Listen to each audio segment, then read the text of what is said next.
mean, it's not like he wins a lot of big games or anything, but this is the kind of game. Hey, what's happening, boys? How y'all do?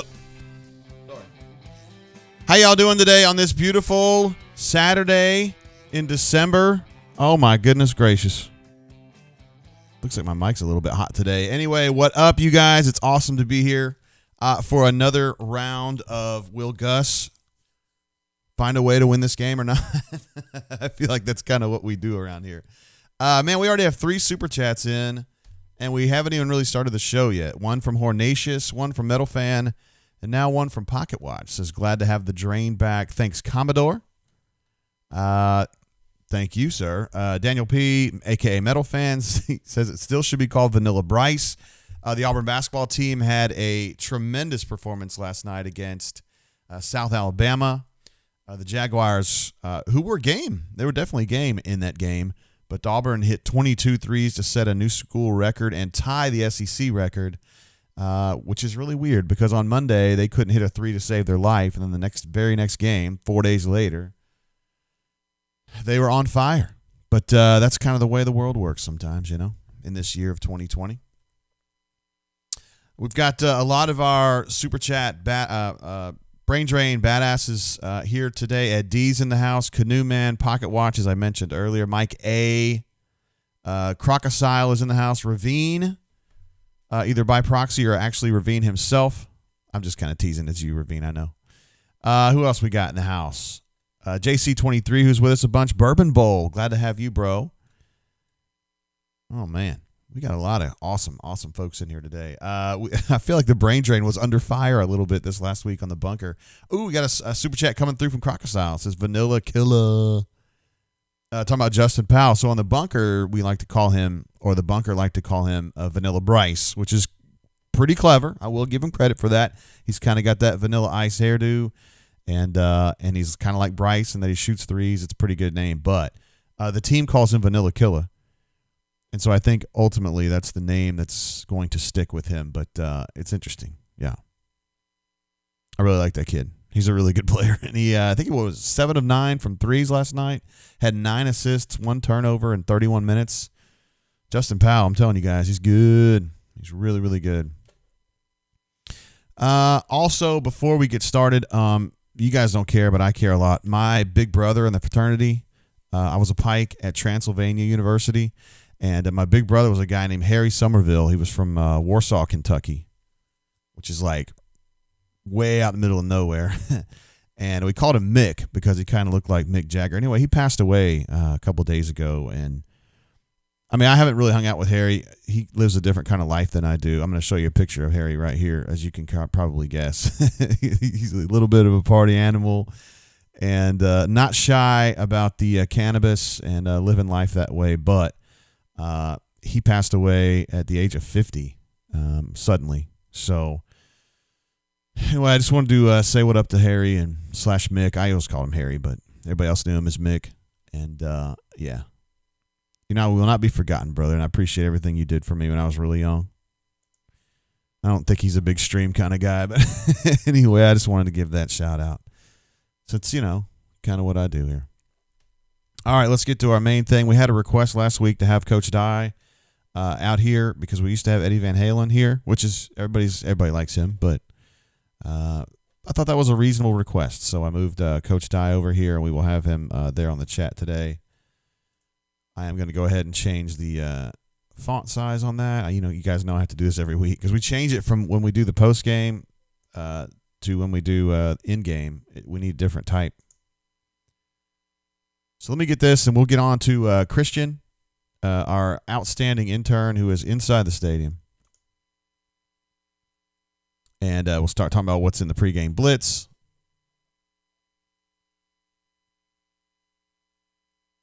Oh, what's going on, Becky? Glad to have you on the show, watching quietly. All right, let me turn this text down. All right. There we go. We're good now. Let's see. Hornatius says bong rips in honor of Mick. Yeah, Mick liked he liked that a little bit. He liked the weed a little bit, which is, you know, fine, whatever. AU Storm 20 says had surgery yesterday, so I'll be draining on meds. Man, that sounds like the best way to do this show. Thanks, Pocket Watch. His condolences. Yeah. If we had some, I don't know. Weed's not legal in the state of Alabama, so I would not engage in that kind of activity. But I am going to pour one out today. Oh, by the way, our bourbon of the day is going to be Calumet 10. You can find this. It's pretty available at your local ABC. They have it at mine maybe half the time. Something like that. And they had, I think, was it a 12 or a 14 in the allocation, which I was definitely eyeing, but didn't have a chance to get. So I need to pour this one. This is early for me to be drinking, guys. And I also found out recently that Calumet Farm, which is a very famous farm in right outside of, well, I guess it's almost inside of Lexington. It's just outside New Circle Road. Great stable in the 30s, 40s, 50s, 60s. And then they had one champion in like the late 90s, in the late 80s, criminal type. They didn't just lend their name to this bourbon. They're actually involved with it. So that's cool. This one's to Harry, yo. All right, we got that out of the way. Let's see what we want to talk about. Oh, did want to mention, make sure you guys understood or maybe had missed it from last night. Auburn beat South Alabama by a score of 90-81. Auburn set a school record for most threes in a game with 22. Justin Powell was off the chain. Auburn had issues defensively, that's for sure. South Alabama was just kind of using ball screens to get downhill, driving through the lane without any resistance, and then nobody was at the rim. There was just kind of a lot of confusion defensively. So a lot of questions on that. I think BP and Chad and Ira and Wes, they'll get that all fixed up. Coach Stephen Pearl, maybe some Burgomaster in there. They'll get this all straightened out and get it straightened up. Auburn's next game is next Saturday night against the hated Memphis Tigers, coached by Penny Hardaway.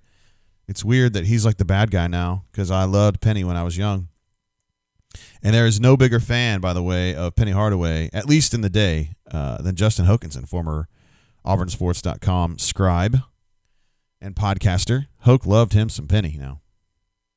Big time. He probably sees him as the enemy now, just like we do, just like everybody else does.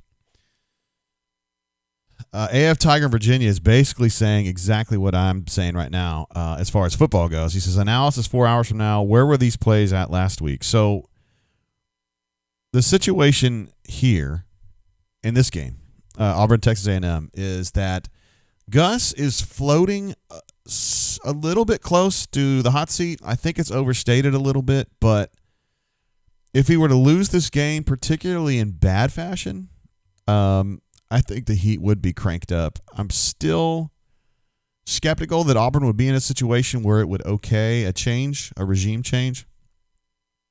I still just don't believe that would happen. But if they were to get just skull drug again, like they did last week, I'm not going to say I'd have a hot board ready, but I'm going to be making some calls. But here's the thing. Gus is really good in games like this. Gus is good against A&M in general. And this is the kind of game that he blows up, like in a good way. Like this is the kind of game that he comes out with just this unity of purpose, great play calling, good play design, good execution. It just seems like this is their kind of game. It has been. And so I go into this myself fully expecting Auburn to just kick ass against a really good A&M team. This is definitely the best team that Jimbo's had. They're, a couple wins away from really being in the playoff conversation. I mean, I guess some people would say they are right now, although I've never been a big A&M believer. So until they actually do something big, I really would not believe that it would actually happen. But War Production says Gus Malzahn owns Texas A&M. Boy, it's close to that. He's been really good in College Station. He hasn't lost there. He's had I can remember the one with Reese Dismukes with the missed fumble, which was really stinky. I don't know what year was that. 14, I guess, where they ended up losing. Even though they were the better team that day. They just kind of screwed the pooch late. So I think this is the kind of game where Auburn wins by, a couple touchdowns, and everybody's like, it's a painful win for most Auburn fans because I think bunker folks. Because I think a lot of people would like to see Gus gone, and they have very good reasons for that. Those of you who are out there criticizing Gus, I don't ever get in your way about it. except for Pena, who was like starting thread after thread and jumping in thread after thread to like say how much he hates Gus, which we get it, man. You don't like it. You don't like him. You're completely justified in not liking him, but do we have to have it in every single thread? You're being like DM8 with the virus back in March and April when he was jumping in every thread and trying to condemn anyone who didn't think this is the most serious problem that's ever faced American medical history. All right. So just don't be that guy. Cleveland Brown reminds you, yes, 2014 was the 2 fumbles back-to-back on Auburn drives, including one that was down at like the 10-yard line or something like that. That was where the fumble got exchanged incorrectly. And you know what happened next.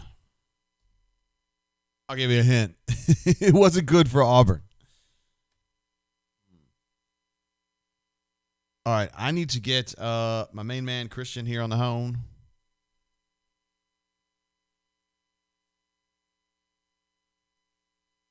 And I will do that right. Ow.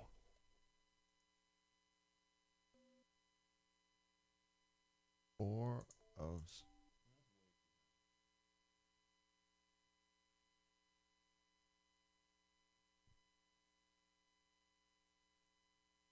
We will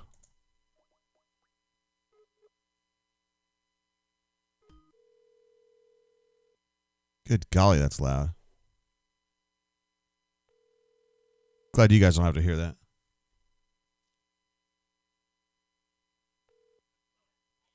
Is this JG Tate? Yeah, is this Christian? This is. What's going on, bro? Not much. Just getting ready for the last home game. That's pretty big right there. That's a big game. It is a pretty big game. It's a pretty big game for Gus. Yeah, that's what we were talking about. You know, I'm still skeptical, like, if they would actually fire him unless they got skull drug today. But if he wins, I definitely know where this is headed. He's coming back. Yeah, no, I agree with that 100%. I don't know. It's going to be an interesting game. I picked Auburn to win it, but I don't feel great about that pick. But if I picked A&M, I wouldn't feel good about that pick either. I don't think either of these teams are very good. So, dang. I mean, Texas A&M's ranked number 5, Christian, I'll have you know. Yeah, they are, and they barely beat Vanderbilt week 1. Their offense looked just horrible last week against LSU. I think they're a top 25 team, but they're not number 5. Tell me about the situation there pregame. What are you seeing? What's the atmosphere like? Any changes in personnel, et cetera, et cetera? So for personnel, Tank Bigsby is here. He was going through warm-ups, but we'll see what happens. You know, last week he was going through warm-ups, but he was pretty limited during the game. Brodarius Ham looks to be getting the start at right tackle. He didn't have a big leg brace on like he did last week, so he seems to be a little bit healthier. We learned a little bit earlier in the week that Alec Jackson would be out, so it's Austin Troxel over at left tackle. And then we're expecting to see, since DJ, I think Gus was saying on Tiger Talk, DJ is going to be out for this game too. So you're looking at Shivers and Mark Anthony really are your 2 guys, right? That's really all you've got. They named Shivers the starter, but for me personally, I think Mark Anthony needs to get the bulk of the carries today, but we'll see what happens. Yeah, he was toting the rock against Alabama the other day and really did a hell of a job, honestly. He did very good, and it kind of makes you wonder who it was earlier in the season, but he'll get his chance today. He will indeed. What's the weather like? How does it look over there? It's a little cool out. I think it's around 50 degrees. It's a little bit windy, but overall it's sunny. It looks pretty nice. Decent crowd here, I would say, especially for a fair amount of the students already going home for holiday break, but there's still a pretty decent crowd here today. Would you say that it's, under normal circumstances, if you weren't covering the game, would you be sunbathing right now? Yeah, I would say that. Yeah. I mean, you're a guy from Montana. You like the sun, obviously. I like it whenever I can get it. All right, brother, your prediction for this game is Auburn wins by a somewhat narrow margin. What do you think, at 4 points, something like that?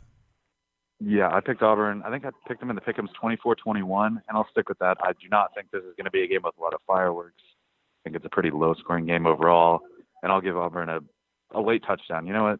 Similar to 2 years ago when Stidham led the game-winning drive, I'll give Auburn a late touchdown to take the lead over A&M and come away with a victory. You know, the bunker would be very pissed if that happens. They're going to be very mad. It's going to be a painful win. Well, I think they're probably going to have to get over it, but we'll see what happens. Yeah, that's probably true. All right, Christian, you behave yourself and keep on keeping on, brother. Okay, you guys enjoy the game. See you, man. See ya. Bye. There he is, young Christian, doing his thing. You just keep doing your thing, like Ruxy tells me. So glad to have Christian on there. And it sounds like the personnel adjustments that we kind of expected are the ones that are taking place right now. We'll take a look at our depth charts over here that I've already kind of set up a little bit, but on the defensive side, this is on the offensive side, excuse me, I've gone ahead and pulled Alex Jackson off because he had surgery. DJ is out. Gus confirmed that on Tiger Talk. He's had what I imagine is a high ankle sprain for like the last 6 weeks, and they just can't quite get him back to full health by going week to week, and so they're just going to basically stop. They're going to shut him down for a week or two and see if that can get him going again, or at least one full week.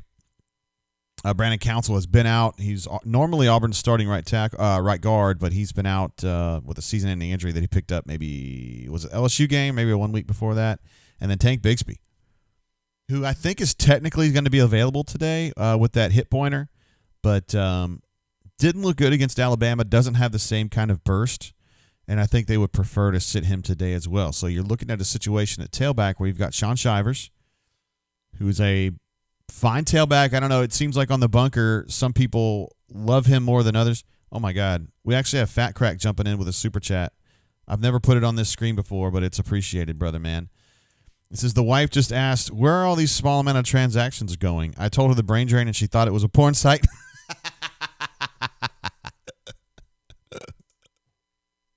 That is an interesting name for a porn site, I'll give you that. She knows the truth now. Thanks for saving my butt today, JGT, War Damn Eagle. All right, Fat Crack. I'm glad to have helped you extricate yourself from that potential marital snag. I'm glad to have you here, brother. Thank you very much for that.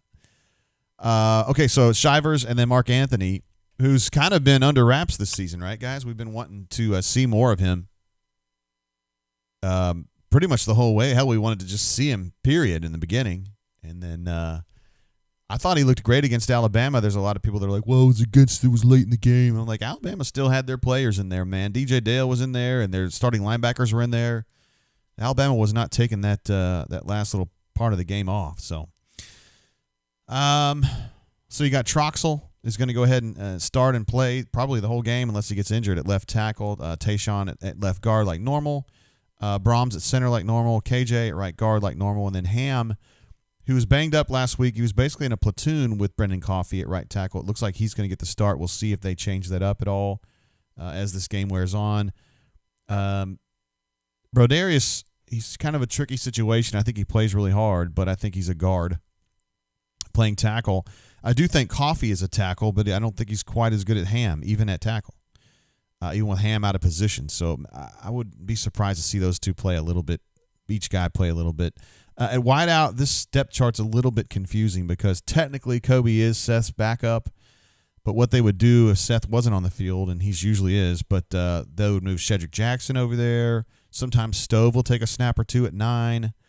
Capers will take a snap or two at 9 if he has to. So they bounce that around a little bit. One thing that surprises the heck out of me these last two games is how much Shed Jackson plays. Like, to me, he looks like just a perfectly SEC average wideout. Steve V in the house. It's always great to see Auburn fans are better at bashing Auburn than Bama fans. What's up, Steve? I'm glad to have you here, bro. Oh, and Mayor Wondergump back to back. Wow. Two Habatten Hall of Famers. How about that? I'm glad to see you guys.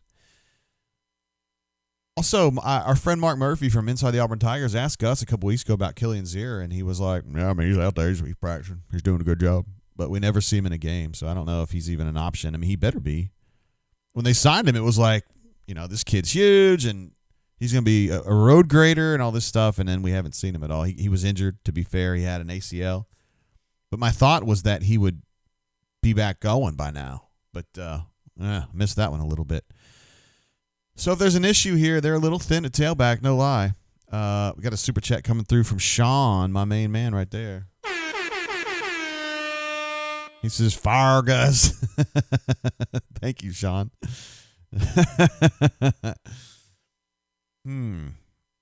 All right, so this is going to be a tricky one. Texas A&M has a good defensive line. They have good linebackers. They're not quite as good in the defensive backfield, in my opinion.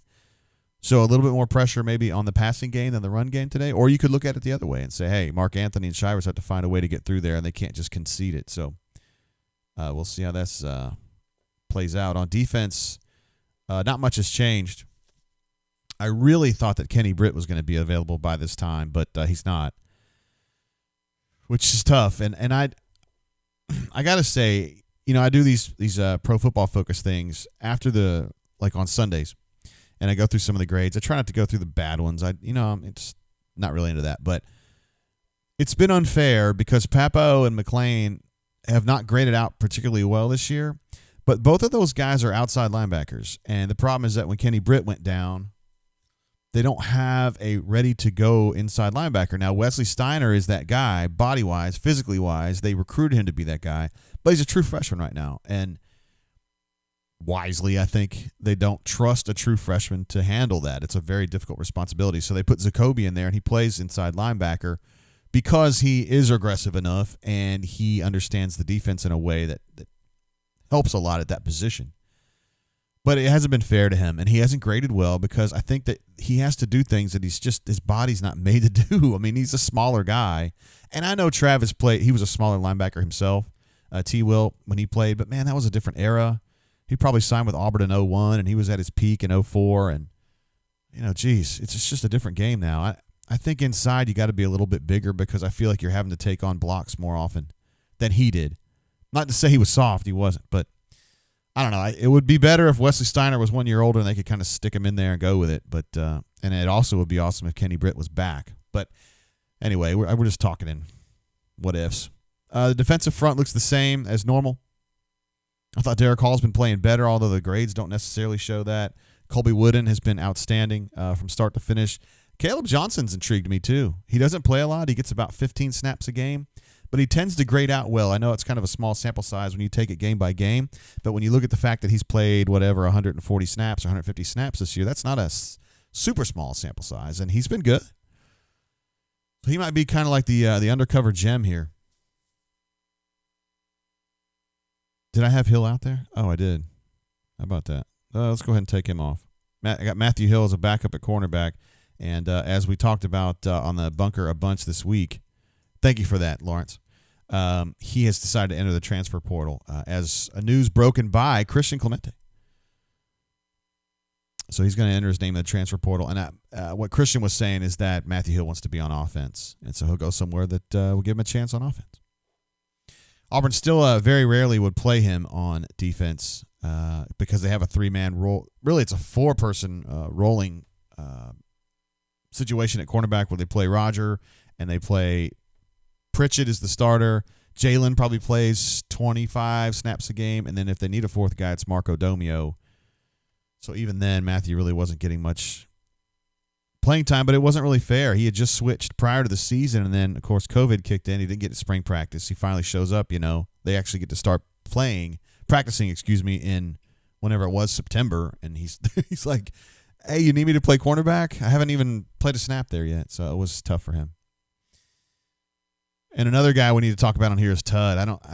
I just feel like the star's dimming a little bit on Tudd, right? He is a liability, as Coach Hunter said in Know the Enemy this week, a liability in man coverage, and it seems like he gets exploited. These offensive coordinators are finding ways to isolate against him when he's like the slot corner, and he's not doing well in man. They're having to play a lot of they're trying to give him safety help, but like on that pogo route that Devontae Smith scored on the very first touchdown for Alabama last week. I mean, he's man on man against Tut, so they're really happy with that. He runs a double move. Tut's expecting safety help, and he doesn't get it.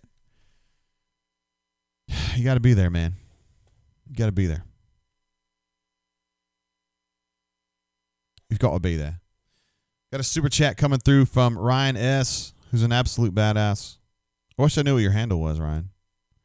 Because I ended up talking to somebody on direct message the other day who said that they were a big brain drain person, and I didn't know because I don't know their handle on the show, right? They're not, some people don't use their handle, which I understand.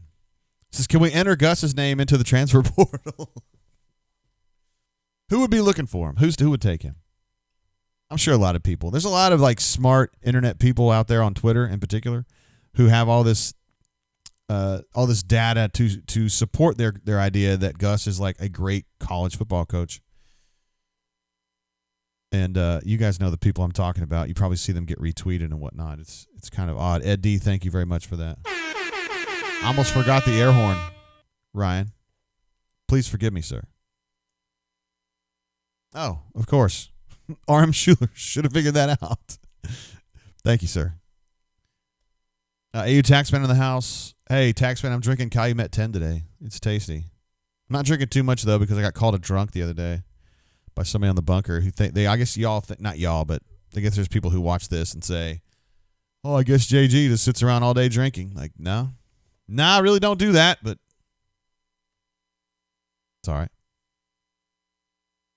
Bourbon Bowl says he's got a pot of Brunswick stew on. It's going to be just right by halftime.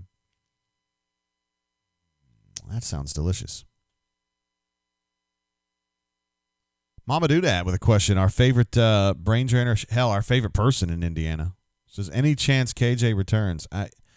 Honestly, at this point, man, I got to say that's unlikely. I mean, we don't get straight answers about what's going on here, and he should be back. I mean, from the time frame of the injury that he had, the surgery that he had, the rehab that he had, he should be back. So my thought is now, and no one's told me this, but my thought is that he's getting ready for the Senior Bowl. I mean, Auburn's got one game to go after this, and it may not be wise for him to play in that game and run the risk of re-injuring his wrist or messing up that ligament when he's got NFL work ahead. You know what I mean? Bourbon Bowl says he'll save me a Brunswick Stew Bowl. Thank you, sir. That's very kind. Ed D says, I don't get the bunker. It's so much hate. I don't know about hate, man. I just think it's just they're tired of Gus, like, to a really, really serious degree. They're tired of, specifically, I don't even know if they're tired of Gus. They're just tired of losing big games. Gus has a bad record against Georgia. He has a good record against Alabama in general, although that game the other day was really, really bad. And then he tends to lay eggs against LSU. I think the Georgia stuff, think about it, man.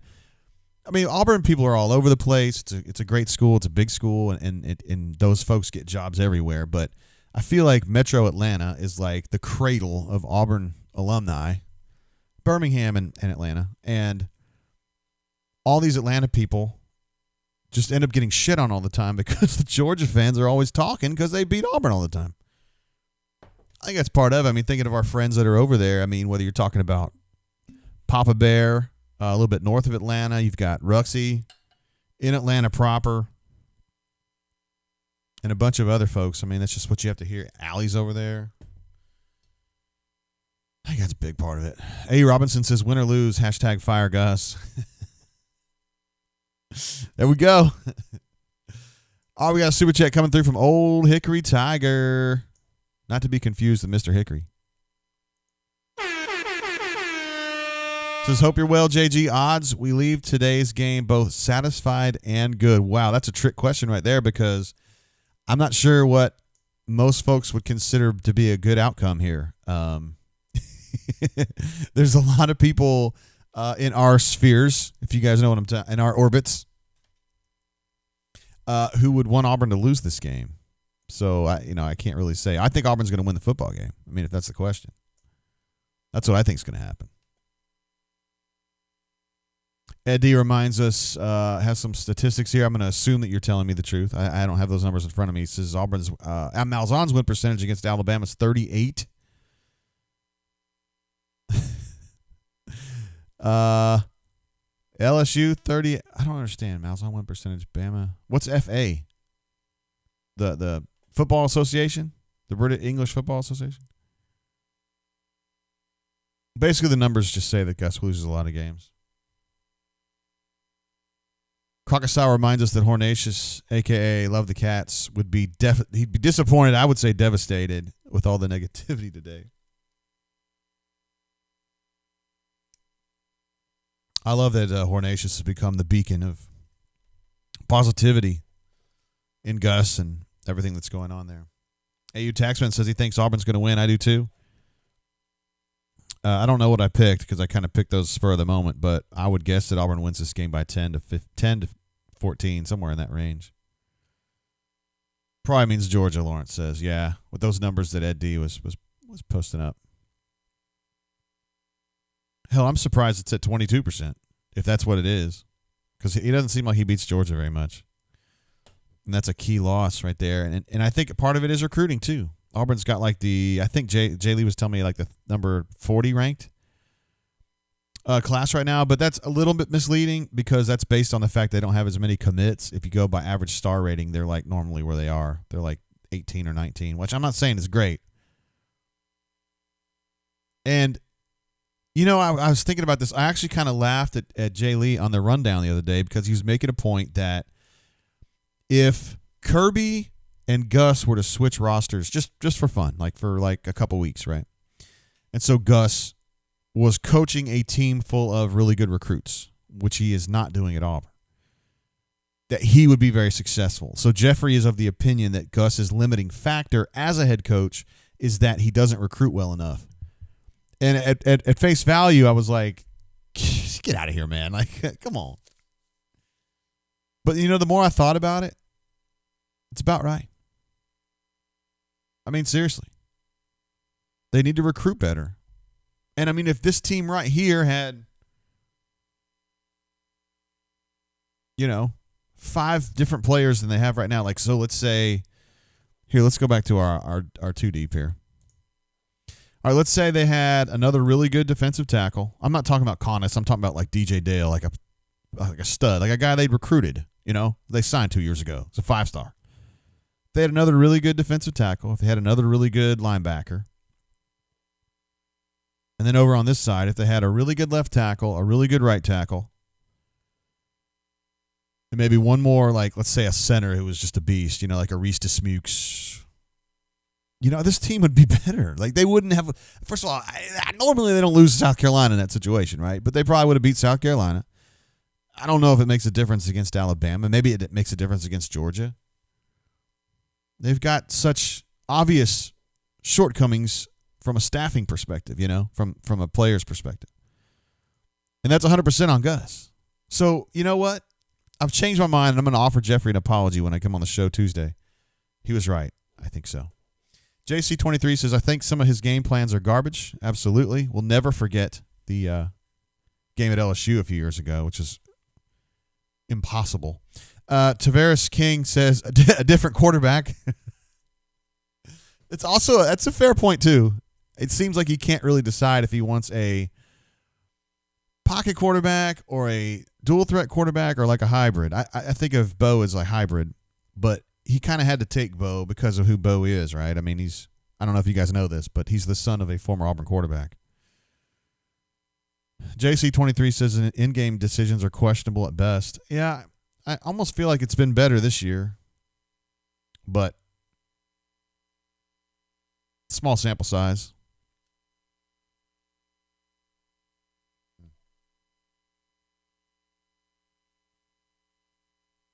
I wonder what y'all would think if you found out that Kevin was leaving.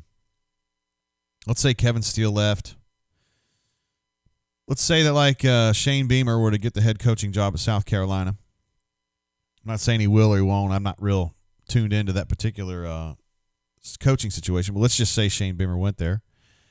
And he offered Kevin the job to come over there. We all know Kevin loves the state of South Carolina. We all know Kevin is getting closer to retirement age, and we know that he has his whole life view is I'm going to finish coaching one of these days, and then I'm going to retire at my beach home in South Carolina. That's everything he's going to do. So if Kevin were to go and say, I'm going to go be Shane Beamer's defensive coordinator at South Carolina, would you be devastated? Yeah, I don't know.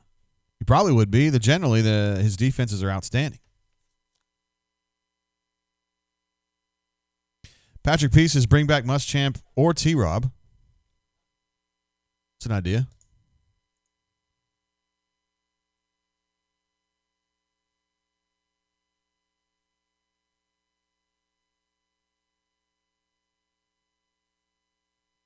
That's certainly an idea. Hey, Robinson says, stop giving me nightmares. Oh. Ed D says, if Rodney Garner and Kevin Steele left, wow, buckle up. Lawrence says, hasn't he said he wanted to finish at Auburn? I don't know as though he said that. He's just said that he doesn't want to have it. He don't want to get another job. That, like, you know, he's really happy here. And I think he loves Auburn. I think he loves Auburn. I think he loves working here, and, you know, his brother's here, and yeah, he's happy here. I mean, in a general sense. I just think that he and Gus they're very different kinds of people, right? Very, very different kinds of people. I mean, like, super different. Like, couldn't be more different. Although, one could argue that Trooper Taylor is more different than Gus. All right, looks like ESPN has gone to Auburn. And so we're going to be kicking this game off here in a matter of minutes. There's Coach Jimbo. He's ready to go. Get his Aggies out on the field. Hopefully the Auburn fans lustily boo as these turds come out on the field. That's my strong hope anyway.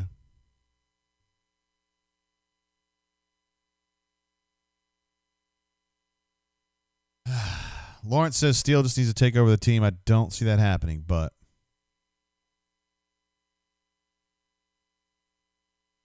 49 minutes to midnight says taking the USC job could buy him a few more built-in years. It's a fair point. V Spark says, do you not stream every every basketball game we have? I looked last night and couldn't find it. So, long story short, no, I don't stream the basketball games, or I'm not doing it right now. Once the conference season starts up in about 3 weeks-ish. I think Auburn is playing Arkansas on like the 28th or something like that. We might change that, but right now I've just been writing stuff after the game. I do like a game wrap.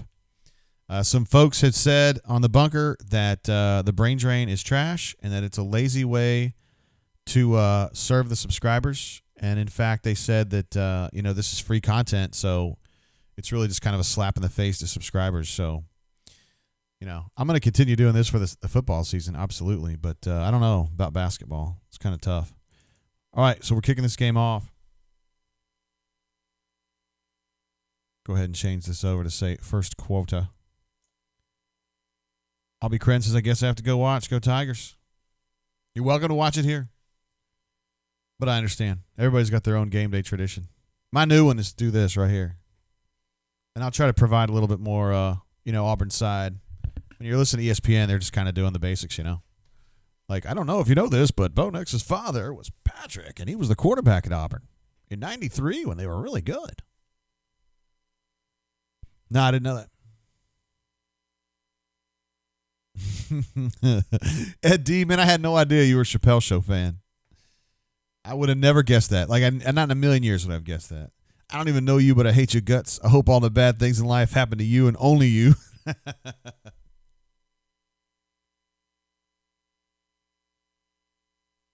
All right, so A&M's first snap from scrimmage is about a 13-yard gain on basically a triple option pitch there. And it's hard to know exactly who was responsible for that. It looked like Roger was playing his assignment correctly, but nobody had the outside guy. So this happened with Oklahoma in the 80s a lot. Let's see, staffing-wise, looks normal.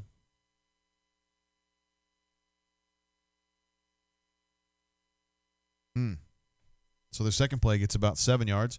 That's half of what they got in the first play. So, the law of averages says they only get like 3 yards in their next play.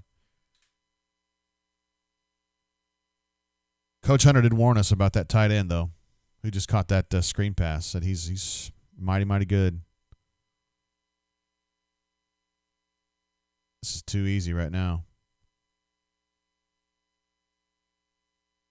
This like what we're seeing so far, I know it's only 3 plays. It just reminds you they must be doing something a little bit different here. I'm trying to understand what it is. Coach Hunter would be the guy to ask about that. AF Tiger says, I learned about the bunker from the brain drain. Wow, how about that? Grant also says, Jay, the drain is great. Don't listen to the vocal minority of complainers. Thank you, Grant. Appreciate you, bro.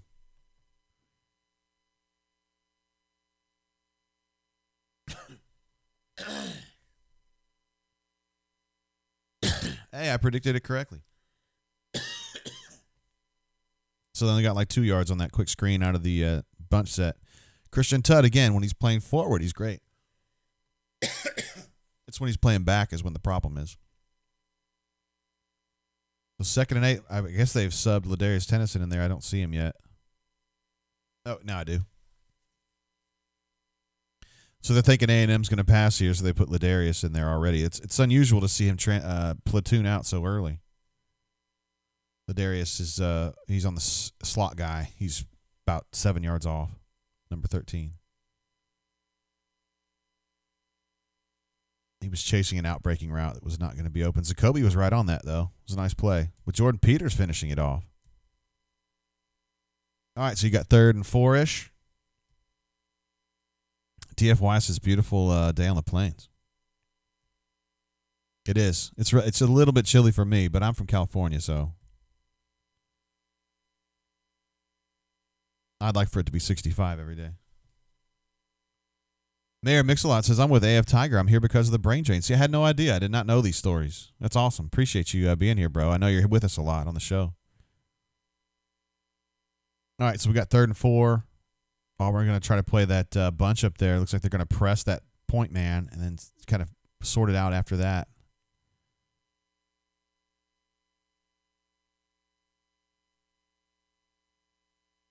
I'm guessing that was a dig. I mean, the television shot didn't show very well, but Roger was right on it. Just guy was one step ahead and throw was right where it's supposed to be.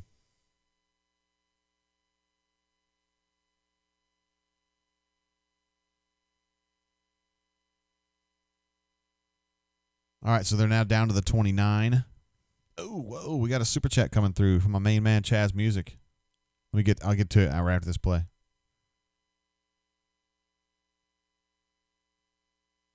There you go. Oh, fumble. Oh, and they got like 5 more yards out of it. So it was a great edge set right there, and Zacoby did exactly what he was supposed to do. He scraped off the outside, and he was right there to make the play. Made contact 1 yard deep, and got the ball out too. So that's a hell of a job, and just got a good lucky bounce for A&M right there. But that was really well defended right there. Chaz Music in the house says, "Let's whip the Ags." Appreciate you, Chaz.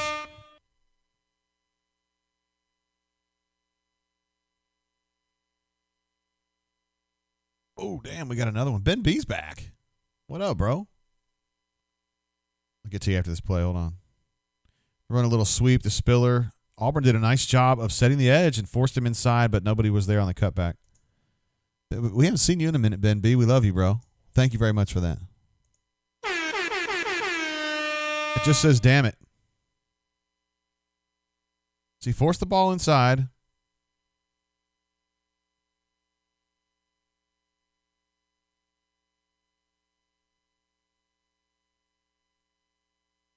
Getting knocked around a little bit today. Ben B's super chat says, damn it. I don't know if you're talking about that fumble that they ended up getting for a 5-yard gain. It happens.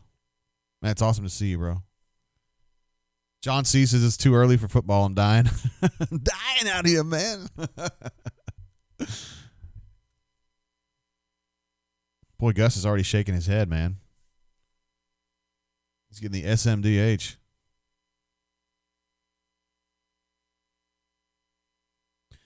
Boy, A&M's are running this 11 personnel the whole time. This is the same play they ran on the first snap. Except he kept it this time. Ladarius Tennyson's still out there. It's very interesting to me. This is clutch time right now. I mean, this is big. I'm surprised to not see Tutt out there. This may be a penalty in a sense that seeing Tutt get beat so often in man coverage maybe they're just kind of going to start leaning toward Ladarius.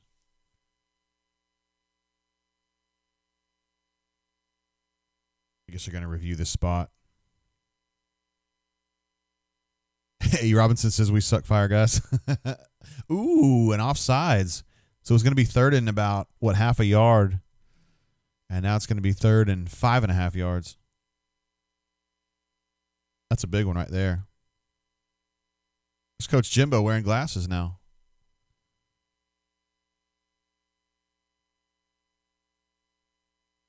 And Martin M says, give the defense some meth. Tyrone Biggums would be like, what y'all got, man?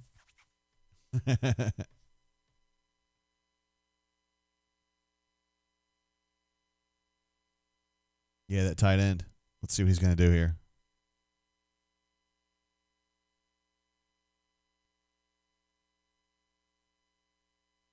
Wow, well done.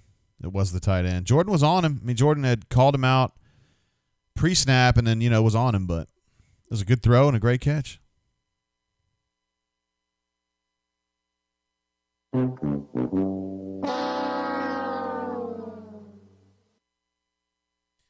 Super chat coming through from Hornatius. Says Texas A&M starting 4 senior offensive linemen will make for a long day for AU. It sure looked that way on that drive, that's for sure. We've all seen a lot of Auburn games start at 11 o'clock. See the Tigers look bad early. Lawrence says that's what happens when you can't get to the quarterback. Also another true statement. Auburn had some trouble with that last week and lost on some coverages where they knew they needed to get to the – I mean, the coverage was based on the fact that they had to get to the quarterback because they were allocating more people to pass rush and they didn't get there, and then they get beat in single coverage. All right, 7-0, first drive of the day. There will not be a shutout today, at least not for the Auburn Tigers.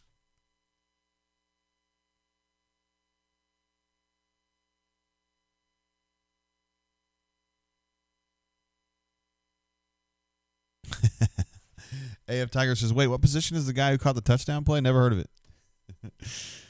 He's playing games about tight ends because we call them H's here.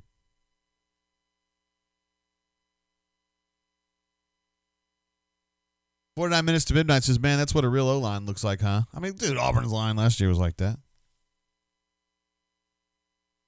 A. Robinson wants to know, what's a tight end? Yeah, go ahead. If you guys are here, you're enjoying the content, or you hate me, or you love me, or whatever, just go ahead and give me a thumbs up on the video. It doesn't cost you anything, and it would be very much appreciated when it comes time for me to get the videos processed. Travis J says, hey, Jay, been busy with nursing stuff. Wanted to say what's up. Hey, man, appreciate to have you. You were great last week on the show. We're glad to have you the whole way through. And I guess being busy is good for you, probably. Although being a nurse right now, that doesn't sound like a whole lot of fun. I don't have the constitution, or as Coach Miles would say, I don't have the chest, I don't think, to do that job, but that's cool. That's why I do what I do, and that's why you do what you do. Hornatius says he's positive the Bugs are going to win by 17. Bourbon Bowl says Mond is on today. He's not worried about getting touched. Well, hold on. I mean, that was a good drive for them, no doubt, but let's just give him a little time. Coach Hunter is checking in. He says, Jimbo just formationed AU to sleep. If Steele doesn't make huge adjustments in a hurry, he's going to get schooled to the tune of 40-plus again. Uh-oh. He was running normal stuff out of formations they don't normally run it out of, probably. So here we go. Alpha Tiger with us early this time. Says, fire Gus, Swoogans. Diego G says he just recovered from COVID. Glad to be here again, JG. Hey, man. Glad to hear you're feeling better, brother. And Todd GJ says, I'm here for the burn down. Oh, boy. It could be coming. A. Robinson's picking Auburn to win 21-20 with 7 field goals. God, I wish that would happen. That right there, that would be the worst case scenario for the bunker. Like the absolute worst, right? Because a loss is a plus for the bunker. A win is a minus. But if you were to absolutely win by 7 field goals, oh, my God. It couldn't get worse. Like, it just couldn't get worse. Christopher C. says, I'm LOLing at everyone who thought this team would just bounce back like last week didn't happen.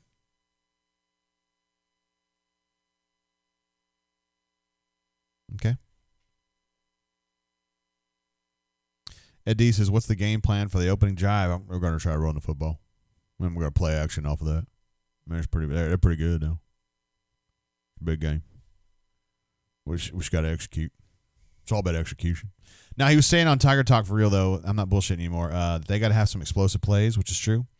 And I think he says that because he knows that their front seven can do a lot of damage to Auburn's run game, can really put a wet blanket on that. So if they get some explosive plays, one way or another, I think he was speaking specifically about the passing game, but he would certainly take long run plays too to try to get that box depopulated and run the ball a little more effectively. Listen, man, I have talked so much junk, I guess, about Chad Morris being really good at what he does. That play didn't work out very well. If he is going to show, if he is going to be that guy, he's got to do it today. This is it. So I'm judging the hell out of him harshly today, one way or another. My man Sammy N says, aloha from Rebel Grove. This is the next best thing after today. University of Hawaii will gladly take Gus. Sammy's thinking like we are. All right, so they've tried two screens to flash, and neither one of them have worked well at all. It's just been weird. Throws have been off and odd. Glad to have you, Sammy. You know we love our friends at Rebel Grove.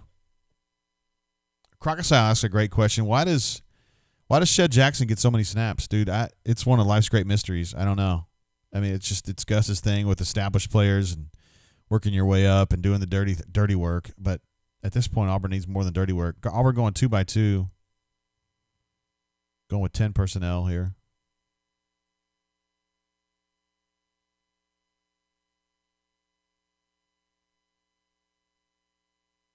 Whew.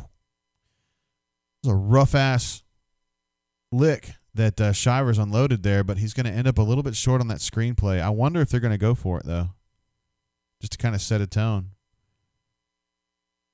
He absolutely trucked that dude. He's good for a couple of those every damn game, man. Full credit to him. I think that spot was a little bit short, but I don't think he got the first down.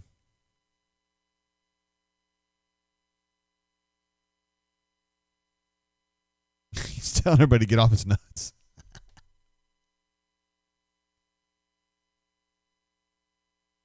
You think they're going to go for it? They are not going to go for it. All right, so that was a really good first drive. Two totally failed quick screens. Whoa. To Schwartz that were, even if the passes had been accurate, wasn't going anywhere.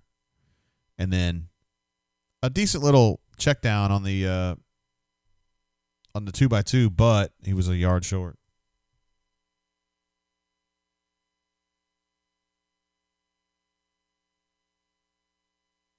Ed D says, why not run that play on first down? I don't have a good answer for that. Adam Smith, with a reference that a lot of you youngs wouldn't even remember, lived to punt.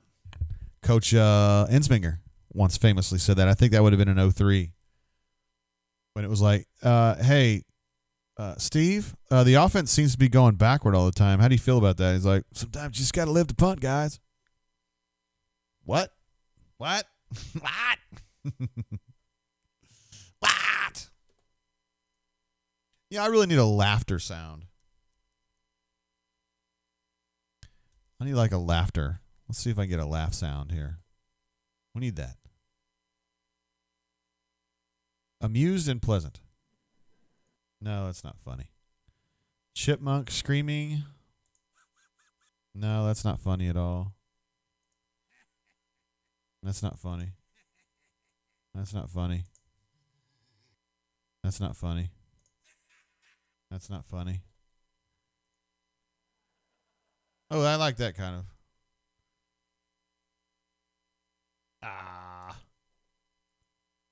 You bastards. I have to work on this. I meant to do that yesterday and I forgot to do it. We need a laughter sound over here. I've got applause, bicycle horn, DJ air horn, party noise, triangle, sensei, a Price is Right one, and then Jim 5. AU88 says Texas A&M has a nice offensive line. What a luxury. The brain drain is filmed for a live studio audience. Thanks, Patrick P. For reminding me of the 80s. Canoe Man says the Commodore is having some fun on here. Hell yeah, I am, of course. FJ says the Alabama game is about to beat us again.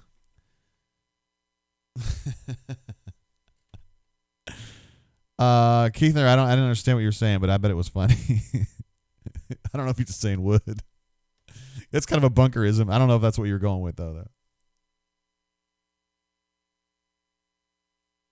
Alpha Tiger says he's kind of working his way down the Gusisms.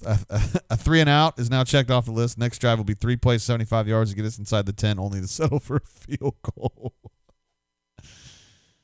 Oh. Hornation says you need new hold music. I'm tired of you running your mouth about my pregame music.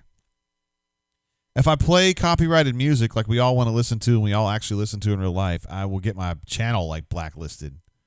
Can't do that. Then it won't be able to stream at all.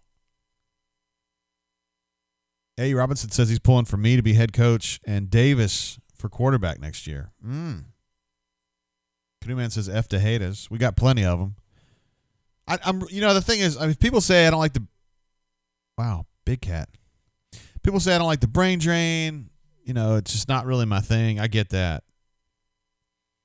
Because it's kind of a new concept. People that are used to read the newspaper or whatever wouldn't get it. But to say it's lazy, this is the hardest thing I've ever done to get all this stuff put together. These days in 2020, a lot of people have shows now. So, it's not that unusual. But, dude, we were doing this stuff a couple years ago. Not the brain drain specifically, but we were doing videos and shit. And I was having to figure that out on my own. It was not lazy. And I don't think it is lazy.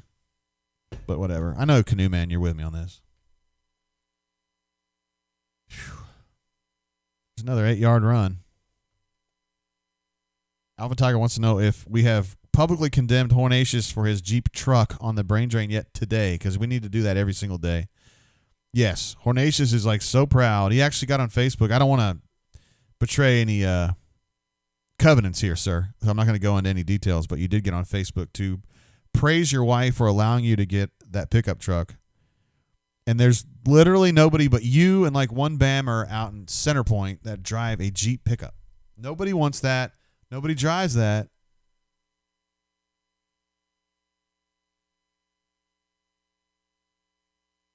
All right, guys, we're only 10 plays in defensively to this game. But Auburn is getting absolutely eat up right now. Eat up.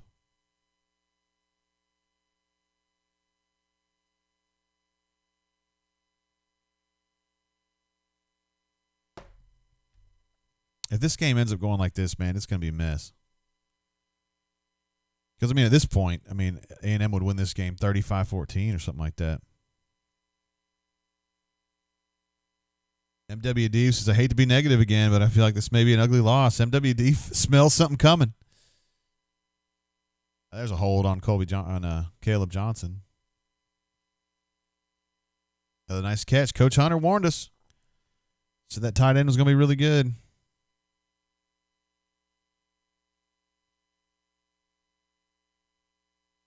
It's a lot to ask of Derek Hall, honestly, but the defense was good. Just a good throw. Good catch.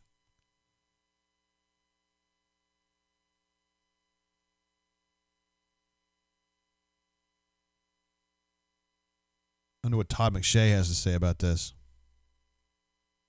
Never mind, I don't care. Bago says, you say 14 so confidently. You guys are the best, man. Not a lot of pressure on that one.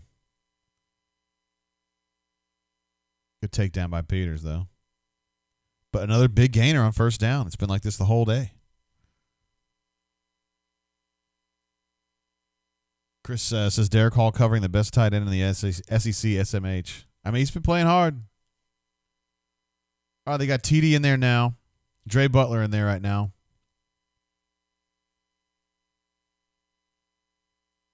That's interesting that A&M had such a bad game against LSU last week, and now they're already, past halfway of that number? Here's that formational situation. They've got that condensed set right there, although they're blocking. Uh-oh. That had the look of a face mask to me, but we'll see what they do on this.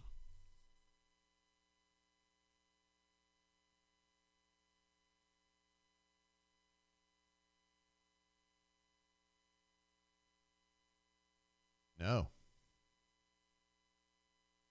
Chop block instead. Oh, bad boy. You're in trouble.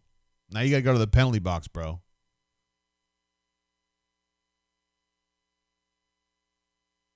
That wasn't a dangerous one, but by the letter of the law, it was. The player was already engaged low, and then you went high. Fair enough. Puts A&M back to midfield.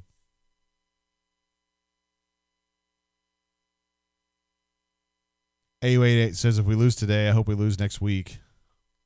Just to make sure. Yeah. I mean, I see where you're coming from on that.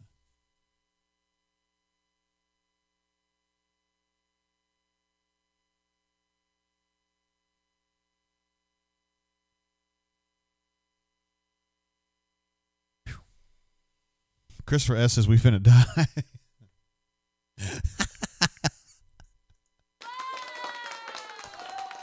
That's pretty funny. I'm not saying you're wrong. I'm not laughing at you. I'm laughing with you. That's the same concept that Alabama ran last week with Devontae Smith on his second touchdown, I think it was, where he was like stock blocking and then he released. Auburn was really slow to pick it up. Slow to pick that one up, too. Dude has 42 yards already. All right, Tut's in there. Tut's going to be the second guy on that stack. I guess they're thinking screen on that so he can attack downhill.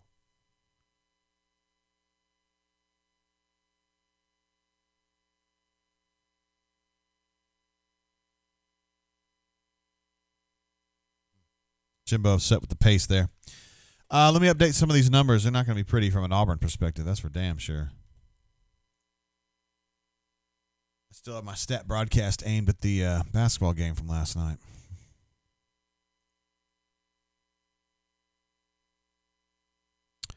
All right. Texas A&M on third down is currently 2 of 2. That will not surprise you in the least.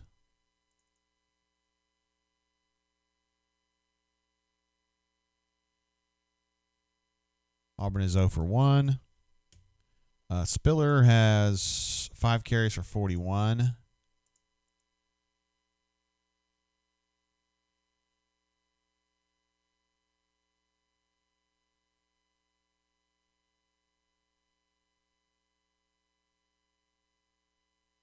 Nix hasn't done anything of note. He's 1 of 3 for 9, I guess. Say that.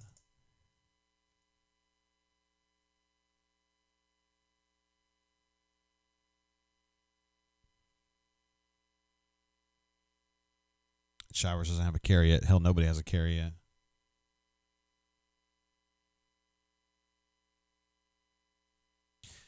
Yeah, this is an interesting point right here. MWD, he says, if there's a decision to be made, I don't see any reason to wait until after Mississippi State to make it. Auburn could easily beat State by 40, and it would prove nothing. I mean,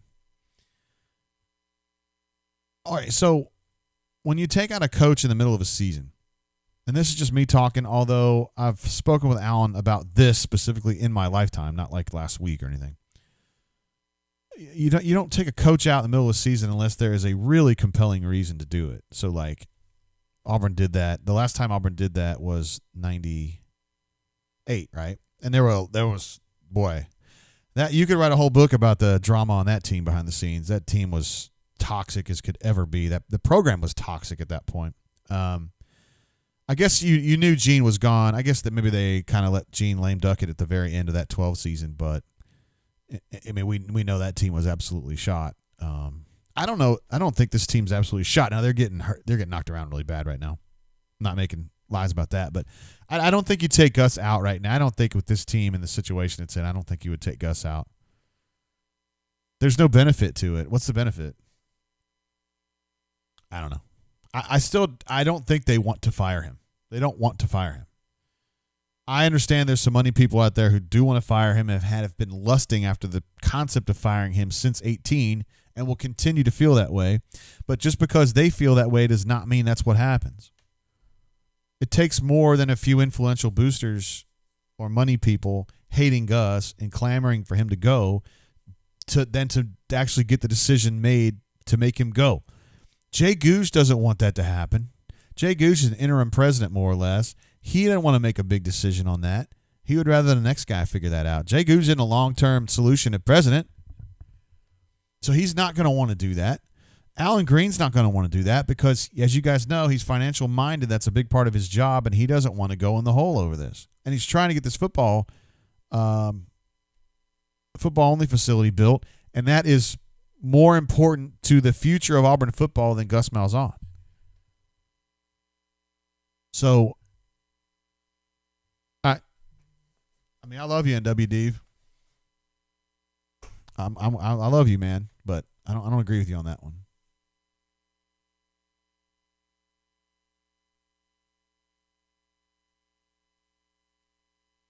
John Carolina says if you fire him this year, you better have Joe Brady agreed in secret to be head coach. Don't fire a coach if you don't already know where you're going.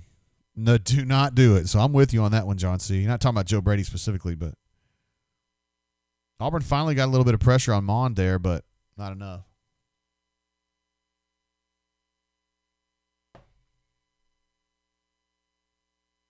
He kind of wiggled out of that. Nehemiah had good coverage, although there's a flag.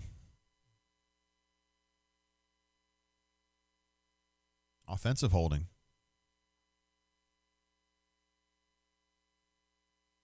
All right, so it's going to put them back a little bit. It's a potential undermining element of this drive.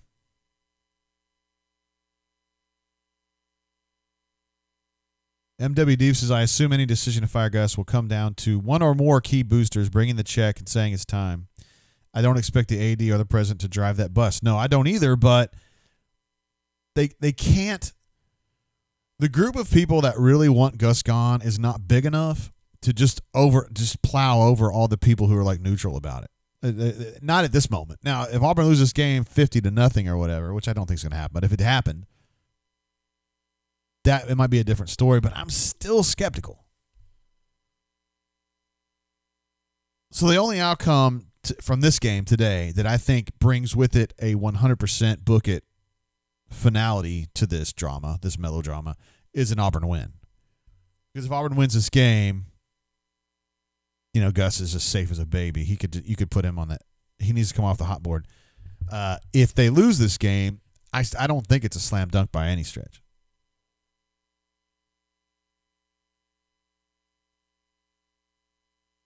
What's up, Tucker P? He says, what's up, Mr. J? How you doing, brother? I heard a rumor about you coming up here in a few days, or whatever, 10 days. We're still working on that, still working through that. All right, Auburn finally has, was that a face mask? No. Auburn working the quick game a little bit. Finally got it out to Eli, put it on target, and he got, 6 yards, something like that. It's a good play. I'd like to see Auburn throw a ball down the field a little bit, but that's fine. Did I see a number 11 up there? Shed Jackson's your point man on this? Nah, he thought he was going to have him on the backside. He still thinks he's going to have him on the backside. Damn near got picked on that. That was an ill-advised throw. Canoeman says safe as a baby. If Gus Malzahn wins this game right here, he is safe as a baby.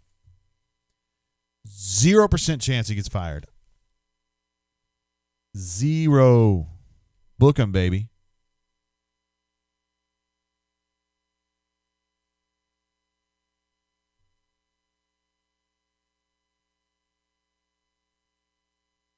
That was a cool little play. I don't know what was going on there. I was kind of watching the chat. I shouldn't be doing that.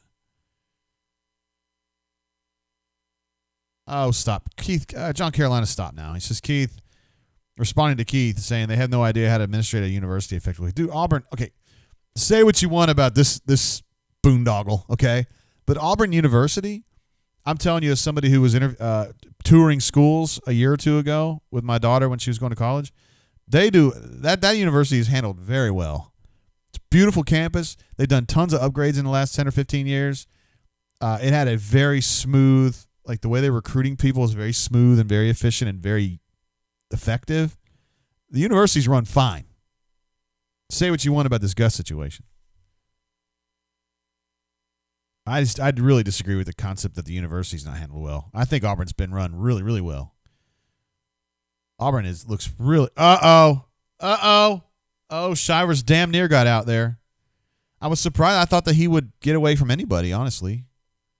He looked like he was lumbering there.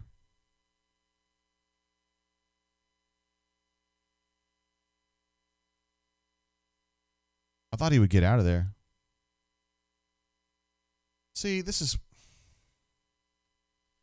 All right, so Shivers has a, 25-yard run, great play. Next snap, he's back in there, and they give the ball to him. Give him a chance to get his breath, man. Put Mark Anthony in the freaking game. I think they must have switched him out right now, though. Yeah, there's Mark Anthony. All right, fine. Just let the kid play.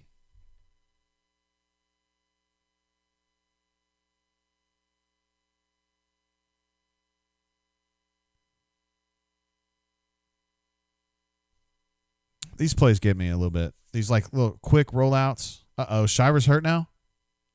Maybe that's why he was rumbling a little bit there late. Yeah, Patrick Peace says Worm's got a slight limp there. Wow. Well, I believe a lot in Mark Anthony. Uh-oh, he needs an answer on what's going on there. Oh, Troxel.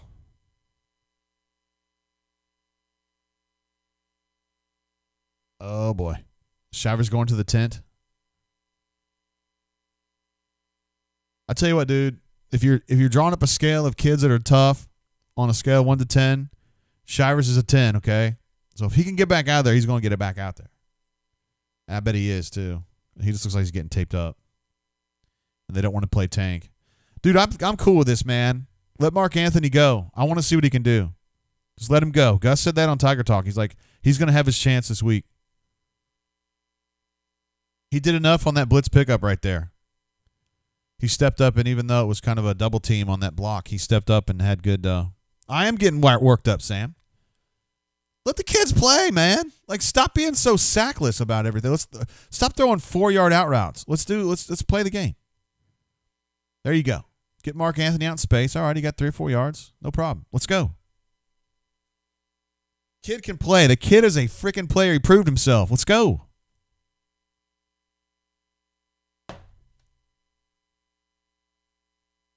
And right as I say that, Goose Fat wants to know, is it me or do we have a lot of players who ain't tough? I was just saying that Sean's tough as hell. I think he's really tough. Pound for pound, he's the toughest guy around. All right, moving to the second quarter. A&M's up 7-0. I do want to update some of these numbers here. Kellen Mond, by the way, is 8 of 9 for 60. That's a pretty good start. Bo is now 4 of 7 for 39, which is actually good after that awful start.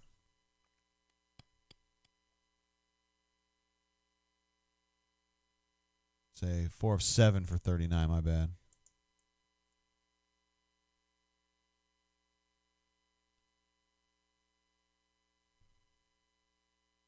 Hey, Robinson's with me on Mark Anthony. I'm sick of this, man. I mean, I get it when he's the fourth tailback, but it's his time. Let's go. I don't know, Goose Flat. I don't think you're like way off here, but when Shivers is the one trying to get back in the game, I don't think it's a good time to talk about people not having toughness. But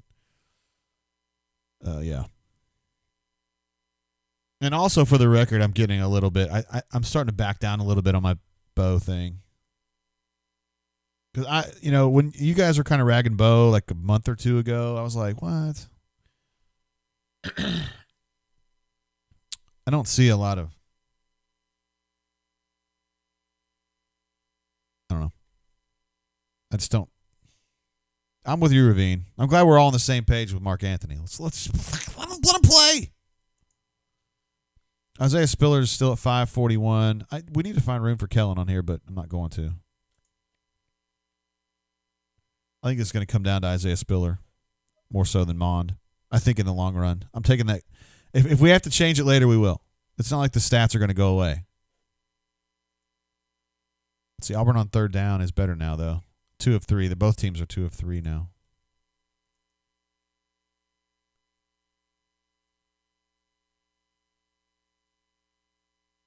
Dude, the most pressing matter to this game right now is that Auburn finds a way to deal with Texas A&M's formational variability.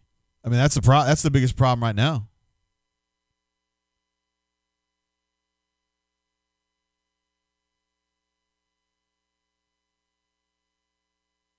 Gregory says, drinking game. Take a shot every time JG says let him play.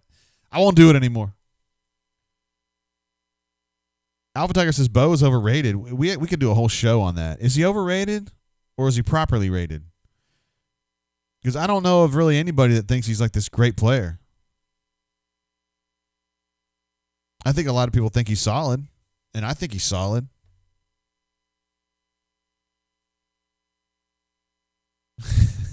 You guys are killing me, man. Just as a quick rundown here. Seth is the leading receiver, 2 catches for 23. Sean has the 1 for 9 that was on that first drive. Eli has 1 catch for 7. That was to open up this particular drive on a quick screen. Shivers is 4 of 41, including that 29-yard ramble earlier before I guess he injured his ankle on that. And then Mark Anthony has 1 carry for 3 so far. Auburn is way down in time of possession, as you might expect, although they're only on their second possession right now. They're down 7.5 minutes in time of possession. Total plays is 17-12 right now. This will be Auburn's 13th play. They've got Shivers back out there. Let's see if he gets into any kind of space. Let's see if he can still accelerate and whatnot. I'm not going to say it, though, but you know how I feel about Mark Anthony. He should be the guy out there right now. This is silly.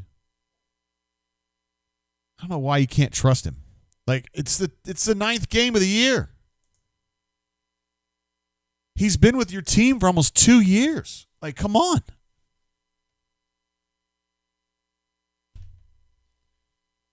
Keith M says Gus has no balls.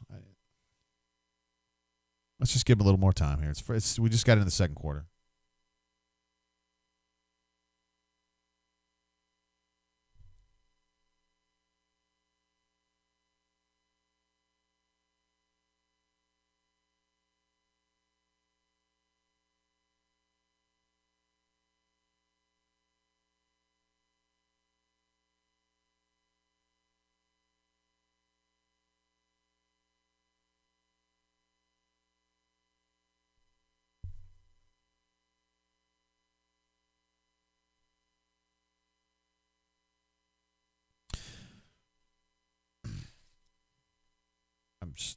Carlson's lining up for the field goal here.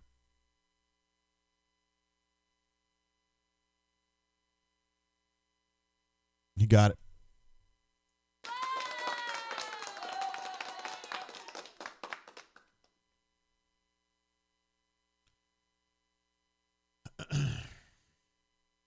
Yes, A. Robinson, you get full credit. I was going to holler out at you here in a second. Auburn is now 1/7 of the way to their 21-point tally on 7 field goals today.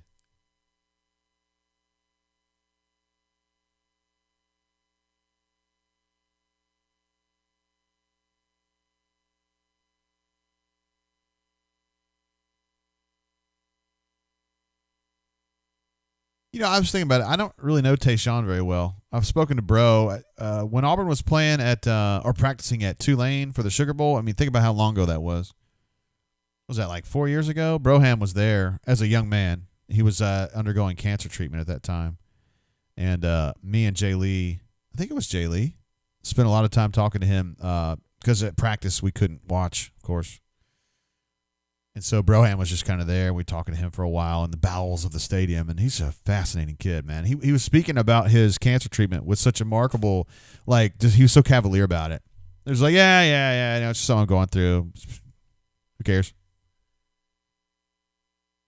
Just tough-minded individual. Travis J says, Jay, you could have made that throw. I mean, who knows?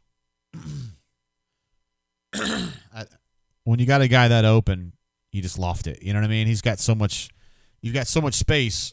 Just loft it, and he can get under it because there's nobody around him.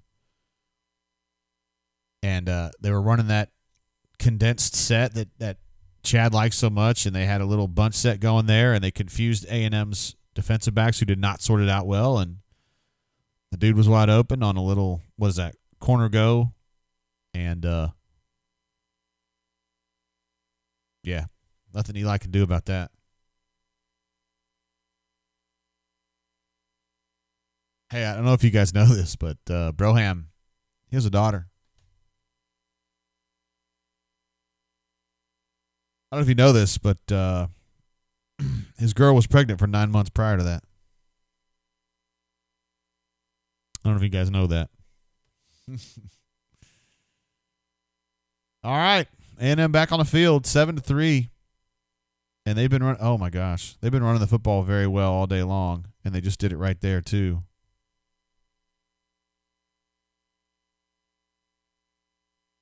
John Carolina reminds us that Jason Campbell didn't develop until his senior year because he had piss poor offensive coaching until then.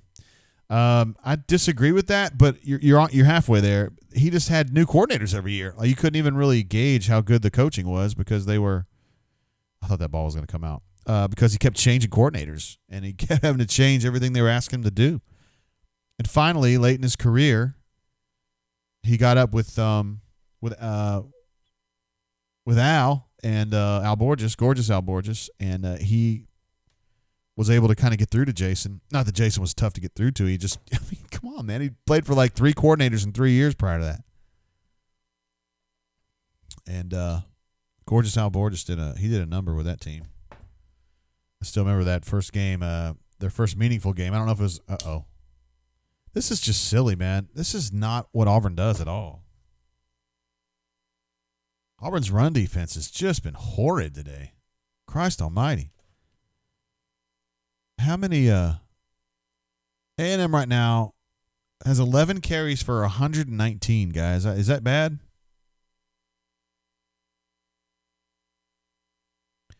Good golly, Miss Molly. Great balls of fire.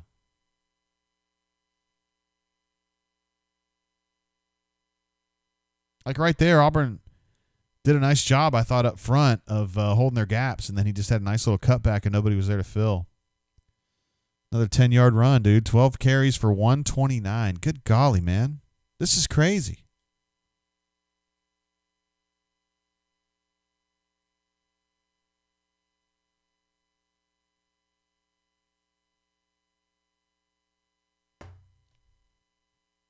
Let's see. I didn't see that particular play. I didn't see Owen on that particular play, but Patrick P says Owen is getting destroyed. Owen's not had a good year. People don't like to hear that. He's not played well.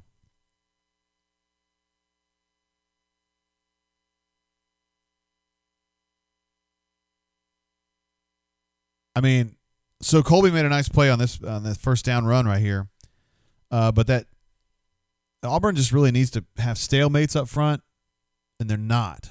They're losing ground just a little bit on every single snap, every single run play anyway.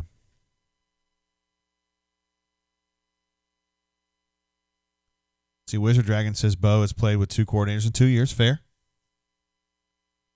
I think that's fair to say.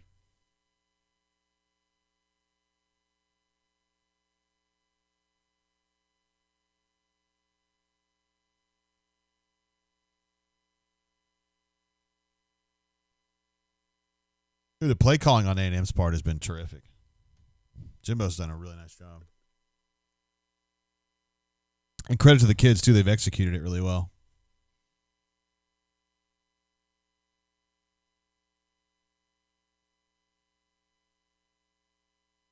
Kind of got Pritchett out there guessing what to do.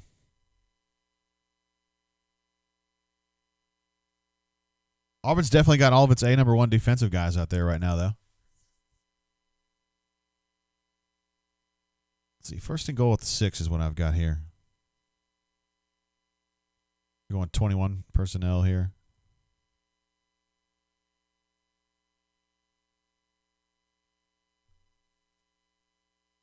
So it's going to be 2nd and goal from the 3. This is getting AU Taxman reaching back into the record books, the old days, for Jimbo Soros for head coach. It was Denim Vest, I think, used to call him Jimbo Soros, right? He had another one, too. Who was the other one?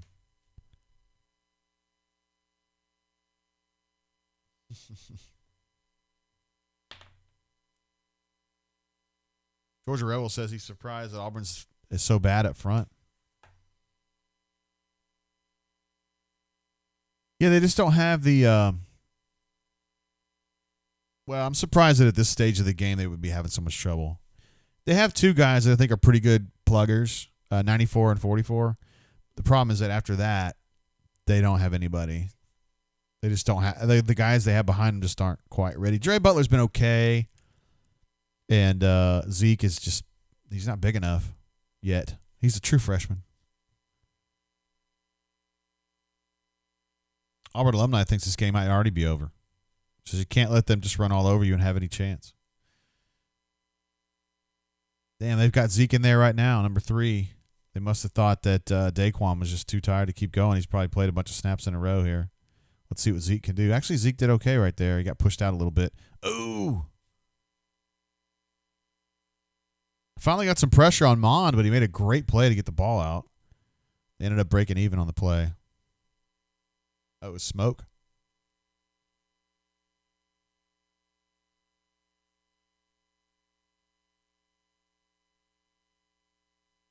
Oh, no, it was smoke making a very alert play on that on the throw to the tight end. 4th and goal, you think they would – I guess they're going to kick it.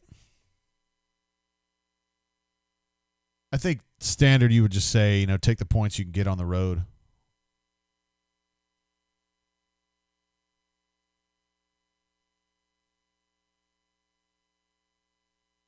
That's a pretty big hold there to go from 1st and goal at the 6 and to hold them for the field goal.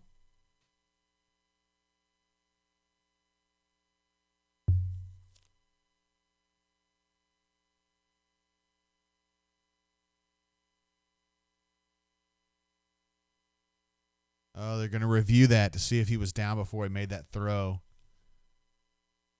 I don't know as that really matters. It looked like they were committed to kick, whether it's going to be a 24-yard field goal or a 29-yard field goal. I agree with A.E. Robinson, though. I think that's a sack. But now we get to go to a whole commercial break while they consider this, deliberate over this. Doug D is hoping for A&M to go for this. They're definitely not going to go for this if they're at the 7. Let's see if there's any stats I need to update here. Isaiah Spiller, was he in on that drive? 7 for 40. Oh, yeah, he was. 7 carries for 49. Shivers, he didn't. I need to get him updated too. 5 carries, 43.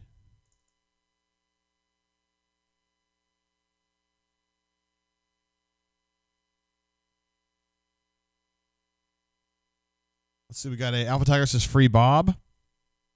Bob knows why he is bant. He knows why. I've talked to him about it. I like Bob. I talk with Bob. He's cool with me. I'm cool with him. He will get let out of Chile at some point here in the relatively near future, but he did something he shouldn't have done, and he knows that. You can't post pictures of bunker members like they're real life pictures. First of all, I think it's weird that you would even do that.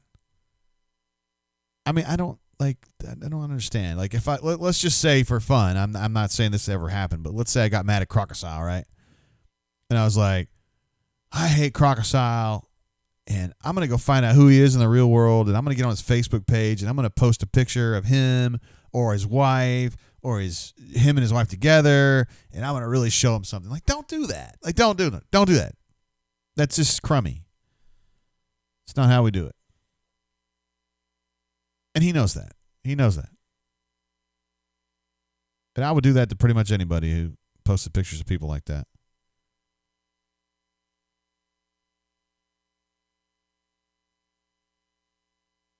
But we like Bob. He's a friend of the site. We like him. Of course we do. Kellen Mond's 9 of 10 for 70 right now. I don't know if you guys know this, but he has a quarterback rating of 181.8. Is that good?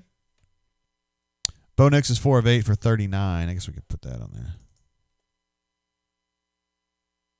He has a quarterback rating of 90. 91, excuse me. Mark Anthony still has 1 carry. Even with Sean Shivers injured. I should have known they would just stubbornly stuck with the kid instead of letting him actually platoon like they should. Total plays right now is 26-14, although it's still a little bit.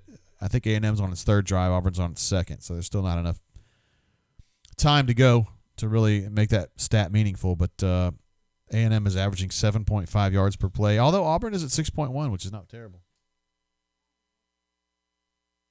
Huh? Yeah, we were thinking 7 field goals could win this one, Courtney.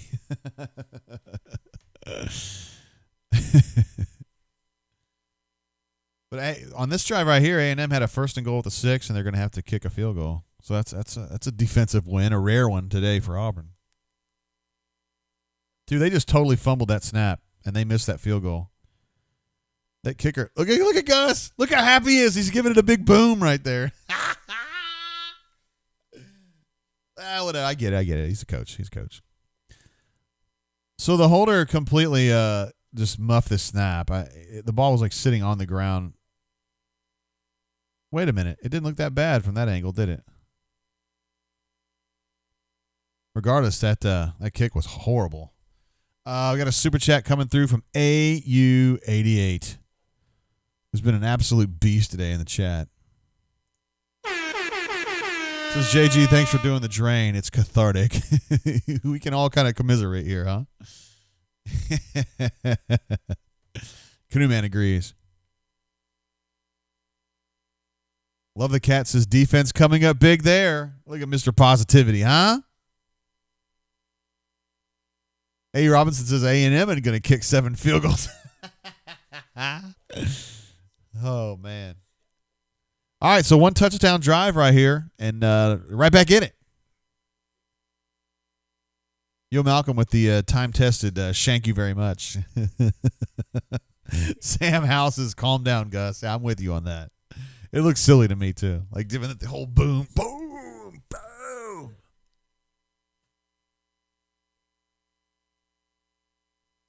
See, Christian R says Auburn got the win. All right.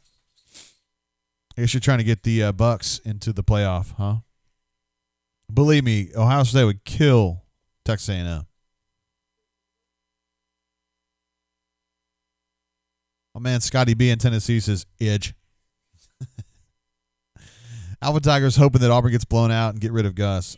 I'm still not sure that a blowout would get it done, but I would definitely be on watch. Is he freaking? What's the deal? What's going on with that dog? I thought he would be chilling out after his walk. John C says, how many of the next 3 plays will be within 3 yards of the line of scrimmage? Oh, the over-under on that is 3. Ed D says, next play, run up the middle. I was thinking maybe let's go with a play-action pass for 2-yard gain.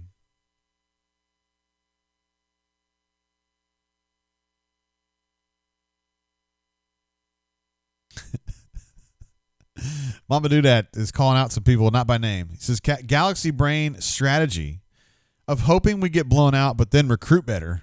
Come on, man.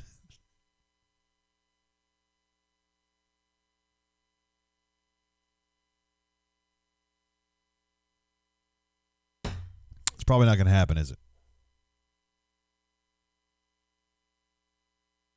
Why did all that get shifted? I'm sorry.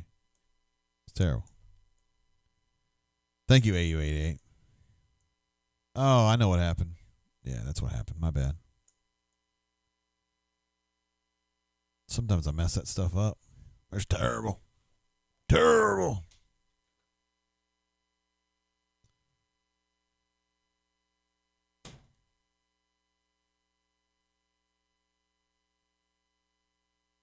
Sugar huddle, or Auburn calls that fire alarm. They faked the Steelers sweep and then threw it back to him. Dude, I was pretty damn close. I said 3-yard play action throw. It ended up being like a 6-yard play action throw. But 2nd and 4.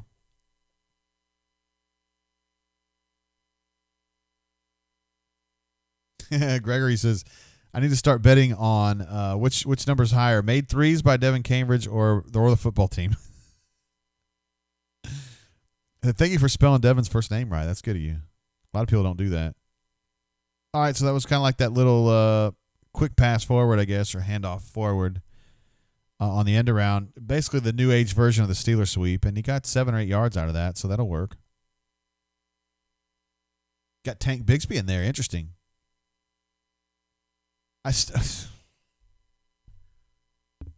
They're going to put a one-legged man in there instead of Mark Anthony. Like, why? What is wrong with the kid? They're going to do a little look at this. John Samuel was wide open, by the way. I mean, I don't know if that matters, but so they ran a wildcat there with Nix taking the handoff. That was pretty cool. And then he was in motion, so he kind of was on an automatic rollout, and he was going to throw to John Samuel, who was open, but he didn't do it. He ended up keeping it. And I don't know, he got 4 or 5 yards out of it. It's kind of a cool idea, though. That's a nice run from Tank right there. Got the first down. We didn't really have a chance to see on that run if Tank, if he had the same burst, because it wasn't really a burst play. But, hey, man. Let's see, Sam says Andy loves calling that sugar huddle. God, I wish I could listen to Andy. I love him on basketball. I just can't do it in this position. I'm busy talking to you guys. Hey, there's a throw down the field that actually worked. Nice. Little throw to Seth Williams. Kind of a cool block on that, too. They had Tayshawn Manning pull across to pick up that defensive end from the other side. C56 coming across. It was a cool idea. I like that. I mean, other teams do that, but you don't see Auburn do that as often. A. Robinson says, you mean Bo Nix is Patrick Nix's son? I had no idea. Nash Tiger says, most of you GDS sufferers can GFY. Auburn's about to open a can on a top 5 team. I see you, Nash Tiger. All right, there's a 3 or 4 yard run. 3-yard run for Tank. Still couldn't tell if he had the explosiveness. It wasn't really one of those runs yet. Sam Howell says he feels bad for Mark Anthony's family. Hey, let's go through this again. The one time. Oh, wait. No, it's not one time. The latest time that Bo Nix has missed an open receiver like that. Just loft it, bro. All right, so Auburn's going 3-by-1. I'm interested here to see what they do. Ooh, it was a read. Oh, that's a nice little play there. I wasn't expecting that. Were you expecting that? That was kind of a cool call. Got Auburn down to a 1st and goal at the 4 or so. It's pretty cool. Jack says he's sick of the Bo slander. No, he's at the 5, sorry. So the Auburn's got a 1st and goal at the 5. Bo just had Auburn's longest run of the day. Nah, I take it back. You know what? I bet you that for that long one. No. Shivers had a 29-yarder. His rumbling, bumbling, stumbling was a 29-yarder. You got Tank in there. Double shift. 21 personnel. Like old school Auburn right there. I should say old school Gus. All right, I still can't really adjust. I can't assess Tank's explosiveness there because he didn't have a chance on that when they scraped outside and they were all over him. And he couldn't cut back in. There were too much pursuit. He's did the best he could and went outside. Broke even. 2nd and goal from the 5. Sam Howell says pound it. Man, that's good advice pretty much for anything.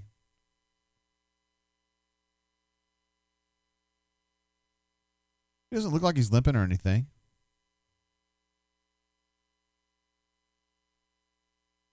They put Shivers back out there. Mark Anthony, where are you?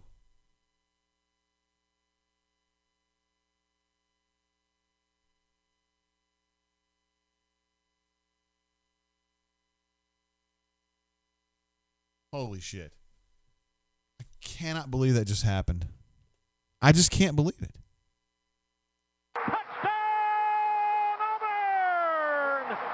Got to give him credit, man. That was a hell of a run. I don't know how he got out from the problem in there in the beginning. I mean, screw this pylon cam shit. I want to see what happened on the other side of the field. I don't know how he got out of that. Look at him mugging for the camera. So right here, the pressure comes from the right side, and he gets just avalanched. I thought he was dead right there. And then he gets out of it somehow. JJ very alertly got out in front of him. Didn't help, but it was a very alert play.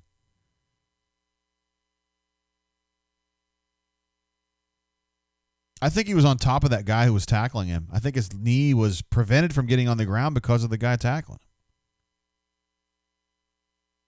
Wow. All right, guys. So like I was saying, Bo, man, what an unbelievable quarterback. He's been great this year. So good all the time.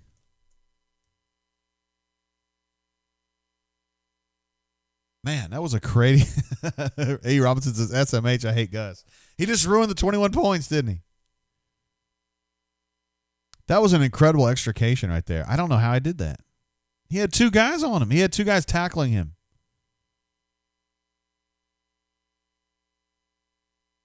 I will say this about Bo, right? We got a lot of criticism of Bo, but like sucky and absorbent is not one of them. Like he's fighting all the time. He'll do some silly stuff, but he is absolutely fighting all the time. I give him that. And he fought like hell on that play. That's a great play. That's a great play. Like when we're talking about Bo 25 years from now and they put together like a little montage of Bo's greatest moments, that's one of them right there. They're going to say that typified Bo. The main man, Stoop Up, is back. Who has super chatted, I think, every single show we've ever done. Like, ever. Including, like, the test shows that I didn't even put out on the public. He was still there. I don't know how he did it. He says, Bo may be erratic, but he's got heart. Absolutely. Got to give him credit. Tavares has the same things to say. Daniel Morgan says, wow. It was a pretty impressive play, to be fair. Sam H. jumps in. The fire Gus, just to make sure that we all remember what's going on, what the real stakes are here, okay? Oh, man. Doug D says he does fight unlike Stidham. Fair. That's a fair criticism, I think. I mean, Stidham's a fine player. I just didn't. I thought he was more of a talker than a doer, and I think Bo is more of a doer than a talker. Call me a bug, says JGT dropping extrication like, boom. Hey, man, I didn't go to college for 7 years for nothing, buddy. Although, to be fair, I got 2 degrees. But anyway, you know what I mean. I guess technically I was only in college for 6.5 years. But I got 2 degrees, though. One from Transylvania University, one from University of Kentucky. Actually, I was tweeting with a gal, an Auburn fan that I follow, who I think is very clever poster, Twitterer, and she was like, we were talking about how I went to elementary school in California, and she was like, well, how'd you get to Auburn? I was like, I didn't go to Auburn. She's like, I didn't know that. I was like, well, I mean, it's in my Twitter bio. It says I'm a graduate of Transy in UK. I don't know. Good folks. Bego says humble brag. I don't know about that. I don't know about that. Call me Beck says English minor. No. 2 degrees in psychology. I thought I wanted to be a therapist. Or something. I don't know what. Something along those lines. Hey, Sam and Stoop Up, thank you guys.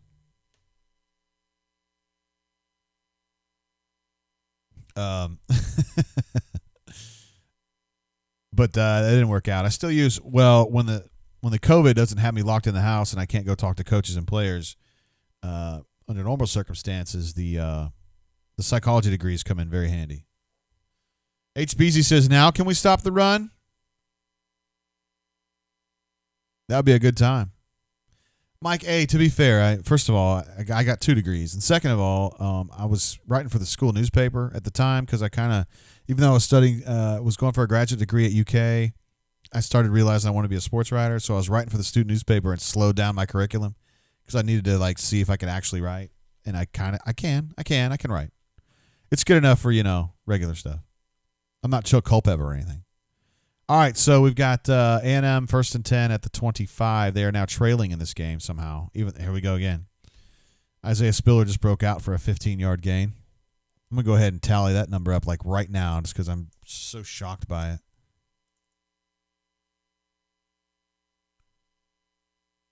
Whew. Man, this is weird. I hardly ever see Auburn getting killed like this in the run game. Dude, Dre Butler's 5 yards downfield diving backwards to try to catch him.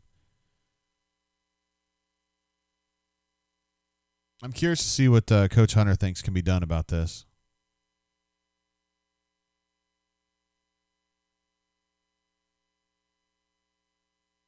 Jeez, we're at 3 minutes left in the second quarter, and I feel like this game just started not too long ago. Am I crazy here? Well, it's been going on an hour and 10 minutes.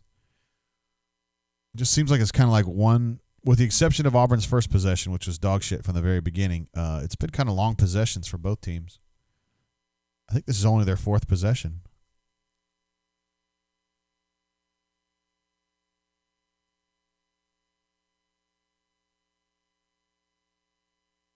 That's a decent play right there. 1st and 10. They only got like 3 running the ball. It's not bad. Chris Thompson in the game. Holy shit. Did you see that? Wow. I wonder what's going on there. Let me see what this personnel situation is here on defense. They still got Chris Thompson as a deep safety, so he's in there for Sherwood.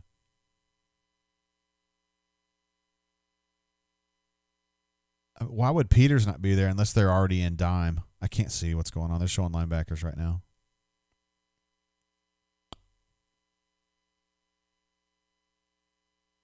No, they're a nickel. They just got Thompson playing deep safety right now.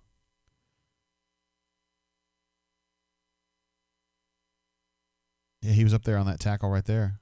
Cool, man. That's awesome to see young kids getting a chance.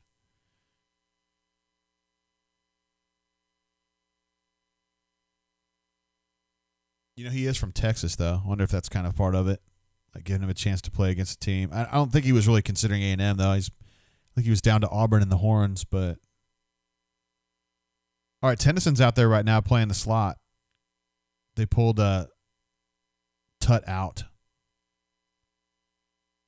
They just threw that on Tennyson, I think. I think that was his guy.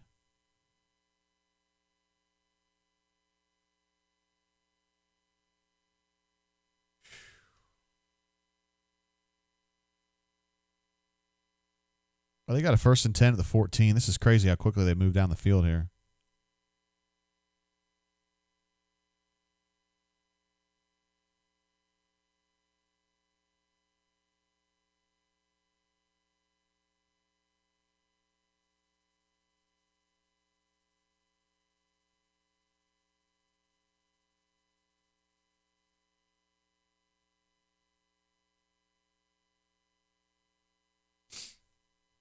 I cannot believe how bad the run defense has been.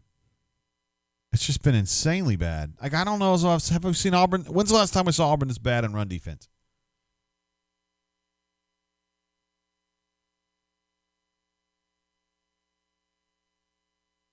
They're going to say he's a bit short there on 1st and goal, but it's going to be 2nd and goal from like the 6-inch marker. Keith, man, you're preaching to the choir here, brother. He wants to know why not a healthy Mark Anthony over an injured Tank. Although, to be fair, Tank was I thought he was decent in that last shift. I can't tell if he had his regular explosiveness, but he was effective. At least he was doing everything I expected.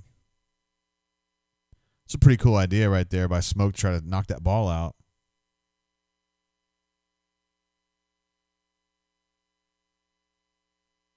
Yeah, he probably got in on that one. Auburn alumni says most pitiful defensive performance I've seen in a long time. Yeah, I was trying to say, when's the last time? Tennessee game? But are you talking about this Tennessee game? Because Auburn beat them pretty bad. But if you're talking about the 1 in 18, that was all passing. All right, so I'm going to give a belated TPIR horn on that one. We'll go ahead and throw another shrimp on the Barbie for Texas A&M. There now leads 14-10. But you missed the game last week. See, Devontae Smith was the thing that I was reminded of last week, brother. Let me take a look, though.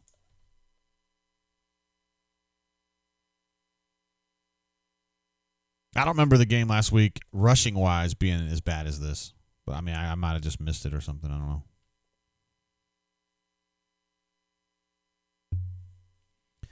Alabama rushed 27 times for 143, 5.3 yards per carry, which is nothing to laugh at. That's a terrific number. But, I mean, it's not like this. Right now, Texas A&M is at 22 carries for 174. They're averaging 8 yards a carry, so they're way over that. 5.3 versus 8 yards per carry. I mean, I know we still got a half to go, but yeah, this is just getting absolutely slung around, man. It's crazy. Mama Doodad's with me on this. Says it wasn't this close. It wasn't close to this bad last week. Just specifically running the football. Let me see what this Tennessee game looked like.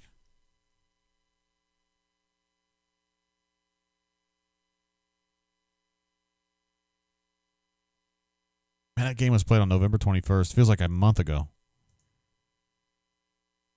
Tennessee had 41 carries for 222, which is a whole hell of a lot of yards, but it's still only 5.4 yards per carry. Wow, they must have run a lot of plays. 41 carries and then 33 passes. I guess it's not that many. But 41 for 222 for 5.4, that's still nowhere close to this on a per carry basis, I'm saying. 7.9 yards per carry. Good golly, Miss Molly, man. And that includes some Mond runs. Like the tailbacks just alone are 18 carries for 166.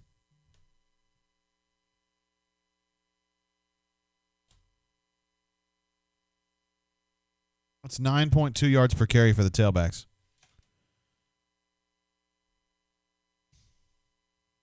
Whoa. Good golly, Miss Molly.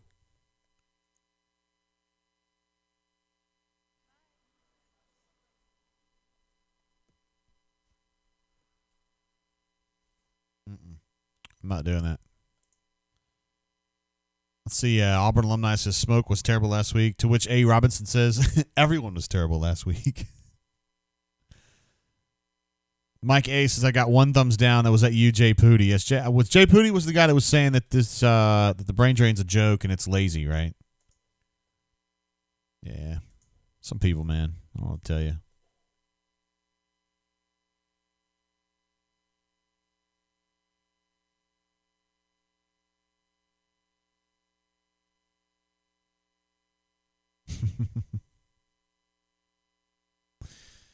Yeah, I think a lot of people think the brain drain is pretty cool. I'm glad you guys are here, obviously.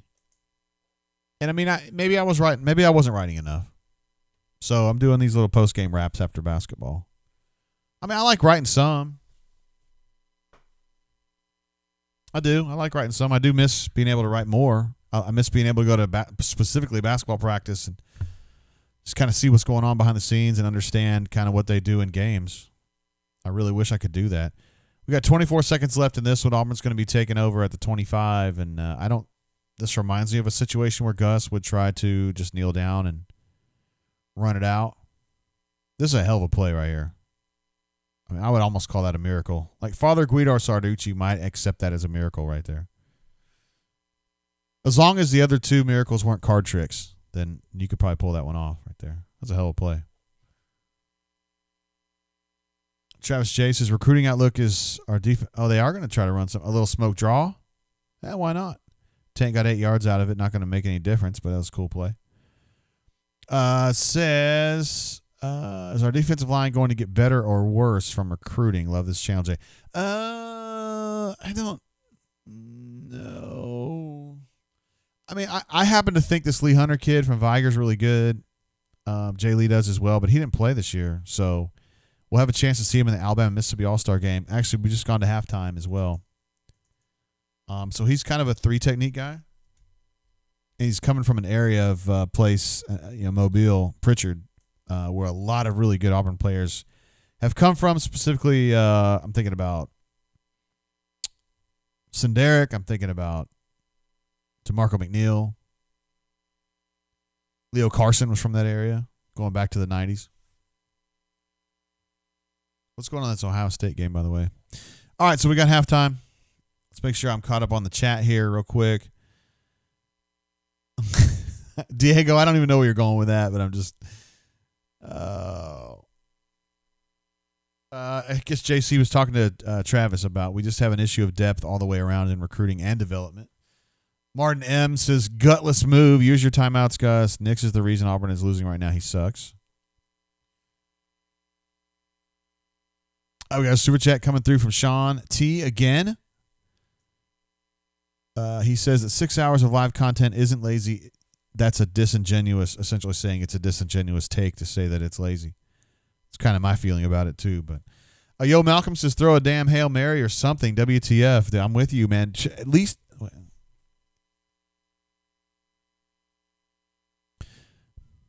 Let me give you an air horn, Sean. Appreciate you, brother.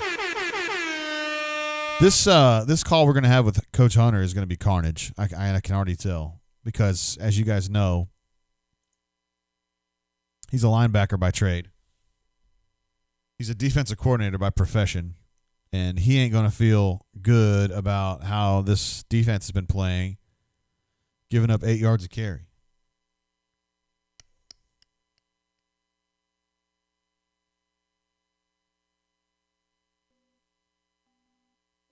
He ain't going to like it.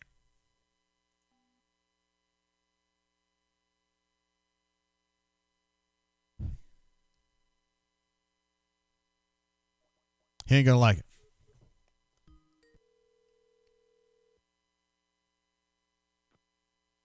Hello. What's up, Coach Hunter? Hey, Jay. What's going on, brother? Well, nothing good on this game. Man, this is ugly Saturday morning game, man. Yeah, I was telling the folks before you got on the horn here that, I mean, you were a linebacker when you played. You're a defensive coordinator by trade. This is not the kind of game you like watching because this is ugly. It's not, and I don't know. There are some things, you know, and you don't ever like to question college coaches as another coach just because of what you see and what they've earned to get there and track records and everything and whatnot. But the defensive schematics in terms of the way that Auburn's aligning to the offensive formations Texas A&M are giving them are really, really weak. I mean, Texas A&M's expanding the line of scrimmage by 2 gaps with tight ends in either attached sets or wing sets every play, and Auburn staying too high and essentially fitting 8 gaps with 6 players, you know, up front. And I don't get it. I don't understand it. You can see the deficiencies pre-snap. And as good as this Texas A&M offensive line is already, you know, to concede 2 gaps at the point of attack, man, this is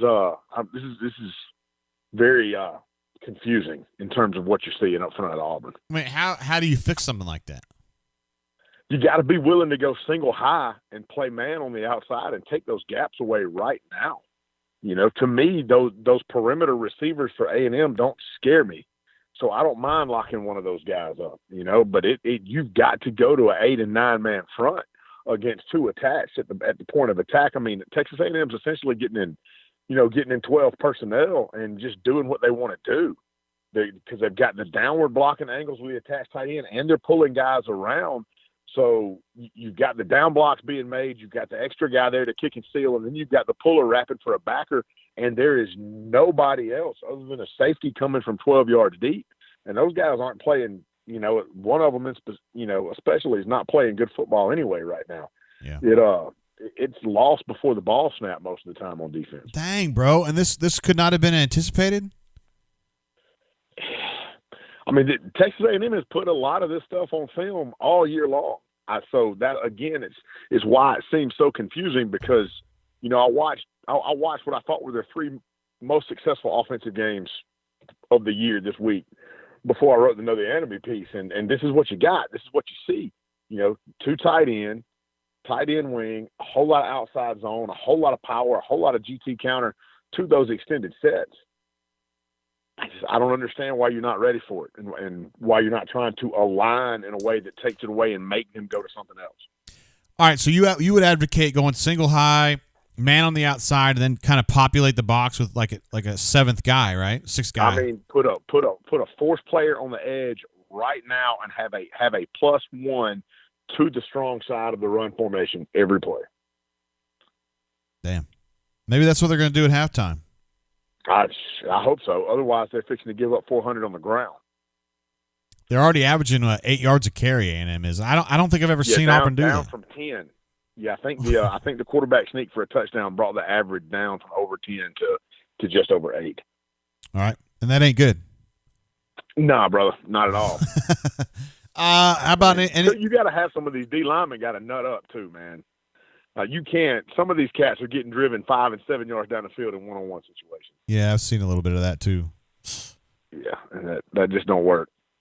No, because A&M, like you wrote about this in the Know the Enemy, their offensive line is legit, man. They're big dudes and they're experienced. Yeah. You know, other than Bama's, it's probably the second best in the SEC. All right, what else has stuck out to you about this game? I'm starting to understand now. You know, you rest Bigsby the first quarter, hoping you can get 3 good, healthy quarters out of him. I get that. The 2 forced screens on the first drive were very non-rhythmical, for lack of better terminology. Auburn kind of put themselves in 3rd and long right out of the gate and forfeited a possession right there where I don't think they had to. When Nix is good, he's good. When he's bad, he's bad. He's made some really good throws when he stepped up in the pocket, set his feet, obviously a couple good runs and scrambles. I do think they're going to have to lean on some quarterback run in the second half to open up some things offensively. Lots of reads, the stretch read with the inside Q power, inverted veer, whatever you want to call it. That's been good. Even just some standard zone read on the backside with a bubble option or a stick option. Route combination on the back. You're going to have to open some things up for yourself. You're not going to be able to run in the teeth of that box. Have you been surprised by they've been running? Because Shivers got hurt, I think, on a long run there in the first quarter. They just taped it up, and they've ignored Mark Anthony since then. Yeah. Hey, Richards too, dude. You talk about why he hadn't been on the field. Another reason why I don't get it, on the long conversion to Williams, he stepped up and just manned up and made a great blocking pass pro. They brought Buddy Johnson on a delayed Mike blitz on that 3rd and long, and he's a big stud backer. Brought him right up the gut. Richards stepped right up in there and ate that block, to allow that big conversion. Usually with Gus, that gets you more reps, man. Usually, that's a battle-tested rep right there. And then offensively, they were getting something with Shivers on the outside zone. I think that kind of just felt like they had found a little something. They were doing a good job of widening the star against that 4-2-5. Being able to log the end and getting Shivers upfield. He was tearing off some yards in pretty big chunks.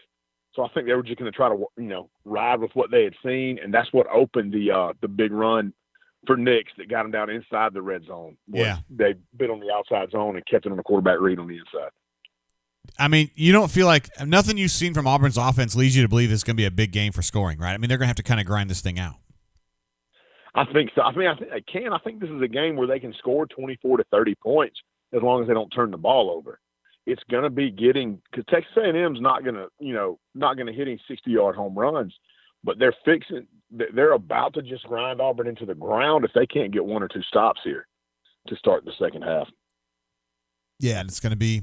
I mean, Tennessee ran for a bunch of yards, but it took 44 carries. Well, that's what you're seeing. You're seeing Texas A&M do what Tennessee did in the third quarter. Doesn't look good if they don't make an adjustment.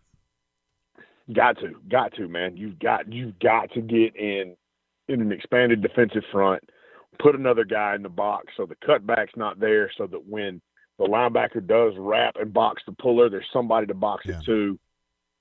And if you're going to rely on safeties to come down and run fit, by God, they got to come down and do it and not just flag an arm at the ball carrier.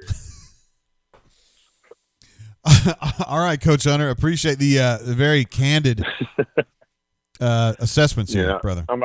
This one's been hard to watch, man. I'm trying not to just go hard into cutting a full-blown locker room halftime promo on that ass right now because this has not been good defensive football. And it's unusual. Auburn's usually pretty solid against the run, Usually, but I mean, this everything from schematics to effort to executions all has been ugly this half, man. Right. God is hoping it gets better. I will check you after the game, brother. All right, bro. See you. See ya. All right, I was right. I knew Coach Hunter was going to be none too pleased with this one. But I hadn't correctly identified what exactly the issue was, which is that he said they're creating a wider surface. They're creating extra gaps by using that 21 personnel. And or I guess it would be 12 personnel. And creating extra gaps that Auburn just wasn't staffed to get into. And that's why they were able to kind of get out so easily that they had they were outside of Auburn's defenders at all times, so they were always able to kind of pin them inside and then get out. And so Hunter, as I kind of had him reiterate on the call there, that he thinks the solution is going to be you're going to have to go man outside, one single high safety. Auburn usually likes to run two. So one single high safety, roll that other safety up. Whether you're going to change personnel on that particular player or not, I don't know. And then you want to try to at least have a +1 to the strong side at all times, or else you're going to continue getting gapped out.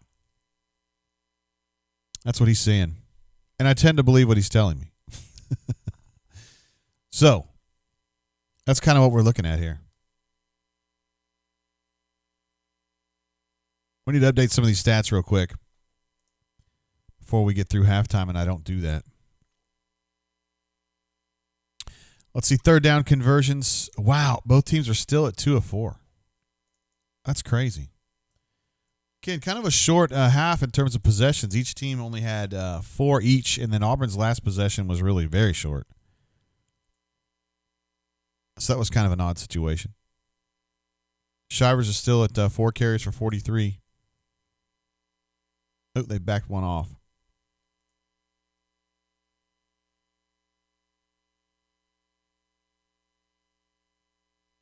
Nix is now officially 7 of 11 for 81. One of those missed passes was a really crucial one, too. The overthrow to Eli. Should have been an easy touchdown. He completely missed it. Horrible. And Spiller is 11 carries, 78 yards. I'll tell you what, I'm just going to change this to I'm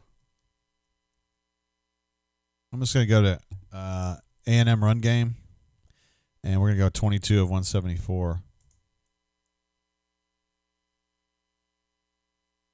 I feel like that's a better barometer of what's going to be going on here.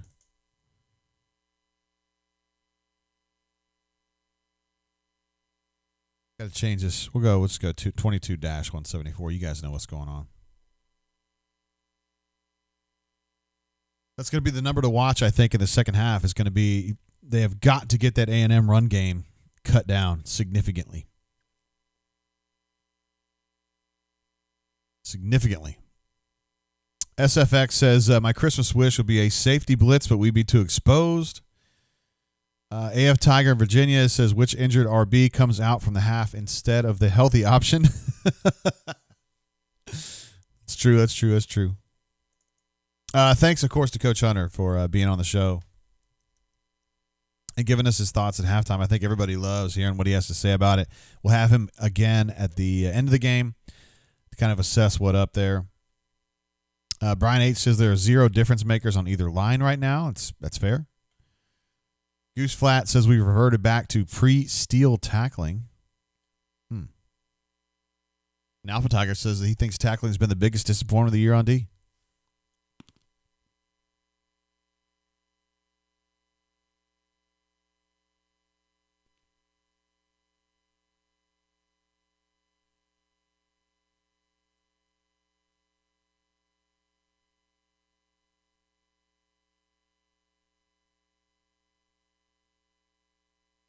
Maybe we should get B-Matt on the horn. I think we should. Because you guys kind of want to, you guys love Angry B-Matt. And I suspect that he is, I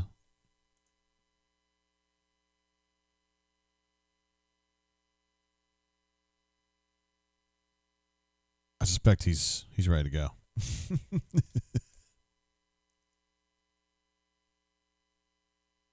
Oh, he wants me to give him a few minutes. How much time do we have before halftime's up? All right, here's what I'm going to do. I'm going to take a break right now. Just a quick one, and then we'll come back and we'll get B-Matt on. And I think he may have a special guest lined up for me, too. So we'll check that out on the backside here.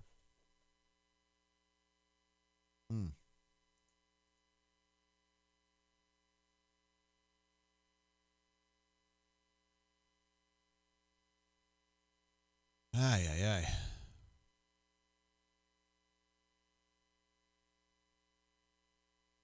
I lost one of my panes here. I'm having a hard time getting it back. Overlays. Oh, scenes. There we go. All right. So we go on a quick break, and then when we come back, we'll get Russell B-Matt in all likelihood. And we may have a special guest, although we're probably running out of time. We'll probably have to push him to after the game. But he'll have some things to say. All right. See you in just a minute.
All right, guys, we back.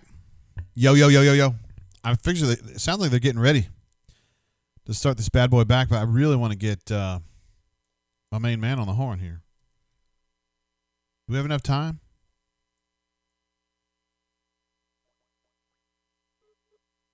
Hope we do. Oh, he's ready for us. They fixing to start right back now, though. What up, bro? Just watching a football game. Auburn is hanging in there, and they've got to find a different plan on defense. Let's put it that way. They're getting gassed, but they're still in the game, which is a good thing. Yeah. So what are your thoughts about this defensive performance so far, man? Dude, yikes. Well, I think a lot of it just has to do with how good Texas A&M's offensive line. I mean, I just think they're winning the battles up front, and Auburn's not having collisions with their players until 5, 6, 7 yards down the field. So it's hard to defend like that. So Auburn's going to have to win some more battles up front, and if that doesn't happen, I think they're also either way they're going to also have to start bringing up the safeties and start doing some run blitzing and just taking some more chances. Yeah. I'm not sure bend but don't break. I'm not sure it works when the team is gashing you for about 8 or 9 yards of carry. Are you rustled by what was going on there? No. I think Bo Nix made a great play, or Auburn probably would have kicked another field goal. But this is a shootout type game. Auburn needs to go for it, right? This has been, people have been harping on this, since the Alabama game and really before this, Gus not being aggressive enough. Yeah. And they've really got to get after it and go for it. You cannot kick, 2 or 3 more field goals in this game and expect to win. You're going to get beat by 2 or 3 scores. So, I think Auburn offensively can move the ball and have success.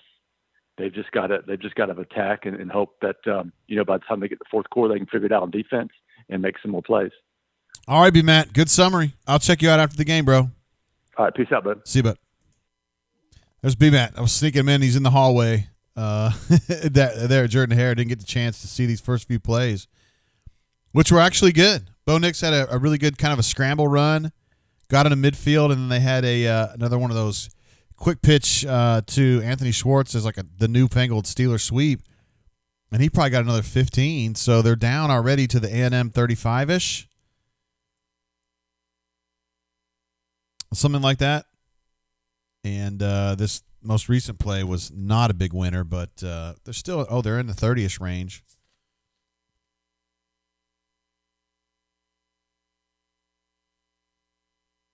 That's where you see Shiver's lack of agility right there. Everything he does is rounded, like he doesn't have any stutter steps. It's just kind of like, but I mean, it's good enough. He gets the yards that are there, and the yards that another back who had more agility would get from changing direction, he probably gets his just by trucking people. So ultimately, they get the same amount of distance. We got a 3rd and 4 here at the 24. Auburn going 2-by-1. Nope, 3-by-1. Excuse me. They actually shuffled into a bunch right there. Bo's going to go for God bless, another good, nice run. Bo scrambles for a first down there, plus a couple extra yards.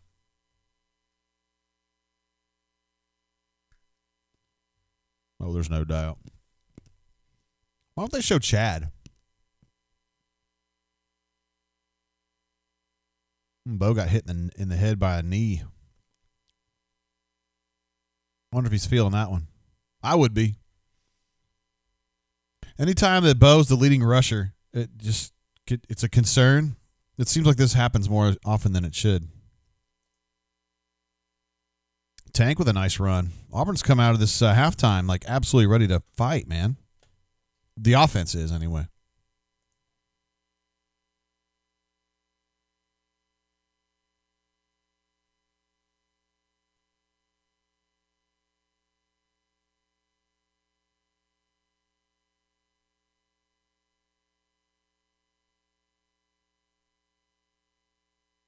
I didn't like that blue color on the names down there.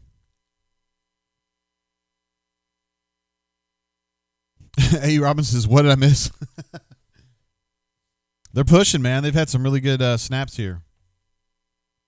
Bo's had a couple really good scrambles. They had a good maybe a 15-yard run from Schwartz. And, they're making progress. And just as I say, hey, where's Chad? They show a shot of Chad. Look at that. Hornatius says Bo for RB1. Atta boy. You getting on board. 3rd and 3 is what we got here.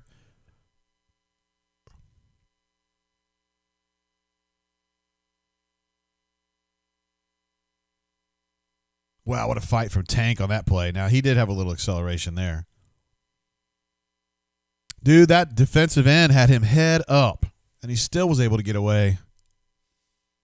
That's definitely something that Shivers could not have done right there. He would have tried to truck him, and hell, may have. I don't know. But that was a big-time run right there.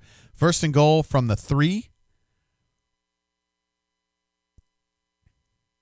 And they're going to do the keeper on the mesh, and that's a touchdown from Bo Nix.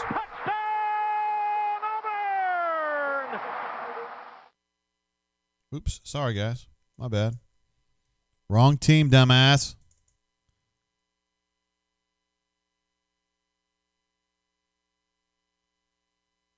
Hell, Tank was going to score on that anyway. Nice block by Seth, too. Wow, that's a really impressive drive coming out of halftime. Talking about punching him right in the mouth. But, although I think it's very good to have that happen, this is going to come down to any defensive adjustments Auburn's going to be able to make. Let's go ahead and update some of these numbers, guys. That was a good, solid drive. Bo now 8 of 12 for 105.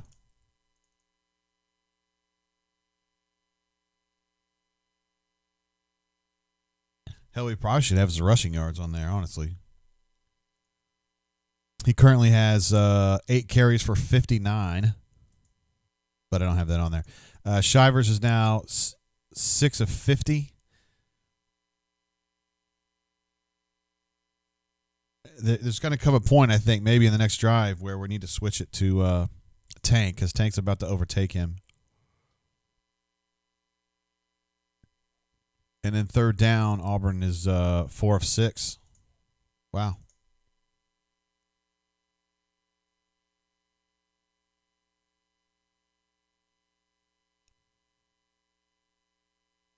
Bobby Kren says, come on, D, let's respond.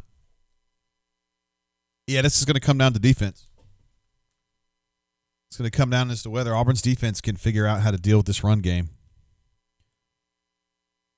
Call Me Biscuit says he doesn't think A&M is a playoff team regardless of the rest of this game. Somehow thinks that COVID is a top 5 team. And JC23 says Tank looked ready.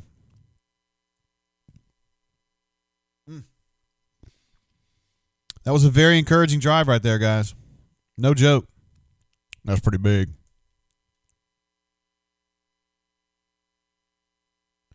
That's pretty big. There's no doubt.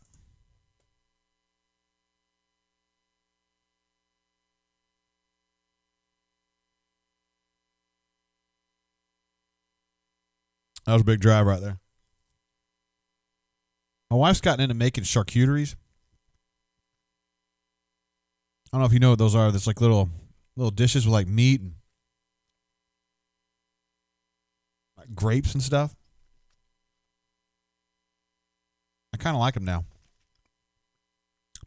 Mr. Monson wants to know what I'm drinking today. I'm drinking that Calumet 10, man. I got this from a bunker member who I don't know if I'm supposed to say who it is. So I'm not going to. But it's good, man. Actually, I wasn't planning on drinking very much, and then I drank too much. I mean, not too much, but I drank more than I thought I would earlier. Because it was good.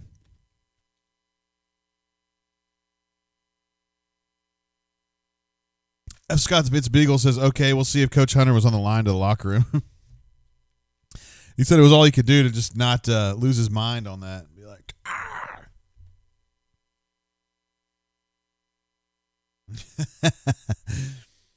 My man, I don't know if I want to out you on here. Let's see. Becky, my friend Becky in North Carolina says, having a charcuterie for lunch myself. You're the master of charcuteries. Courtney's just trying to catch up to you. Although she may have caught you by this point. I don't know. She's been doing this. Was very well laid out considering it was just coming up here to me. And also my main man, I don't know if I want to identify you though, bro, texted me saying that he didn't know that the administrative assistant liked to cut my cheese. See, this is where I would have had the laughter right there. But I need to get a laughter one. AF Tiger in Virginia says, my wife's gotten into making charcuteries. That's why I'm here. Thinking that's funny. Yeah, it's like a new passion of hers. I don't know. I mean, I enjoy it. It's there's worse hobbies. All right, so it looks like the A&M got 4 yards on that first carry, and in general, Auburn was equipped to handle that run. 4 yards is certainly not a defensive W, but I mean, considering the way things have been going today, that's a step forward.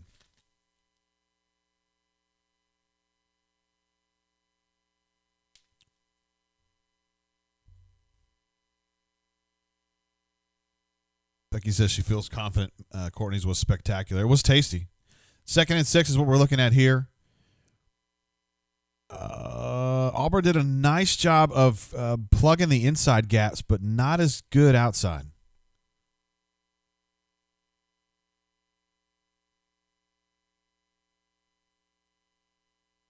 Yeah, my man D.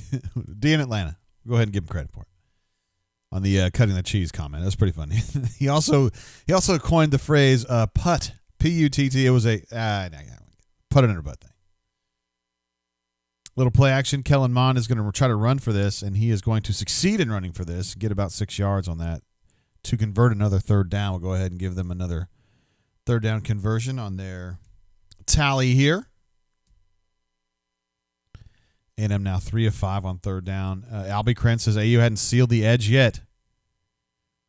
No, Auburn was working kind of what Hunter was alluding to at the call. They were really working heavy to the front side there, and then he was able to kind of get a bootleg out the backside. And that's just good play calling. They kind of see what's going on, and they hit it. I'll catch you up here in a second, Biscuit. Appreciate you, brother. Still got Lord Tennyson in there working the slot right now. Safety blitz was very well timed by Smoke and forced them to do a 2-yard panic carry on that. Call Me Biscuit jumps in with a super chat. Let me get you that air horn, Big Daddy. He says, give Gus credit. This team didn't quit, but feels like fan base, or at least the bunker did. Strong response of positivity for you, Hornacious. Hornacious, Mr. Positive these days. Appreciate you, Biscuit. You're the man. Been here a long time with us, all the way through this whole brain drain phase of this year. Even when COVID kept us really thin, but I appreciate you being here, brother. 2nd and 8. Auburn's got the number 1 guys in there right now, so let's see what they can do. Pass rush, they're just bringing 4. Looks like the umpire was he gets the pass break up there. Oh, and then he gives the slot receiver a swat on the ass. Attaboy. That's how you do it.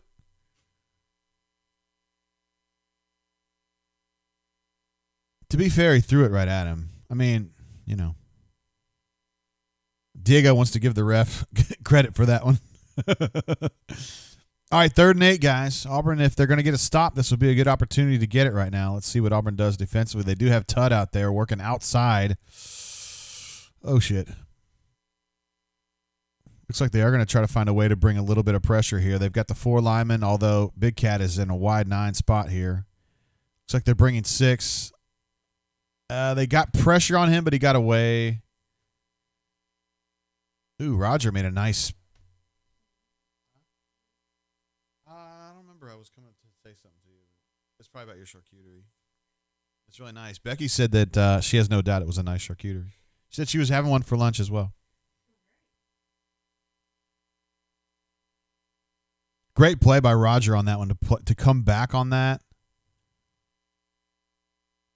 I think against a mortal defensive play right there, I think that gets caught. Look at Hornacious says 8-3 ain't going to be a bad record this season. What? Wait, what? 8-3. Wow. MWD says umpire should be replaced with a drone. They would never hit a drone, right?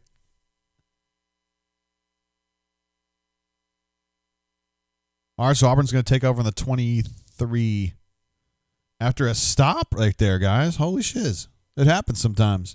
Texas A&M's rushing totals have dropped precipitously. They're now down to 26 carries on. Hold on, Biscuit. Appreciate you, brother. They're now down to 26 carries and 192 yards.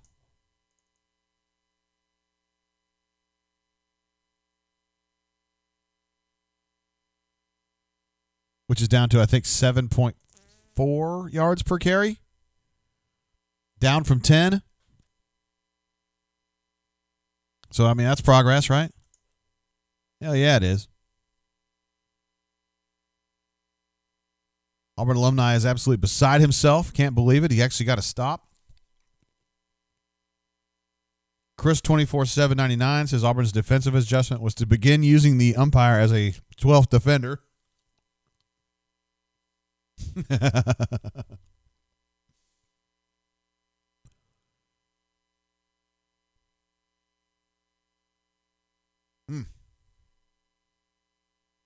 like for the Naked Gun when he goes, "How about that?"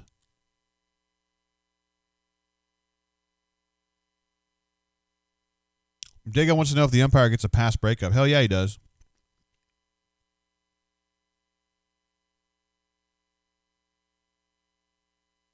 Wizard wants to know why it seems like Owen Papo gives up on plays. I haven't noticed that. I've noticed him not making a lot of plays, but I haven't noticed him quitting or anything.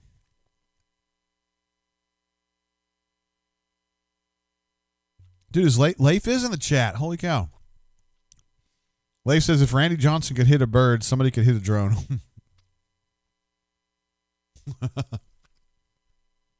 What's up, Leif? Spread Attack U18. Super chats us again. Says, let's go up 10 on the bomb to Schwartz. Thank you, Jay. Okay, I'm calling it. Let's go deep. Let's put Schwartz in the slot. And let's put him at the 5 and just go deep. Okay, coming out of that bunch set.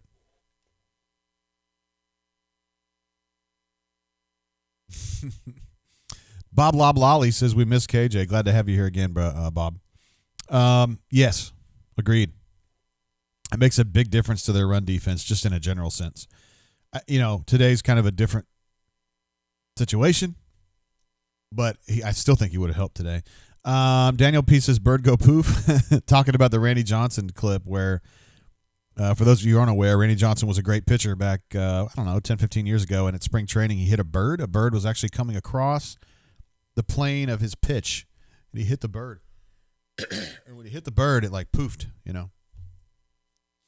like feathers went everywhere. And so people after the game were asking him about it, like laughing, and he did not think it was funny.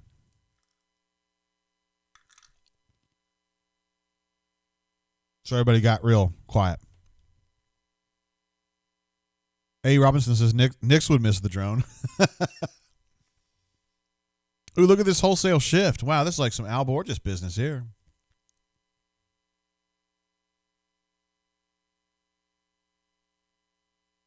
A little bit of a outside run there.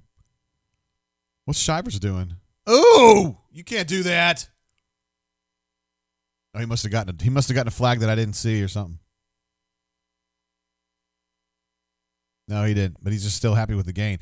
Get Mark Anthony in there. I think I did see Mark Anthony there. He is. All right, Mark Anthony's in the game, guys. Here we go.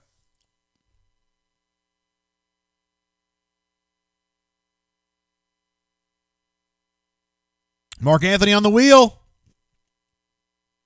Knicks ended up going a little bit shorter to Eli, but he still got a first down. I would be very curious to see a replay on that to see if Mark Anthony was open on the wheel. It's the exact same play they ran at Georgia that year that Sean White was there. And he was wide open on that one too, and he dropped it, but he was still open. Kobe Hudson in the game. Oh, my God. They are subbing in some real dudes now. I think I might have seen Malcolm Johnson out there. Who's playing wide right now? I can't see the numbers. No, it's Eli. It is Kobe Hudson in the slot, though. Who had a hell of a block on that.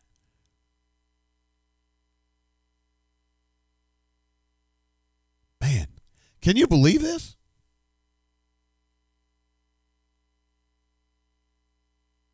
I wonder if that's a busted play right there. No, I wasn't busted, but I'm mad at that machination that this mesh was messed up. Canoe Man says it's Mar time. Hell yeah, it is. They're scared, I think. I think they're terrified, actually. Thanks, Spread Attack. Appreciate you, brother.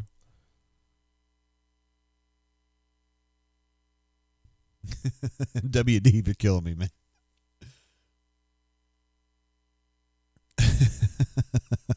A. Robinson now says A&M sucks. I love you guys, man. It's December. A&M's ranked number 5, and you guys are like, nah, they suck. Love you guys. Daniel P says Auburn is just one big busted play. Oh, no. Gonzaga Baylor got postponed. Damn it, Jim.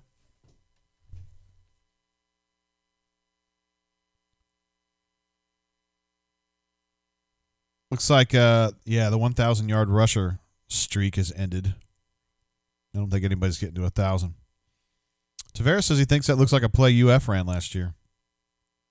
I don't remember that one. I bet you're right, though. Ravine says, looks like JG got snacks. Man, I had to have some. I hadn't eaten today. Well, I mentioned earlier, my wife's been making charcuteries. And, yeah. I was kind of slow to acclimate to them. But, I meant to tell you guys. So, Diego, it's charcuterie. I went to see my doctor in middle October, and he was like, bro, love you as an Auburn guy. I love you, but you need to lose some weight. So I was like, all right, man. I'm coming back to see him in April, and I didn't tell him this because I just was like, yeah, okay, I will. When I go to see him in April, I want to absolutely drop his jaw. So I've been on a crazy weight loss kick. Actually, my wife has been doing an awesome job too. And not really dieting so much as just totally changing how we're doing stuff. Y'all check this shit out. I showed you guys this last week, but it just continues.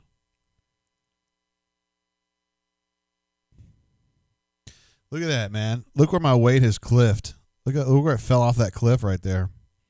We started on the 26th of October, and I think I've lost 9 kilograms, 8 or 9, which is 17, 18 pounds or something like that in 6 weeks. And that's what it looks like on the 3-month plot. So I'm just dropping down, man. I want to blow his mind. I think I can get to 40 pounds under what I was. It was just stupid weight too. I was just not paying attention to what I was doing, Auburn alumni says intermittent fasting. I'm not really doing IF per se, but the way I've kind of got things set up, it ends up being a lot like intermittent fasting. For me, it's just all about I have to stop snacking myself, and I got to make better choices at meals, way better. And it works. And I've just gotten over my anxiety about going to the gym. I didn't want to go to the gym because of the virus is going to get you. But I found everybody is so freaked out about the gym that when I go, Tank!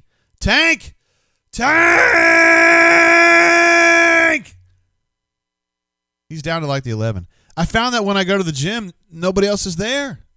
Yesterday I went to the gym. I was the only person in the cardio room. I mean, there's this huge ass room, and I was the only one. So I can't get the virus in there. There's nobody there to get it from. Great run from Tank. Hey, you guys thanking me. Ravine, AF Tiger, Virginia, Daniel P. You guys are the best, man. Canoe Man, Tavares, JC23. Thank you guys, man, for the Abby Kren for encouraging me on that. You guys are the best.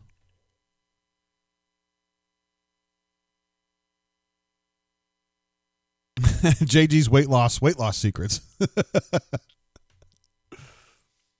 Yeah, for me, it's real easy. It's just about overhauling how I eat and then getting exercise. And again, when I go to the gym, there's nobody there. That's not Carnell. That's Cody. But that's okay. Don't worry about it.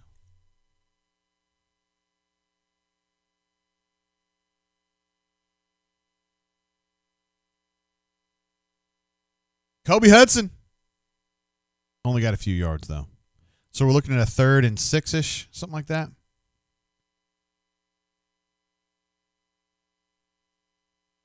Chris 24/7 makes a great point. He says, okay, Tank runs for 50, and the next play we run him up the middle.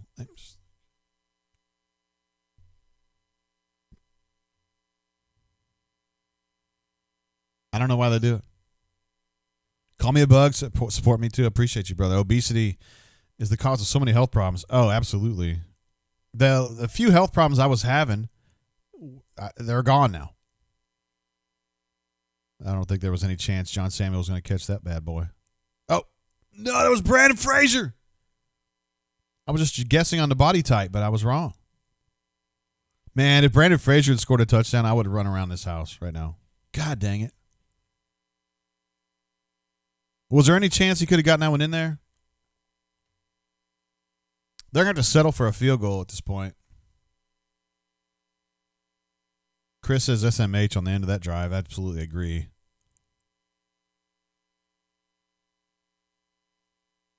All right, we'll give him a muted applause for that. Auburn throws another half shrimp on the Barbie to get up 24-14. I mean, obviously that's not enough. I think in this game you need touchdowns.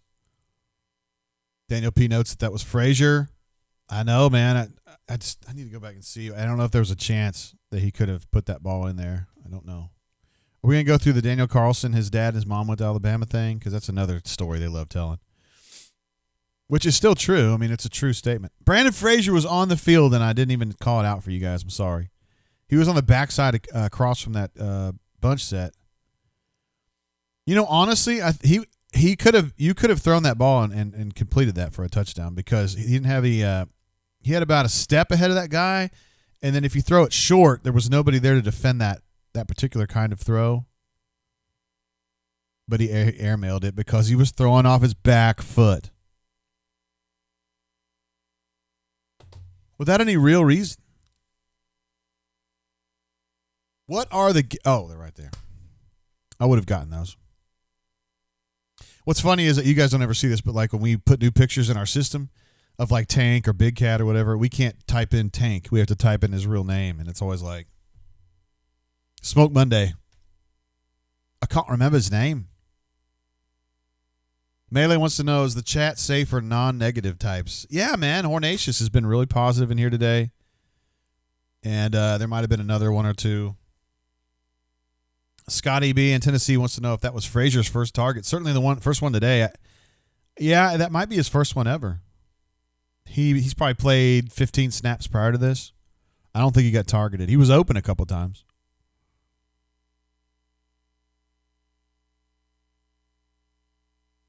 Bourbon Bowl thinks the play on first down killed him on that. Yeah, that was the run up the middle by Tank after he had just run 50 yards, right? Like, what the hell, man? All right, A&M's back. Let's see if they're going to run the football again. They're at the 25. 4 minutes to go. Already at the 4-minute mark of the third quarter. How about that? This game feels like it's really short. They're going to try to sweep there. Double pull. Great play by, was it Colby? No, it was Derek Hall.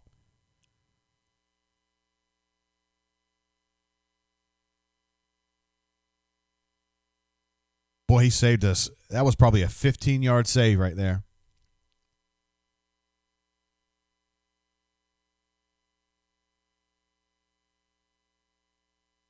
That was a big-time play. All right, 2nd and 7. Let's see, are they still running the 2 tight ends? No, 1 tight end. They got 2 backs, though. That's a cool idea, but Auburn was on that. Zacoby was all over that, as was Johnson, Colby Johnson. Caleb Johnson, excuse me. God, why do I always call him Colby? All right, it's going to be a 3rd and 4-ish. 3rd and 2-ish, excuse me.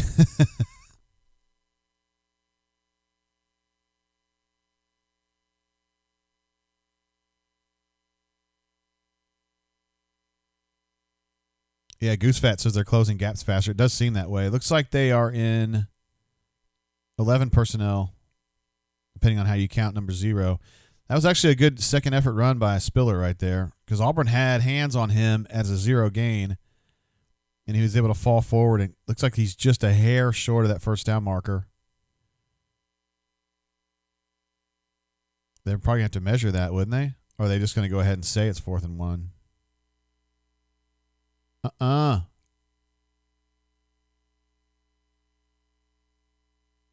Fair enough, whatever. They're in 11 again, depending on how you claim 0. Oh, that's his own version of the overthrow to Eli right there. Although the pass wasn't messed up, the tailback just dropped it on a little bit of a wheel.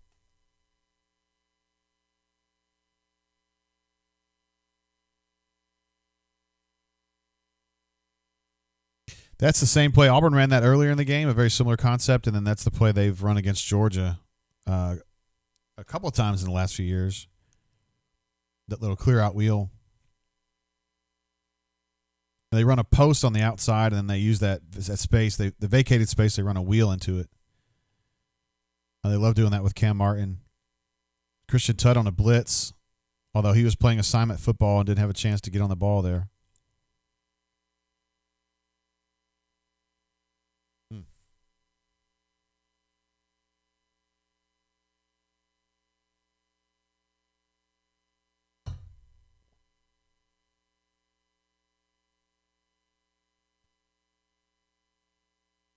All right, A&M is now across the 50. They're at the 48. A. Robinson says, wow, Tut sucks.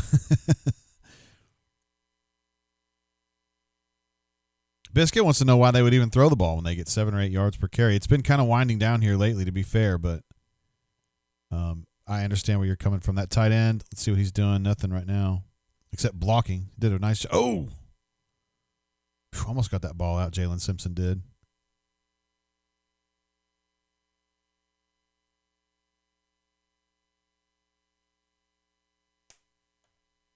Another run play. Another first down. Looks like they're back moving again pretty well.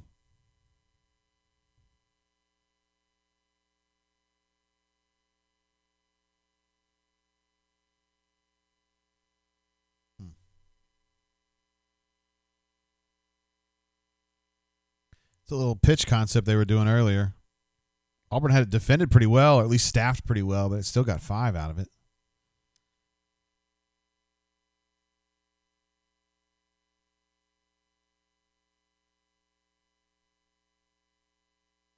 Our chats are kind of like populating really quickly. I don't know what's going on with that. Keith wants to know, how does the diet work at Voodoo for the rundown? So when I go to Voodoo for the rundown, I just get 6 wings, but I don't get any sides, and I drink water with it. I know the wings are not great. I'm not saying that, but you limit your damage, move on. It is delicious. Oh, wow, that was a lot of space there.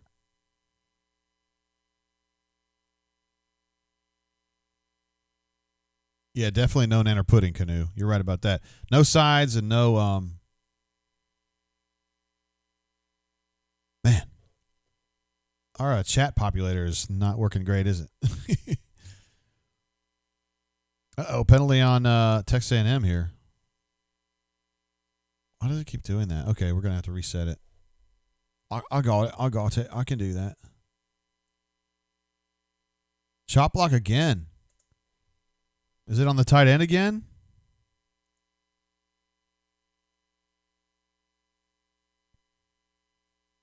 Let's see a replay of that bad boy.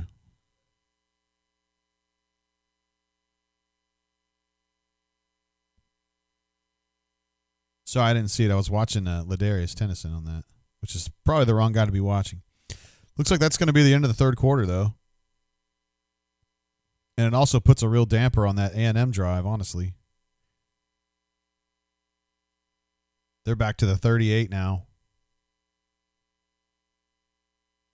That's the end of the quarter, so. All right, fourth quarter. It's a pretty dramatic game right here. I like it. Auburn alumni, where I think we're all with you, bro, that they needed a touchdown that last drive with the errant throw to Brennan Frazier that should have been a touchdown again because he missed to Eli there in the first quarter as well, maybe early second quarter.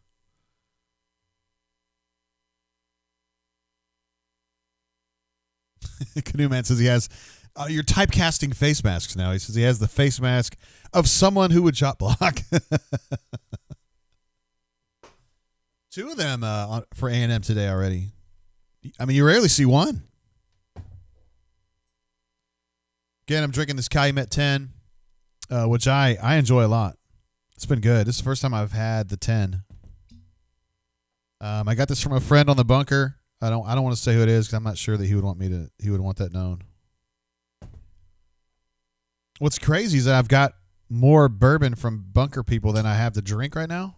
I mean, I have a whole nother bottle ready to go for the next game that somebody was very, very generous and gave me from the bunker. Or actually, he might be a brain drainer.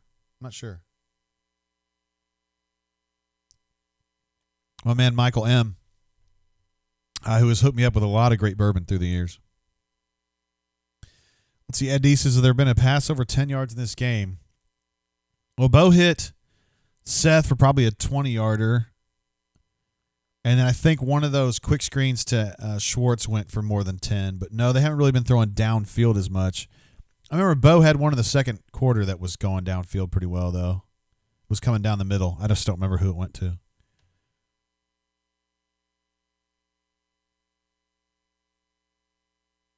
Martin says that Arkansas has the lead over Mizzou. Wow, that's cool. I picked Mizzou in that game, but I'm fine to be wrong.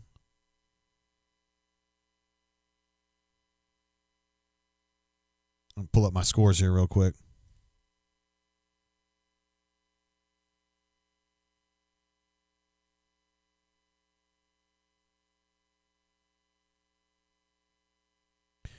Yeah, Arkansas is up 27-23, but they just started the second half there.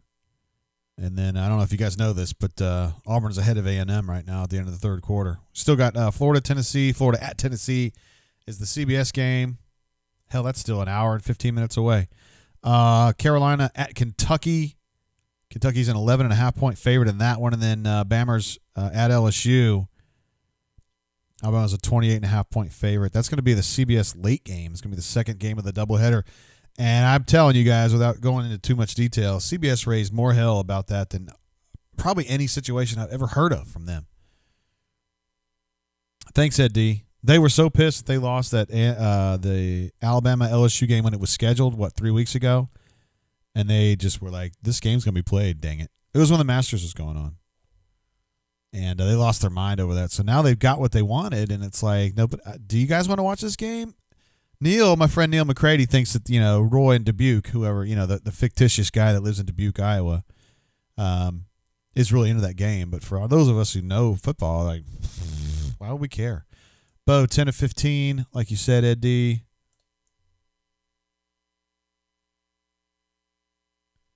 And 114 yards. Look at that dude. He's safe up there. He shouldn't have to wear a mask up there, honestly. A&M is now 33 for 244 run game.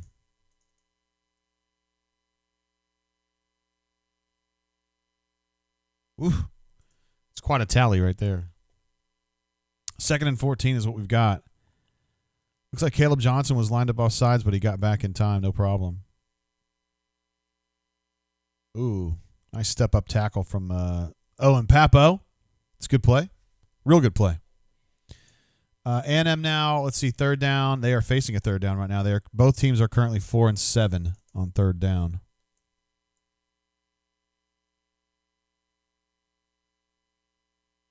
Kevin Steele would very much like to see this go to 4-8. And Shivers is currently 869.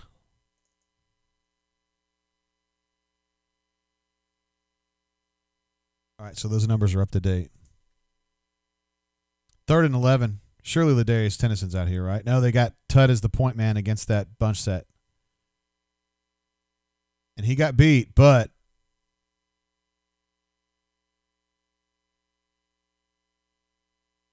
I guess that was a catch.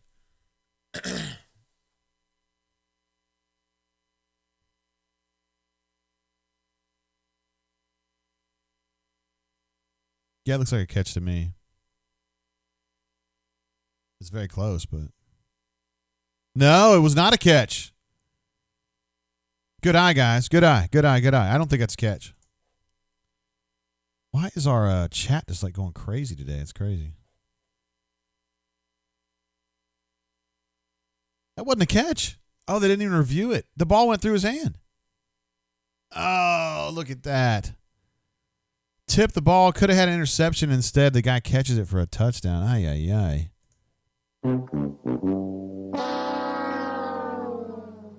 You've got to have strong hands. Bob, I'm with you, brother. He thinks that pass hit the ground. I swear it did. I thought Zagobi was going to have the interception, and instead he tipped it to the tight end. Oh, man. I can't believe that wasn't reviewed.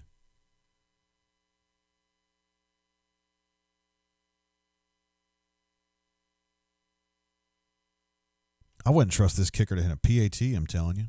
All right, so A&M's back ahead, guys.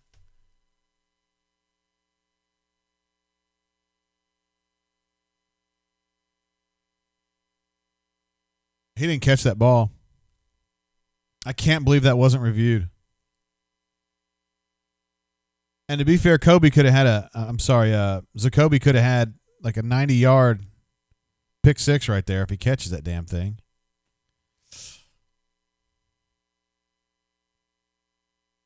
Oh, Martin, calm down. Zacoby McClain's been a fine player for them. No reason to send him to the locker room.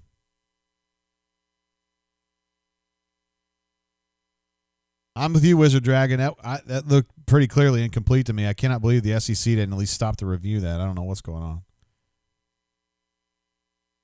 AF Tiger Virginia says, can't wait to see what happens later. You don't outluck Auburn and Jordan Hare. Kind of true. A&M is now 5 of 8 on third down, by the way, which is a number that Kevin's not going to be real happy. Oh, shit. Kevin's not going to be real happy about. It's been a problem for Auburn all year long, man, and we're in game 9 now, so.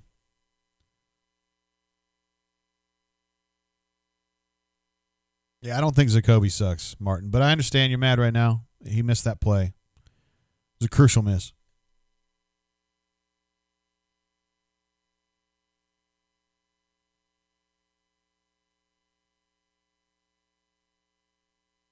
Call Me Biscuit says he watched it 5 times. There's no doubt that I love these commercials for the Canada Dry ones. It's like bolder than your grandma or something. This isn't your parents' Canada Dry, grandparents' Canada Dry. Not your grandma's ginger ale. I love that.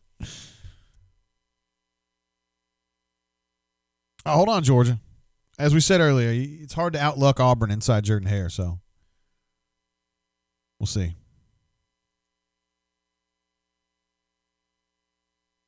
Man, that's a tough touchdown right there, man. I mean, you couldn't hardly replicate that if you tried. Total yards, 379 for A&M, 319 for Auburn. Total plays is 51-40 in A&M's favor, so they're plus 11 on plays, even though the number of drives is now even. Average yards per play, 7.4 for A&M, 8 for Auburn. Yards per rush, Auburn's actually ahead, believe this or not. They're at 8.2 yards per carry versus 7.4 for A&M, which is shocking to me. Time of possession, Texas A&M is still ahead 11-ish minutes.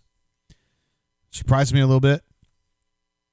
And no turnover margin for either team. 0 turnovers, although A&M has fumbled once and probably should have been intercepted right there on that last play. Bo Nix also probably should have been intercepted once early in the game. Could have been. I should say could have been. Could have been. Auburn has, as much as we talk about A&M getting theirs on the ground, Auburn has 205 rushing yards right now. 25 carries for 205. And Bigsby, Shivers, and Bo Nix all have 8 carries apiece for approximately the same amount of yardage, 74, 69, and 59. Good return from Eli Stove there. That was the more driven moment.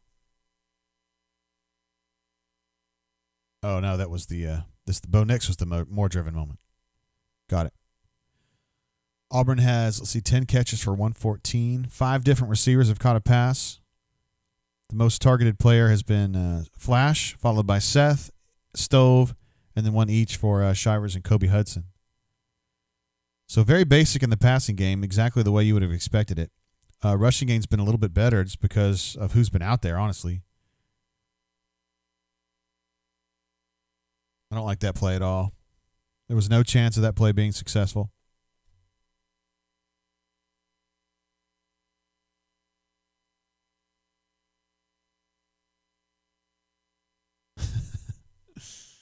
All right, so we got a 2nd and 11 from the 31. Auburn's going to have to go to the air here, I think. Interesting set. This is like old school set right there. You're going to fake the orbit motion. He totally expected to see somebody that wasn't there. A gain of 2. But now you got a 3rd and 9, which is right where they want to be, right, Alpha? And the way this game's been going, man, every possession counts. It seems like every possession's 7 minutes long. 12:35 to go in this one. Albie Krentz, his offense is stalling. I have to agree. I'm surprised that they're not. This is an important call here, an important snap. But, all right, so they've got Kobe Hudson out there just inside of Seth. And then you've got Xavion Capers and Flash out there. This is interesting. Now they're switching to 3-by-1, and they're going into a de facto come back to the ball, Xavion. All right, so that looked like a back shoulder throw that Xavion just didn't pick up on, and they're giving the Texas A&M defensive back a lot of credit for what I think was a miscue on Auburn's behalf there.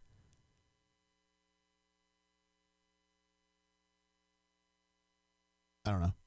I don't know if that was designed back shoulder throw or what.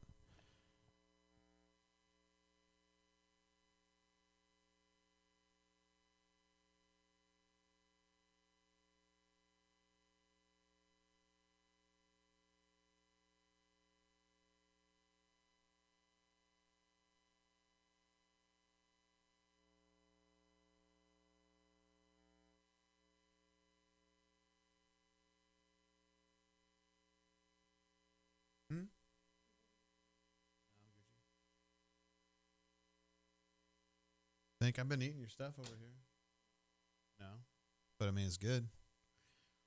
Call Me Biscuit says he's getting angry. And Bob Loblolly thinks that he saw a pass interference call. Whoa, what's going on there? You get stung or something? Oh, we had to change numbers.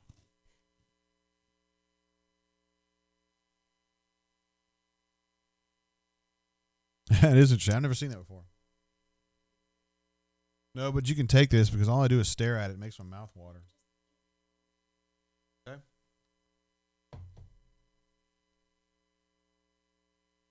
It's been like this all day long. A&M gets another 11 yards. Where are you going?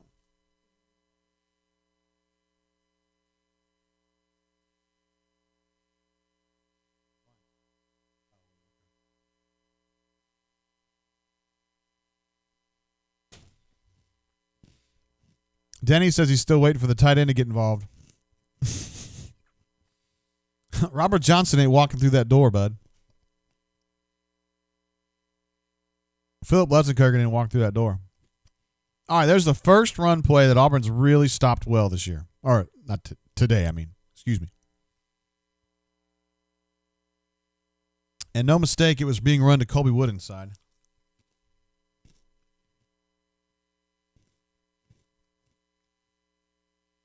Canoeman says, quick change show. I don't know if you know this, but hey, what's up, Craig? Glad to have you from Rebel Grove. Canoeman, I don't know if you know this, but one half of the quick change group died. Like the guy. He died like a week or two ago. It sucks, man.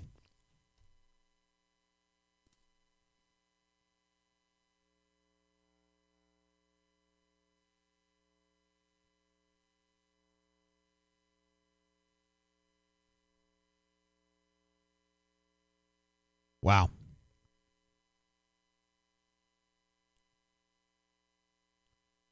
Smoke has the play for like a 5-yard gain and just kind of misjudged where he was going to cut.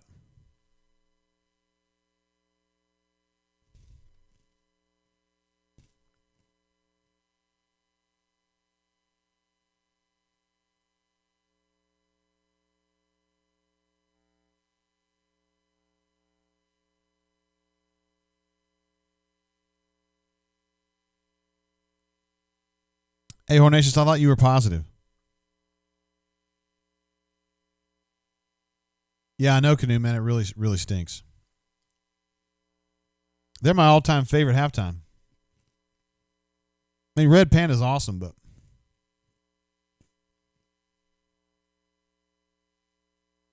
Quick Change is the GOAT, I think.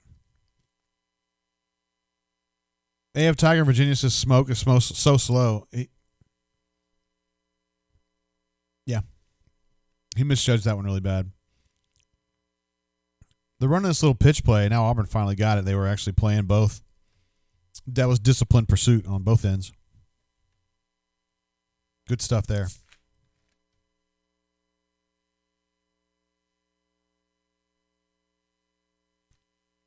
Spread Attack said that Smoke used to be fast. What happened? I think he's banged up. You know, I had a mask on here the other day, Horn, but I don't have it with me now. I've been wearing it so much it's downstairs.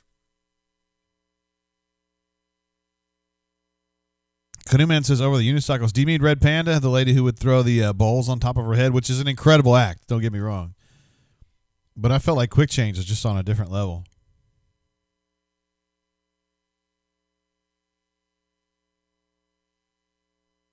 All right, A&M just got a big pass play right there, and they're down to like the 5. Now Tut appears to be injured. He got beat real bad on that route. Then he got hit by a teammate.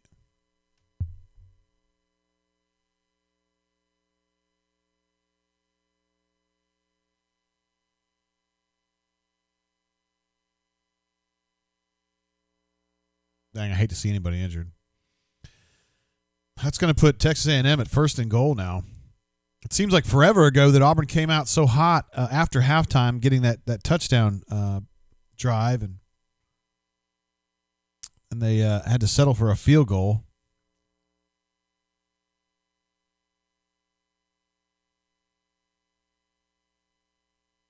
Goose Flat says we can't cover a simple smash 7.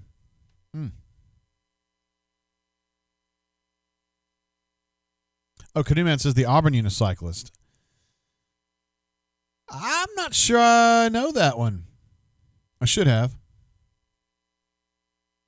Yeah, Canoeman says Moss from Quick Change died of COVID. Yeah. I didn't know it was COVID, but I knew he died recently.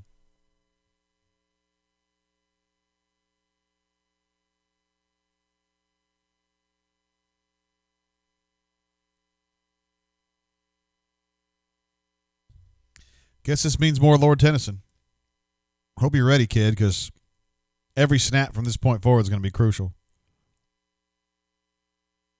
Gregory, stop that. He says, what gets beat more, a band drum or Tut on basic routes? Oh, that's not nice.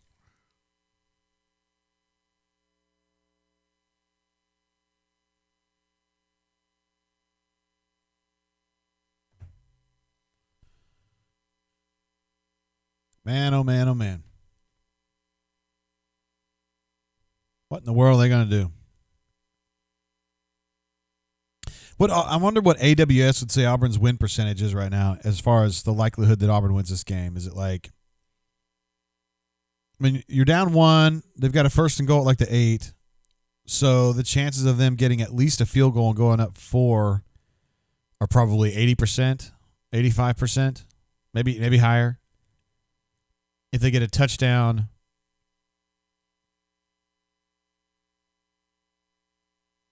let's see, 8, 9.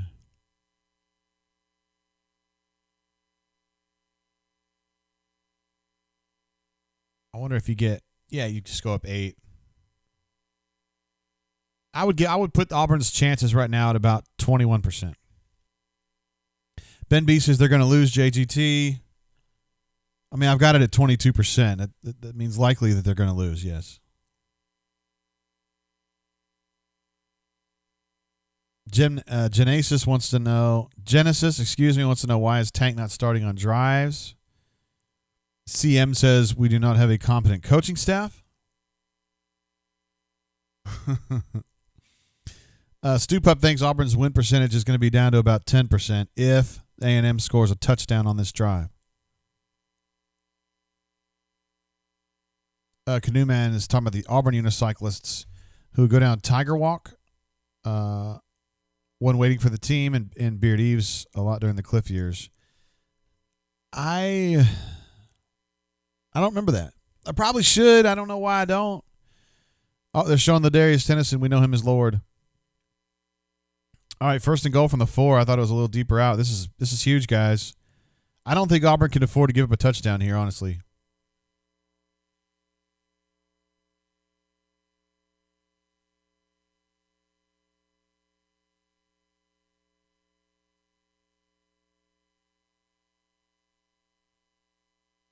And they score on the first play.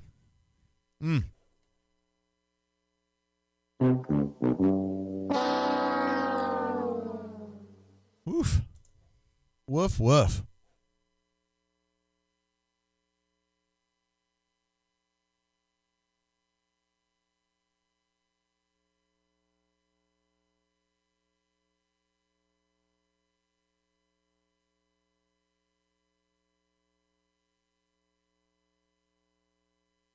Boy, Texas A&M's run game today has just been, that's the story of the day, I think. They are now at 38 carries for 270.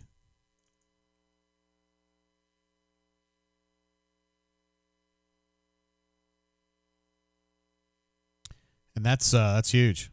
I mean, it's just been an overwhelming element. And the fact that Kellen Mond is 16 of 20 for 186, I mean, he hasn't been like the reason Auburn's losing this game, but he's been a great compliment for them. Bo Nix now officially 10 of 16. So Auburn's going to have to come up with something special here.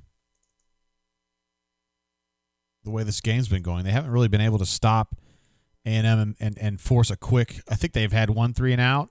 I think was to their first possession of the second half.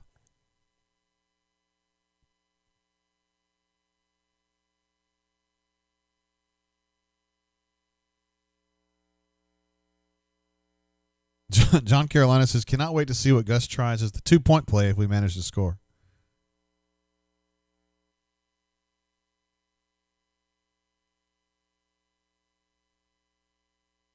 All right, so AWS has Auburn's win percentage right now at about 8%, I would say, based on the tenor of this game and the pace of this game. But with 8 minutes to go, Auburn still has time for a full possession and then potentially could hold A&M. I mean, that's still a good amount of time. So Ed D says, if Auburn has to throw the ball, I don't feel good about it.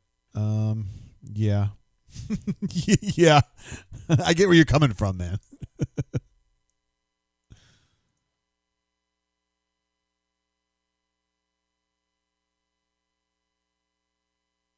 I get where you're coming from. AU88 has just jumped in with a super chat. Let me give you a air horn for that one, big boy. He's requesting the Gus voice, which of course I would always do for a super chat. Are you kidding me? Okay, it was a tough loss. I'm proud of the way our kids fought. I mean, fought their tail off. We still got a chance to win 6 games. It's not the end of the world, guys. We're out there. We're fighting. I mean, Texas A&M pretty good now. A pretty good team. They're well coached.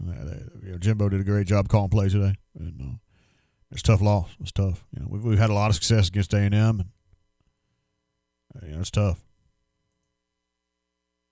Thank you, AU88. I gave him an air horn. I'm trying to figure out how to fix this chat thing. It's really bugging me. The way it keeps flipping through and all that stuff. It's silly.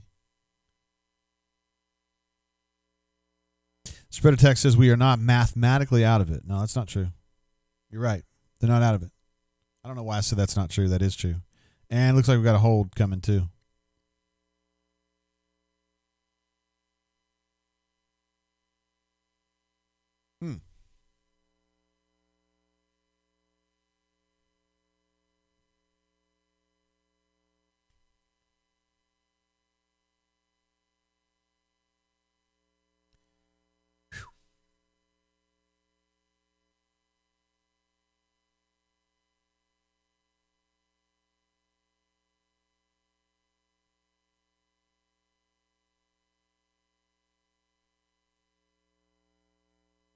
That's probably a hold.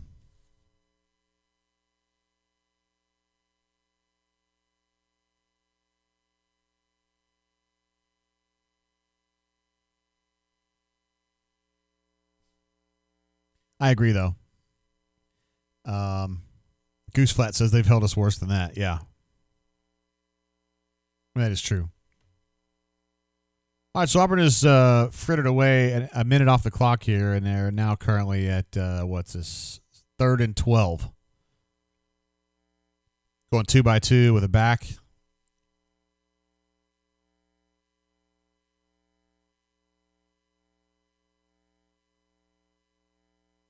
It's going to be 4th and 7. And KJ's hurt now, too. Or is that Broham?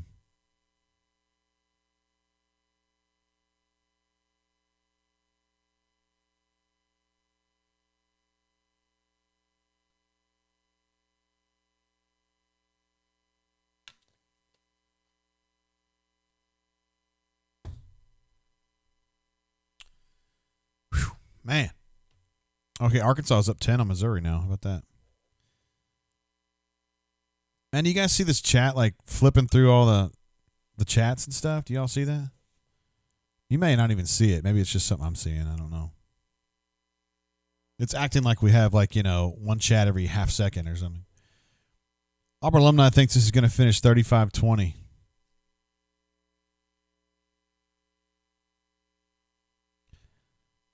Cattywampus says honk if you flushed Bo out of the pocket.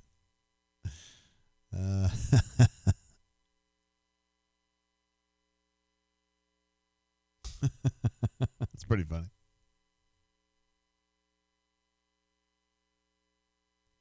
Doug D thinks this one's over. Yeah, Bob says he can see that chat thing. I don't know what's going on. It looks like a tote board in Vegas, or like the old school, like Dallas Fort Worth. If you're at the airport, it would flip which cities we're going to and everything before they had the TVs and whatnot. I might be showing my age on that one.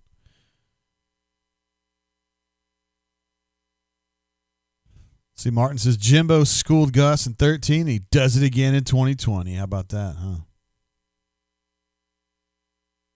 Thanks, Canoe Man. I'm glad it's not a big deal. Brett says the negativity in here, but that's our life, bro. Let us have our negativity, okay?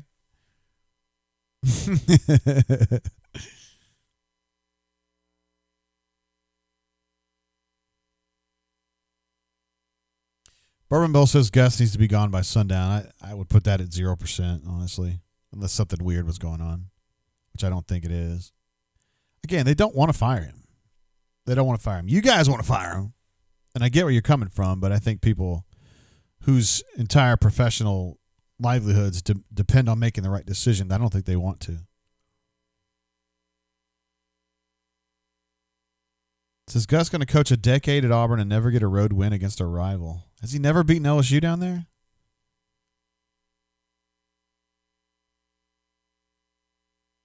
I guess he hadn't. Call Me a Bug says we're entitled to be negative. Damn right. You be as negative as you want, Bug. Goose Flat says, is Gus our Mark Richt?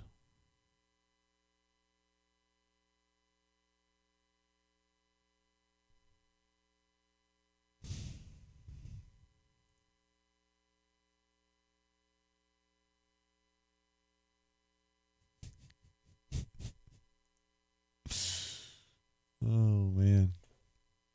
Here's what some of you guys are hoping for right there.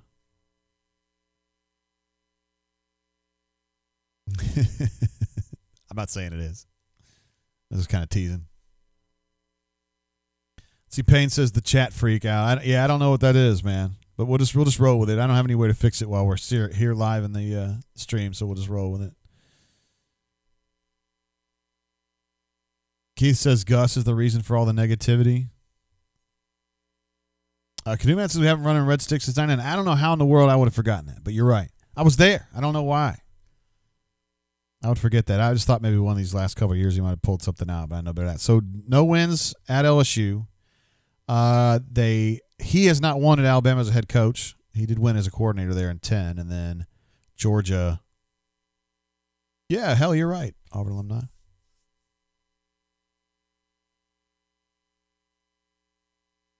He's been really good against A&M on the road, though. He's been good against Ole Miss on the road. I mean, I'm not,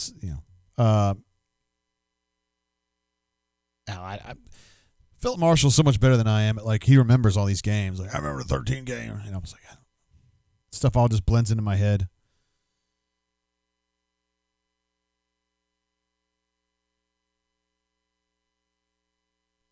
Let's see. A.E. Robinson's predicting a Birmingham Bowl loss. I was talking to Jeffrey about this the other day. I wonder if they just opt out of a bowl. Like, I wonder if the price of playing a bowl is more than it's worth. Because, your fans can't really go, and you can't really do anything. And that was a nice play right there. Oh, man, he's hurt, too. That was an absolute lick right there. I bet Sherwood put on him. Oh, that's on their big tight end, too. Well, he saw that coming, too, and just absolutely waylaid his ass.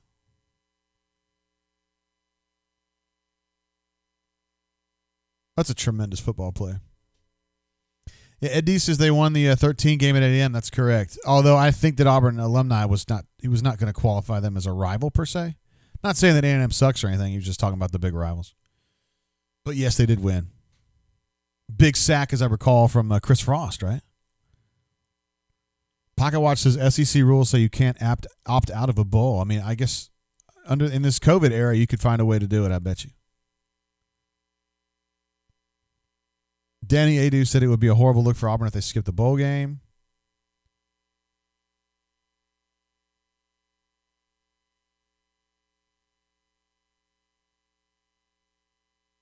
Scotty P, I hate to tell you this, brother, but they're $60 million in the hole this year. I never say never at Auburn. I've covered Auburn long enough to know that you never say never about anything. Good, bad, or indifferent, but I just don't. I mean, if this holds and Auburn loses this game by 8 or 15 or whatever it's going to end up being, yes, the people that don't like Gus are going to be real fired up and they're going to push just as they did in 18. They tried again in 19, it didn't really catch fire, but 18 it did, and it was kind of a 11th hour save. Some people jumped in and shut them down and said, "No, we're not doing this." And that was back in the Leith era. I mean, as I mentioned earlier in the show, or before the game even started, I mean, Jay Gouge does not want to get involved in this. Okay, he is not going to be the guy to go out there and say, "We got to make a decision." Alan Green, to me, is not going to be the guy to make a decision. Although I've not talked to him about this super recently.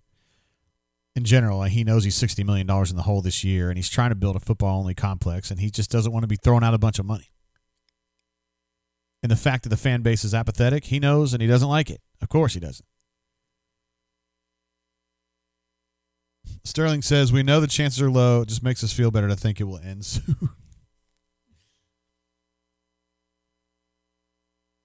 I don't know who you guys think they're going to go get, but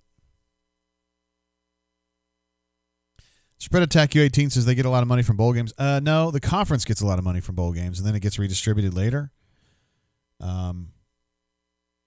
But it costs a lot to go to a bowl game too, and if there's no tickets being sold or whatever, 8,000 tickets or something, I don't know if the revenue's there. John Carolina says costs money to send a team to a bowl. You're right, it costs a lot.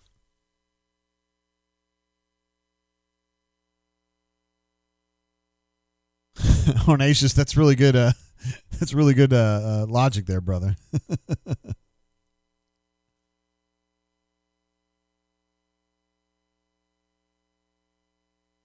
Todd G says the money ain't coming from the AD.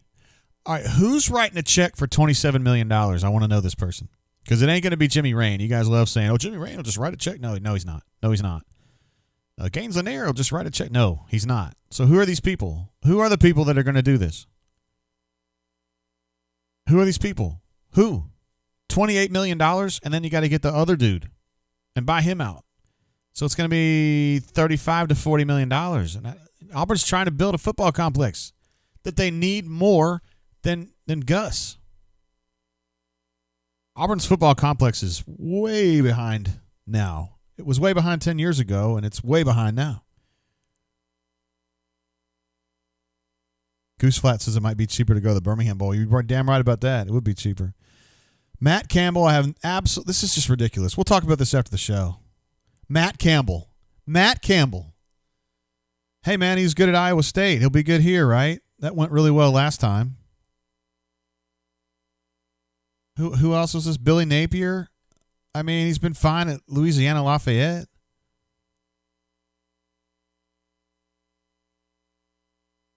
Christopher thinks that Raymond Harbert should be forced to pay the buyout. Okay. Hornation says he'll write a check, but it will bounce.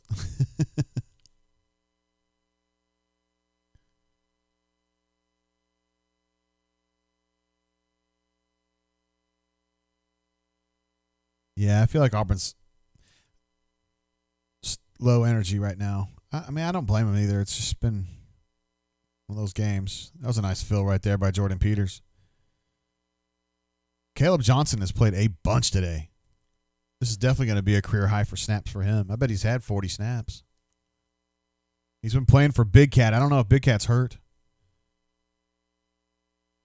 Eddie, you owe $5 million just to Kevin Steele. So that's 26. And then you owe the offensive coordinator 1.5, so that's 27.5. You're going to owe the other guys this, that, and the other thing. Let's call it another $1.5 million, so that's $29 million. Then you have to buy out the next coach. Let's just assume that's going to be 3. So that's $32 million.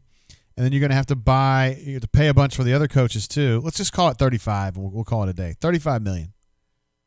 And you're like, Jimmy Rain will just write a check for $35 million. Like, no, he's not.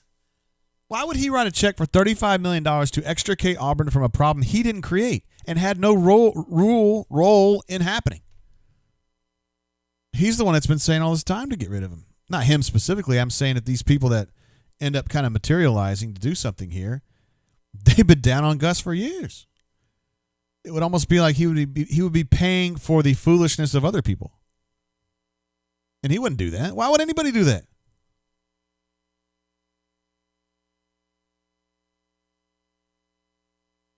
Third and 4 right here, by the way. Man, that was a tough throw, and he got it through. Well done. Bill O'Brien?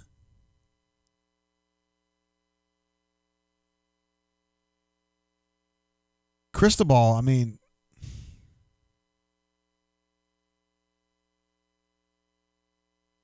Mama do that says Turner Gill ain't walking through that door. Some of these dudes out there, I'm not saying if it's Billy Napier, I'm not saying if it's Jamie Chadwick, I'm not saying I'm just, you know the names. Matt Campbell.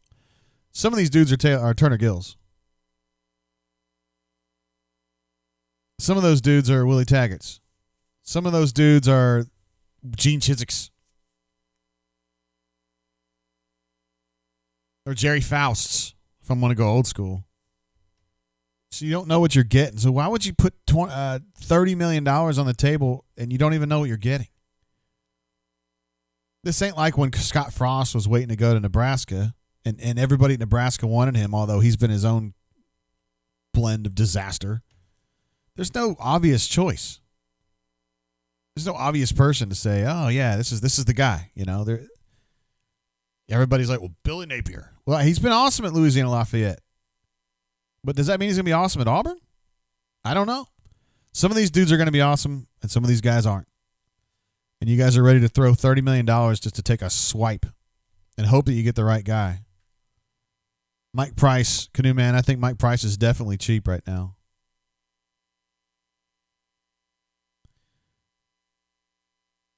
I wonder what is going on with this.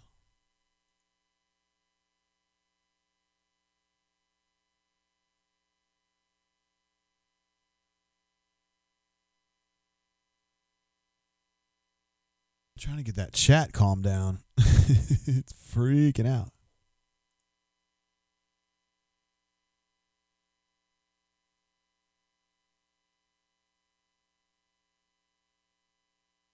Spiller got away again. It's been like this all day long. Let me update their rushing numbers here. It's 43 for 306 now.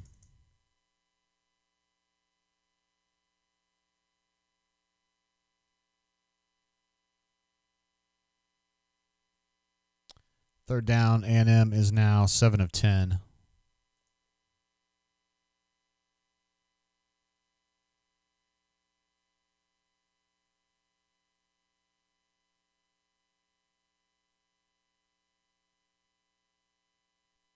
Shivers is at 9 carries for 68.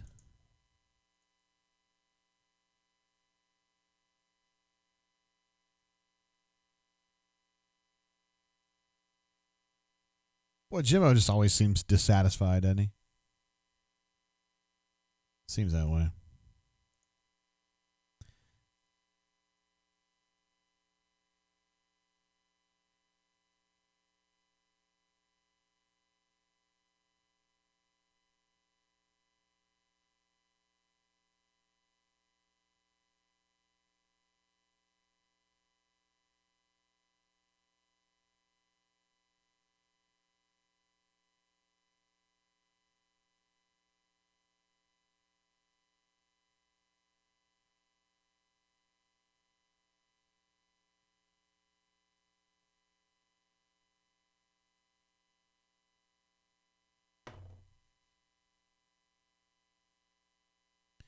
I don't like that color right there.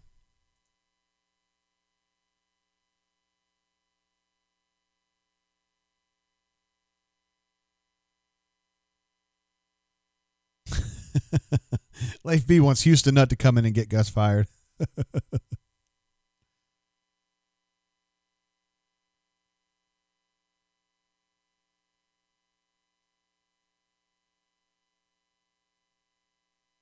God, Auburn had that run completely stopped. Like as good as you've seen all day, and it still goes for 5 yards. Good golly. Yeah, A&M is now over 500 yards, 507. Auburn was 322. If you guys remember, it was close at one point. It was like A&M had like 340 and Auburn had 300, and it's just been absolutely faucet turned off at that point.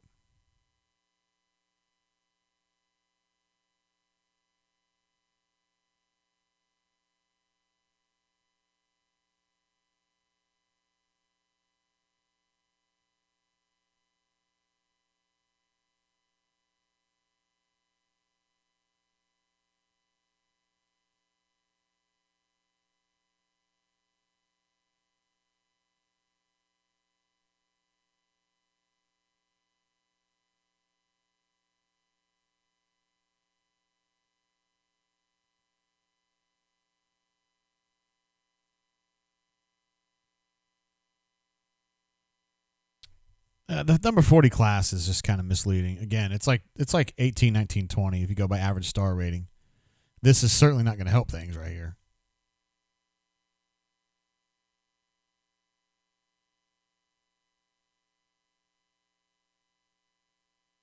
Ed D wants to know Malzahn post-game press conference prediction. Well, there's no doubt. I mean, listen, kids out there fought their tails off till the end, and A&M's a good team.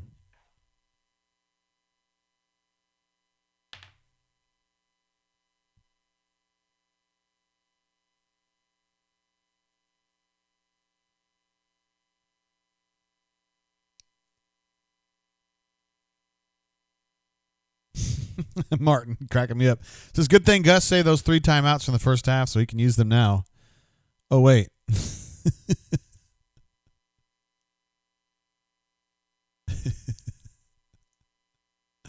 You guys are the best.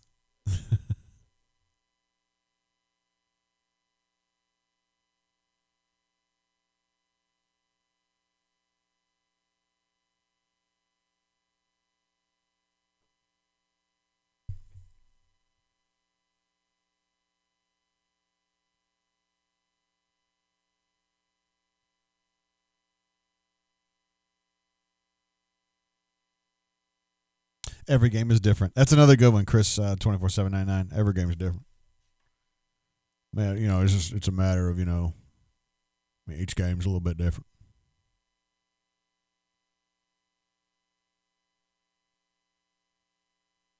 Third and 3. Now Auburn's still only down 8 points.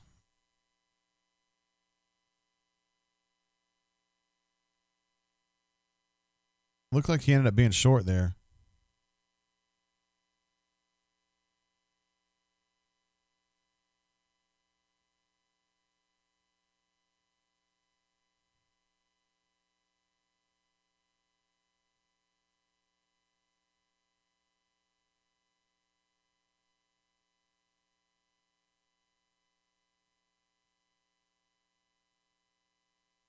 Just texting with a trusted source here.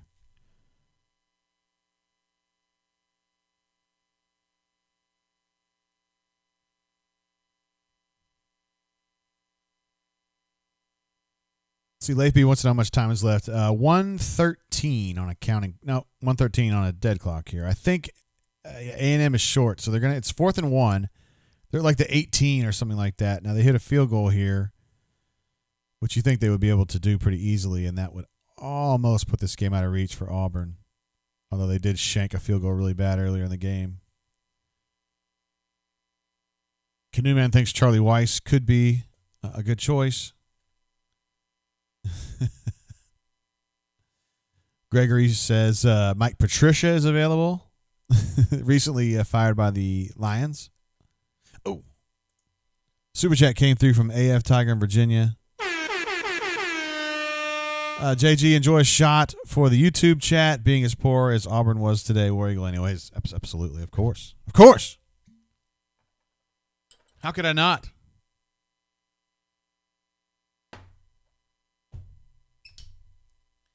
All right, there's a field goal to more or less ice this game. God, I thought he was going to hit the post, but he didn't. It went in.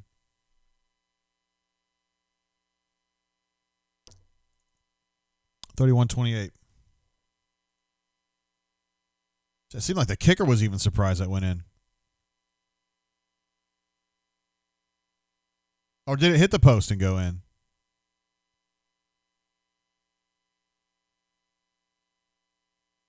No, cleared it. It doesn't matter. Thank you, AF Tiger in Virginia. You're the man. Thanks for being here with us. So long today, and always being an interesting chatter.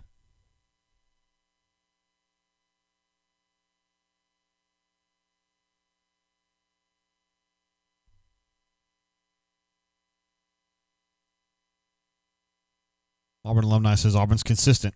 Another 4-loss season. Oh, man, that's funny.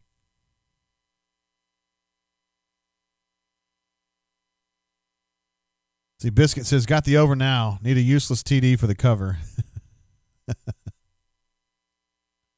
Sean T is out. Appreciate you, brother, for your support of the channel. We'll see you next week, or maybe we won't. I don't know. I sure would love for you to be back, but I get it, man. Air horn for A&M. All right, so Auburn's going to take over the 25 here with 1:09 to go, and they're going to have to come up with an 11-point touchdown here, which is going to be tough. Which is going to be tough for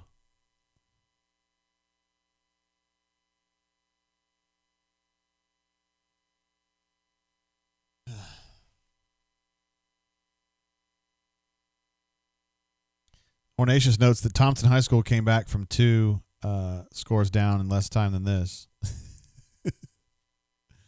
Hey, Robinson says 5-5 Gus is a joke. Pocket Watch sarcastically says looked respectable at least. Oh, Sean isn't actually leaving. He's going to stay. He's part of the masochist society.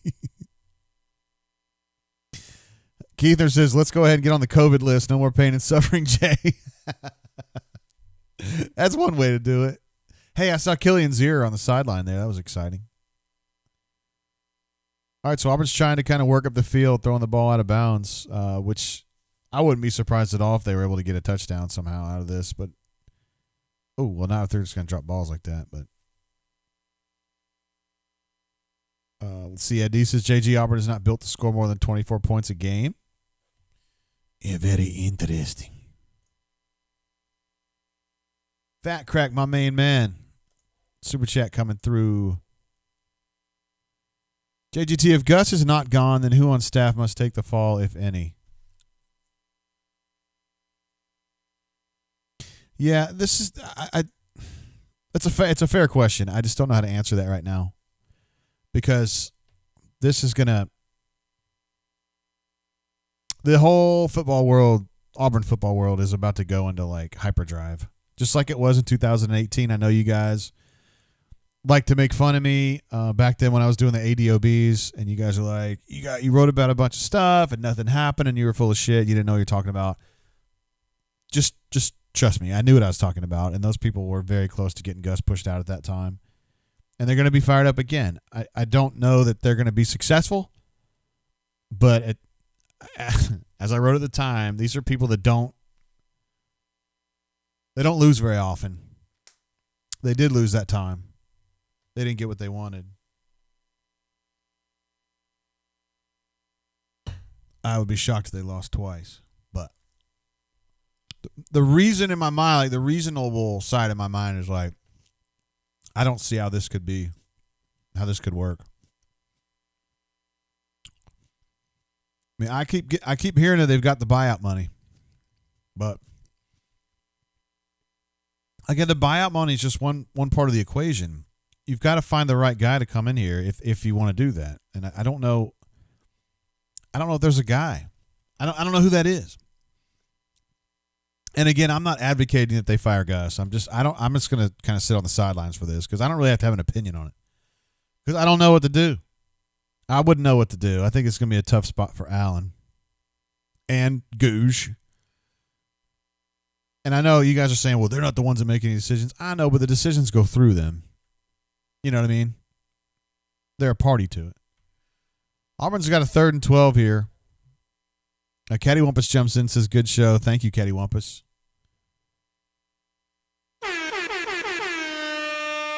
All right, 3rd and 12, Auburn just got 4 yards, which is kind of that tells you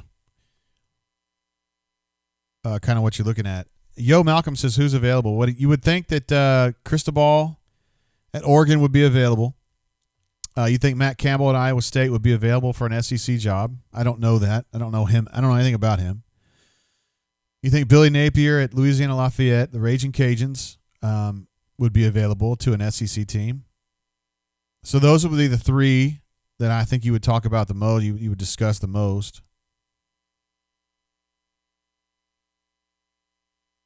I think that's it right there. 4th and 9. Bo just missed the throw to Seth Williams, and that's it.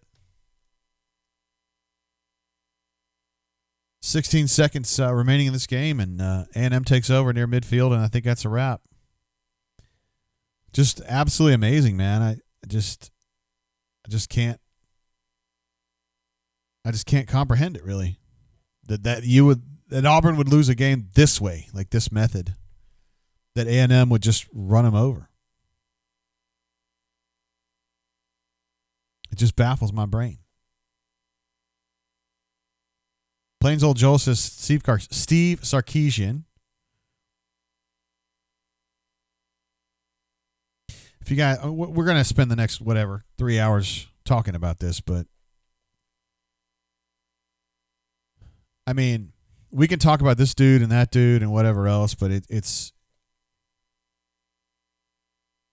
if they end up firing Gus, it's going to be Cristobal. I almost guarantee it. Because I think that people who really want Gus gone really want Cristobal. And if they're going to pay all the money to get him out, then they're going to get their guy. That makes sense, right? If I tell my friends, hey, man, let's go out to eat tonight, I'm paying, I pick where we go.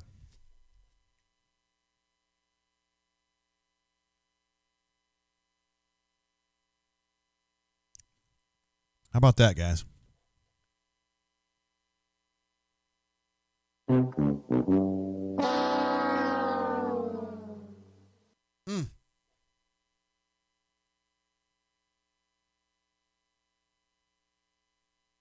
31-20. Go ahead and add that to my schedule pane here.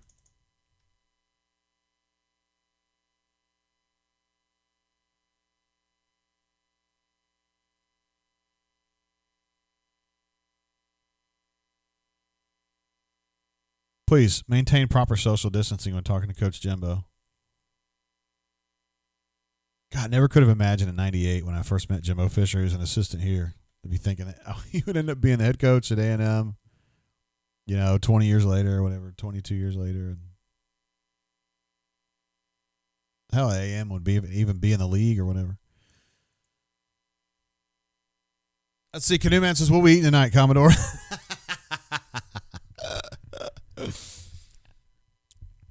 Brian H. says, anybody but Gus is the right answer at this point.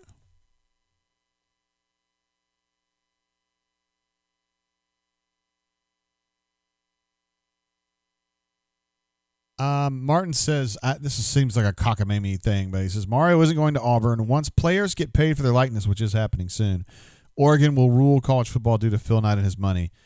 Mario Cristobal is out of his element out there. That's not where he wants to be. That's not where he made his money. That's not where he became a known dude, He would rather get back down to this part of the country. I'm sure of it.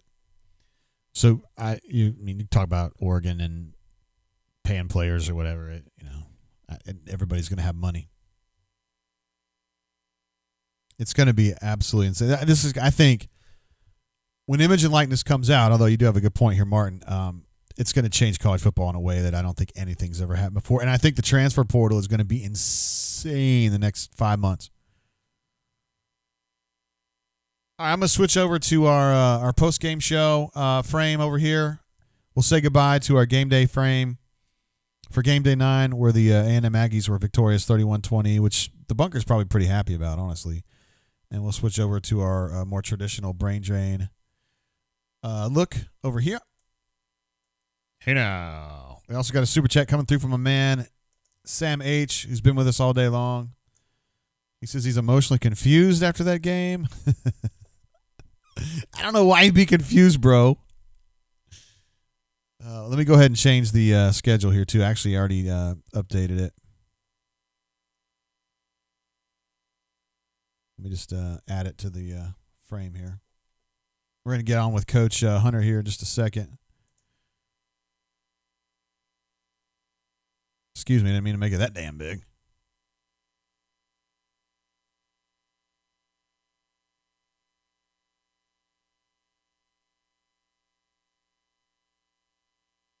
There we go. Quan wants to know, is it time for a hot seat discussion? You guys don't waste any time, do you? I think a hot seat discussion is fair, though. Oh, yes. Thank you. That was Spread Attack in for Ed D right there. That's for Sam H., the super chat. Appreciate you, brother, man. Emotionally confused. You hate to see Auburn lose, right? But maybe you were kind of hoping for that. I don't know.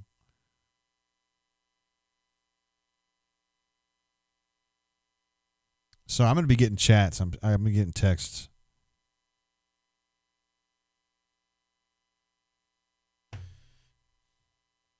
All right. So that's 5-4 with the game against Mississippi State still to be played.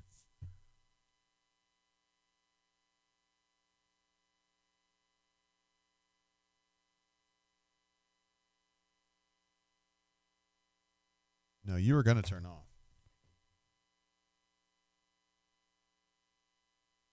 There you go. Whew, man, I got to sit down. I mean, I just feel like I need a few minutes just to kind of digest what we're going to be dealing with here. Good golly.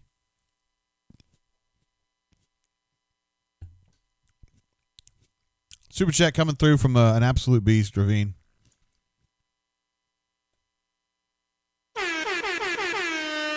Says, great show today, JG. Not sure what to say about this pathetic display today, but change is needed, and it starts at the top. Or damn Eagle. Appreciate you, Ravine. Big time. You're a badass.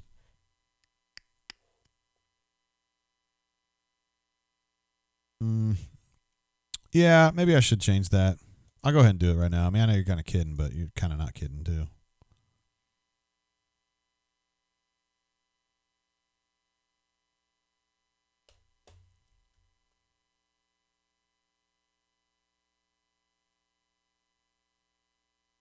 And I'll change the color on that too.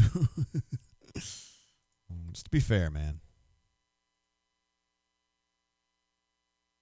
All right.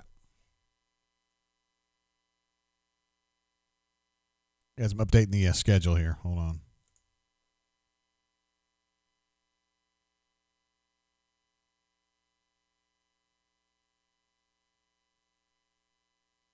I've changed the last game there to chillin', or the last date, I should say. Because it looks like Auburn's going to be able to get that in, that state game in, as scheduled. So there wouldn't be any reason.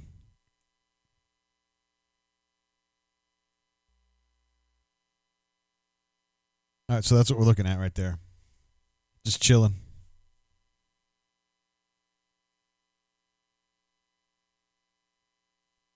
I don't really understand, James Taylor, what you're saying. Just need to realize you're Auburn. You have no leadership. Just sit back and take it. What?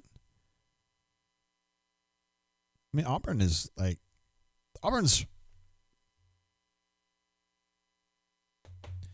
through the years, you cannot say Auburn has been passive when it comes to coaches, man. Auburn usually is the opposite of that, if anything. More willing than average, and they get shit on a lot for it, for being too willing to fire coaches and move on and do stuff like that. So, I don't know. Bushner says, was Tank injured or not? Shivers look good, but Tank is a game changer. I think Tank was probably like 80%. Yeah, I thought he looked pretty good today, honestly.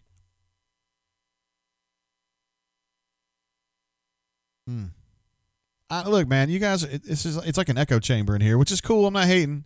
You guys are all just like, it's like a game to see who hates Gus more or whatever. But, I mean, let's say he beats State, he goes 6-4. I understand the apathy, but it's like you're going to fire a guy with a winning record in the COVID era? Like, But, I mean, you guys are going to make a million arguments about why Gus sucks. You're going to talk about the recruiting class, which is not good right now. You're going to talk about can't beat a rival on the road, which is true. First of all, I like your Moroccan thing there, Quan. That's pretty cool. It says been taking big L's in the trenches on both sides. We need to recruit better on both sides. Agreed. Chavo says we were just not as talented as we were. Brother Wayne David says, can Jay Lee play offensive line?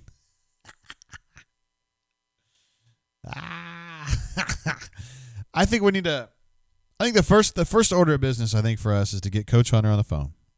Okay, and I think we'll talk to him about this game and what went wrong in this game, because we're going to have plenty of time as the broadcast progresses to talk about what's going to happen next. But I do want to go ahead and get up with Coach Hunter and talk with him about what went wrong today. Eddie, hold that question, brother, and come back to me here in a little bit, because I think it's a worthwhile question, and I'd like to explore that with you.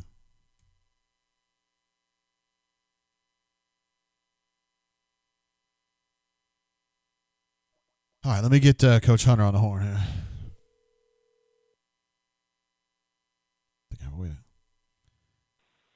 Yes, sir. What up, Coach Hunter? Nothing good right now, Hoss. Nothing good. Well, unfortunately, you said they were going to have to make some pretty big adjustments, and it looked like they might have made some, and then it kind of fell apart again. Well, they did for a drive. And then what happened? Kind of got away from it. They kind of got away from it. I don't understand it. Don't understand it. That, and, A&M, when they got that man coverage look, did a few smart things. Isolating Tut one-on-one in man coverage. Yeah. On the out route, some things that hurt Auburn from a personnel standpoint. Yeah, but had opportunities to win it. Sloppy game all around, didn't get the job done. Yeah, sloppy. And I think there's some people that would say the kids weren't engaged in the fourth quarter. It's really hard for me to say. Fire, man. There was not a whole lot of fire. All right. Especially not on the defensive side of the football field. And left guard 65 took Big Truesdale's man card, put it in his wallet, and kept it today. He dominated in the second half, one-on-one, like you normally don't see a guy of his size and strength get dominated like that. But that was impressive on behalf of the A&M kid. Yeah. And you predicted, you said in your Know the Enemy speech, or piece, I should say, that A&M had a really good running game. They finished with 47 carries for 313 and 2 touchdowns. That's 6.7 yards a carry there, Coach. You give up three bills on the ground, you're getting your ass beat. Like that's as simple as football gets. You know, you don't win a game where you give up 3 on the ground. It doesn't happen. If it does, it's some kind of weird fluke. You were playing a service academy and you jumped on them 28 points and they got a bunch of triple option yards in garbage time. But other than that, man, it was outcoached, outplayed at critical points. You know, when things are going good, when you're winning big ball games, you make big plays, i.e. Jacoby McClain, you know, the drop ball on the touchdown pass. That could have been another 90-yard pick six. You know, you're waiting. You keep putting pressure on Mon and playing smart all day. Eventually, he's going to give you a chance to beat them, and he gave Auburn a chance, and they didn't make the play right there. There was a weird dynamic with how they were with how Auburn was playing the linebackers as fourth players, especially versus the option. They were matched up over the tight end from depth. And then once they read run, I don't know if they were afraid of RPO or afraid of run pass conflict. Instead of attacking now and there being a quarterback force player at the line of scrimmage in the option look, they were sitting and waiting on the tight end to release, and they were letting Weidermeyer release, and he's getting to their chest. Nobody to play Mon on the option. And that happened at least 3 times, if not 4, that were chunk plays. Ouch. That's something you got to do better at, man. And Kevin's usually been pretty good about that stuff. There haven't been a lot of times in the past, Hunter, where I felt like Kevin just kind of got his goose cooked, you know? Today's one of those days. Yeah, I mean, there have been a few occasions, but like you said, they've been few and far between in his tenure at Auburn. And you know, I'm a mark for Coach too. I mean, you know, I'm a huge fan and have been.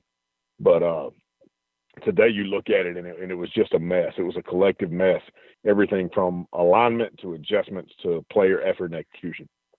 And that hurts, man. That hurts. There's not a lot of positives to build on in any way, shape, or form right now.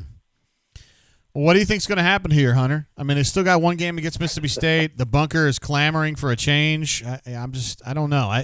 This team, I had been saying in the Alabama game, I still thought they were fighting. First half today, I thought they were fighting, but I thought there in the fourth quarter, man, like, I mean, you said it in a very coach way. I mean, they didn't see a lot of fire. I just wonder if they were powering down a little bit. You don't want to believe that. You know, you always want to give kids the benefit of the doubt. You don't ever want to say anybody's thrown in the towel. You know, next week will kind of be the litmus test of that, because if they haven't, they're going to come out and they're going to have to defend 77 pass plays and tackle well in the open field, you know, and be smart so you don't give up air raid yardage that can lull you to sleep and matriculate down the field slowly, and you die death by 1,000 cuts against a team that really doesn't have any business playing with you right now. But Leach will have his team up because they're on the other end of the spectrum. Nobody expects anything out of them, so they've got the me against the world mentality where they can go into and play with house money with nothing to lose. So it's going to be two boats going in the opposite direction. You know, I don't know. I don't know what to expect from Auburn at this point. Yeah, and you don't know. Like Mark Anthony looked fine today, but they didn't go with him. They went with Tank, who I thought looked better than I expected, but still went with Shivers a bunch today. Just some odd personnel decisions, man. There was a ton too with the offense, and I've seen it the last 3 weeks, where they're shifting and trading and motioning almost for the sake of doing it, where I don't see enough movement from the defense to warrant all of that happening. And I think they might be doing it at the expense of any kind of rhythm and comfort of their own. And I don't quite understand it. I'm not sure what I'm seeing or the purpose behind it, because, you know, you're getting a whole bunch of tight end trades, a whole bunch of shifts, a whole bunch of motions pre-snap, and things reset. But if you watch, you see very little movement on the defensive side of the ball to combat it. So you're not creating anything with all of that movement. Yeah. And I'm not sure if it's not self-destructive a little bit, because if you're doing a whole bunch before the snap, it's making you think a whole bunch before and after the snap. And if the defense isn't reacting and thinking a whole bunch because of that movement, there's not a positive effect there. Yeah, So I understand what you're saying. That was curious today. That was very curious. You're supposed to be a ton of movement. You're supposed to do all that to set things up to get an advantage, and you didn't Yeah. really see any evidence of an advantage. Yeah. Yeah. Yeah. Well, I know you love Auburn. You love seeing Auburn do well, and so today you're a little bit disappointed. I get it, man, but appreciate you coming bummer day, you know. But we'll see, man. That's going to create a whole lot of flames, and if they weren't already there, starting to burn a little hotter. No doubt about that. You know, interesting time. I know everybody on the bunker loves a good coaching search. Yeah, absolutely. I don't been through a bunch of them. As a coach, you hate to see any of that happen, but it is the reality of big business football, you know. So could be interesting times ahead of us. All right, Coach Hunter. Appreciate you coming on at halftime and after the game to kind of explain some stuff to us. Yes, sir. Bye, con Dios, bro. See you, bro. There he is, Coach Hunter. Just kind of explaining that he didn't see as much fire there on defense or offense, really. And he thought they made a nice adjustment there to open the third quarter and force a 3-and-out, and then just kind of got away from it, and it surprised him.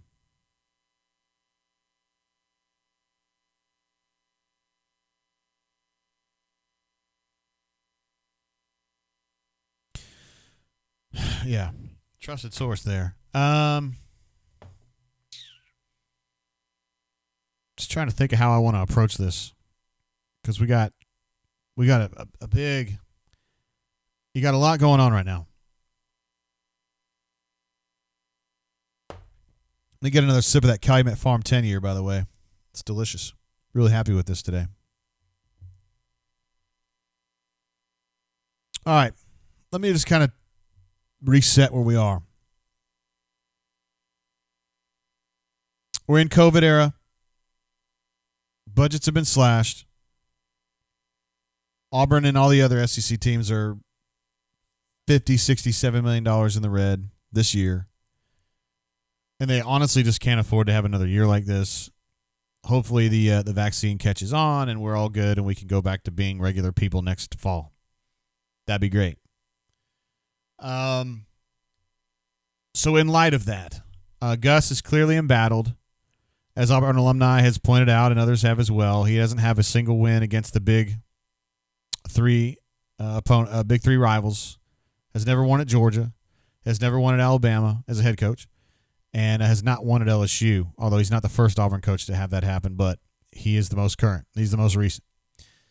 So he's having trouble against the rivals. I wouldn't say he's had trouble against A&M in general, but he has had some home losses to them that has been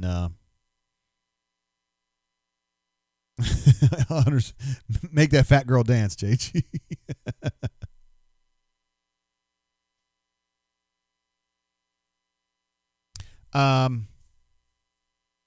So in 2018, Auburn was very good in 2017, got in a really good run, and really got soft at the moment of truth at the end of the 17 season, lost to Georgia pretty badly in the SEC championship game, and then lost to UCF in the bowl game, and people felt like that 17 rush was just kind of like undermined by what a lot of people saw as just typical Gus, right? So you get to the 18 season, and Auburn's so-so, and some powerful people behind the scenes at Auburn decide they're done with Gus. They're done. So they're gonna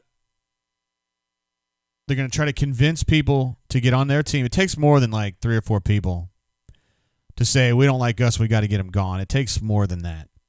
On the board of trustees, which is really kind of where it starts, and that's the most important place, you've got a group of people that hate Gus and have since at least that 2018 season and perhaps before that.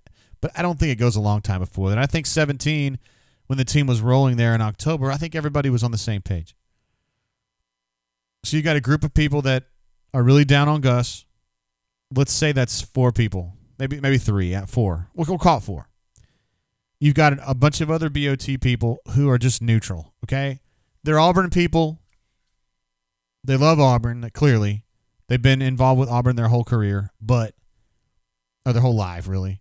But they're just not, they're not living and dying on the things that you and I, that we talk about. Recruiting, offensive tackles. Where's the second team defensive tackle group? Why is it Zeke Walker and why is it Dre Butler? Why is Connis Miller gone? Why are there not better 3 techniques behind Truesdell. Is Truesdell even good enough? You know, I mean, all these questions that the people, the 275 of you guys that are watching this, stuff that we talk about every day and we think about every day, they're not thinking on that level. They're thinking on, you know, the team's not playing great, but whatever. It's COVID.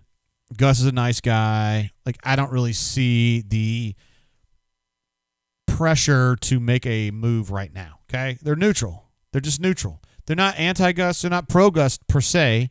They're just like, what the hell? Why would we spend all this money in an era we don't have any money?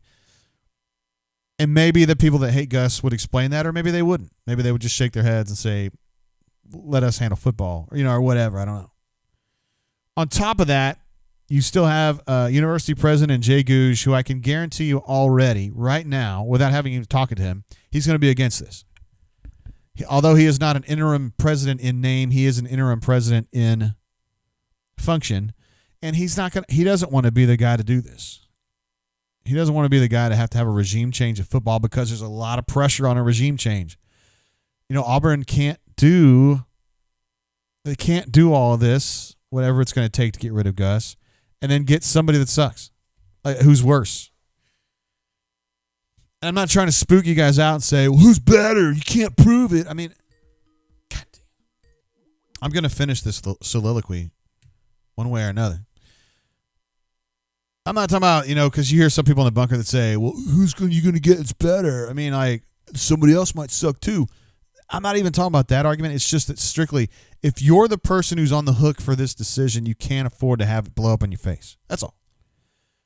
And Jay Gouge doesn't even want to do that. I mean, if it blew up in his face, it wouldn't really matter because he's not going to be the president a lot longer. But he doesn't want to set up the next president to be in a bad situation because Jay Gouge, he is Auburn. Like, he was an athlete at Auburn. He's been at Auburn. Like, he's not some dude who just happens to be the president at Auburn. Like, he's an Auburn guy. He doesn't want to leave the next president in a bad situation. So he's not going to want to make a change. And I can guarantee you, without having spoken to Allen super recently, that he's not going to want to make a change either because his department is $60 million in the hole.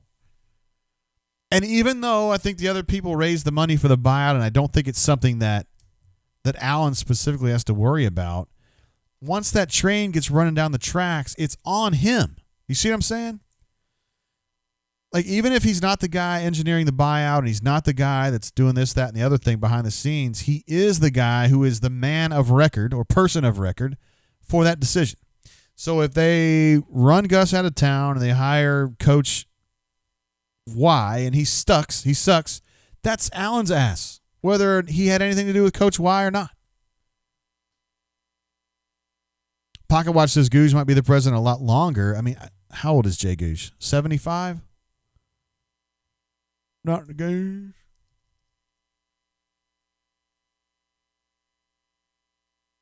He's 73, born in 1947, so he's approximately 73. He ain't going to want to do this forever. Call Me Biscuit says 275 people on this show hit the damn like button. If you're enjoying this at all, hit the like button. It would be very much appreciated. Doesn't cost you anything either. So the question now to me is this. The people who hate Gus, we need to come up with a name for these people. I don't know. So I don't have to keep saying the people who hate Gus. The people who hate Gus, or who at least who have decided he's not the right guy, they now have to win over some of these neutrals, which they may or may not be able to do. And then they've got to kind of push through Allen and Gouge, which I don't think Jay Gouge is ever going to sit there and say, no, we're not doing this. You know, he's just never going to come to them and be like, he's got to go. Like, that's never going to be what Jay's going to do, what Dr. Gouge is going to do. Never. So it's a complicated situation. And you guys want to talk about fan apathy and I get it, man. You guys are, it affects you guys more than anybody else, though, because you guys are more invested in it than most. Which I love that about you. I'm not mad. I'm not saying that as a knock. But you guys are like in that 2% of people that are the most keenly aware of things that are going on.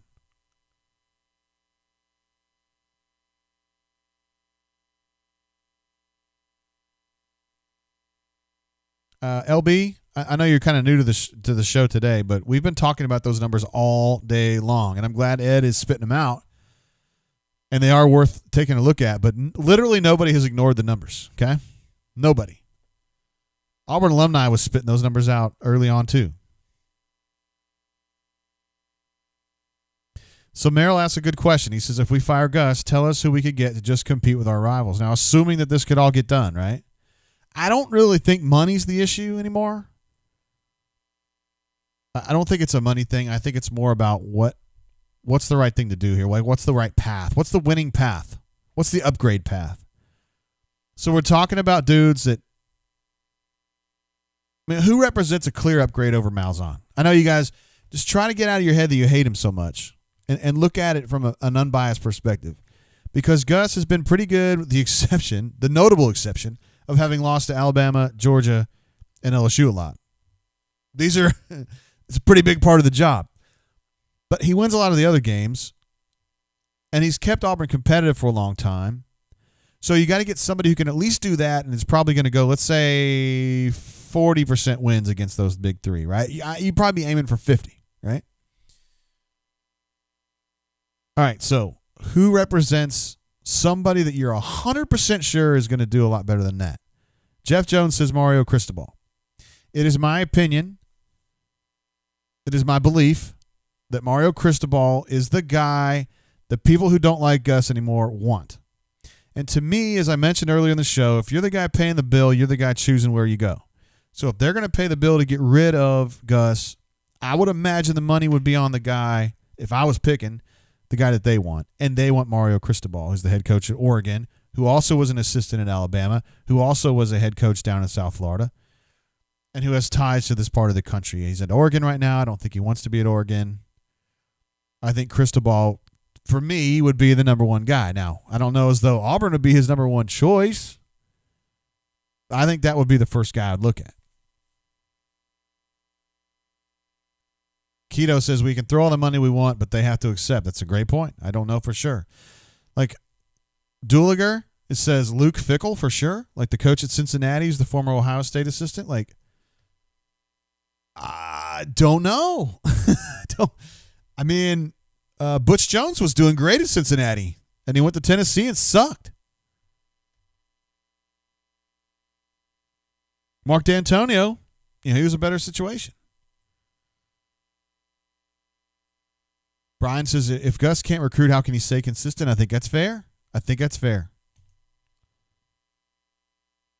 If Herman is let go at Texas, which we expect to have happen, that's going to be a big job opening. It's ready to go. A lot of people are going to want to go to Texas. I mean, Auburn's a really good job. I don't think it's Texas, but it's really good. So we've talked about those three guys. We've talked about Cristobal. We also need Luke Fickell. I think I have not heard that word even one time from anybody that knows anything.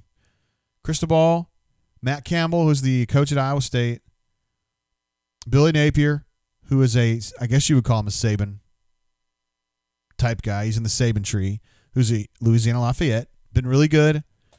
He's in the Sun Belt. I don't know how you feel about that. Should Auburn be going and hiring a Sun Belt coach? They hired one when they hired Gus Malzahn. Tommy came over from Ole Miss. Gene came over from Iowa State. Coach Dye came over from ECU. Or no, technically Wyoming, I guess.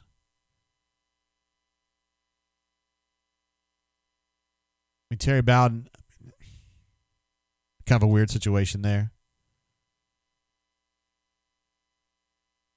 Scott says, get Urban. I just have no reason to believe Urban Meyer's coming here. PJ Fleck, Minnesota sucks this year. I don't know if you know that. Plus, he would be completely out of his range. This is not where he belongs. Like, he's not down here. He's not a Southeast kind of guy. Cristobal is.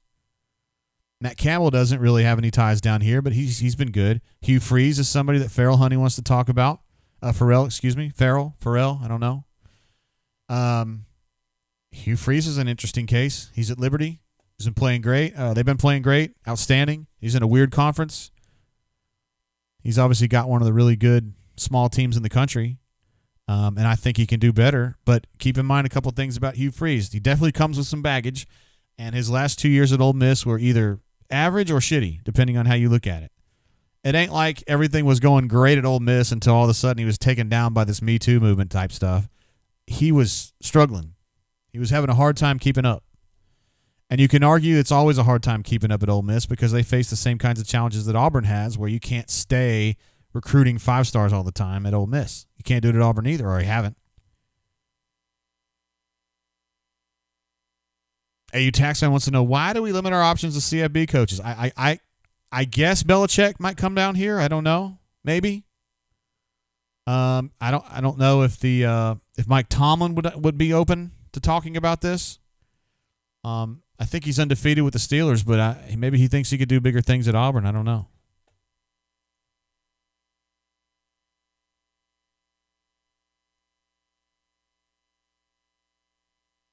Yeah, he's 11-0 with the Steelers, but they could probably get him. John Harbaugh? Maybe. Mike Vrabel?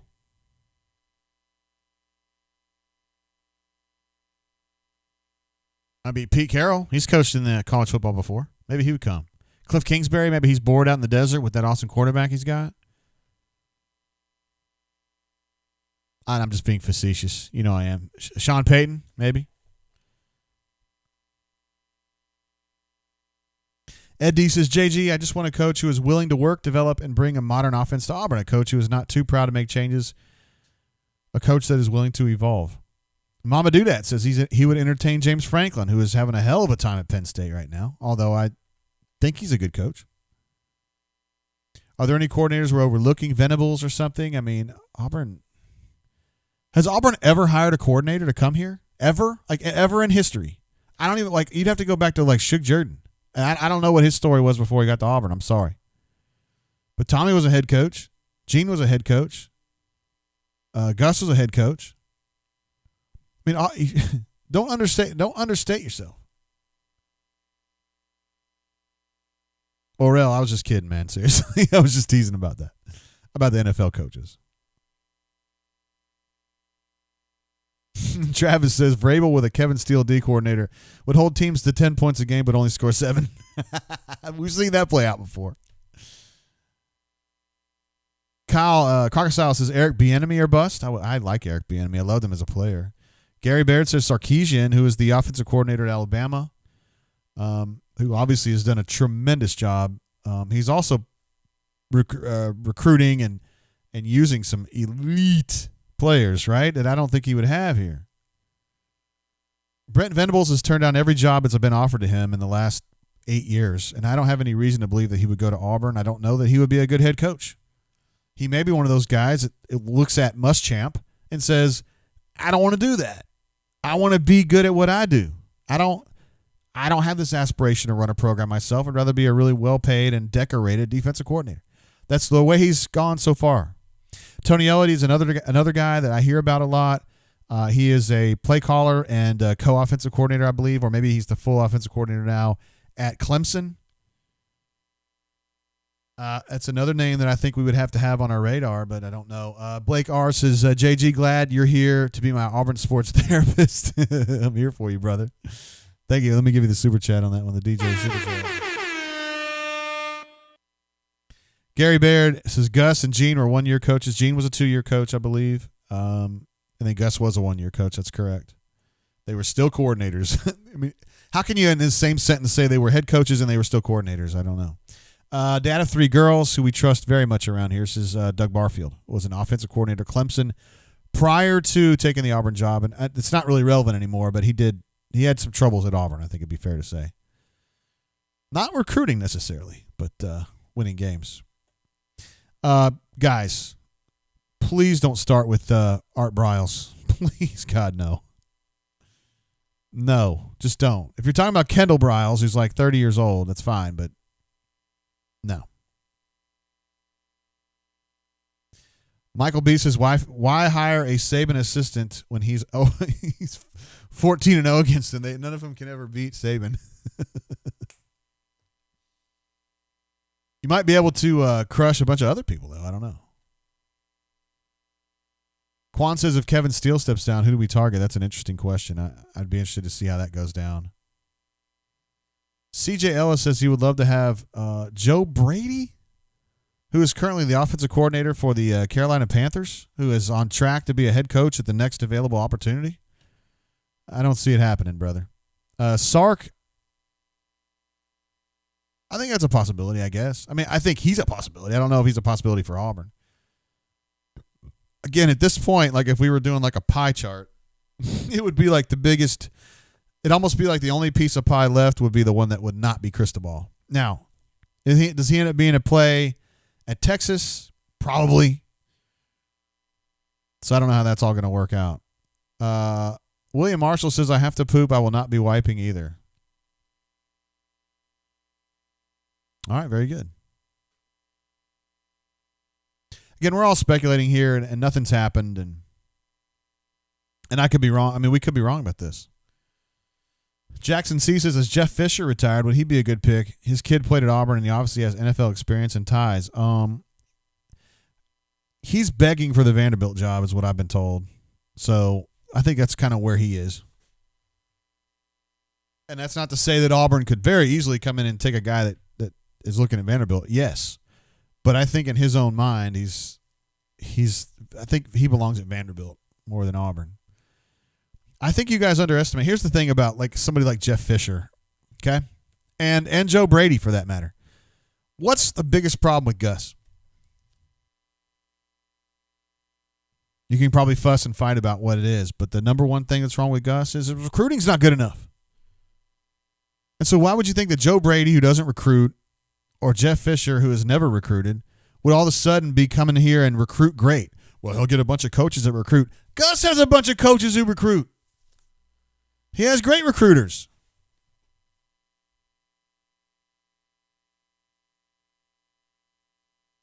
All right. Sorry, I think I'm coming off my soapbox now, guys. I'm not trying to tell you what you should or shouldn't think. And you guys know I have not tried to discourage you guys. If you want to be negative, I get it. The numbers back up your argument, and I'm never going to sit here and tell you no on that, okay?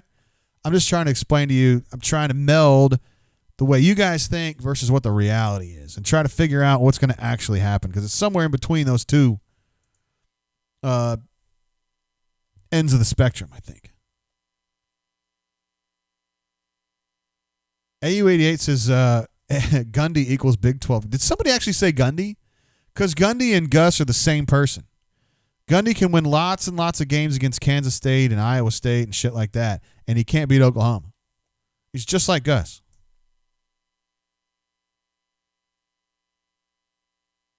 Jonathan, you're making me laugh about Dan Quinn. AU88's just trolling and saying they're going to take Lane Kiffin. I mean, I think Lane Kiffin's pretty damn good, honestly, but I think he's in the right kind of place. I think he needs to be in a place. I think he needs to be like a sniper rather than like a front runner. I mean, that's just me though, and I'm not Lane Kiffin, and I can't say I sit around and like judge him all the time. But he seems better as a sniper. He seems like he's in a perfect role right now. He's like the adorable underdog, and I know Ole Miss is going to get better under him. I just think it's going to always be tough at Ole Miss to recruit the kinds of dudes that Auburn needs, to recruit the 5-star tackles. It's going to be hard at Ole Miss. It's hard at Auburn. There's just not that many of them.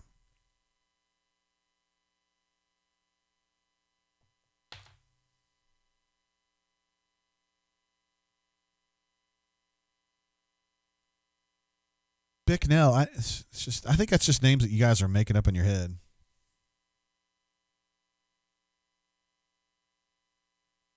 Patrick P wants to know when do we start trying to fire the next coach?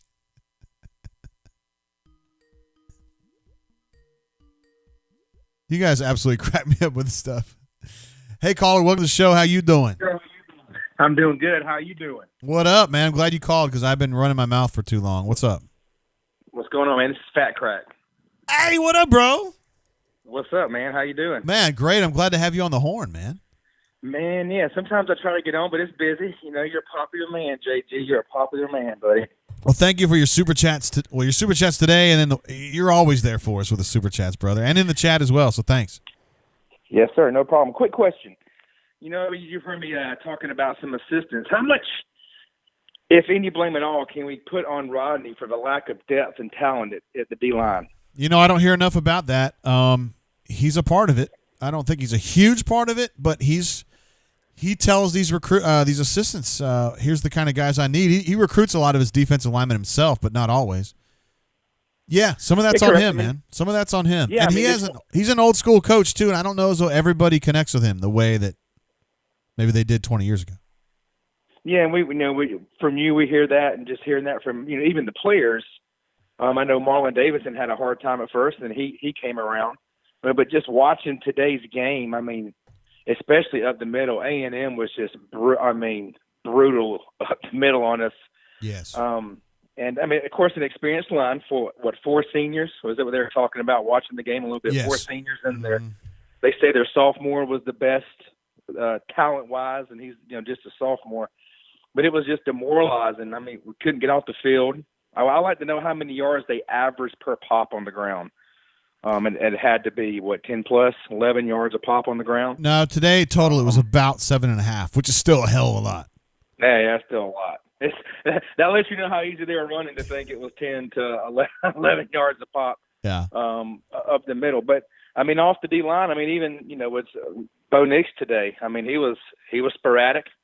I know we beat a dead horse with him, but it just seems like progression has not been made at all whatsoever. Even on the overthrow to Eli Stove, I mean, even the announcers pointed it out watching the game. I mean, he was floating the whole way, and that's the same way the ball carried high and over I want to say it was the right shoulder of Eli Stove because he couldn't set his feet. Yeah. And I think it was Todd McShay maybe talking to us saying that if Bo just sets his feet, makes a throw, it's one of the easiest throws to make, and yet Bo once again an overthrow. So I'm just curious to see what happens in the off season, with him, with Chad, if they're here. I know everybody's talking about new coaches and stuff like that, but yeah. I mean that'd be a lot on Bo.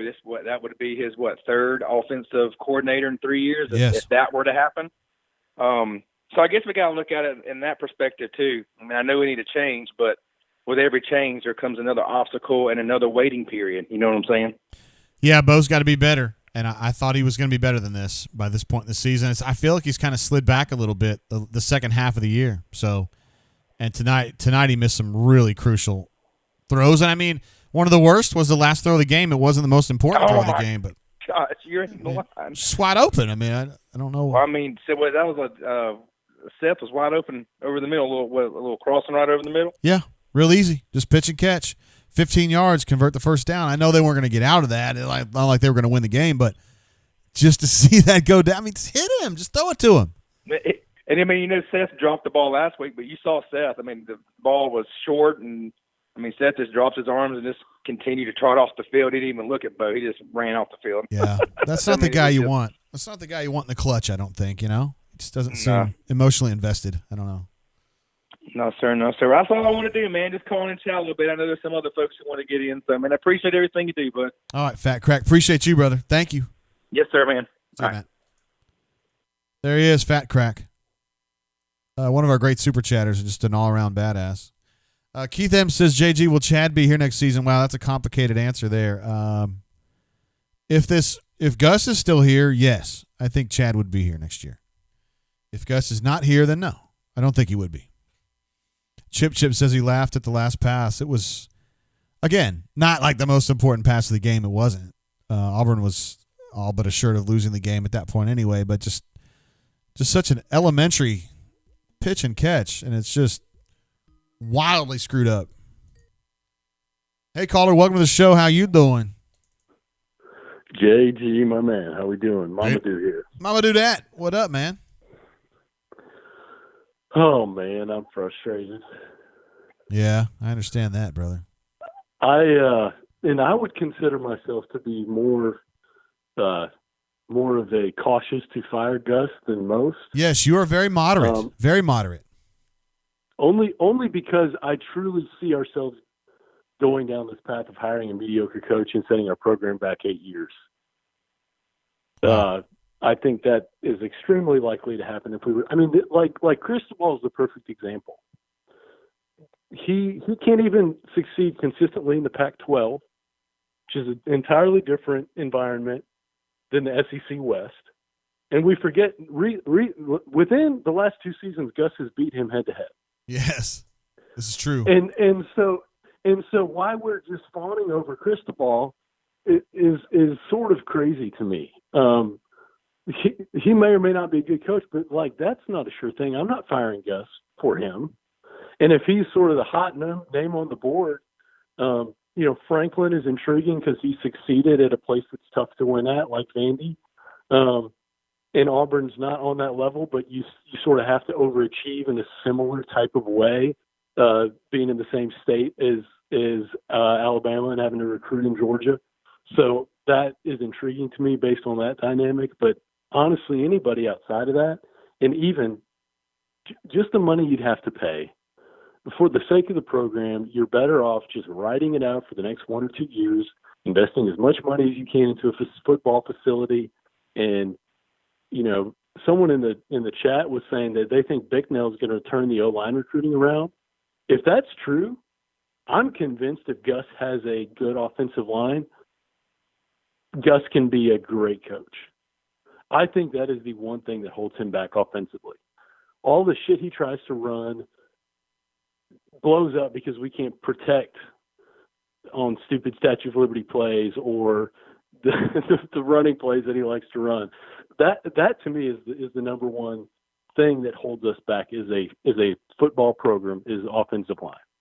And if someone were to turn that around, I think we're talking about a totally different scenario. Yeah, but it's just tough, man, to keep waiting. You know what I mean? This is year 8 or something like that for him. 100%. I'm just as frustrated as everyone else. I agree with what everyone else is saying. I just don't think there's a good move to be made, and that's what's so frustrating. I don't disagree with anyone that is frustrated and wants to fire. Emotionally, I completely get it. But practically speaking, I think that is the worst thing we could do right now. Just because once you get into a hurry and you go down, you're in a real trouble then, right? 100%. And like you said, financially, college football financially in general is in a weird spot right now. We got players all over the country transferring schools because, the rules have basically been suspended. We're not in a normal year. Indiana and Northwestern were top 10 teams and nobody batted an eye. I know, it's strange. This is not a normal year. So I'm not sure this is the year to be really, stirring things up. I think, unfortunately, not that I have high hopes for next year, but I think we need to ride it out for one more year at least. Interesting. I probably on your side here. I think. I'm not like happy about the case I'm making, just to be clear. I'm not like looking at this with rose-colored glasses, but it's the practical path forward that I see as someone that desperately wants Auburn to be successful. But yeah, I'm worried about shaking things up too much. Yeah. I think I'm on your side here, Mamadou, because that just doesn't feel comfortable to me to make a big regime change right now for the reasons that you laid out so competently on this call. Correct. So, but I know there's a lot of people that are not with us on this. No, they're not. And like I said, emotionally, I understand it. The message board environment is where we get to air our emotions and forget about facts for a little bit. So I get it. Yeah. Well, I totally get it. You're our number one caller in all of Indiana and Ohio. Great. I can just keep on checking off the Midwest boxes. That's good. But not Alaska. I would take IU's football coach right now. That move I would make. Tom Allen, right? Herman, right? No, Tom Allen. Yes. Yeah. I would not take Tom Herman. No, he's going to be going to Rice or something like that. I would take Tom Allen though. Absolutely. He's been great at Indiana this year. God, that guy. You run through brick wall for that guy. Which, real quick, we always, and I've defended Gus really for a while, but this game, I did sense that the guys quit a little bit. That's the first time I think we've really seen that. Fourth quarter, I thought they kind of throttled down a little bit. Yeah. It was flat. It was real flat. So yeah, that was especially frustrating. This was a very winnable game. It's a Doc Dumpster winnable, losable. It sure was. And we're as the Kobe INT away from a W. I know. It was a tough turn of events there. Or a Bo Nix throw that my son could have made away from the W. So it's a thin line, but we're not very good, so we deserve it. Mamadou, this is a great call again as usual from you, and thanks for being in the chat for like the whole game today too. It's been great. Listen, it's therapeutic for me. My wife doesn't understand it. Why I keep watching? She's not an Auburn fan. Is she a Ball State fan? Purdue. She's a Purdue gal. Yeah. But, you got a smart one, huh? Well, she is smart, and she goes, I don't watch Purdue games because I know what's going to happen. Why do you watch Auburn? She ought to watch Purdue basketball, though. She does. We enjoy watching Purdue basketball. Yeah, hell yeah. They're good. They are. They got a good program. But anyway, appreciate you, Jay. And try to keep the natives under control. I'll do my best, man. See you, bro. All right, have a good one. Bye. Bye. There he is, Mama Doodat. I think I'm on his team. I know you guys are mad. You don't want to hear that, but I would probably despite the things that we saw today, I still think I would sit tight. Collins, my man, Collins, we love, of course. Our number one man in Virginia says nobody loves you like your mama do. Nobody packs your lunch like a mama do. Chuck Galena, I think, was behind a lot of that stuff back in the day. Auburn's excellent publicist for men's basketball back in that era, who is now at University of Memphis. And, of course, we miss Chuck. I'm going to call Jeffrey Lee right now and get his take on what's going on here.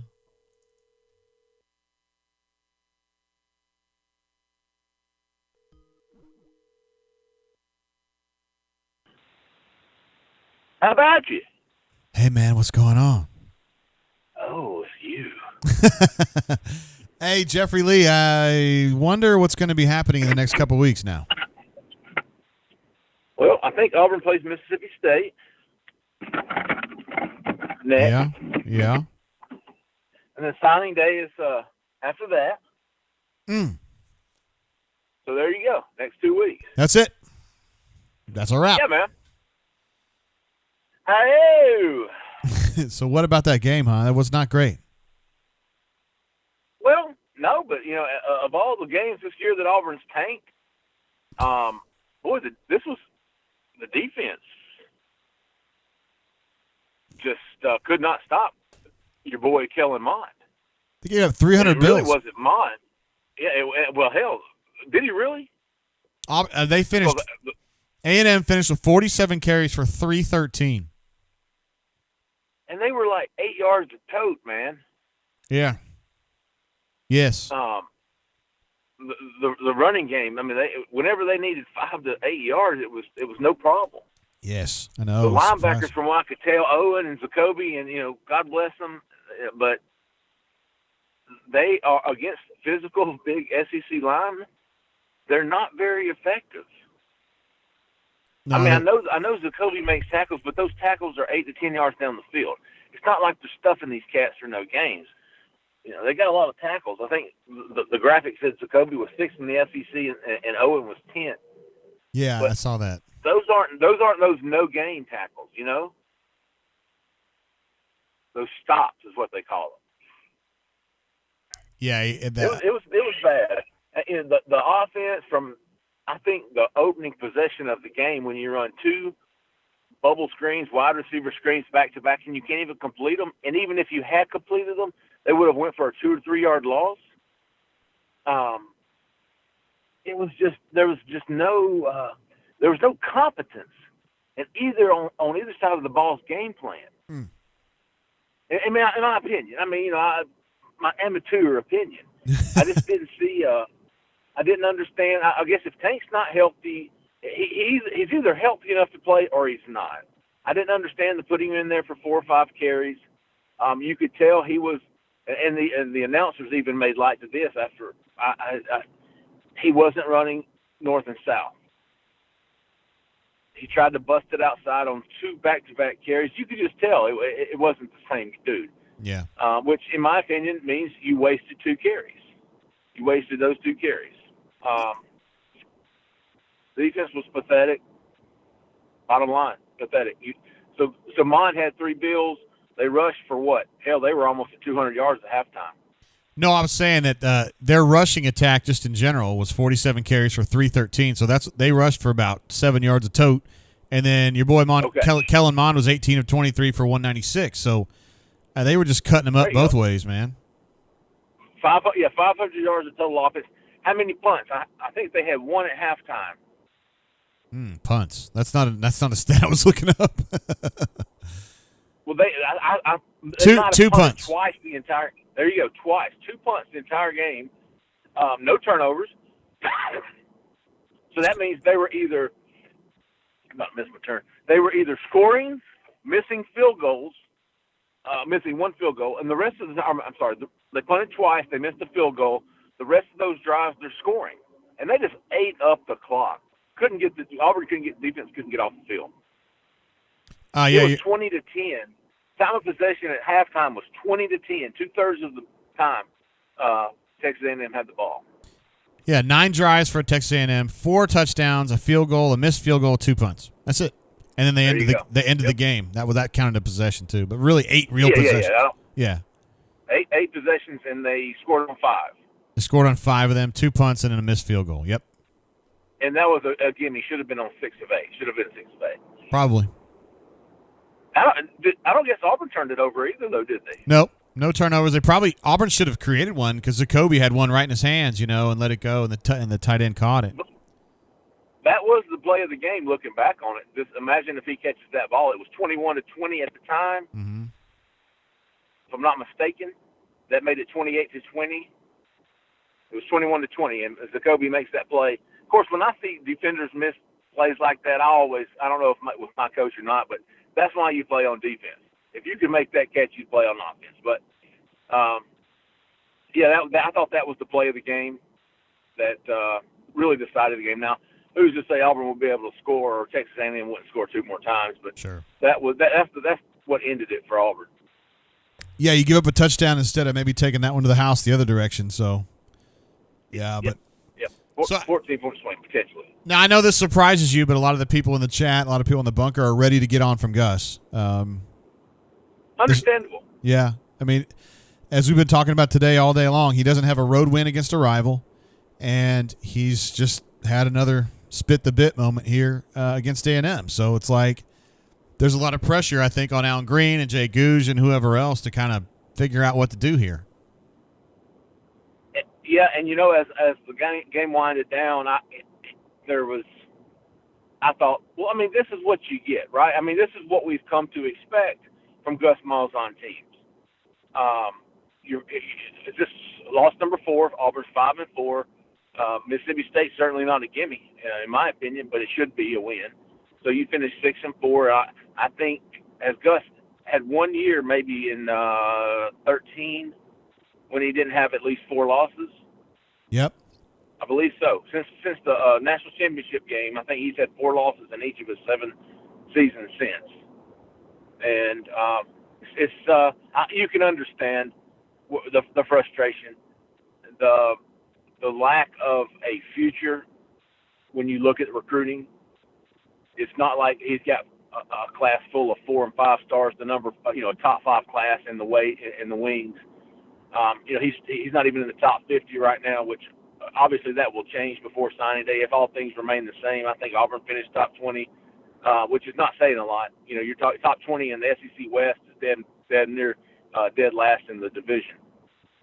But yeah, there's no sign of hope in recruiting. So there's no reason to think that things will get better.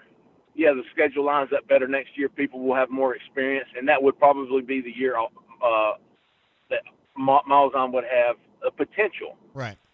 But Auburn fans should expect that type of potential or those expectations every year.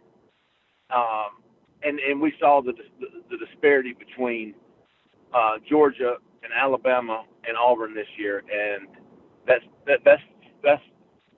what you can expect the next few years, because Georgia and Alabama are recruiting at a royalty level, and Auburn's down here in the jester mode. Jester, ouch, man. Yikes. Just being real about it. You would know better than anybody, though. It is. Yeah. I mean, the recruiting, and been doing a lot of talking to a lot of folks over the past week and trying to kind of figure out what's going on with this class, the direction they're going to finish in. And there's not a lot to be excited about. I mean, they're going to get some guys. Trevin Wallace was just bumped up to a 4-star. They're going to probably get him. I mean, as of a couple of days ago. But not a lot of excitement. There's no 5-star offensive tackle out there that they're going to flip, or a 4-star guy that they're going to flip. They're going to get some guys, and it's going to be a solid finish. I mean, a solid finish. And I think, again, all things stay the same. Malzahn remains coach. The most important time of year is going to come later this month when that transfer portal, when the season ends and people start really hitting that transfer portal. We see if there is a one-time transfer rule passed. That's when it could get really interesting. But as far as the early signing day, they've got 12 commitments. They probably add 5, maybe 6 more. Again, nobody really exciting, sexy when it comes to on right. paper and stuff. Yeah. Probably damn good football players, don't get me wrong, but nobody sexy that's going to get the fan base excited and change anybody's mind that the future looks dull as opposed to bright. Dull. Yeah. That's what a lot of people are seeing right now, and you and I just have a hard time blaming them, Oh, yeah, absolutely. Year 7 in a row with 4 losses, it is absolutely understandable for people to want more. And Auburn fans should want more. They should expect more. All right, Jay Lee, appreciate your input there, and we'll be getting more of that on Tuesday as we have a chance to kind of digest everything that's been going on, bro. Absolutely, man. Looking forward to it, buddy. See you, man. Be good. Bye, buddy. See ya. You too. We love having Jay Lee on there. He has this reputation for being a crazy guy, and he is kind of wild and crazy, but his takes on Auburn football are generally very measured. We got a big super chat coming through. Let me go ahead and hook you up with a DJ air horn for that one. From MWD, it says, no call today. COVID kicking my butt. I wasn't going to say anything about that. I had seen on Facebook that you were struggling with that a little bit. It says, but Cristobal is the right man for the future. Gus will never restore the program. OL, a multi-year rebuild. Look at Cristobal's top recruits and where they come from. Half of them are Southern 4- and 5-star guys. Word. I know you haven't been feeling well. And, there's a lot of people in the bunker that think that COVID's fake and stuff. And I know you're in a unique position to prove to them that COVID is not fake. And you have been imploring folks on Facebook that I have seen anyway to be sure to wear your mask and socially distance, and that you don't want to have to go through what you've been going through. So obviously a lot of folks have been wishing you well in the chat. I do the same thing, my main man. Hang in there, bud. Thank you for the super chat. We also got one coming through from Jack, who has been here today, most of the day, if not the whole day. Let me give you a DJ air horn for that one too, brother. They say Chad Morris is calling the plays, but the offense looks exactly the same with the same plays. Why is that? Well, I mean, I don't think it looks exactly the same. I do see where you're coming from. It's very similar, and I think that's just because, neither guy has really shied away from the fact that Chad was a good but not great high school coach in Texas, and he came to Arkansas when Gus was there to basically beg to learn his offense, which Gus eventually relented and did. So a lot of the ideas that Chad has came from Gus. Now, it's percolated in his head for a while, and he's changed some things up. He definitely likes compressed sets more than Gus. His running paradigm is different than Gus. But, yeah, there are some similarities to it, and I think they both tend to get a little bit stubborn. Doug says I'm going to give you a Corona lecture. That is like the last thing I'm going to do. We've been on the air we're coming up on 5 hours, Doug, and I have spent 45 seconds talking about that. So that would be 0.1% of the time that we've been on the air. Doesn't sound like a lecture to me, brother. All right, so we got a couple special guests I think we've got lined up today. Jack, I don't have a great answer for that, but that's the best I can do right now. Eddie says we ran the orbit motion today. That is true. All right, we're going to get one of our favorite callers. I don't want to – well, hold on. Before we get to that, We got a super chat coming through from one of our Hall of Famers, which will be the Canoe Man. Absolute badass. Thank you, bro. DJ Airhorn for you. Says, thanks for doing the drain. It's fantastic as always. Please do not kill it for basketball season. No, I'm not planning on killing it. I just wonder. I feel like football games is better for this format because basketball just hops so fast, you know? So I don't know how we're going to work it out. But the brain drain ain't going away. We're not going to kill it. I just got to figure out how to make it work the best. But thank you, Canoe Man. You've been so supportive of everything we do here. Every brain drain, I guarantee you're on at least 95% of them, if not more. And you're great on the bunker, too. So appreciate you, bro. Robert Hall said, just hopped in. Any update on Sharif? Not that I've heard. I don't even know what to say on that one. Sharif Cooper, obviously Auburn's point guard, who's waiting some kind of clearance from the NCAA. He did practice in September and October, but he hasn't practiced. It's probably been 5 weeks now. We saw him at the game yesterday in street clothes, just like not even with the team, just kind of sitting on the sideline, wishing he could play. Ben H. thinks we should just do post-game for basketball. I mean, that's probably what will end up happening. But I can't write. I can't write and do a brain drain at the same time. I can't do it. It's just not physically possible. Okay. We got a special caller. I need to hook up here. I need to get his phone number entered. I'll tell you as soon as we get him on the horn. You'll know who it is when you get him.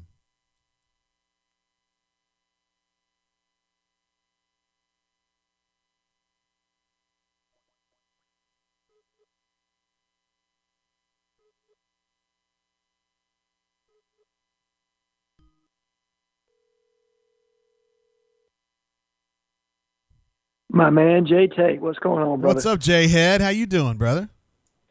Oh, I can't complain. I'm a little bit obviously disheartened after watching that game a little bit. Yeah. But wanted to give you a call, and I'm glad you gave me a call so that we could kind of talk through. I know that a lot of people want to fire Gus and kind of say, give the pros and cons as to what a move would be like. I don't even think the game's really worth discussing because A&M has basically ran it down our throat. That's the worst our defensive line, I think, has played this year at this point, even though Tennessee was bad.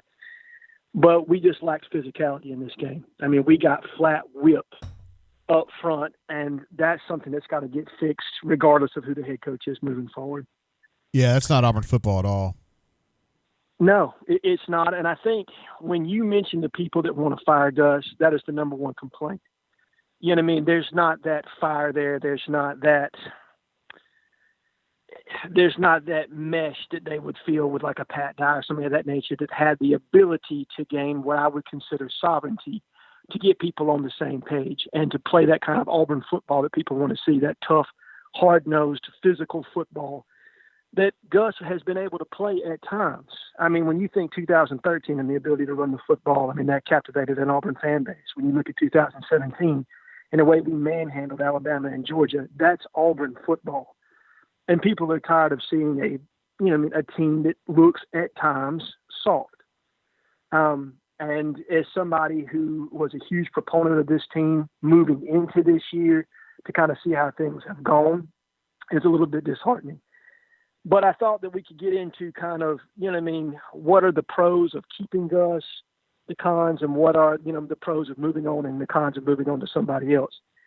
And I think the number one thing is when you talk about moving on from Gus, and you said it, the people that want him gone, I think they've got the money. I really believe that. I agree.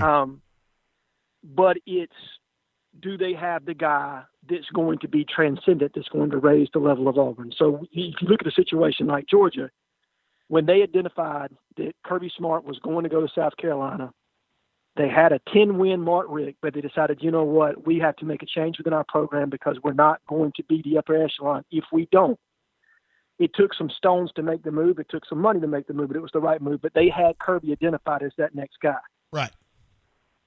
Do we have that? I mean, I think the consensus would probably be Mario Cristobal right now. And we can get into why or why not he should be a candidate here in just a minute. But that's the major thing, because if you don't, you run the risk of becoming Tennessee. You run the risk of becoming Florida State. And I don't want to hear any shit about, they hired Dabo Swinney and he was a wide receivers coach. We need to hire T. Will and said that. Look, I love Travis. I think he's a phenomenal football coach. He's not ready to be a head coach. Okay, so firing Gus Malzahn and hiring Travis Williams is not an answer to this situation, not in the current state of the SEC West. So I'll tell you well too. No, I love him. I think he's phenomenal. I think he's going to be a great defensive coordinator at some point in his career and probably a head coach. But is he ready for that right now? No. So that can't be the answer to your solution. You have to go out and you have to find somebody that is ready to be that person that can step into this geographic footprint and recruit head-to-head with the big boys, because you're getting your backyard plucked by Saban, by Smart, by Sweeney. Dan Mullen's looking 5,000 times better down there in Florida. Lane Kiffin's starting to get his feet cemented down there at Ole Miss. Pruitt has recruited well at Tennessee. He sucks because he's stuck by his quarterback, which he should have moved off from a million years ago, and I think that's going to ultimately cost him his job.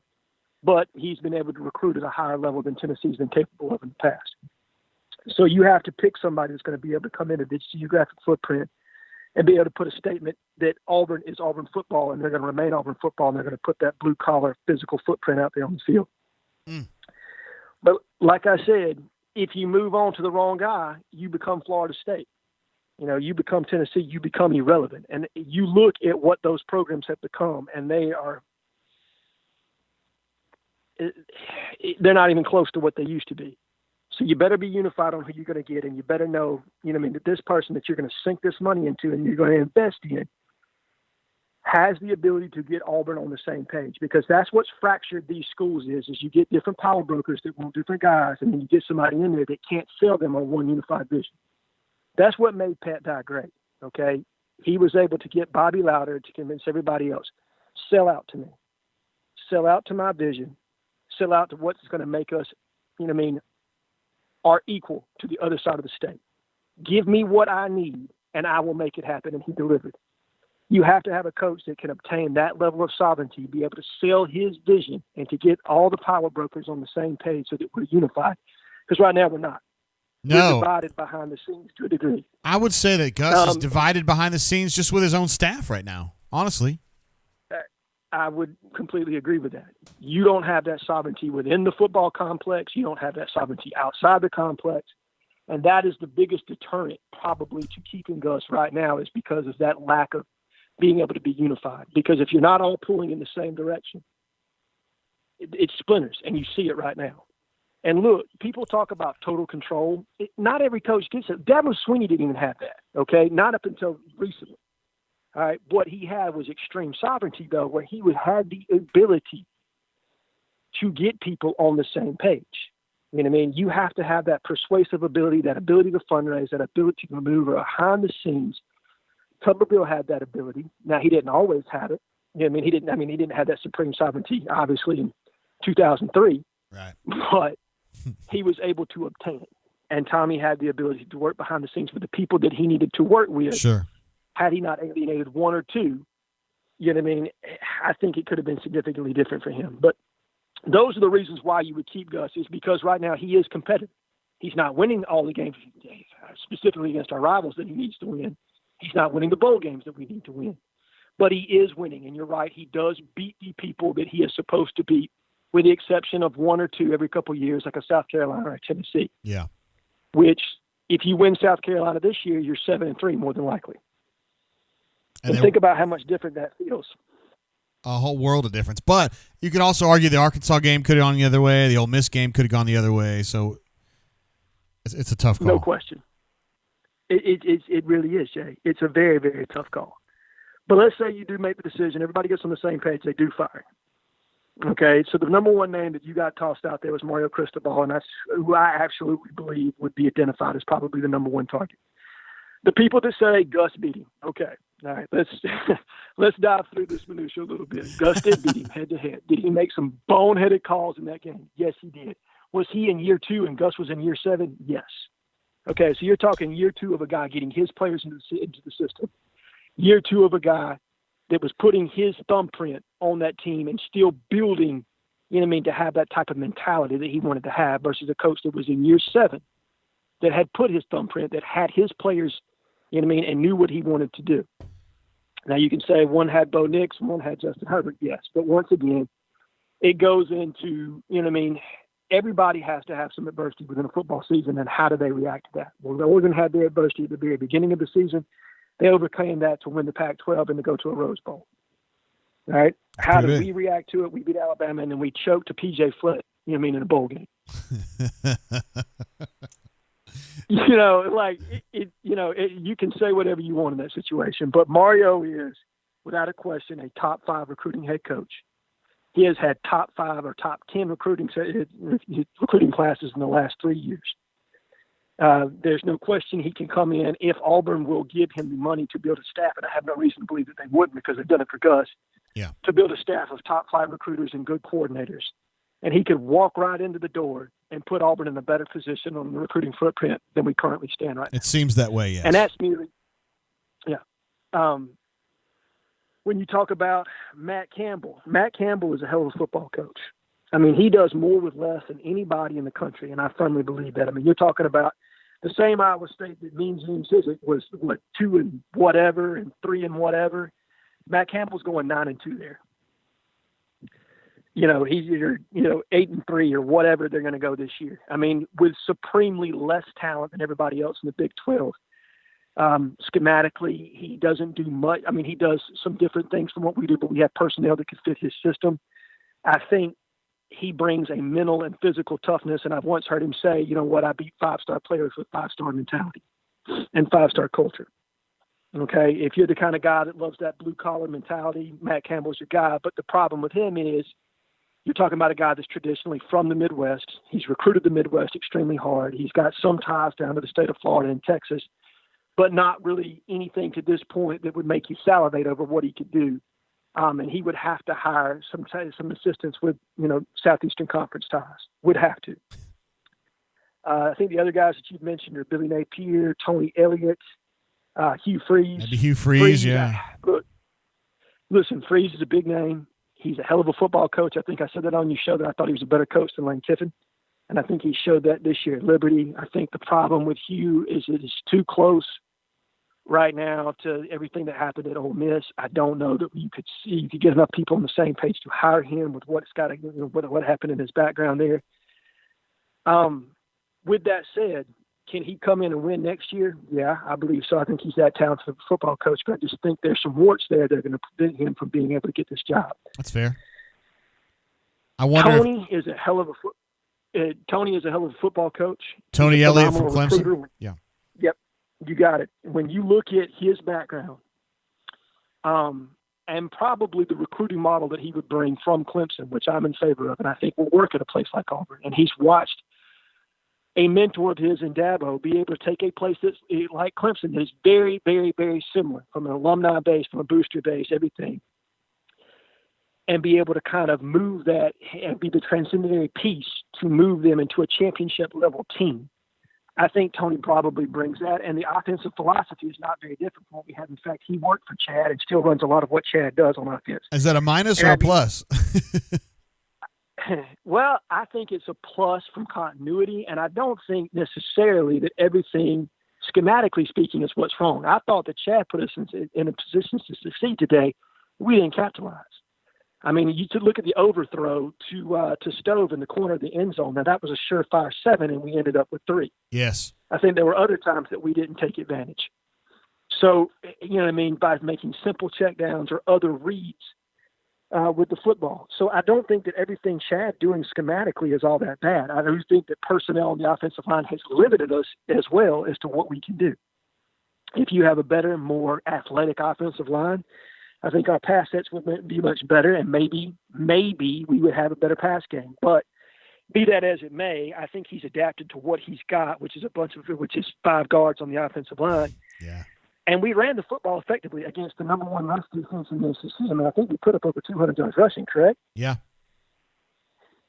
So it's not like we had a bad offensive game plan. Our defense, realistically, was the unit that let us down more than the offense. I think the offense started to suffer when they had to go to more of a passing game there towards the end when they got behind. Yeah. But had the defense been able to keep, to give us more possessions, I think you would have seen Chad to be able to capitalize today. Yeah, again, it was a defense that was a bigger letdown today, which is unusual. I mean, that's not a problem that Auburn's been having a bunch. I mean, the Alabama game was kind of a mess too, but in general, the defense has been strong. Well, But the defense this year, more than any other year outside of the LSU game, has really, really, really. They haven't performed to the level that they're capable of, and not to the level that Steele has. The standard that he set here. And I'm sure there's nobody that's agonizing over this more than Kevin.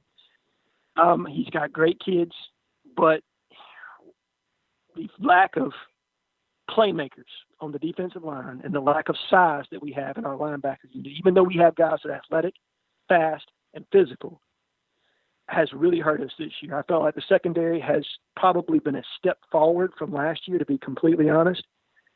But the front seven has just been maligned either through injury or bad performance to this point, and we haven't gotten the most out of that unit. And for a guy that's getting $2.5 million a year, Kevin didn't earn that this year. And I'm not down on Kevin per se, but he didn't earn that money this year. We left a lot on the table, and you look at the last 3 games, Tennessee chewed us up on the ground, Alabama chewed us up, and now Texas A&M really ran the ball down our throat. Now, obviously, we get a break, and we're going to play Mike Leach, and we're not going to have a team that's going to try to run the football. We're going to be able to drop back in zone and probably, which is not what Kevin wants to do, but it's what we need to do, to drop back in zone and play coverage against a Mississippi State team that's not overly physical, but is improving, as an overall football team. Yeah. So I'll be interested to see what we do, but that, to me, the defense has been the problem the back half of this schedule. But the Mississippi State game next week, let's say Auburn, I just don't see it's going to change anybody's mind. Like the guys that hate Auburn, the guys that hate Gus, the guys you and I both know who we're talking about, they're not going to be persuaded. Mm-hmm. If Auburn wins that game 56-0, they're not going to change their minds. They're still going to be pushing. It's not going to change anything. Right. This game was the one that was going to change. If he was going to change anybody's mind or soften anybody, specifically that neutral crowd, this was going to be the game that was going to do it. Because you were going to be the top 5 opponent. You had them in your house. You know what I mean? In a game that you needed to win for a little bit of program momentum, and to show that stability that you need from your head coach, showing that he can still win a big game. Because when you win a big game, at least every year, that gives your program something to sell. What's our big game this year? You know what I mean? LSU, Ole Miss, Arkansas. What do you have as a program win this year? And I know this comes off as me sounding extremely negative. I'm not trying to be. I'm just trying to give a balanced argument for both sides. Nobody would say you're negative. Has done some good things. Nobody would say you're negative, Jay. You're just being realistic. Right. Just you have to be realistic with how you're looking at this in its totality. And when you combine everything that specifically for those people that do not like, that don't care for Gus, if one of them gone circa 2018, hell, probably before that, to be completely honest, one of them gone in 16 as well. Beating Mississippi State, which is a team you're supposed to beat, is not going to change their mind, because what they're talking about is look at our recruiting right now. Look at where we're headed as a program. Are we on the decline or are we on the rise? Or are we just mediocre, and keeping Gus would do nothing more than placate those people that just don't want to make a change? So that would be their argument, is that it is the betterment of the program to eat this money now as opposed to later and put yourself that much further behind the 8 ball. It's an interesting spot. And, Gouge is in a spot here. Alan Green's in a spot here. The neutral people on the Board of Trustees are kind of in a spot as well.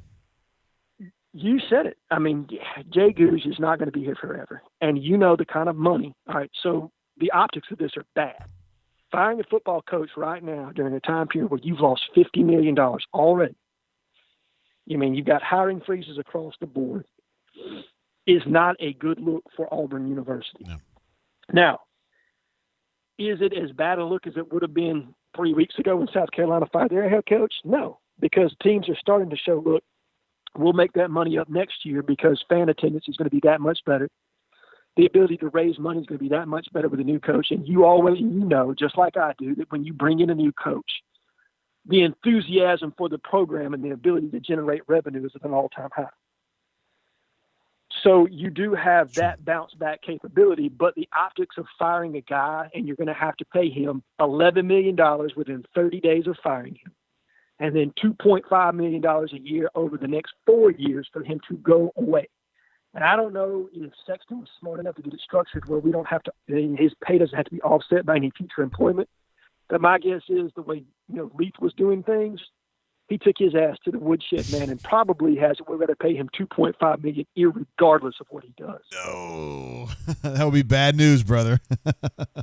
I'm telling you, because most contracts are structured to where, you know what I mean, if they gain future employment, you offset whatever money you got to pay them. I believe, and I could be wrong on this, and you would probably need to put in a FOIA request to get a copy of the contract, but that Gus has got it ironclad. You're going to pay me that money regardless.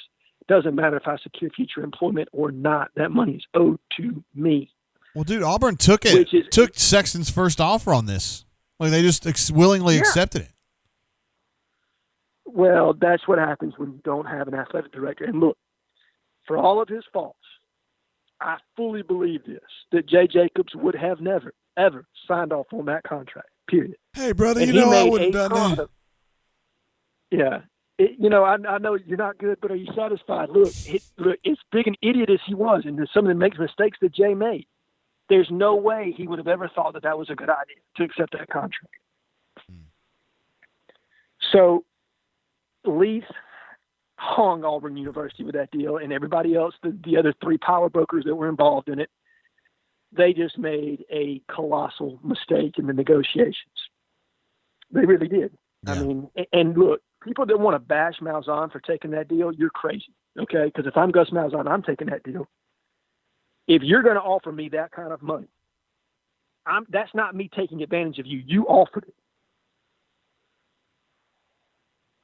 Yeah. And I know there are people probably in the bunker and people that are watching your show that are completely and utterly pissed that I'm saying that. No, you're pretty popular. That's the God's honest truth. You're pretty popular, J-Head. That's the God's honest truth. If you're going to offer that money to anybody, they would be a fool not to take it, irregardless of what that does for their standing in your light as to whether or not they took advantage of the situation. Because he didn't. I think it's on Leith. His agent. It's on Leith. It's on Leith. It's 100% on Leith, and it's why presidents should not be making negotiations for football coaches. That's why you should have had an athletic director in place before you negotiated the contract extension. Yeah, Dope did that from the chat. Says, wait, I thought Jay Jacobs gave Gus the extension. Jay Jacobs was a lame duck at that point. I don't think he was involved at all. No, he was completely and utterly excluded to the best of my knowledge. Yeah, and to the best of his knowledge, because that's what he kept saying, is I have nothing to do with this. That doesn't surprise me. Well, we got ourselves a little bit of a conundrum here, J-Head, though. This is a sticky situation right now. This is really sticky because it's tough. In 98, we knew it was going to happen. When Chiswick went down in 12, we knew it was going to happen. This is like you're in that middle area, you know what I mean, where you don't want to be. No, you don't, because you're winning just enough probably to stay employed, but you're losing enough to fall behind your rivals to the point that it's going to start to really impact your roster if you don't make a change at some point. Specifically, if you think that the product that you've had over the last 8 years is what you're going to have moving forward. And listen, Gus does some really great things. Let's not pretend that he doesn't. He does some phenomenal things. He's got great kids. He's got a clean program. He wins games that he's supposed to win. He's never had a losing season at Auburn. Okay. He does a lot of good things for Auburn, and he's a good man. Okay. But do you want to be a championship level program? Or do you want to be somebody that's in the middle of the pack? That's what you have to make a decision on. And look, I think Gus can be championship level at times. Okay. And he shows that he can make a run every 4 years or so. Is that what you want as a football team moving forward? And that's where you're at. And I'm not saying that, I know this sounds like I'm really arguing that Gus needs to be fired. I'm not. Okay, because I want to be pragmatic here, because it is a shit ton of money that you have to pay out to ask him to walk away and to sit at home. Okay, for somebody who hasn't had a losing season. But I think the people that want to fire Gus see it like that. That do we want to be mediocre? Do we want to beat Alabama, at home every other couple of years? Yeah. Or do we want to go to toe-to-toe with the person across the state and win at least every other year? Do we want to be in championship contention, true championship contention, not just championship contention in the SEC West, but I'm talking about playoffs? Do you want to elevate the overall state of the program? Because that's what it took, and it took a gamble. But when you brought Bruce Pearl in here, you made a statement. You know what? I'm no longer going to be at the basement. I'm selling out to a guy that I know knows how to build and knows how to build within the SEC And, yeah, we're going to take a chance on him. And look how it's paid off. Now, obviously, there are the detractors that would say, hey, it's paid off with us being on NCAA probation. Well, I would also say that the person that got Bruce in hot water right now, he didn't even really want on his staff. That was forced down his throat by Jay Jacobs. So, once again, one of Jay's blunders. Hey, we had a person in chat. Excuse me, Jay. We had a person in chat want to know your thoughts on Billy Napier, just kind of as a candidate. Look, Billy's a phenomenal football coach. I don't know that he's ready for a program like Auburn. But if you talk about the things that you want out of a football coach, you should be measured on various sets of criteria: leadership, vision, organization, the ability to recruit. Billy meets all those criteria. There's not a more organized, detail-oriented guy than Billy Napier. And he's a phenomenal recruiter. And he's done it at multiple schools. It's not like he's just been at Alabama pulling in studs, where it seems like relatively like part of the machine. He was doing it at Clemson before it was popular to do at Clemson. He was landing guys like Taj Boyd. He was landing guys like C.J. Spiller, when Tommy Bowden was the coach there. Damn. So this was before Clemson hit it big, when Billy was making his name on the recruiting trail. So he knows what he's doing from that standpoint. Offensively speaking, I think he runs a pretty balanced offense. I think he needs to give up play calling to move to a Power 5 school. He needs to bring in an offensive coordinator that he can trust to run his system, just because there's so many other things that you need to do at that level to be successful. So that would have to be something. And then you would need to see who he could bring on his staff, because he's coming from a relatively small school. I know he's a very loyal guy. He's got some guys on that staff that he would want to bring with him. But he's got some very deep SEC ties, and I think he'd probably be able to put together a really quality staff. So I think Billy should be considered. Do I think he's the front runner? No. Do I think he would be a bad fit? No, I do not. Because you're talking about a guy that's got ties in recruiting to Georgia, Alabama, Florida, Louisiana, that 500-mile radius that you want to be in, where you're going to recruit year in and year out and put your stamp on your program with kids from those areas. Remember, he's from Cookeville, Tennessee, so he's actually from Tennessee. From Tennessee. I think he played high school football in the state of Georgia, though. I think he moved from Tennessee to Georgia while he was either in middle school. I know his father's very heavily connected in the state of Georgia from a high school coaching standpoint. Yeah. Murray County. He played at Murray County, and then he played college football at Furman, I believe. That's right. Played college football at Furman. Great guy from everything that I understand, and a hell of a football coach. So, no, do I think he's the number one choice? I don't. Do I think he'd be a bad fit at Auburn? Absolutely not. I think he'd be a really great fit, and somebody that should be considered, and probably somebody in that top 5 candidates that me and you just discussed. And from a recruiting standpoint, he's much more of a fit than a Matt Campbell. Yeah, Matt Campbell to me is out of place geographically at Auburn, so for me it's probably not quite great, but Cristobal with his ties down this way, and Alabama, and same for Napier and Clemson for him too as well. No, I agree. When you're talking some of the guys that we've just discussed, whether it be Freeze has original recruiting ties, Napier has really good recruiting ties, Elliott has good recruiting ties, Mario's the best recruiter out of all of them at this point, and he's run 2 different programs, and that's probably what puts him above everybody else right now. But then another guy, Luke Fickell is an elite recruiter. He's run his own program up in Cincinnati. He's recruited the Southeast. He's not necessarily probably a top-tier candidate. But you're talking about somebody that runs smash-mouth offense and is a tough physical defense.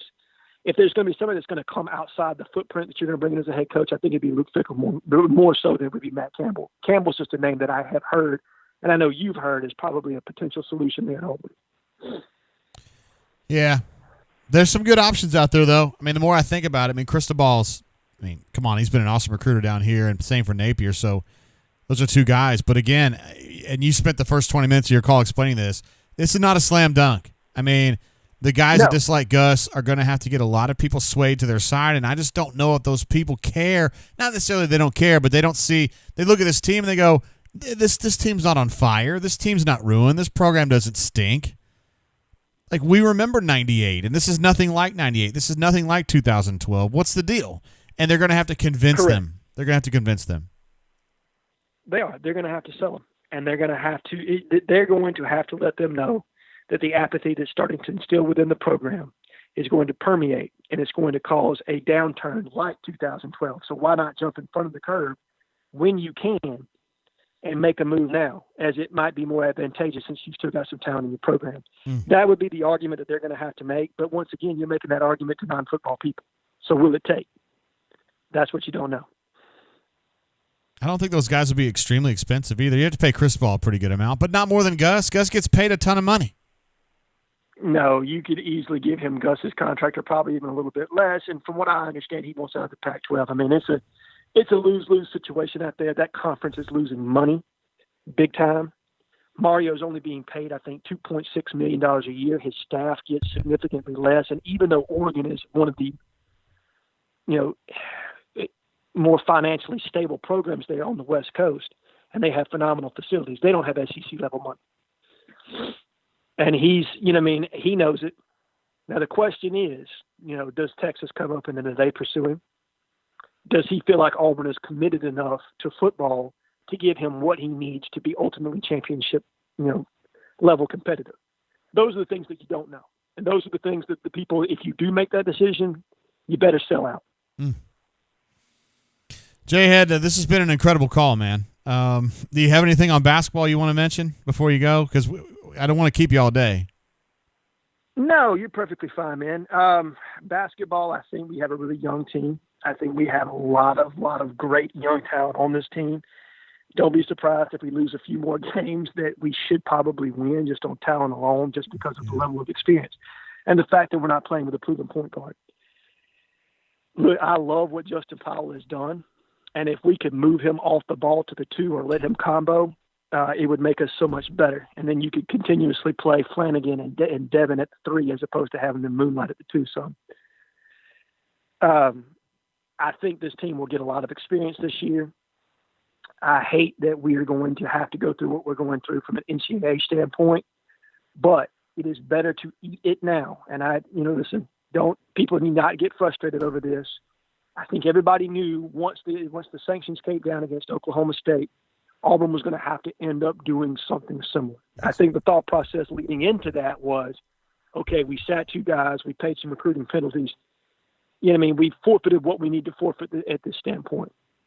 But when you saw the stance that the NCAA took against Oklahoma State, and everybody wants to cry about, Kansas and Arizona and LSU, look, their time's coming. I promise you. The NCAA is not forgiving anything. Those schools are about to get ringed. It's better for us to pay the piper now, get this over with, lose a scholarship or 2 if that's what's going to happen. Maybe have Bruce suspended a handful of games, whatever it's going to be. Eat it now. Let him continue to build towards the future, because you see what's coming in, and then just stand back. Okay, because if we get a point guard with this level of talent, you're talking about another Final Four team in a year or so. Yeah, I agree. I love the way this team's going. And actually, people look at the team and they go, man, they're 2-2. I don't know. Dude, I'm more encouraged with this basketball team than I was a month ago. I cannot believe how advanced these freshmen are. It's unbelievable to me. I completely agree. And I think, what is as impressive to me as anything is watch the maturation of, a Jalen Williams, watch the maturation of a JT Thor, and then envision what they can be when you put a traditional point guard on the floor and you're able to run 5 guys that can all stand behind 3, drive, do everything that Bruce wants to do in that flex offense offensively. Good God, man. It's going to be unfair what they're going to be able to do in a year. And I don't know what Shriek's future is. Before anybody asks in the chat, I don't think anybody knows what's going to happen as far as that's concerned. And I know you've got contacts on it, and you can't talk about everything that's involved as far as that goes. But Auburn's playing it smart right now. I can assure everybody of that. They're doing the right things here. Rich McGlynn is not the bad guy that everybody wants to make him out to be. Okay? We're going through the process. Things are being handled appropriately, and I think in due course, things will play out as they should. All right. J-Head, that's an incredible call. That's the longest call I've ever had. 32 minutes you've been on the line. 32 solid minutes of nothing but good stuff, man. Well, I'm glad to talk to you anytime, Jay. Hope the chat goes well the rest of the time. I know everybody's a little bit fired up today, but I hope they'll calm out. It's the holiday season. Relax. Things will play out as they're supposed to over these next couple of days. We got a big, good got a game against Mississippi State, and then National Signing Day is coming up, and I'm looking forward to joining you guys at Voodoo Wings here in 2 weeks. That's what Jay Lee was saying. We're going to have you on the show. It's going to be badass, dude. I'm looking forward to it, my man. All right, bro. Thank you, Jay Head. No, thank you, Jack. Bye-bye. Bye. There he is, Jay Head. Unbelievable. I mean, that's 32 minutes, guys, with just like thick-ass, good stuff, man. Florence Tiger says, who is Jay Head? This is the best ever. Jay Head is one of our insiders on The Bunker. His handle on The Bunker is like Jay Head, and it's a bunch of numbers after that. But, yeah, he posts about stuff, and, man, I'm telling you, if he says it, I mean, I don't know as though there's anybody, including me, including any person who's trying to be good at this, can be 100%, but Jay Head is pretty damn close to 100%. He did not sit here and say that, you know, something's going to happen, that Gus is going to get fired anyway, and anything like that, which I haven't either, but he just knows that you hear like weather people say that conditions are favorable for tornadoes, and conditions are favorable for a regime change, honestly. And I don't really take an opinion as somebody who covers the team to say, hey, it's time for Gus to go or not. I mean, and if you want to know my honest opinion, I probably would hold because I'm too chicken. If I was the AD or if I was the president, I would just hold because it's a lot of money and finances are just an absolute disaster. But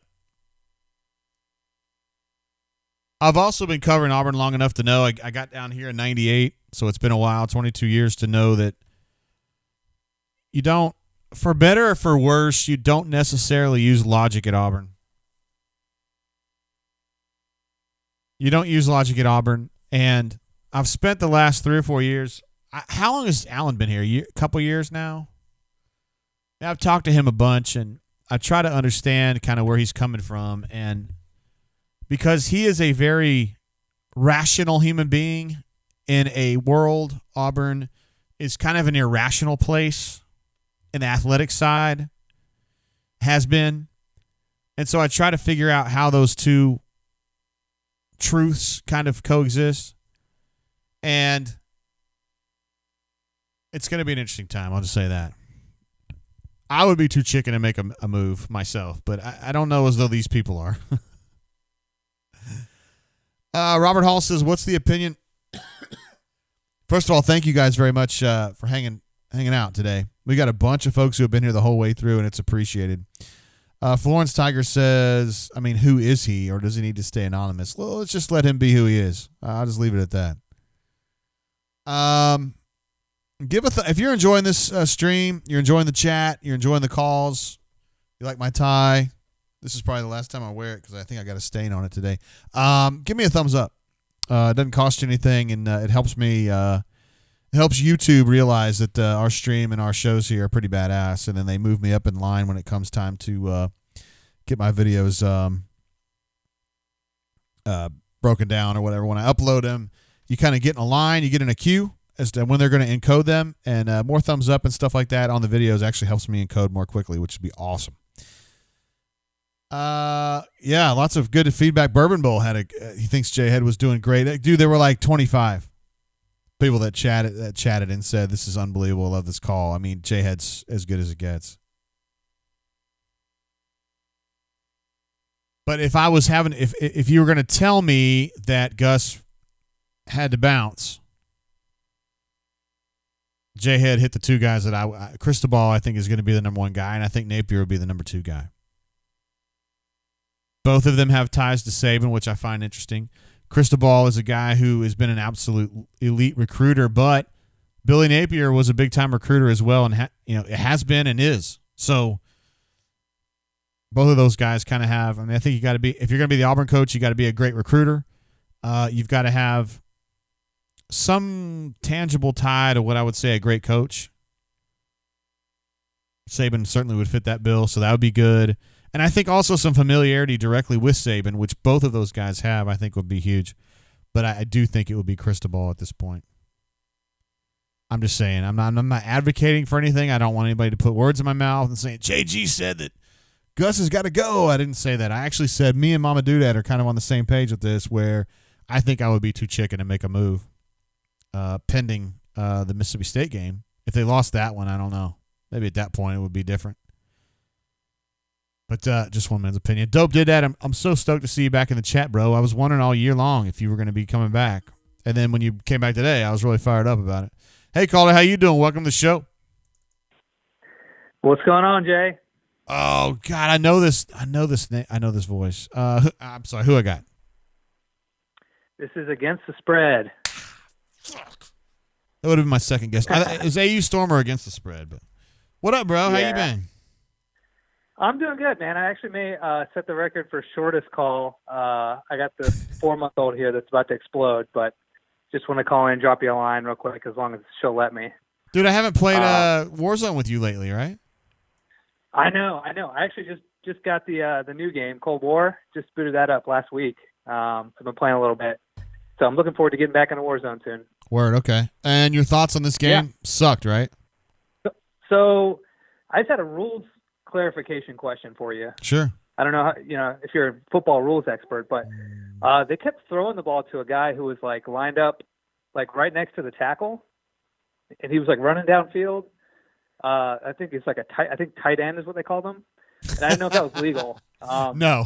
So I just wanted to see if you had any clarification on that. No, I don't think that's legal. I don't think we should do that. It's a bad idea. I mean, that guy was killing us. Yeah, he was absolutely good. Killing us. I'm hoping we get, that Oklahoma transfer can be that guy for us. Like they have these guys against the spread. They have them already. They just don't use them. Who though?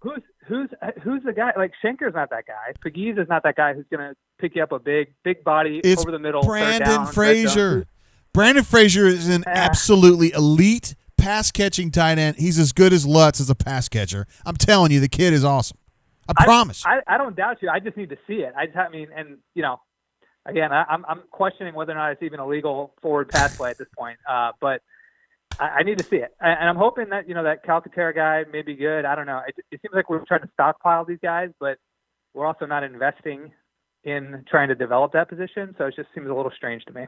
Yeah. But I digress. I don't really want to talk about Gus and his faults because that horse has been beaten long enough today, I think. But yeah, I wanted to shift to hoops because, I love my Auburn hoops. And I agree with you that even though, some of the early results here are a little discouraging, this team is showing some really good signs for the future. Oh, yeah. And my one thing I would say is it seems to me like we really want to run a lot of the offense through Jalen. And I think he can get there. But part of me is also like, man, I wish he got some more minutes last year. And I know that's that the last year's team had a lot of experience and depth, and it is what it is. But he's just not quite ready to be that guy yet. I think he needs a little bit more confidence, and he needs to find that consistency that you need from a guy who's going to be night in and night out, going to be, who you're running the ball through most of the time. Yeah.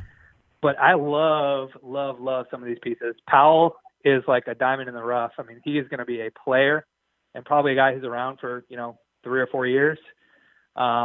He is going to be a big time player in this league, and one of those guys that you kind of look around and some of those other schools have him, and you're like, God, I feel like he's been there for 8 years, tearing us apart for 8 years. He's going to be that guy for us, which I'm pumped about. But yeah, wanted to see what your thoughts are on Cambridge so far. Yeah, he's been a little inconsistent, and I know he's frustrated by it. And then also, Bruce said he didn't want to single anybody out, but made the switch with Turbo. I just wonder if the writing's on the wall for Turbo. Yeah, you got to think, man. I mean, they're probably going to have somebody go at the end of the season, and I think he and Javon Franklin would be the two guys I would be looking at. It just seems like Turbo, when he's in there, man, the offense just doesn't work nearly as well. And I know that Powell is a 2 by trade, and he could be a combo guard, but, man, he was really good as a point guard the other night. I mean, 9 assists, 1 turnover, 24 points or whatever he had, 7 of 9 from 3. That kid's an absolute baller, and I think Kentucky is going to be crying bitter tears of disappointment for years that a kid from prospect or LaGrange or wherever he's actually from up there in Kentucky, they didn't even offer him. They let Louisville and Cincinnati fight over him, and Auburn came in and snuck him out of there, and he's going to absolutely steal their heart a few times. You watch, man. Oh yeah, yeah. I love it. I mean, when I saw his tape for the first time I turned it on, I was like, oh my goodness, this kid. I mean, he's got, even if his only skill was shooting, which he can do, it looks like he may be an elite shooter. I mean, he's got these other skills too. But even if all he could do was shoot, I was like, that tape is good enough to. He's got a role for this team. So. Yeah, he's a badass. I love these freshmen. And I know the team absolutely stunk against some, particularly UCF, but I love this team. Dude, they're better than I thought they were going to be. Seriously. Yeah, I mean, and playing that many games in that many days for a really young team away from home is never a good formula. And the other thing is, I mean, I love the roster that we have right now. I think we got some great pieces. Obviously, with Sharif, add him into the mix, and you really got something going. But if we would have landed one of these other guys that we were in on, I mean, like whether it was Jalen Green or that kid that ended up at Texas Tech, who wanted to play in point guard, but we didn't have point guard minutes available. Well, Look at us now, right? Like, I mean, one of those guys, and this team is like, I mean, not that it matters, I guess, this season, but contending for the top quarter of the SEC. This year we're pick the right year to go through some growing pains, but the foundation is there. I think we still need upgraded a couple positions, I think. But really excited about these young guys, man. And you're right, the freshmen have been really awesome so far. Yeah, they've been tight. Yep. All right, against the spread. Cool, man. Well, that's it for me. I'll let the Gush Bashers get back on here and tear them apart. But appreciate you taking my call, Jay. And I love the brain drain, by the way. Can we get more audio, visual, and less written print, please? Thank you. Okay, I'll do my best. All right, thanks, Jay. See you, bro. Bye. Yeah. There he is against the spread. He's got jokes about the brain drain versus the written version of journalism. Excuse me. Doug D has been impressed with Chris Moore. I have too. Kind of comes and goes a little bit insofar as he was really good last night against South Alabama, but really was kind of non-existent in the game before that. Hey, caller, welcome to the show. How you doing? JG. What up? How you doing, man? I know this voice, but you haven't spoken enough. Who is this? This is Heavyweights for AU. I wouldn't have gotten that one. What up, bro? How are you, man? Another day. Another day in the life of? Hell yeah, man. And we're just out here just digging this thing through, trying to figure out what Auburn's going to do next. What do you think, JG? What do you think, man? Give me just the gut JG feeling. My gut, they're probably going to run him. Really? That's my gut, though. That's my gut. I don't know. I wouldn't have the nuts to do it, but I know me. But you've been pro, hey, COVID, hey, this is not the year. How can you fire a guy with a winning record? So to hear you say that now is, it's kind of shocking. Yeah, not shocking, but I agree with you. Nobody's told me that, but I'm just saying, like, I think that these people who have hated Gus, man, they're going to be so empowered right now, and I just don't know that I don't know. The more I think about it, I just think they're gonna be able to push it through because they're going to be able to say we raised the money. The money's not the issue. We got to push this thing, and we got to get this program moving back forward again. And the recruiting sucks, and we can't beat Georgia, we can't beat Alabama, and can't beat LSU often enough. And hell, we just lost at home to A&M, and I don't know. I just feel like this is going to be their chance to just push it through, but we're going to have to see. It's going to take a few days. No, I agree, man. It's you know what my fear is too, is imagine Saban stepping down, and we still have Gus. When Saban and Alabama have all the momentum right now, and then they step down and get the coach they want, and we're still stuck with Gus. Like, I look at the 80s when Barry Bryant had all the momentum. We went out and got Dye, who was hungry and wanted to coach, and we were the team of the 80s. We dominated the 80s. And my fear is that we hang on to Gus. I don't know how much longer Saban is going to have, but imagine they're a guy. Imagine Cristobal coming in there, or they're number one choice, and we're still stuck with Gus.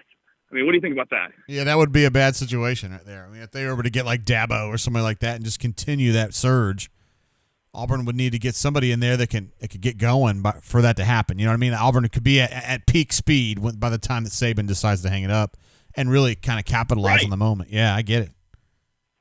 No, I mean, that's just it. We got to capitalize just like Pat Dye did. Like, he took advantage of Bear Bryant going down and then became what we were in the 80s. And whoever we get, I want to put it in their clause that they have to remain hungry.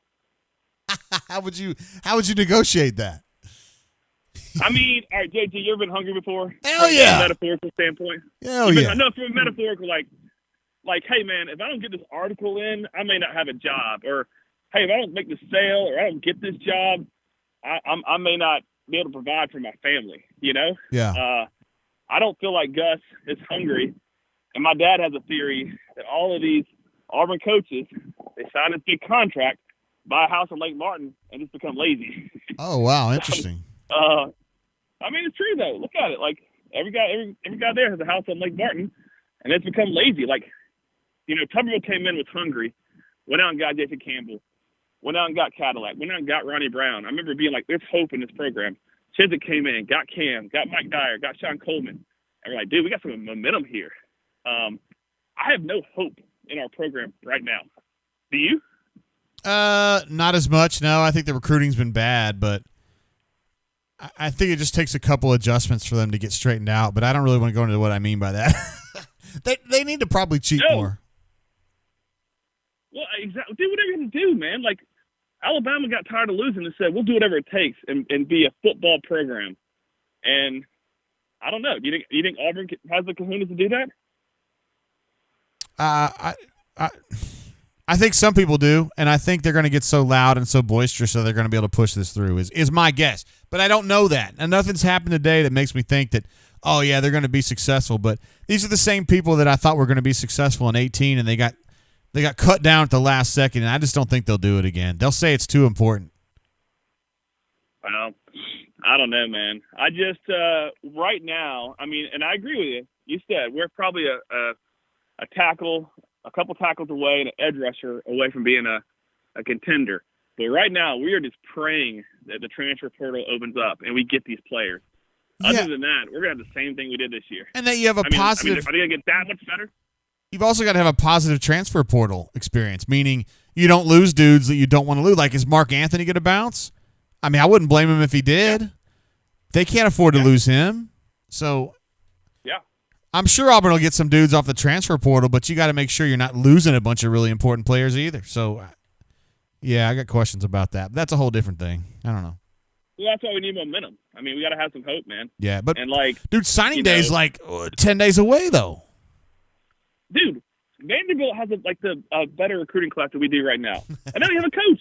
They're like 20. We're 50. Yeah. Oh well. I don't know, man. I just feel like, you know, there's something beautiful in having hope. Just talking about basketball, man. Like, we may not win a lot of games, but there's hope in this program. There is a dream. There's a plan in place. There is no hope in Auburn football right now. I have no hope that we're going to do anything different if we keep Gus. Well, I guess and that the only means thing holding him there is you got to do basketball then, brother. Hey,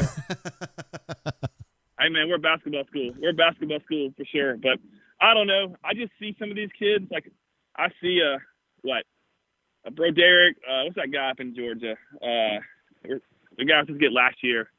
Broderick Jones. Broderick Jones, yeah. Yeah, riding the bench right now at Georgia. Same thing with Cohen at Alabama. And you look at like Pat Dye and says, all right, you know, the whole Bo Jackson story about how Mayor's assistant came in and said, hey, Bo, we'll give you maybe your sophomore, maybe your junior year to start playing. And then Pat Dye came in there and said, I will give you every opportunity to play as a freshman. And he did, and he turned it around. And I just don't feel that from Gus or his staff. It's like, well, we'll just take whatever we can get and put it on the field. We're not hungry to get these players, these game changers. Well, we're just going to be stuck with what we have, you know? Whatever it takes, heavyweights. I mean, we just got to get one. We got to get it done. Yeah, we got to get it done, man. We got to put our big boy pants on. Mine's not as good as yours, JD. That's no my doubt. gut, boys. No doubt. No doubt. Yep. Well, you give me some hope, JG. If we do make a change, that is hope. Yeah, that is hope. Cling to what you can, brother. Well, that's all we got, man. And if I'm telling, and you made a good point before. I think that this is 70% recruiting, 30% coaching. I think that's fair. Yeah. And he's pretty good at the 30%, I think, in general, but he's not very good at the 70%. Or he hasn't been. Oh, dude. Yeah, when he's going toe to toe with Saban, he's actually outcoached Saban. But when you have so much talent, you can't even compete. How are you going to outcoach that, right? Yeah, agreed. There's a huge gap there. Yeah. So, I mean, I don't know. I listened to Jay Head. He was good, and I jumped on and thought I'd give you a call, man. So hell yeah. Glad to have you, Heavyweights. It's been a minute, man. We hadn't had you on the horn in a minute. Well, got 3 kids and on a run right now. I'm looking at the Chattahoochee River right now. Damn. And after that loss, it's over here by. Actually, you know what? I'm actually looking at Jason Campbell's house right now. Maybe I could talk to him and get him on the horn. Damn. That's a little bit of a lamp there, bro. Well, I know, but he lives like in his neighborhood. I've seen him in public before, and I've been that homer to go up and talk to him. So anyway, not that I'm on Jason Campbell level by any means, but I mean, who is? I'm over here by his house. All right, word. You're doing a hell of a job, Heavyweights. Man. Hey, call in again, all right? I don't mean today, but like next time. You're good, man. All right. No, dude, I love talking to you, JG. So thanks for your feedback. I love the brain drain, man. I don't care what anybody says. The brain drain's awesome. Thanks, Heavyweights. See you, bro. All right. Bye. See ya. Our phone line's getting blown up right now. So, yeah, sorry if I haven't gotten to your call. We'll take this one right here. Thanks, Heavyweights. Appreciate you, bro. Hey, caller, welcome to the show. How you doing? JG Tate. What up? Why not AU, man? What's happening? Hey, what up, man? Oh, just chilling, eating some good homemade gumbo and some cornbread and hey, enjoying life. There was a thread on the bunker. It might have been this morning or last night where somebody was like, "Hey, man, you're an asshole," and you were like, I just thought it was funny because I didn't think you were being an asshole, really. I mean, it's just funny to me. Yeah, they were trying to test me, I think. It's one of those initiation kind of things. I just don't fall for it because it's just whatever, Yeah. I was just throwing out facts. I mean, yeah, that's what you said. You said, I'm just speaking facts, man. 18 turnovers. I said South Alabama would come back and make it a game because we lacked focus. You even said the whole issue with the transition piece, and that's part of our lack of focus. It's just part of being young, right? Yeah, look, man, nothing you said that I disagreed with on the basketball front, no. Yeah, oh, whatever. I don't know why do people get so tight? That bothers me. No, I doubt it. I think it was Crocky Poo. I don't know, one of those guys. Well, we love Crocky Poo, whatever. too. I love him, too. I love everybody on there. I love the whole thing you have set up, man. It's great outlet for everybody, and we all have a good time on it, man. So to each his own, right? Yeah, hell yeah. And you're obviously a Hall of Fame brain drainer yourself, so I would definitely give you the floor. I feel like this game was made for you, Why Not AU, because you've been kind of down on Gus. You've been real high on Auburn, obviously, and you think this is probably the time to do it, right? Well, this game's made for me because, I got my bachelor's at Auburn. I got my master's at Texas A&M, so I have kind of – everybody says, do you want Texas A&M to win? Never. I'm always an Auburn guy through and through no matter what. But at the same time, this did probably do it, and I'll tell you why. Jimbo has had Gus as his nemesis forever. It's like Texas A&M has been in that pecking order where they've been trying to get above Auburn to be the next mediocre team in the SEC West, right? Yeah. And now they've made it. They've actually made it. They're the next mediocre team in the SEC West. They're not going to challenge for the title, but they're the next mediocre team. And so it pretty much puts us to being irrelevant, which we are at this point. And I guess I've come around to the conclusion, if I look at this as a businessman, this is not necessarily all Gus's fault. This is Auburn University's fault for not having an overall strategy and a hope-for future about what they want to be as an athletic program and a football program. Because there are so many cooks in the kitchen, they can't get everybody aligned around exactly what we want to achieve. And then once you know what you want to achieve, then you go out and find the person to do it. And so while Gus is not the person to do it, we can throw all our ill will towards him. This starts with Auburn University leadership and the lack of guidance and clarity around the strategy about what we want to be as a football program and where we fit in this modern era with Alabama, Clemson, Georgia, Florida, Tennessee rising, all these groups. We've been here before, but we don't have a strategy and an alignment as an alumni, as a school. We just don't. And until we get that, who cares who coaches? It's all irrelevant. We'll still fail. Why? So that's where it starts. Why do you feel like Auburn's destined to fail as a football program, but you think the administration's not very good? I don't understand where you're coming from. Correct. They don't. No. So here's what I say. We have no strategy.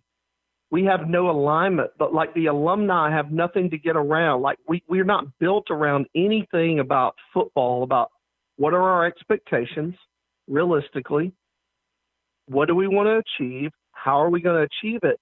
And then get everybody on the real bus, not the stupid Gus bus, but get everybody on the Auburn bus and put their money behind it and their energy behind it like these other schools have and get on with it. And that doesn't mean we're going to win championships every year. It's just going to mean we have a clear identity of who we want to be. We translate that to everybody in the Auburn family, and we get Auburn behind it. And right now we're just a fractured family. We don't know where we want to go. And until we know where we want to go, you can't hire a person and then rally around that person that you think is going to take you there. I hope that makes sense. No, it does, but I still don't know if people realize there's a problem. I mean, I know you and I do, and a lot of people in the chat do, but does random Auburn graduate know that there's a problem? No, I don't think so, because I don't think they've looked that deep. And typically nobody knows it's a problem. I mean, this happens in corporate America. It happens anywhere.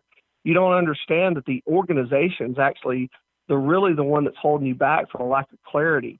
You can have all the all-stars you want on the team, but if you don't have a sense of purpose and a charter and an understanding of where you want to be, and everybody can laugh at this and say what they want to about it, but it's true. You're not going to – it doesn't matter who you hire, who you bring in. Until you have that, you're going to be nothing.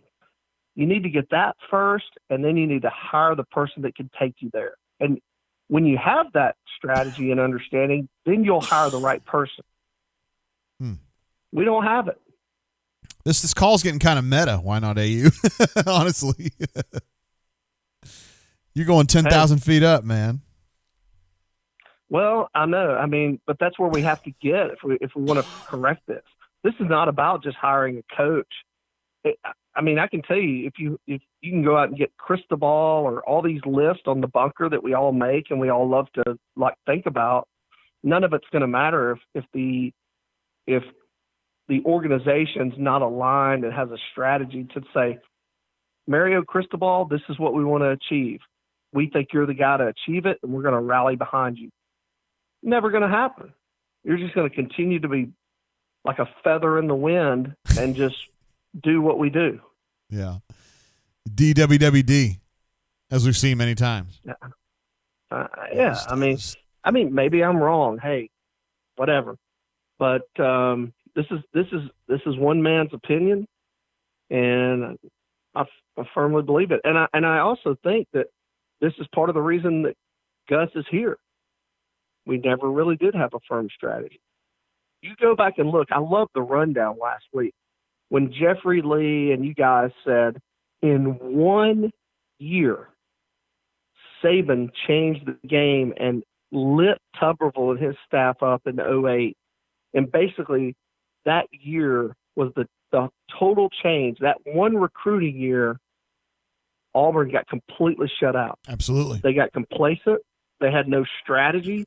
Saban came in. Alabama had a strategy for this is how we're going to do it, and Saban was a big part of that.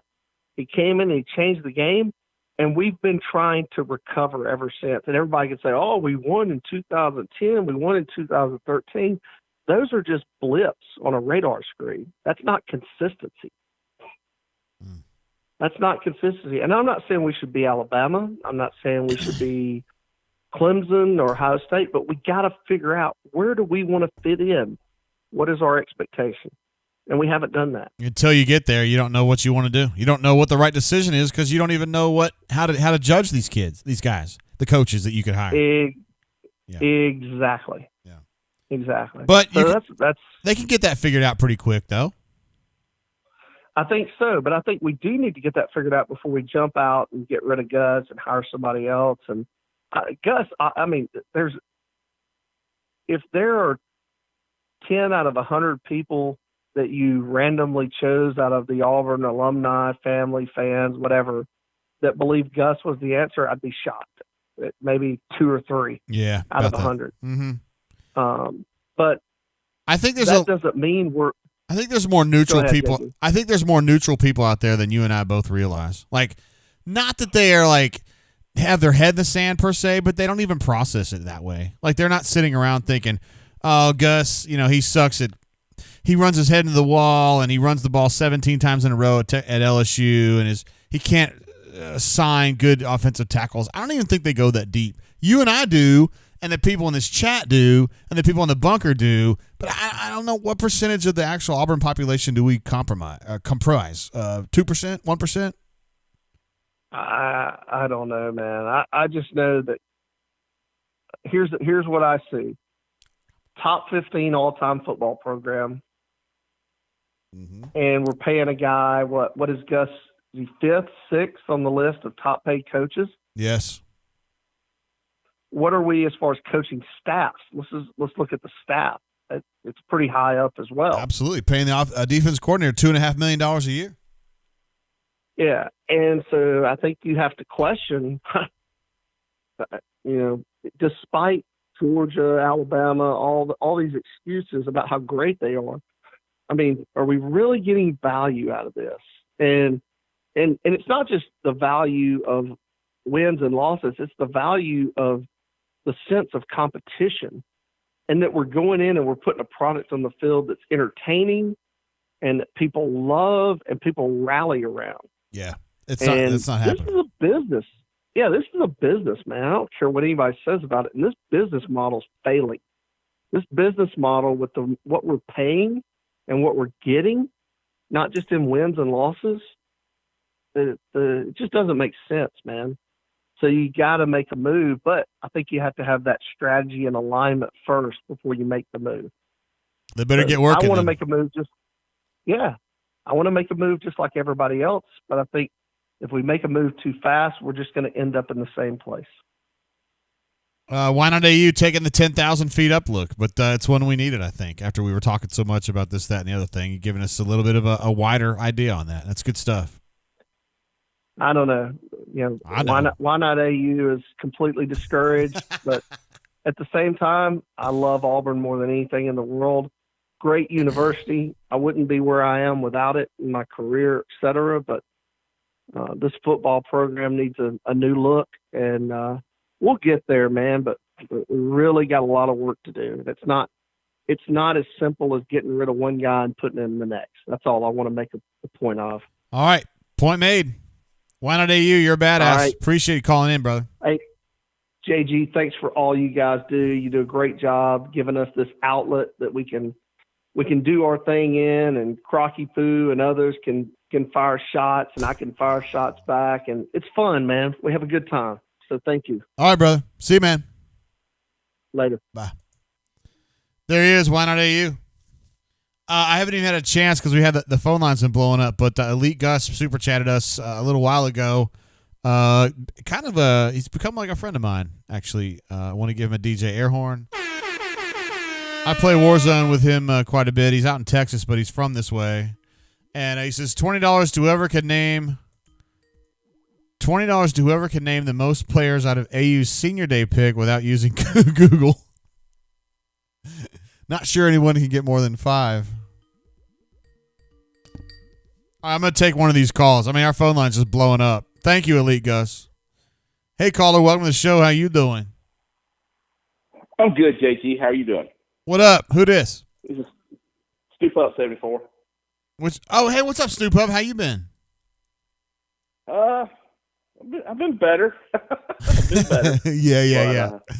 Thank you for your super chat earlier, brother. My pleasure, JT. Always, man. Yeah, I don't have much to add. I just want to vent a little bit because I that was ugly today, in my opinion. No, that it was. this first time in a long time. I have been on your side. I've been on the bandwagon of keep Gus until, through the COVID thing. But now I'm kind of on I'm kind of over it. It's not getting any better, JG. Bottom line. It doesn't seem that way. No. But again, I think Jay Head and the gentleman right before me, and I said that last week too. It's the institution has to figure out what it wants to be, and has to delineate that down to the athletic department and then the boosters, and we all have to get on the same page. And whoever's in here, we've got to give them what they need. And I think that's simple. I think some of this is not complicated. We've got to fund the football-only facility. If you want to compete, you've got to have it. You got to do something about that other end zone, the opposite, the J-Botron, and get a vision for it and get it funded.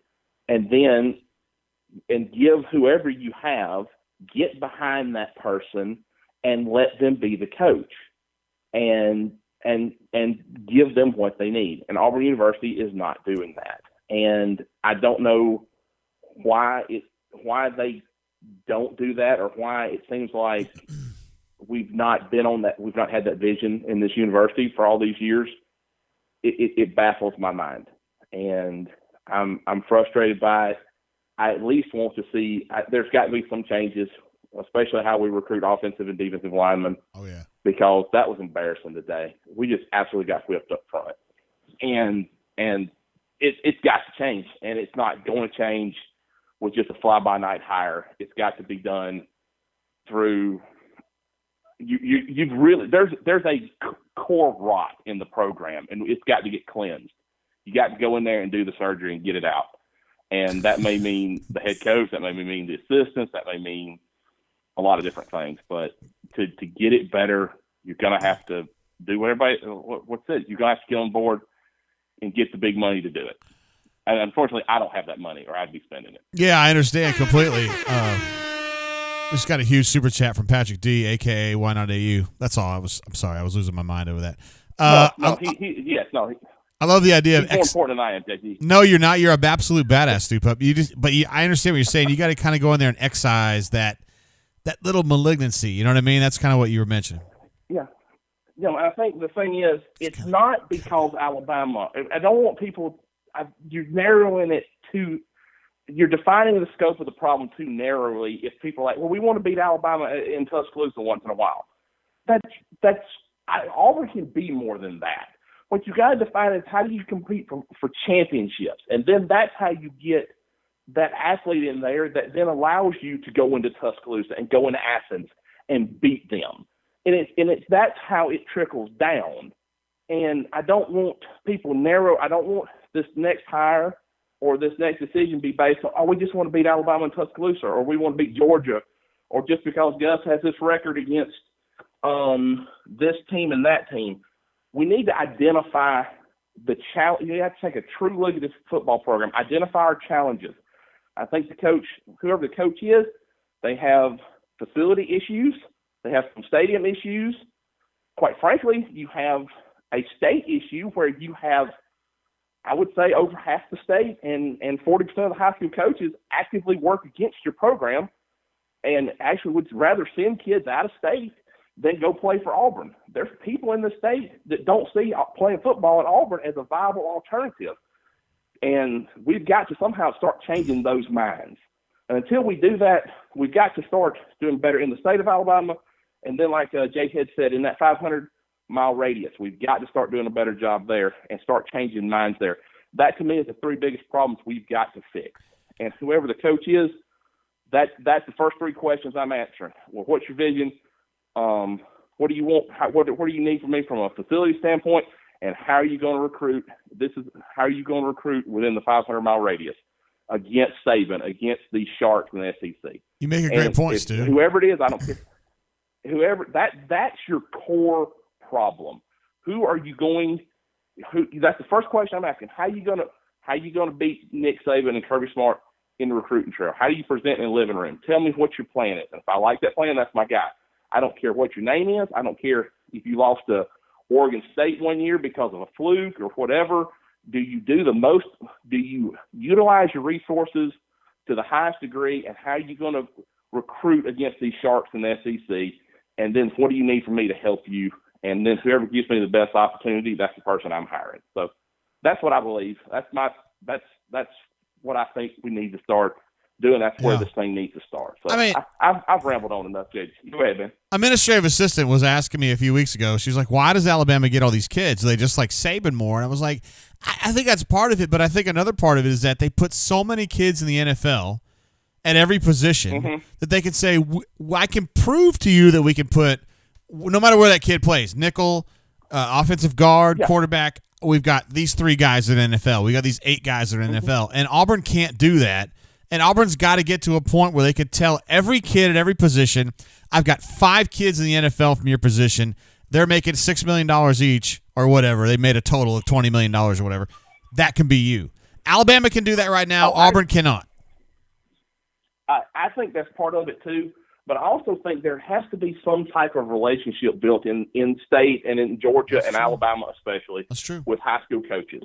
I think that is something that is killing Auburn right now. Is there are guys in this state, it's cool to be aligned with Nick Saban in the state of Alabama. It gives you credibility. Not so much with Auburn right now. We've got to change that perspective in the high school coaches to where it's not just an immediate, oh no, it's, we don't want to get pantsed on every signing day just because half of 3/4 of a town are working against Auburn. We have to be a viable solution to kids wanting to come play football. Yeah. So that's the biggest problem we've got. So, Jay, thanks for the time, man. Thanks for the brain drain, buddy. Well, and everything. For what it's worth, you're probably not able to see this because you're on the horn with me right now, but Patrick Duke is like giving you shout outs. Why Not AU's giving you shout outs on here saying you're the inspiration for him. So, well, no, I appreciate it. I rambled on. I called it a cult last week because I was a little drunk and I wasn't what the word I was working for. But there is an issue in the state of Alabama, especially, that I believe there is a 30% at least that it's not even a viable option for kids to go to Auburn. They would rather send a kid out of state than let them stay in state and go to Auburn. I looked at this running back at Hewitt Trustful. Does he fit at Alabama or Georgia? No, he doesn't. Somebody's in his ear. Somebody's in his high school coach's ear, and it's filtering down to him. And it's that is what we've got to overcome that. And that's the biggest. I think that's the number one challenge. Whoever the coach at Auburn is, whether it's Gus Malzahn or whether it's whoever it will be, how do you combat that? And that's what I meant by the cult last week. And I think this with the Goodwin thing is. That kid does not fit in Alabama system or Georgia system. He fits in Auburn system. Who's in his ear telling him to decommit when he doesn't have an offer that he wants? That frustrates me. Right, and that's got to get fixed. You don't think it's necessarily the Alabama coaching staff or the LSU coaching staff? It's somebody else, right? I'm sure there's people there's probably an Alabama coach or Georgia or whoever coach whispering in that coach's ear, and they're negatively recruiting against Auburn, and because it is a thing in this state that, because Alabama owns the majority of the state and it's right now and has for a long time. And this is something Auburn always has battled, but there's whispers. I believe that happens every year that it keeps these people, they actively work against these kids and work. They'd rather see them go to somewhere that doesn't fit them versus going and playing against Alabama in an Auburn jersey. And that's what really frustrates me. Like if it was my best friend's kid and he went to Alabama, I would be proud that he went to where he wanted to go. I would not actively try to change that. I just don't think in that manner. But there is 30% of the state of Alabama, I think, thinks in that manner that they like some duty that they have to the leader that I've got to, get on Twitter or do these things or talk to this kid, or every time he goes to my shop, if I'm on a store or something, it's like, man, you don't want to go to Auburn. that sort of thing. And I find that frustrating. I think that is all Auburn's biggest challenge now in the state of Alabama, and starting to be the biggest challenge in the state of Georgia. So you got to fix that problem first, and then the facilities, and then find the guy. That's the vision. That's what I mean. You've got to find the problems. Do this next hire? Does he have the answer to these problems? And I think that's who I would hire. So, but I've taken too much time. There's probably people plenty smarter than me to get on here and dissect this, JG. So thank you so much. Well, Stoop Up, you've super chatted every single show we've ever done. You've always been in the chat. You call in. I mean, you're a triple threat. You're an absolute badass. Thank you. Well, I appreciate it, buddy. Hey, you have a good day, man. Thank you, JG. All right, see you, Stu. There he is, Stoop Up. It was an absolute badass, as I told him just then. And he was on the horn, but Patrick D, a.k.a. Why Not AU, just dropped a pair of $250 super chats, which is insanity. I'm going to give him another one of these. It's crazy. Thank you. We just heard from Why Not AU, a.k.a. Patrick D, just moments ago, just before Stoop Up called in. And it was two guys, Stoop Up and Patrick D, that had similar ideas about the situation, and then Patrick D was kind of thinking on a 10,000-foot level, and then Stoop Up was talking about, literally in the schools, like who's talking to these kids and what are they saying.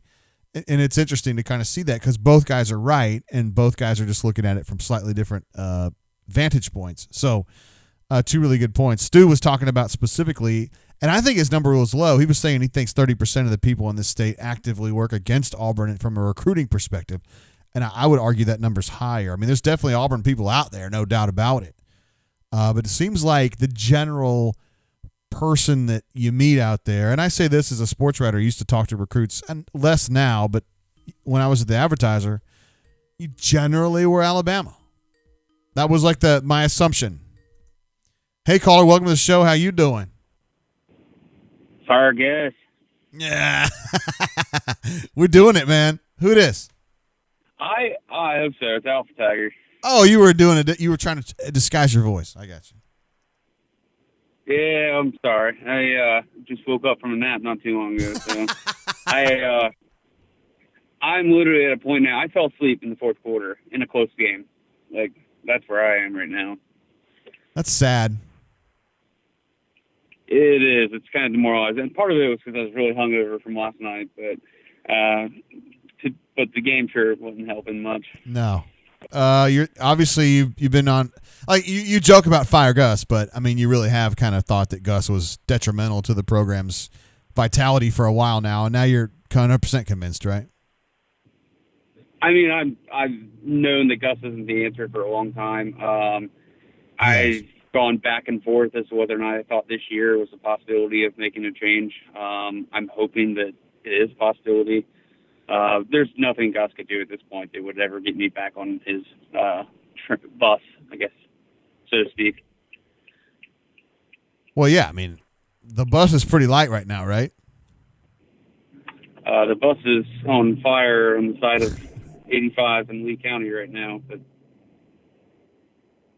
so what's the next step? I think we need to come together and get the people involved and, make them obviously get the money together to get rid of them. I think we need to make a good decision on who we hire. I've listened to the last couple of callers. I was at the dog park just a minute ago, but the last couple of callers talking about, we need to, figure out what it exactly is that we're, looking for the long term, and kind of figure that out before we just, hire the next person. I'd like to see somebody kind of like the Billy Napier type, the up-and-coming coach, as opposed to somebody like Mario Cristobal, which I would probably be okay with that as well. But I just think that right now we just got to make a change. I think that, Gus has just alienated the fan base so much and left the program or the fan base in such like an apathetic attitude that something's got to happen sooner rather than later. That is my feeling too. I mean, again, that's just my gut feeling, But I just feel like those people are going to be absolutely rabid. And they were rabid 2 years ago, but I wrote at the time those people don't lose very often. And I think that they're like, damn it to heck, we're not going to lose twice in a row like that. They're just going to absolutely demand it. So I get those people are definitely they're aligned with you, Alpha. I mean, you got to look at it. I mean, even if you wait, so there's 4 years left at this point on the contract. I mean, after this season, there's still 4 years left, correct? It's 3 or 4. I can't remember which. No, it'd be 3. It would be 3. Years. No, it'd be 3 guaranteed because they're owing him $21 million or whatever, so it's fully guaranteed 3 years. Right. So even if you wait 2 years, that buyout's still over $10 million. I mean, the additional, I guess, $13 million to get rid of Gus this year, like, is that at the end of the day, like, do you not think that you're going to lose more than $13 million over the next 2 years from the apathy that you're seeing in the program right now? I mean, they were still selling tickets in a 20% occupancy stadium. They were still selling tickets as of Thursday. Well, there's a lot of people freaked out about going around in a virus environment. But, look, man, I'll be honest with you. If there wasn't a virus, I think he would be gone. I mean, I just don't see any. I think this will be it. Honestly. I think the only thing that keeps him here right now, the possibility of keeping him here is that they're $60 million in the hole because of the virus. That's the only thing. But I still think they're going to probably do something here.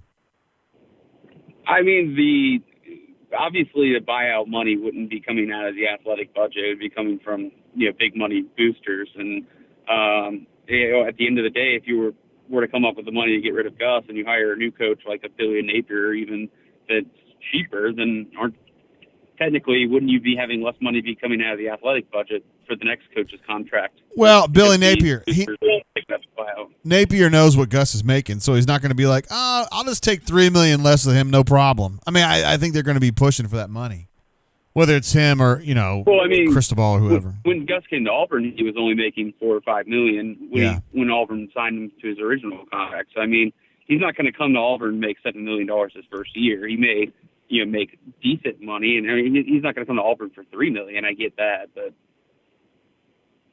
I don't know. Even Gus had to do something before he got $7 million. Yeah, he had to beat Georgia once. Yeah. I mean, he didn't do a lot, but he did do something. Yeah, he got to Pasadena. Man, that sure was a fun trip, wasn't it? It was. It's a long time ago. Couldn't finish that one off, but. Well, we'll see what happens. I mean, as I've said, I don't think the president wants to make a change, and I don't think the AD wants to make a change, but there's a lot of people who do, and I think we'll just kind of see how this plays out. There's still a possibility that Auburn loses this next game to Mississippi State, and I mean, at that point, it's just you're just punching a guy in the head, Well, I don't see any way that they could justify keeping him if they were to lose to Mississippi State, but then at the same time, if you wait till after Mississippi State, then you're putting yourself 3 days before early signing period before you're going to fire your coach the week of signing period, or are you going to wait till Thursday to do it so you can at least get the 12 that you've tricked into committing to Auburn to stay? Tricked, huh? I mean, essentially, everyone knows Gus is a dead man walking. So, I feel like anybody who signs with Auburn under the pretense that Gus is going to be their coach throughout their career with Auburn has been tricked into doing so. Damn. That's a tough way to look at recruiting, but I understand where you're coming from on that. But, yeah, that's just my 2 cents. Hopefully we get some good news tomorrow or Monday. I'm not getting my hopes up super, super bigly. Okay. Very good, Alpha. It's a very measured call for you right there. I haven't started drinking yet, so that helps. Okay, brother. You be good out there tonight. All right, you too. Bye. See you, man. Here goes Alpha. Oh, yeah. My man. Woo. You don't even know my name. You don't even know my real name. I'm the Lizard King. See, Lizard King says Malzahn has lost to Saban only once inside Jordan here. That's the only reason he hasn't been fired already. Whoa, shoot. Oh, Scotty P says he's in year 3 of a 7-year deal. 75% is guaranteed. Okay. Sorry. When I'm on the phone, sometimes it's hard for me to think in real time on those numbers and stuff like that. You guys know numbers aren't necessarily my best thing. Doug D says, "Does Tank stay if Gus gets fired this year?" Interesting. I think that would matter on if they were to fire Gus, who the next person would be, and that person would be very, very wise to go directly to Tank Bigsby and about 5 other guys and be like, "Do not leave. We're going to do this, this, this, this, and this, and this." Can't afford to lose Tank Bigsby. But we love Patrick D, man. Thank you so much for those 2 super chats. Huge. One of them for Stu Pup, though. In honor of Stu Pup. Said it was the reason for it. Stu Pup's an everyday super chatter. And, of course, Patrick D is in the lead for all-time super chatting, so he's on the Hall of Fame, obviously. But Stu Pup, every single show. And Stu Pup started calling in, too, which has been awesome. Here comes one coming in from 678. I should know where that is. Hey, caller, welcome to the show. How you doing? Doing pretty good, JG. This is DX, Triple H, PED. My man, what's up, bro? Not much, man. Nothing much has changed, in my opinion, regarding Gus. This game was not a make or break for me. I've never understood people that said, hey, Texas A&M, this is a deciding game for Gus. I mean, your mind is either made up or it's not. This game wasn't going to change mine either way. The way I look at the scenario is this: the message is stale. There's nobody out there that I hear that is rallying behind Gus who really believes he's the answer. I think it's just, like we've said, we're kicking the can down the street on what is inevitably going to be a program that falls apart under Gus if we're not already there. So I think it's time for a change to be made. I believe that for a long time. Obviously, if not for Leith, he'd probably already be gone, but here's where we are. So now it's about what do you do moving forward. Yeah, man. I keep thinking about what Why Not AU was saying earlier, that if you're going to make a move, you've got to have a plan for what you need. Like, you got to know what you're looking for before you go find it. And I wonder I will say this. To me, the plan is simple. It's about what R. Thomas generally says on the bunker. It's about which coach out there checks the most boxes. We all agree. I think I've seen Jay Head and others agree as well. Whoever you get, it's going to be a bit of a crapshoot. There's no guarantees and hires. Nick Saban's not walking through that door. So you've got to find which guy out there checks the most boxes for what you think Auburn needs to be successful. For me, that's Cristobal. I agree with R. Thomas in this regard. I think that he's somebody with deep ties to the Southeast. He's a passionate recruiter who's got proven success on the road. He's big on line of scrimmage. It's what he does. I think that's essential in any level of football. The games are won and lost on the line of scrimmage. If you look at the games that we've been demoralized this year, whether it's Georgia, Bama, or now A&M, the theme is common. We get beaten to shit in the trenches. That's where we're losing games. And everyone knows Gus can't recruit offensive linemen. He never has been able to, whether it's Grimes or whoever is recruiting that position for him. But that's where we get beat by the big-time schools, is up front. And it's just, we have the talent at the skill positions. I truly believe that, to be successful. Even as much as I don't care for Bo, I think if you put a great offensive line in front of him where he doesn't have to play happy feet back there, you'd see a different guy. Word. I think that's fair. We're probably on the same page there. I just think Cristobal checks the most boxes. He's got now head coaching experience at a Power 5 school. And yes, I get it. He lost to Oregon State. Wow. Nick Saban lost to Louisiana Monroe. Shit happens. That doesn't mean that the guy can't coach. That doesn't mean that he can't get what he wants culturally established over time. I just think that he fits most of what we need moving forward. He knows what it takes to recruit against a guy like Saban. Hell, he was his recruiting coordinator. If Saban trusts you as a recruiting coordinator, I guarantee you that guy can recruit his behind off. Yeah. So it just doesn't make sense to me. I don't get where people, don't like Cristobal. I'm not sure what it is they don't like about him. I just think from a big picture standpoint, he seems to check the most boxes. Well, I think the reason they don't like him is because he lost to Gus, and then he hasn't dominated out there. Right. But he's been good. Okay, He's been good. Let me make an argument about that as well. Yes, he lost to Gus in the first game of the season. He did have a future NFL quarterback on his team, but if I'm recalling correctly in that game, they had something like their first 4 wide receivers were out due to injury or what have you. They had other guys that were out as well in that first game of the year, and it came down to Bo just chucking one up back shoulder style to get beat. It's not like Gus went out there and curb stomped the guy and walked all over him. That's not what happened. Yeah, and I also want to make a point real quick that he was 12-2 last year and he's 3-1 this year. So in the last 2 years combined, he's 15-3. I mean, that ain't bad, including a win in the Rose Bowl, which is a big deal for Oregon. So he's been really good here lately. So, yeah. Right. So, I mean, is there an Auburn fan out there that wouldn't take that record from a head coach? I don't think so. But, I mean, there's people that say, we'd rather take a chance on one of these guys like Napier or whatever. And I'll be honest, I don't know as much about those candidates as I do Cristobal. And I'm sure they're doing a fine job at the schools they're at. But, I don't know. I just look at Auburn, to me, it's still a premier job in this country. I mean, it may not be a top 5 job. I get that. But it's damn near, it's got to be a top 15 type job. I don't see any reason to settle for something other than what you really want. That's an interesting point. That's just my take on it, man. It's a good take. That's my take on it. I'd like to see us move on. I think the message is stale and it's time for a change. I think it has been for a while. I think the results in recruiting that you're starting to see this year proves that the message is stale and people don't believe in what he's selling anymore. And I think it's just time to make a move. So hopefully that happens behind the scenes. The money is rallied and things happen and they've got their guy locked in. You can't do it if you don't.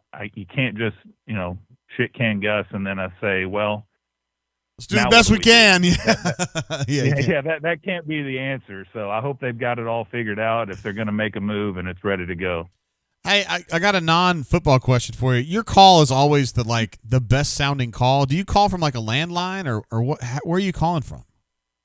No, I'm calling from a cell phone, man. No kidding. Samsung. I just have it on speakerphone even. Yeah. It's unbelievable. I mean, the clarity on your call is it's the best every single week. I don't know how you do it, but it's a miracle. Yeah, it's a Galaxy Note 10 Plus. So there you go. Everybody run out and grab one. All right, brother. Thanks for calling in, all right? All right. Thanks, Tate. See you, man. Bro. There he is. D-Generation X, Triple H, PED. It took me a while to figure out that handle, but I got it down now. Let's see. Alpha Tiger says Nick Saban lost to Gus. Do not want. I mean, somebody mentioned earlier. Who was that? It doesn't really matter. Was including Mario Cristobal's time at FIU in his head coaching record. He was 27-47 in 6 seasons at FIU. But understand something, that he is currently 50 years old, something like that. He is currently 50 years old. So 13 years ago, he was, 37 years old? He probably was the youngest coach in all of college football at that time. And, yeah, he had some struggles. FIU is a really tough place to win, and nobody's really won there since. So, I mean, whatever. And he spent 5 years as an assistant between that job and the Oregon job. His first 2 years at Oregon, he goes 9-5. Second 2 years at Oregon, he's gone 15-3. I mean, it seems to me like he's been playing better. Seems like the Ducks have been better. But again, we're still not to a point where, it's like Auburn's going to make a change. I just don't know. I think those guys, those folks are going to figure out a way, but we're not there yet. We're not there yet.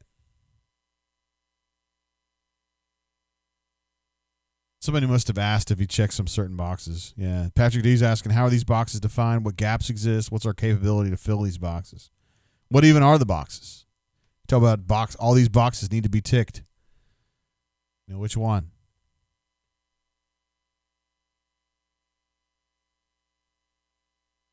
Oh, Yeah, we got to check. I'm sitting here like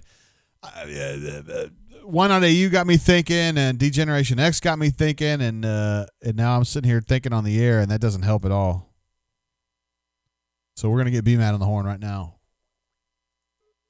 and get his thoughts on this.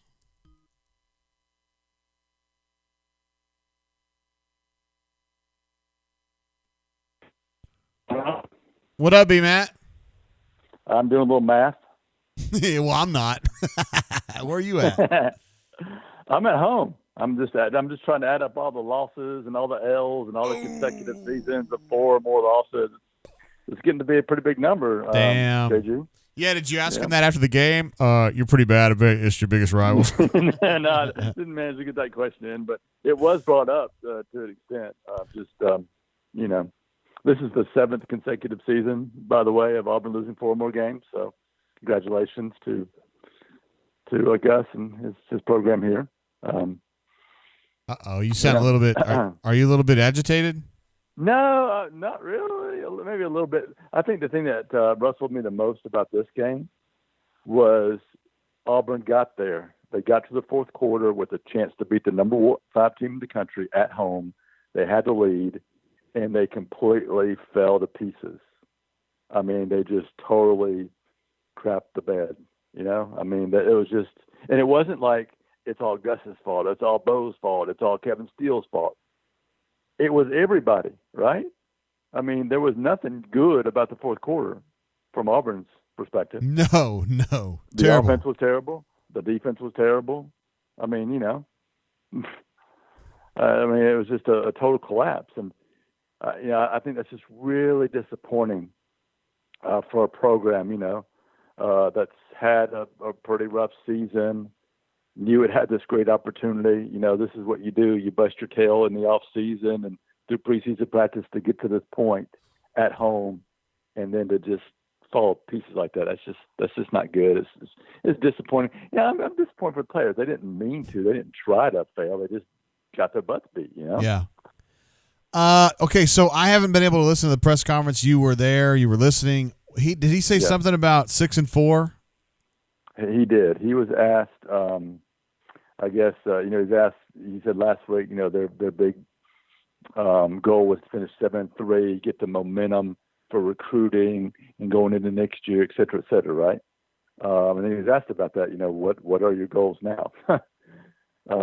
Basically, and he said it'll be transition. It'll be the next best, which is 6-4. And this is Gus just sort of mulling through it, but it just doesn't sound good, right? Hey, no, go 6-4, right? He'll say, he said it'll be 6-4. If you had a normal non-conference schedule, it'd be a solid year, he said. And this is going in the story I'm writing right now about him, losing 4 games for a 7th consecutive season. And, then he said something about, we're not happy. We weren't able to beat one of those ranked teams.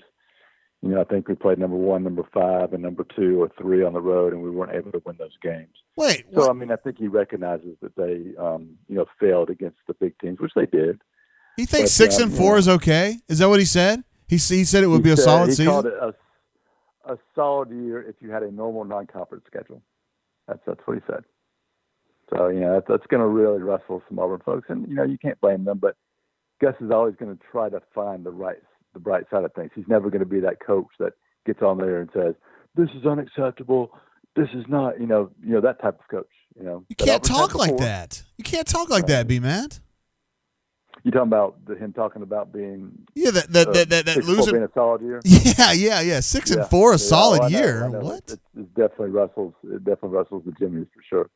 So that's the main thing. I'd say, but that's typical Gus. I've gotten used to it, so I guess it doesn't rustle me personally as much as maybe it does some others. The other thing I would say, my takeaway from this game, is that it's a lot like every other good team Auburn's played this year, against Georgia, against Alabama, against Texas A&M, against those good ranked teams. They had gotten their butts beat at the line of scrimmage. In every single one of those games, the biggest talent discrepancy has been at the line of scrimmage, and it showed up every time. Auburn's gotten bull rush. They've given up sacks. It's the same thing over and over. And I didn't have a chance to ask Gus about this. I'll probably ask him about it Sunday, but what are they going to do to address the situation, assuming he's here? Because this is like a 9-1-1 as far as I'm concerned. You can't compete with those top teams if you're getting your butt beat at the line of scrimmage in every single game. I think it's a 9-1-1. Yeah. I mean, I think he's in trouble, Brian. I think he's in a lot of trouble. I really do. I'm not guaranteeing he's going to go, but I think the people that hate him are going to be so fired up right now, and they're going to feel like Auburn is like so on the precipice of a major drop that they're going to get it done. Well, they have to do it in the next 24 hours or 48 hours. And I'll tell you why, because that signing day is in, 10, 11 more days? It's a week from Wednesday. So that, if they're going to do it now, that's why you had those fire-ins last week, right? Because these ADs and boosters know that they needed time to get a new coach in and get that coach going before signing day. Because, the February signing day does not matter anymore. It's this one right here in December. That's the one that makes the biggest difference. That's when all the good players sign for the most part. So now you're down to the nitty-gritty if you're Auburn, I mean, you've got to do it right now if you're going to do it, or you put it off until, I guess, after the bowl game or something, and then say, okay, we've got all this, now we'll do it. But, yeah, I don't know. We'll see. I can completely understand why people are tired of Gus and ready to move on. But I just want to remind them that there's no guarantee it's going to get better. It could absolutely 100% get worse. And if I was a betting man, I think there's a better chance it gets worse than gets better if you replace him. That's just my opinion. Really? Right?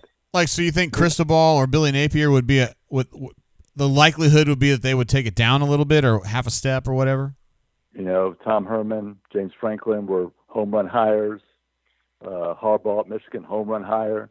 You look how they turned out. Right? The biggest reason that Gus Malzahn has not been as successful at Auburn as everybody wants him to be is not it's 80% because Alabama, LSU, and Georgia are so much better than they have been consistently over this past decade. That's the biggest reason he's not as successful. It's the biggest reason he's losing 4 games every year. It's to those teams. It's because those teams are so much better than Auburn. Yeah. There's been stretches of time when Auburn hasn't had to play them as top 5 or top 10 teams every single year like we do this year, with the exception of LSU this year or another team another year here or there. So that's the biggest reason. So I think people look at Gus and he has been pretty average by Auburn standards, but there is a chance that Auburn could slip. Maybe, hey, and there's a chance they could be better too, right? Who knew Dabo Swinney was going to be the next great thing? I mean, he was a freaking position coach, right? That's right. He was a Nobody wideout knew coach. that. Yeah. How many former Alabama assistants have been grinded out at other schools in the SEC across the nation and been total washouts? Even at schools like Florida, right? How many of them, Tennessee right now? But then Kirby Smart is the one guy that, okay, he gets it, right? Yeah, he's been. So you just never know sometimes. You just never know. So Auburn's going to have to roll the dice, whether it's this year, next year, or the next year at some point.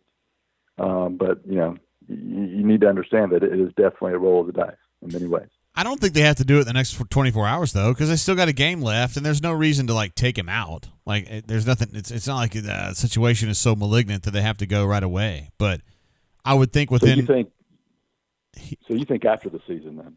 Yeah, I was thinking – after – go ahead. He could coach the Mississippi State game, and then maybe they take him out 2 days after that or 3 days after that. I mean, I'm just talking. That's when they would do that thing. Well, if he does that in Mississippi State, then you're talking about 3 days before signing day. You can't. But 10 days doesn't matter. I'm just saying. Let's think in possibilities here. Let's say that Auburn fires Gus and they want Cristobal, but he's still coaching in Oregon. Well, how is he going to save this signing class? He can't save it. He's not even going to be here. So why does it matter? Or they could go to maybe you freeze at Liberty. Maybe he would just say, okay. But you're right though. No coach is going to come over here during the season. You're right about that. Yeah, I don't think that's. I mean, even Hugh Freeze, I don't think so. I don't know. Now maybe you do it. You get an intern and you hire a Freeze, and he recruits for Auburn for the next 8 or 9 days, right? And just coaches Liberty till they're done. Yeah, but at that point, he would just be babysitting the current class, right? Like he wouldn't be actually adding anybody, right? Knowing you freeze, no, he'd be going after it, right? He's that type of guy. But yeah, I'm not saying that's who it's going to be or what's going to happen. And like you said, there's still, we're not saying it's going to happen, right? It might not happen.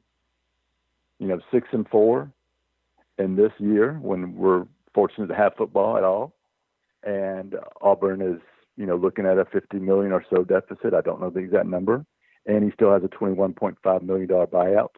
And Auburn is, trying to build a football-only facility so they can catch up with all the rivals that are kicking their butt and recruiting.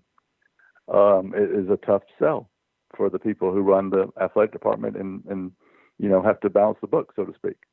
So, there's a lot of things going on. It's not just cut and dry. Yeah, you're right. It's a little more complicated. Yep. Which players did you talk to? Did they seem defeated, beleaguered, et cetera, et cetera? Yeah, they're pretty down.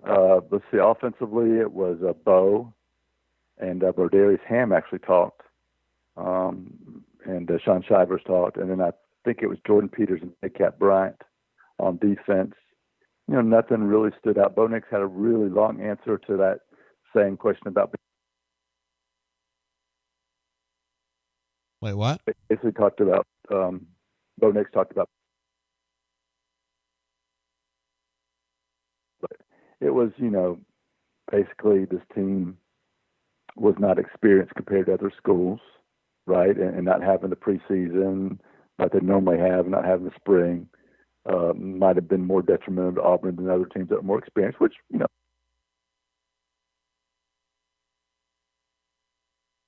I feel like we're losing B-Man a little bit. Like we really lost him this time. I'm going to call him back. I think we lost him. I'm going to call him right back. He kind of lives in like an area where sometimes the cell kind of goes out. Hey, man. What happened? What happened? My cheek actually hit the mute button. I was going, "Can you hear me? Can you hear me? Hello, hello." and then right when I pressed the mute button, that's when it got disconnected. So, but I don't know where I left off. But yeah, Bo Nix had a long answer to the question about being 5-4 and being frustrated, and he talked about it's been a tough year overall with just the pandemic and being home and not having the preseason, not having spring, and said he felt like Auburn, being a really inexperienced team, which was what he said, was hurt going up against other teams that were more experienced. He thought that made a big difference because Auburn was able to have the spring and the preseason like their number would. So he thought that was an advantage for the experienced teams. And he said, he said it was really frustrating though to go in there and battle, and it was a good experience, and they're going to build off this going in the future. He's one of those guys that tries to be positive too, but you can tell he's pretty down. Chip said that reception from your bed is terrible. How does he know I'm in my bed? You're not really, are you? No, I'm actually just standing up, kind of pacing, trying to get some little steps in here every once in a while, to keep up with it. I'm at 900 steps today. 900. Nice. I average like 11,000, but 10,100. So I'm on pace right now. You're on pace. You're on pace. Yep. That's good. God, anything else just like catch you like during these interviews, whether it was with Gus or with players? Anything really stand out? Nothing else was said that was really that controversial or stood out. You just tell this team was really disappointed in itself and really felt like it just lost a great opportunity. You looked at Texas A&M, right? They were. I'm kind of circling back, but the other thing I wanted to mention was, why didn't Auburn blitz more in the fourth quarter? Why did they rush 4 on every third down? It drove. I think they rushed 5 one time, but why not just go after it, right? Why just let Kellen Mond sit back there and pick out a receiver or run unabated for 15 yards, on third and whatever? I didn't understand that. This is the first one of the first few times I've ever not agreed with Kevin Steele's game plan, right? Kellen Mond is the person on Texas A&M that makes the mistakes, that causes them to be a team that's inconsistent, that is not going to live up to this top 5 billion that they are now. Yeah. because when he's pressured, he makes dumb mistakes. And Auburn didn't pressure him. And I don't know why they thought they could pressure him with 4 guys against that, offensive line that has 4 seniors. They were wrong. And I know he doesn't like to take mistakes, and he wants to, keep everything in front of him, not give up the big play, bend but don't break.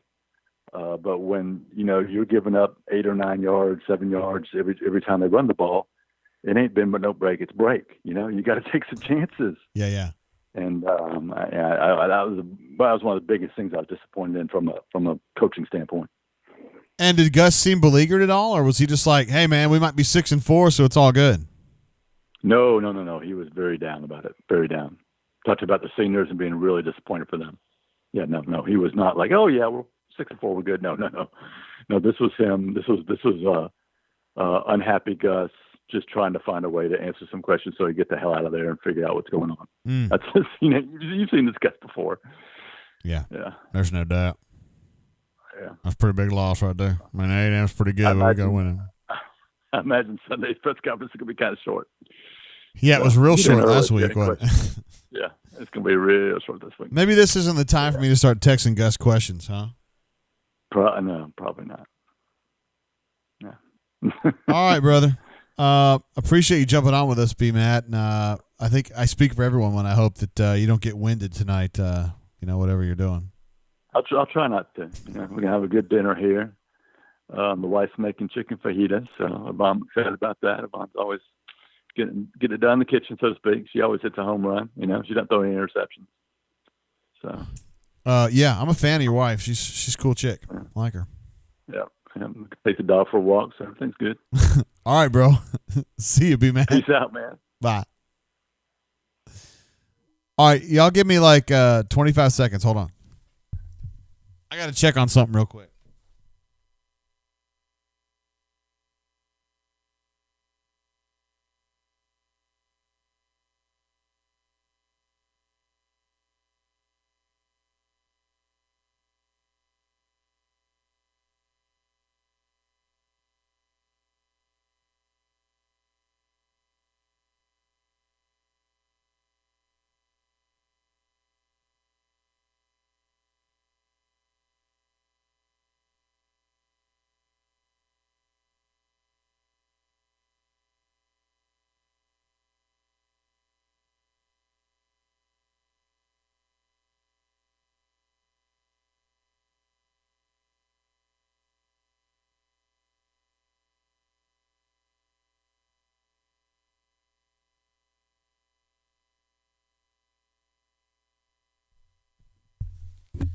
All right, so we Gucci.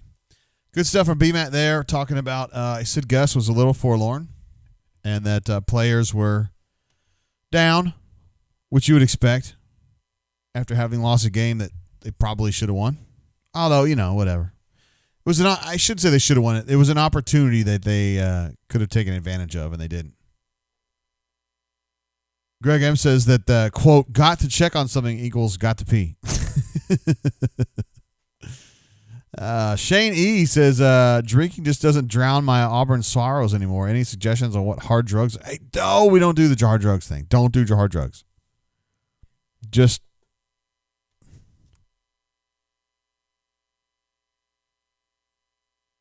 focus on something else. Hey, caller, welcome to the show. How you doing? I'm good, brother. How are you? Word. Who I got? D-Lucky. Hey, what? I didn't recognize you in the car. I am. All right, word. Showing up different? No, I mean I haven't. I don't really check on it like that. I just go by. I go by voice. Okay. I go by voice. Gotcha.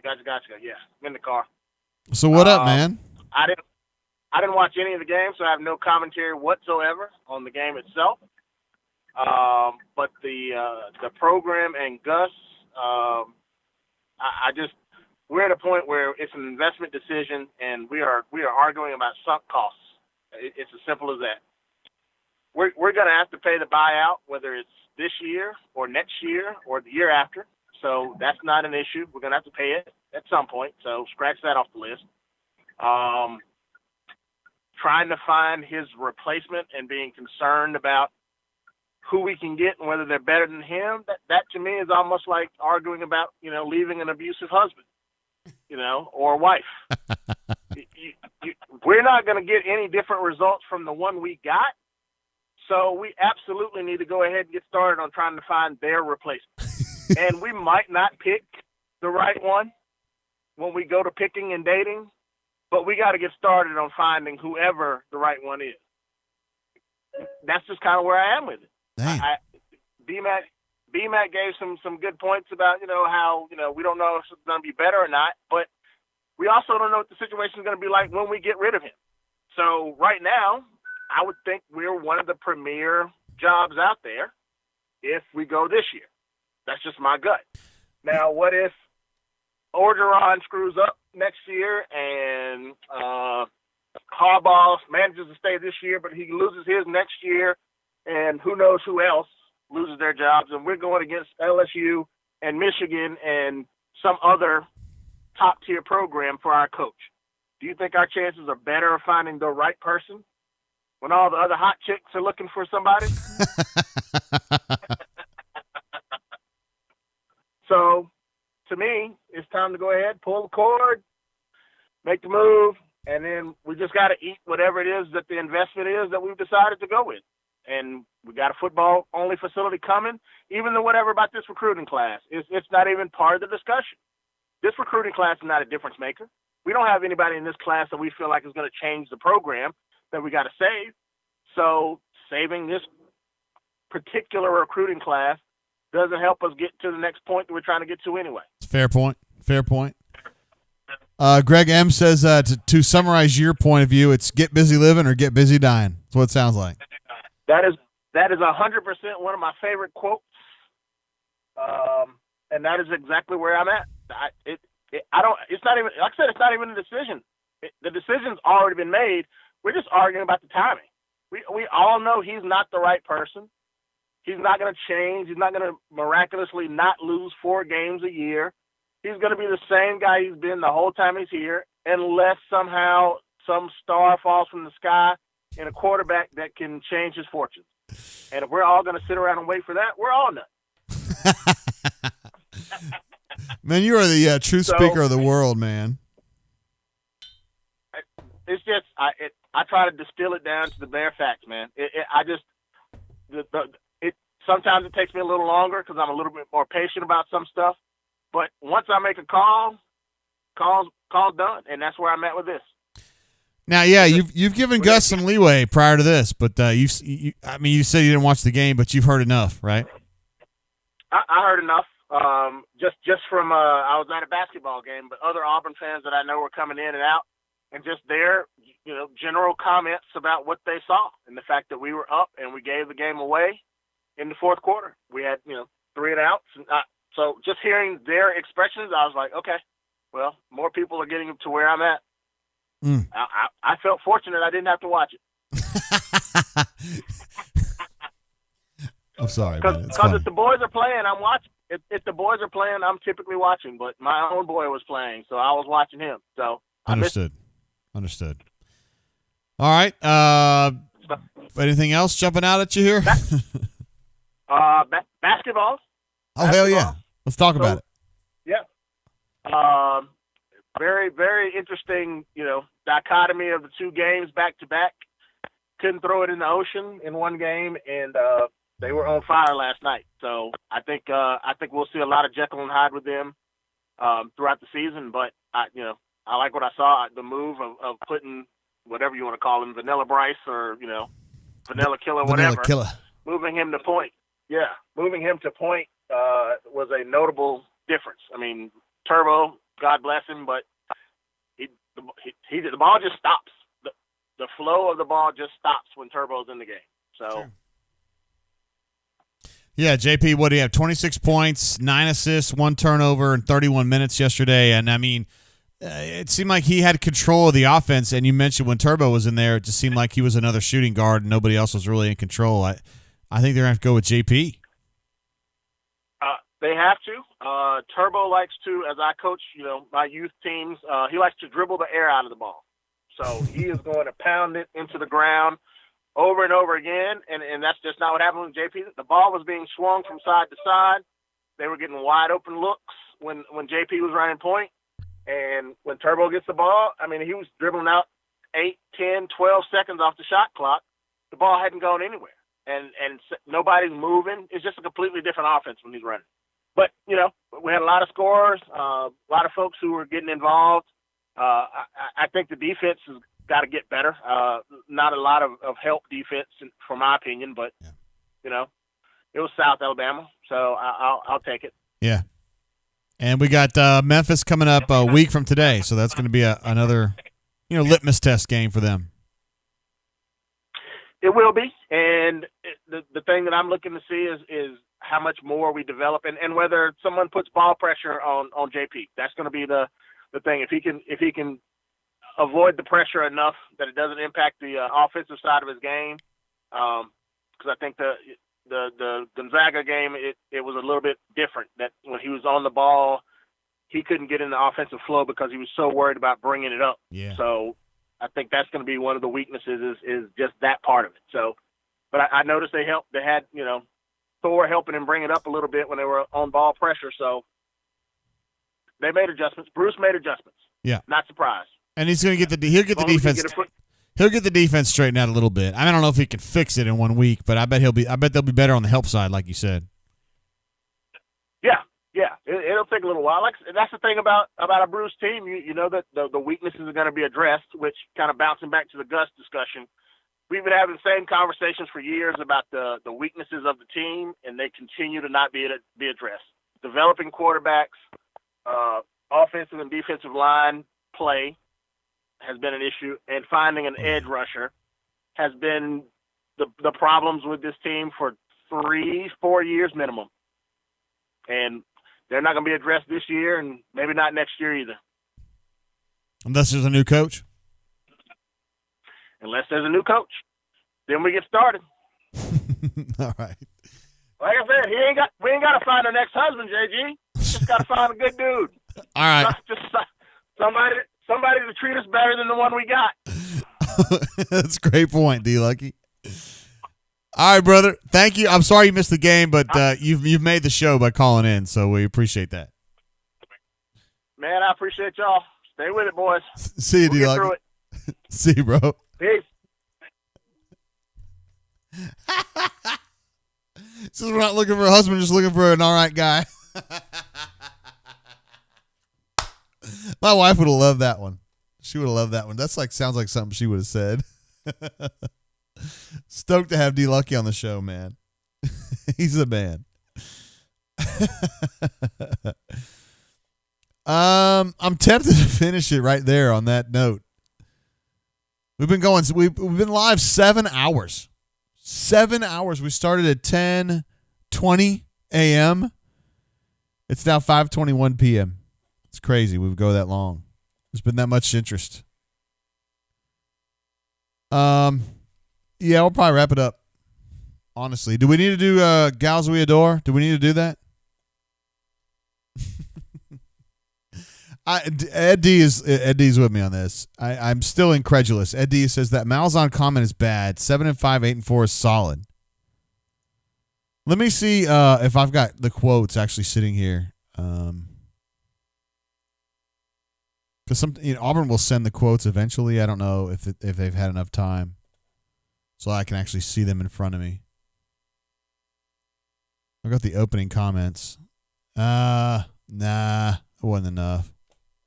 It wasn't in the opening comments. It was only in the questions. So I can't see that yet. Good golly. I just can't understand it. Why you can't tell your people that? You can't say this would have been a solid season under normal circumstances after you get killed by Georgia, killed by Alabama. You lose at home to A&M by more than a touchdown, 11 points.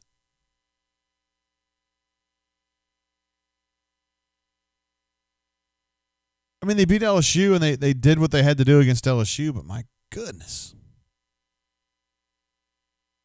And I think it was Patrick D. I can't remember. It may have been D Generation X to say who. Okay, if you're looking at this, you're looking at the schedule there on the left. What's the signature win here? Kentucky? I mean, they're okay. Arkansas, they're okay. They needed help to get that one right. Ole Miss. I mean, they've moved up from the bottom or near the bottom to the middle pack, and you still needed help to win that one. Tennessee, they put Tennessee down, but Tennessee's probably in the bottom third now. There isn't a win against a good team here. I mean, Ole Miss is the best win you got. And I mean, look, man, no disrespect to my friends at Rebel Grove and my friends at Ole Miss, but come on, man, Ole Miss is not awesome at this point. They're kind of up and down. So I don't know. The big games, you lost every one of them. Georgia, South Carolina wasn't even a big game, and you lost that one. Alabama, A&M. I didn't, let's say we were talking about this in May. I wouldn't have figured that was a big game, but it ended up being one, and they lost it. AU Taxman says not even Chiz would say a 4-loss season was solid. You don't say that. That's pretty solid. Don't tell people that. That's bad. AU Robinson says, I really hope this was Gus's last game. I seriously doubt that. I don't see any way this could be Gus's last game. I just don't. This might be his last season, but you let him coach the Mississippi State game, of course. I mean, the program's not like in peril. I mean, I'm talking about like from week to week. Yeah, I don't understand that. I mean, let's just say they were to fire Gus Monday, which they're not going to do, but let's say they did. I guess you would put Kevin in charge. Although I guess there would be a debate there because both of the coordinators have been head coaches. Have been head coaches and had a tough time. Maybe they would just choose Chad. I don't know. Patrick D continues to hammer home his point that this is not a Gus problem per se. This is an AU leadership problem, that there's not a unified vision on what Auburn needs at head coach, and therefore it makes it very difficult to go out and get the right guy if you don't know what you're looking for. That makes perfect sense to me. Although I think the answer, the rebuttal to that, why not, would be that we're looking for a winner. We're looking for somebody that's going to elevate Auburn above where Gus has it, and whether that's somebody who's soft, who's hard, who's great with fans, who's bad with fans, who's a schmoozer, who's not a schmoozer, who's a recruiter, who's an X's and O's guy. I don't know.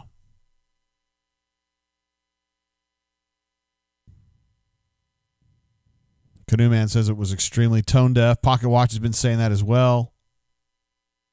Man. I'm just kind of blown away by that. Like, I don't know if that's a big deal to y'all, but it just seems weird to me. I wish I had all the quotes in front of me. I bet B-Man has them. Hold on, let me text B-Man. I don't want to sign off without having seen this.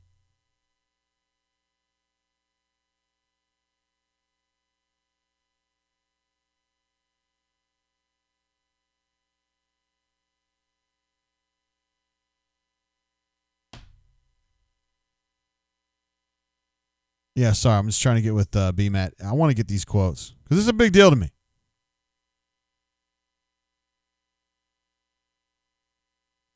This stuff really matters to me.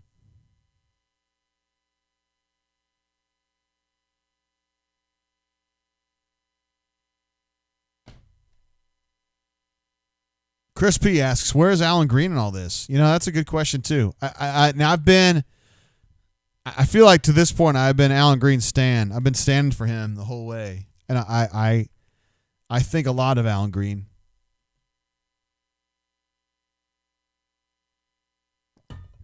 But he's definitely not somebody who's out in front of stuff. He's not like a guy that like is making statements for the program, expressing support or questionable, whatever. I mean, I don't know. He's just not a guy who's out in front. And this is a situation where the AD needs to be in front. I know that he doesn't want to be in front because he doesn't want to say one way or another how he feels about it. But I don't know. I still think Allen Green's good for Auburn, but I don't understand what you're talking about, Greg. Greg Morgan. Let's hope JGT doesn't bust it wide open when we do. What does that mean? I don't know. I was hoping B-Matt was going to get with me on that. But I haven't seen it yet.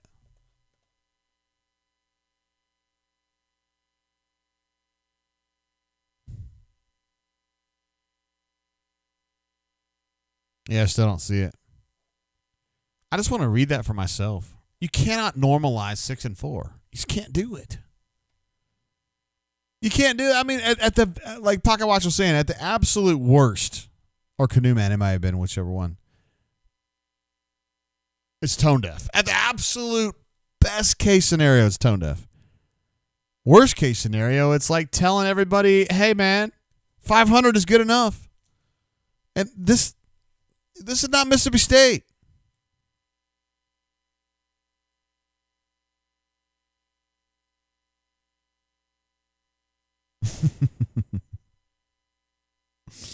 Oh, that's funny. Good golly. What are we going to do about this, guys? I mean, seriously, what are we going to do about this?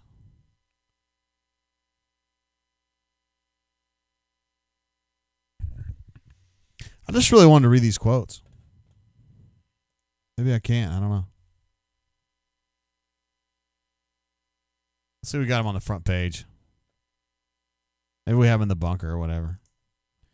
Brian's lead story on our front right now is another 4-loss season. I like that. Titty Lava says it's done. I had Taco Bell earlier. All right, let's see. Brian's quick notes. This is Brian like basically live tweeting, but he's not live tweeting. He's just live posting it to the bunker from Gus's press conference. Congrats to Texas A&M. They have a very good team. Disappointed for seniors. We couldn't get them a victory. Well, who cares about that? Tank Bigsby is a little bit healthier this week. If he was fully healthy, he probably would have scored in the long run. Brodarius is not 100%, but battling and doing everything he can to help the team. 6-4 would be a solid year, but not happy we weren't able to beat a ranked team. Yeah, you lost to every ranked team? And then you're saying it's a solid year. You know what I mean? Like, it's just no awareness. Been here 7 or 8 years, man. Can't say that.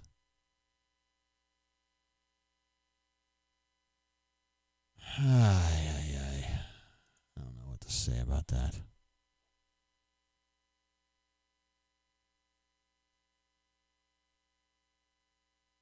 I just can't believe it. I mean, I'm serious. I can't believe it. I've been in this business like 25 years and I still can't believe it. I really need that quote.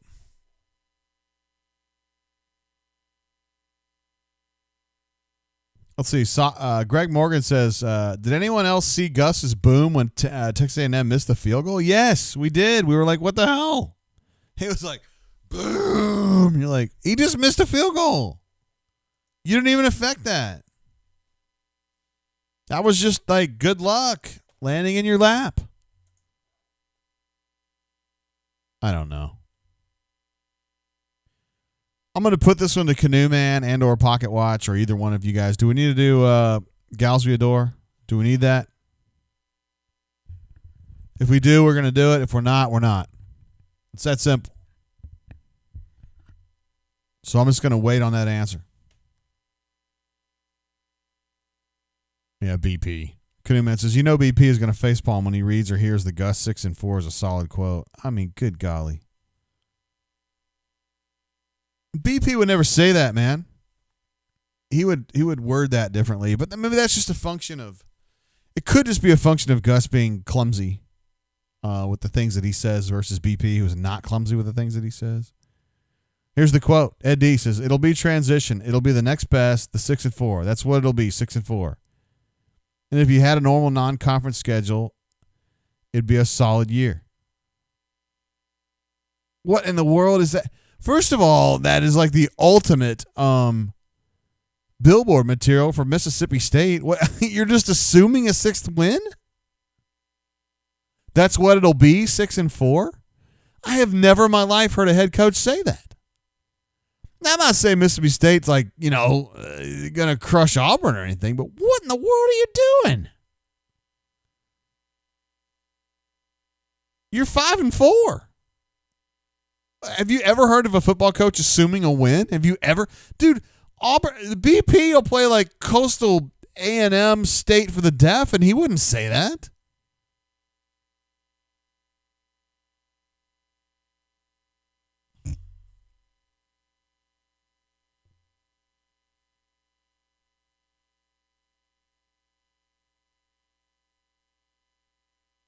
Ravine wants to know, has Auburn fired Gus yet?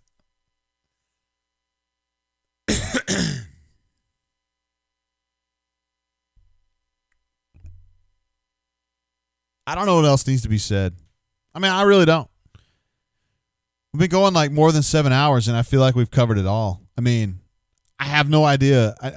Canoe Man says we have a rustled Commodore. And AU88 says the fact that he's okay with 4 losses. Like, it's not even that. He's assuming they're going to beat Mississippi State. Like, what on this schedule right here that you see in front of you right now on the left side of your screen makes you feel like they're going to go in there and kick Mississippi State's ass? I mean, what? They've lost every away game. No, they beat Ole Miss. They lost to Georgia, got crushed. Lost to South Carolina. Lost to Alabama. You think we're just going to roll in there at Mississippi State and crush people? And you're already assuming 6 wins? Based on what? You beat Kentucky. You beat Arkansas barely. Miracle. You beat Ole Miss with a questionable call. You crushed LSU. They've been terrible this year. You beat Tennessee. They've been terrible this year. Crushed by Alabama. Beat thoroughly by A&M. What makes you think this is an assumed 6-win season? I've never seen this in my life. I can't believe it. I can't believe you actually said that. I can't believe it.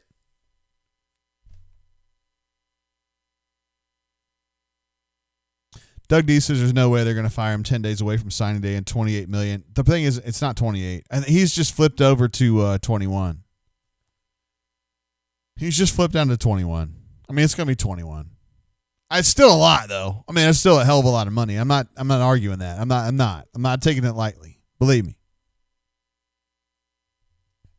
How do you say you just assumed a 6th win? Based on what?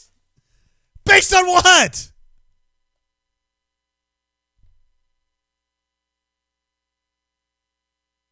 All right. I'm good. I'm good. AU Taxman is ready to summon Stanley McRustler for the Rustled Poster of the Year. Or the week, whatever. I'm just saying that just seems crazy to me. I still can't believe that actually happened.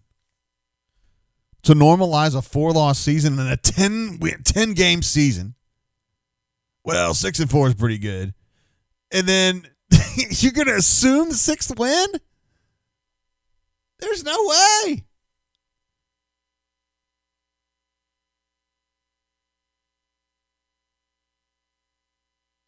It just baffles me.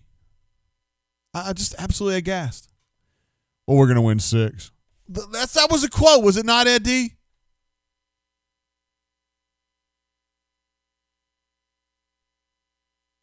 That's what it'll be, 6-4. And if you had a normal non-conference schedule, it'll be a solid year. That's what it'll be, 6-4.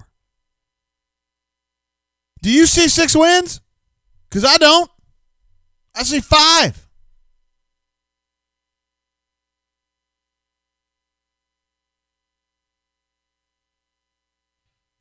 It's a joke. That's terrible, man.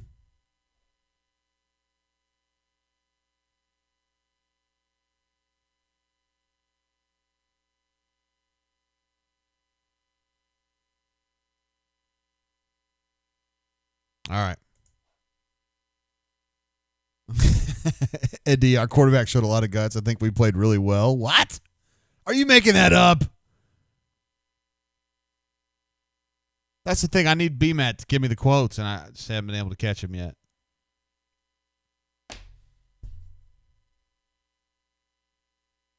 Bash Gaming spelled incorrectly says, before you go, what's your honest prediction for Gus's future? I mean, I told you guys I think he's going to be gone. I mean, no one's told me that. I'm not saying AuburnSports.com is reporting that Gus will be gone. I'm not saying that at all. I'm just saying, like, just knowing, like, just 25 years or plus or minus of being in this business, I kind of know how things go, and things follow a certain pattern no matter whether you're Kentucky or Auburn or Alabama or wherever the hell you are. It just reminds me of a situation where Auburn's going to fire Gus. It just reminds me of that situation. Like, Gus is getting weird. The team is sucking. Recruiting is tanking. Fan apathy is at an all-time high. It just reminds me of a situation where they let Gus go. And if this wasn't a virus season, I would say he was already gone. I'd already have the story written. With it being a COVID season, maybe it's different. I don't know. I know Allen doesn't want to fire him. I know the president probably doesn't want to fire him. But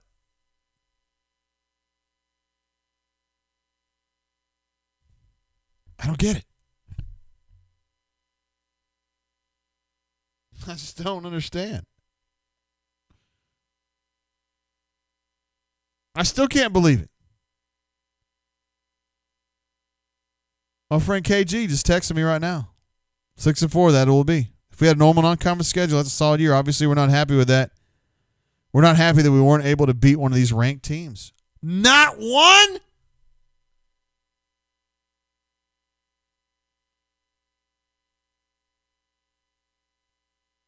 Just reminds me of a coach on his way out, honestly.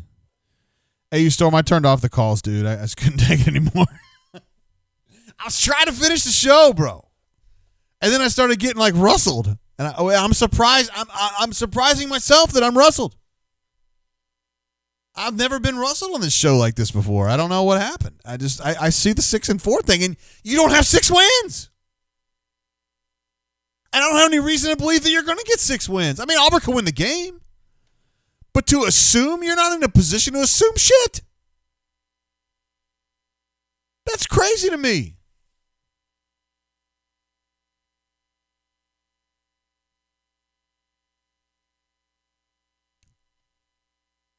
I think we just wrap it up there, man.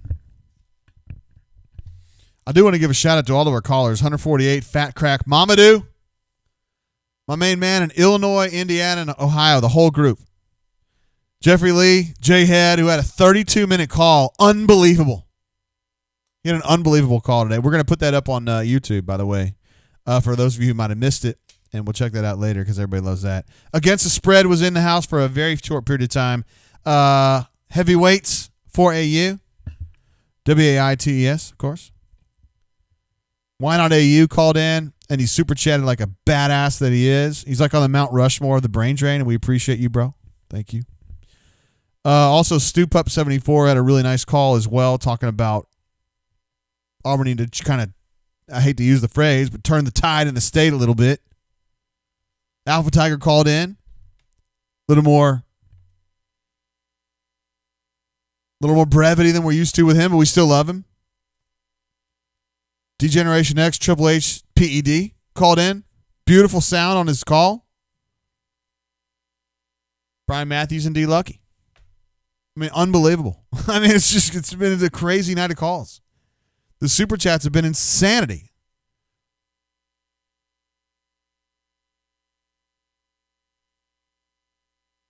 It's been insane. I mean, it's been absolutely insane. I can't believe we've gone this long. 7.5 hours almost. This is insane. Can you believe this? Did you hear what I said? Did you hear what I was talking about? He's got 5 wins, and he says it's going to be 6-4, Courtney. Have you ever heard of a head coach doing that? Even she doesn't believe it. Why is the window open? I didn't open that. Oh, she opened the window. All right. We still got 171 thumbs up today, which is crazy. That's a lot. AU Storm 20 says, the drain got me through the day. Let me give you one of these, bro. You're awesome, dude. I know I didn't even give you a chance to call in, but you're awesome anyway. A. Robinson says 24-hour stream. Good golly, Miss Molly. Maybe sometime we ought to do a 24-hour stream or at least attempt it for. Yeah, we'd have to do like teams or something because I don't know if I could do that, but it would be strictly for. We do it for charity or something. What'd you say? Oh no, hell no! I couldn't do that unless I had other kinds of alcohol or whatever. We got people at HBZ saying keep it rolling. Doug D says keep going.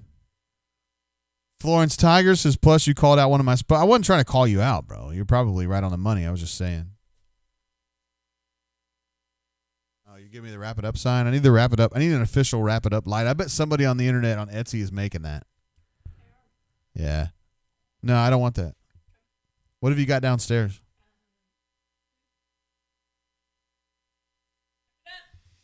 All right. A. Robinson says 24-hour would be amazing. We got to do it for charity sometime. You know what I mean? We'll pick a charity out that we're all pretty good with, and then we just take donations for charity or whatever, and 100% of the proceeds would go to charity or whatever. That'd be fun. I don't know if we get to 24 hours, though, yo. Scotty P says shut her down. You know how this goes, bro. You've seen a few of these. Courtney comes up and says, wrap it up. Ed D says, will Malzahn come out tomorrow to fix his statement? That's an interesting point. I don't think he needs to fix it. I just wonder what he'll say. You know, his Sunday press conference last week was like 5 questions.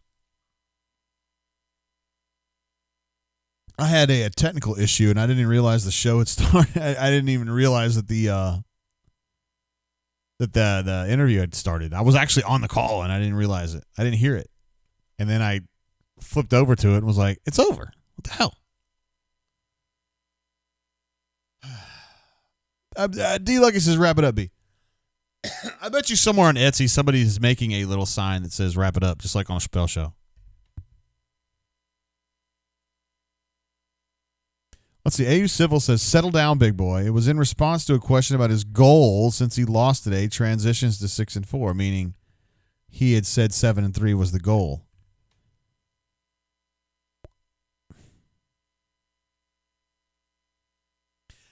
Hey, man.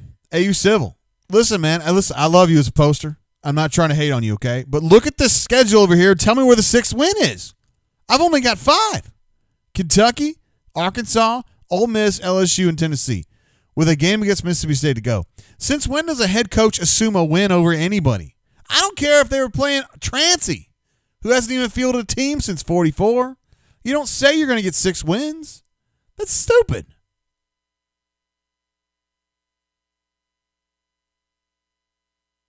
Got a super chat coming through from Bourbon Bowl, who told us hours ago when we were still just getting started that he was making Brunswick stew.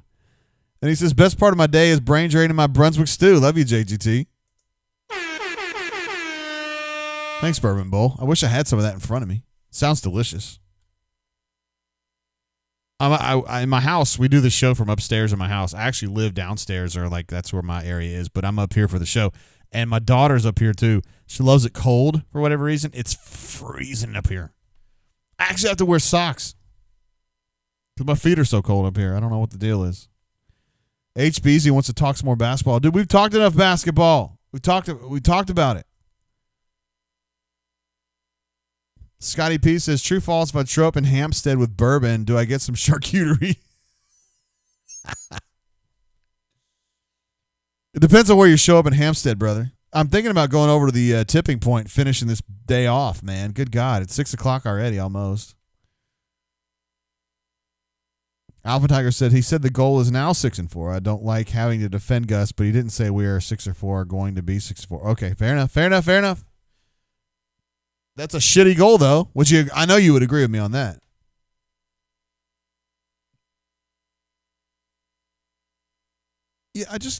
I need the full context of the quote is the truth. I mean, I need to be able to read like everything he was saying before it and after it.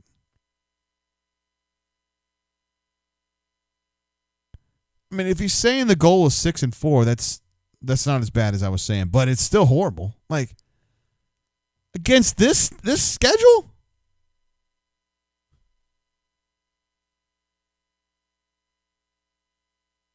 Ed D is trying to pass this along, like with full context, and I'm just A. Robinson says, we haven't talked enough about Gus losing his job or Nix being Nix's dad.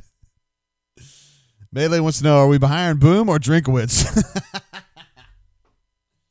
You guys would love Eli Drinkowitz. Oh, hell yeah. Keith M. says he's out. Love you guys. And Ward Amigo, great show as usual, JG. Appreciate you, bro.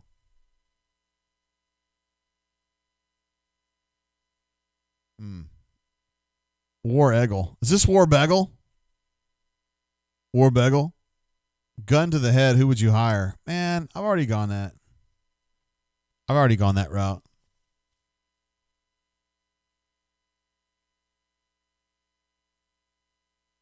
I still don't have those quotes, man.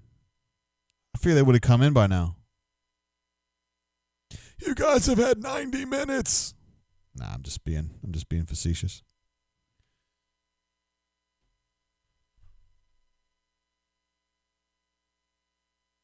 A. Robinson's fixing to bounce too.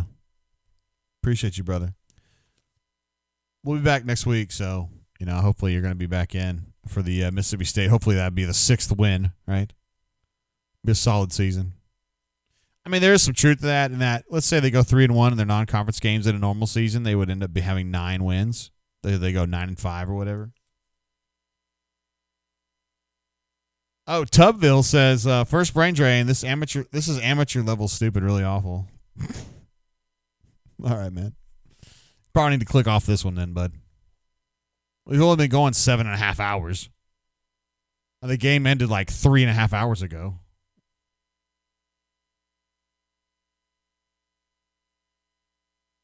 Chris P. says, regardless of what he meant, this loss is not something that should be easily dismissed. Gus is allowing the program to fall back into the pack of the SEC. Fair enough.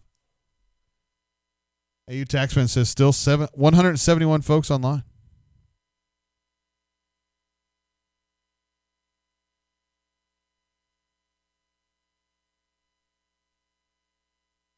Damn, you guys are getting on Tubville. War Eggle says, I'm shaking my cowbell right now. 1989 a number. Interesting. JG, fantastic show and input from the callers and the chat folks. Bourbon on. Well, just because you said so, I will. What a day we've had. We got to talk some basketball. We got to talk some football before they lost. We got to talk some football after they lost. I even had administrative assistant come up here and tell me to wrap it up. Diego Jesus, thanks, JG. The season is better with your show. Thank you, bro.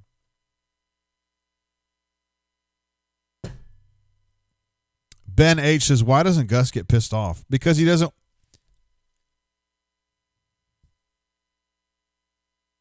He does get pissed off. He doesn't get pissed off like in the public domain like that.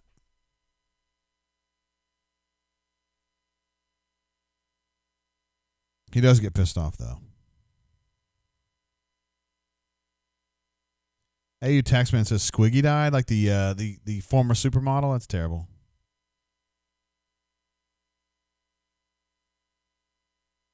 Oh, I missed that. Canoe Man says it's been a great day. Did not even have to use my AK.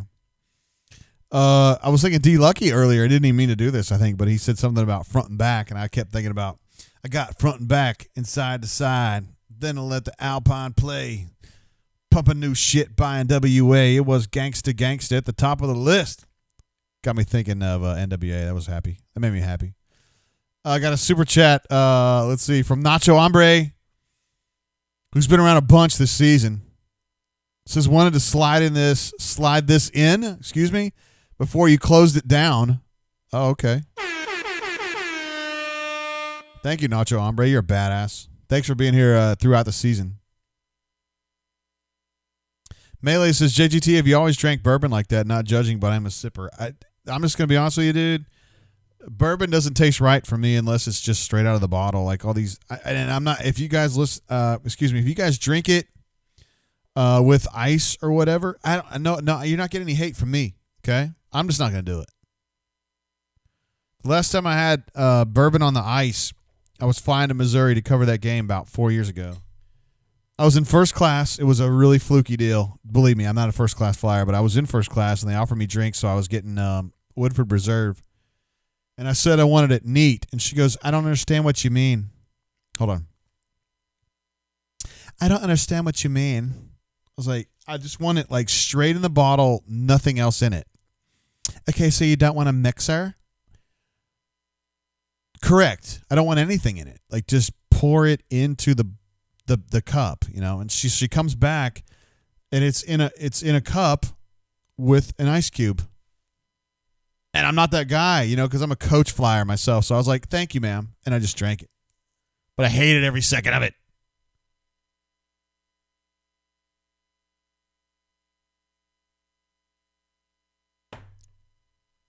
Bourbon Bowl says other writers at other schools will try and emulate the brain drain for years to come. Thank you, Bourbon Bowl. I don't think that's true. I think people say, JG's a homer. JG drinks on the air. They have a lot of... My friends in newspaper business would be like, what are you doing?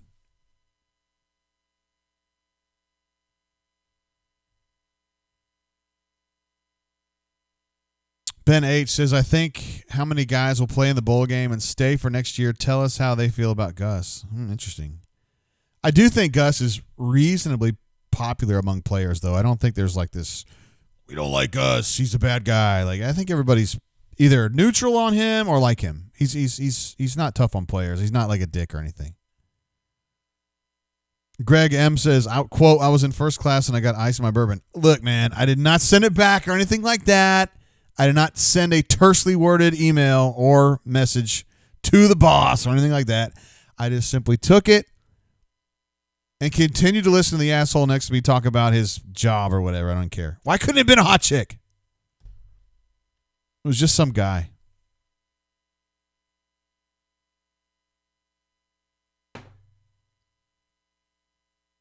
Uh-oh. Patrick D is dropping a few NWA lyrics, too. Went to the park to get the scoop. Knuckleheads out there, cold shooting some hoop. A car pulls up. Who can it be? A fresh El Camino running Kilo G. Is that right? Is that the next line? Anyway.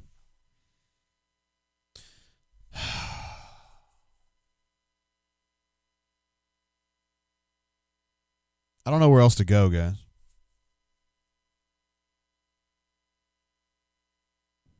Ed D. He's here. Ed D is ready to drop the quote. He's ready to drop the quote with context. I'm fired up. I don't know as though I've ever flown in first class. Well, that's not true. Like since our honeymoon, we got upgraded to first class on our honeymoon because my wife is that person. She has this like ability. I think it's a skill, and she'll go out to people. This is like when we were actually on our honeymoon. She go, my husband and I were on our honeymoon. You know, she does it like with this little like endearing voice. We're on a honeymoon, and I was just wondering if there's any upgrade opportunities available. And I mean, it's unbelievable. Like they're just like, you know what? There are. Let me take care of this for you. And I was like, how do you do this?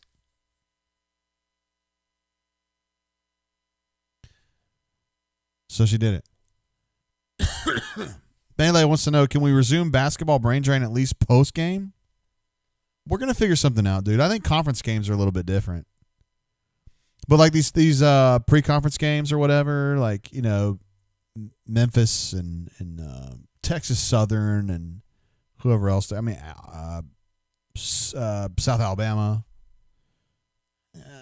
I'm just going to write those up, I think. But, I mean, I don't know, you know, basketball, when we get into the conference season, I think it might be worth it. Patrick D being critical of Alan Green right now.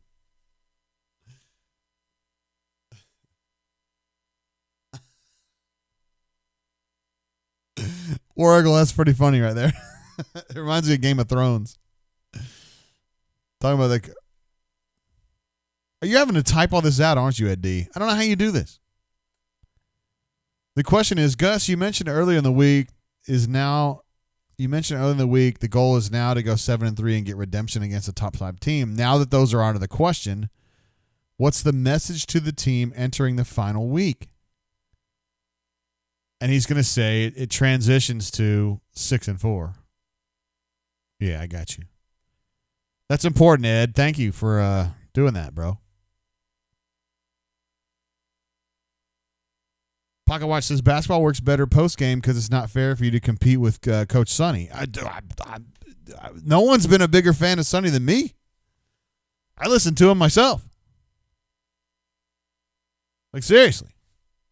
I mean, Coach Sonny's the best color guy in the whole world. I mean, I like Stan on color, but I like Coach Sonny even better. And I've gotten to where I thought that there was nobody that could make Coach Sonny better than Rod, because Rod had kind of this colloquial way of broadcasting basketball games. But Andy's more technical than Rod was, particularly in basketball. So I was thinking he would be more hard-edged, like too hard-edged and serious.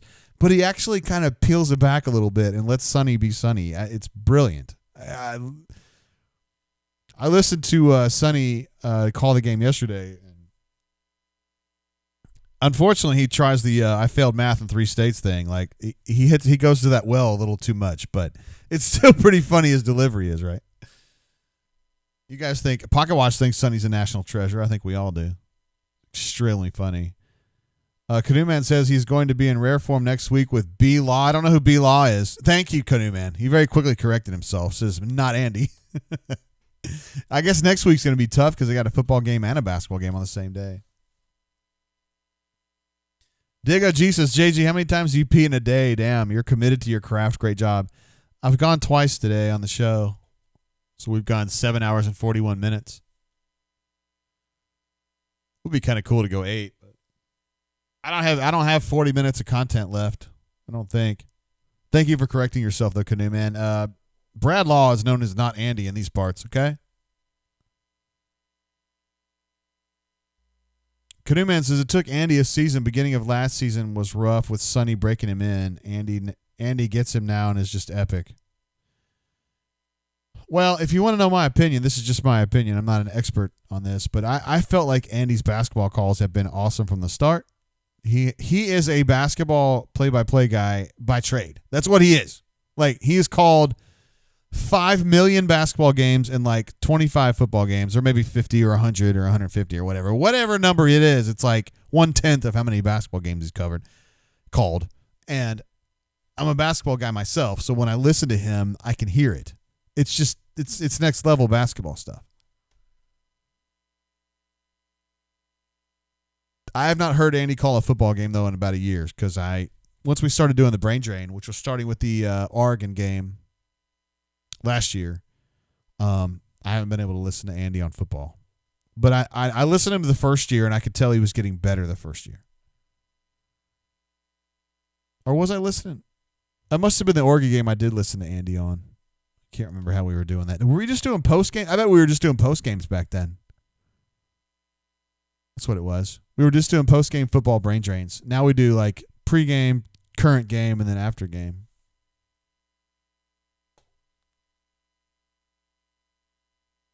AU Civil says Andy's doing a great job. Absolutely agree. I think Andy's a tremendous broadcaster. I really do. I don't want to say if he's better or worse than Rod. They're just two different guys. I think Rod was more about the passion and the like the energy, like because you particularly in football, like with Rod, basketball too. Honestly, you could really feel it. You know what I mean? Like Rod just kind of left his emotions on his sleeve, and Andy is like a more professional. Like I don't want to say professional. That's all right. He's just kind of more of a straight down the line guy. But I have to say Andy probably just sounds better to my ears just because of I know both those guys. I like both those guys. But Andy's, I don't know, I just like his delivery a little bit better, probably. Let's see. Greg M says his basketball calling is what we've been missing since Jim Fife. Yes, absolutely. I love Jim Fife. Jim Fife was an important person to me for a number of years. Shit, what did he die in 2003 maybe? I can't even remember the years now. Good God. It's pathetic.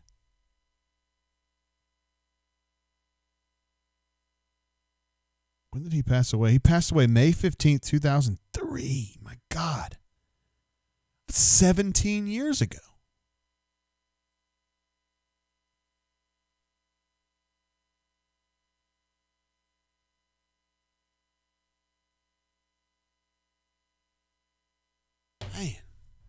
I love Fife, man. He's from Kentucky like I am.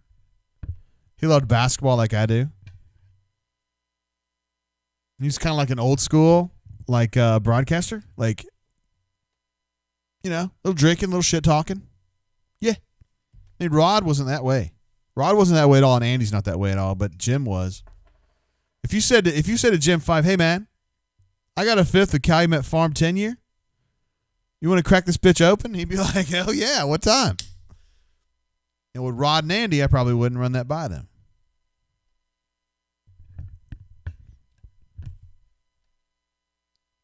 Yeah. Canoe Man says it was 03. I mean, I looked it up on Wikipedia. Nothing else. That's the expert opinion right there.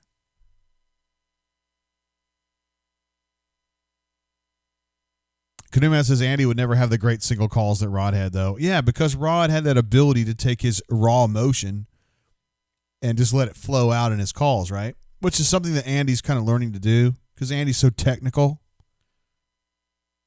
I like them both. Andy speaks more to me, myself, but.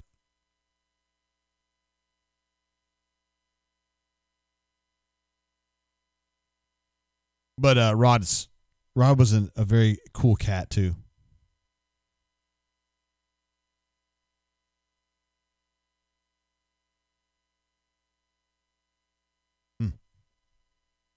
Do miss Fife, though, man, since I'm just sitting here talking. I spent a lot of time with Fife. Like, just in hotel rooms. Back in those days, we would go to, like, on the road everywhere, and Fife just hang out late at night. And I was like 28, 27, whatever. He's like, whatever he was, 55. I told the story before, but I like telling it again. The trip to Syracuse in 2001, it was the first trip after the 9/11 attacks. I was terrified to fly. I didn't want to fly. I don't know why. I mean, it's just silly. Like, you should be fine to fly. Everything's fine. But I was scared to fly, and I ended up flying because Fife was from Montgomery, or he lived in Montgomery, I should say. So he's from Paintsville, Kentucky, but he lived in Montgomery. And so we flew out of Montgomery to Atlanta, and then Atlanta to Syracuse. And I flew with Fife the whole way, and he knew I was freaking out, and he was like, hey, man, we're good. It's going to be fine. Everything's fine. Walking through the Atlanta airport, Fife was like, I know there's nobody here, but it's all good. Just, like, pretend like there's a bunch of people here. I was like, okay. And so he totally, like, calmed me down and got me to Syracuse without freaking out because he's a badass.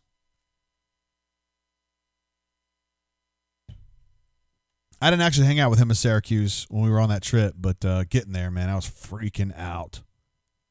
Also hung out with him a couple road trips at LSU. We got tore down. I don't feel like I'm,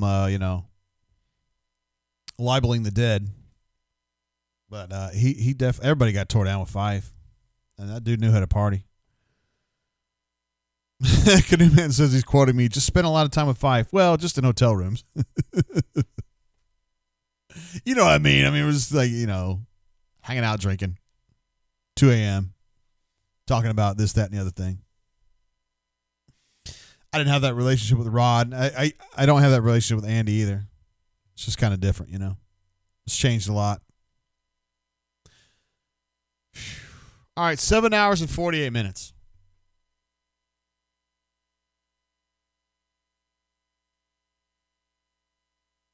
This is probably when the people in the bunker, those guys that are haters, are like, man, I wouldn't watch this show. It's just JG listening to blah, blah, blah, blah, blah, blah, blah. All right. We'll go ahead and wrap it up. I mean, might as well. I don't have much else to tell you guys. Hey now. Let me just summarize this day for you. Seriously. Thanks, Ed D. Says Bo Nix said, quote, Auburn's schedule is tougher than most, and that most teams would have lost to three top 5 opponents like the Tigers did.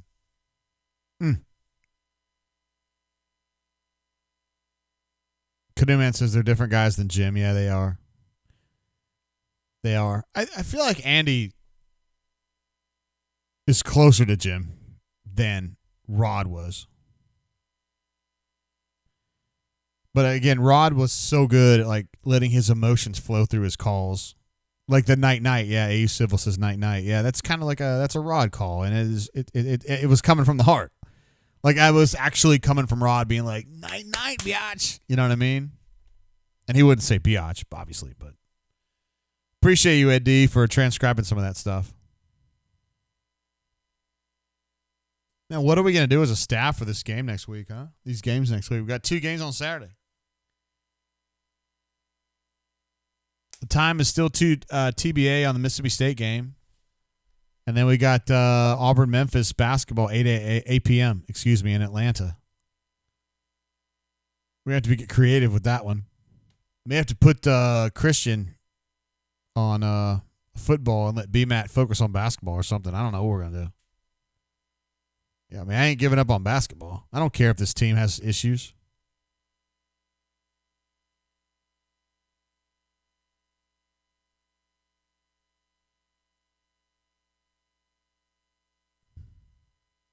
All right, I'm going to wrap it up there. We didn't quite make it 8 hours, but, I mean, that's just something to look forward to. Travis J says, what's the next basketball game you'll do? The one that I'm sure I'm going to do is the Arkansas game, which is going to be like December 28th, I think. So we'll see what happens. Goose Flat says he thinks that Auburn-Mississippi State game is going to be an 11 a.m. game. That's at Mississippi State, by the way. Which would be kind of rough, right? Because that means that if this was next week and we tuned out at 6 o'clock, we'd have another game at 8. War Eagle 0008 in the house. What up, bro? Haven't been on today. Saw we were still live. Been on a minute. Been on for a minute, Jay. Glad to have you, brother. We've only been on. We're coming up on 8 hours. AU Civil says buses run to Atlanta every day.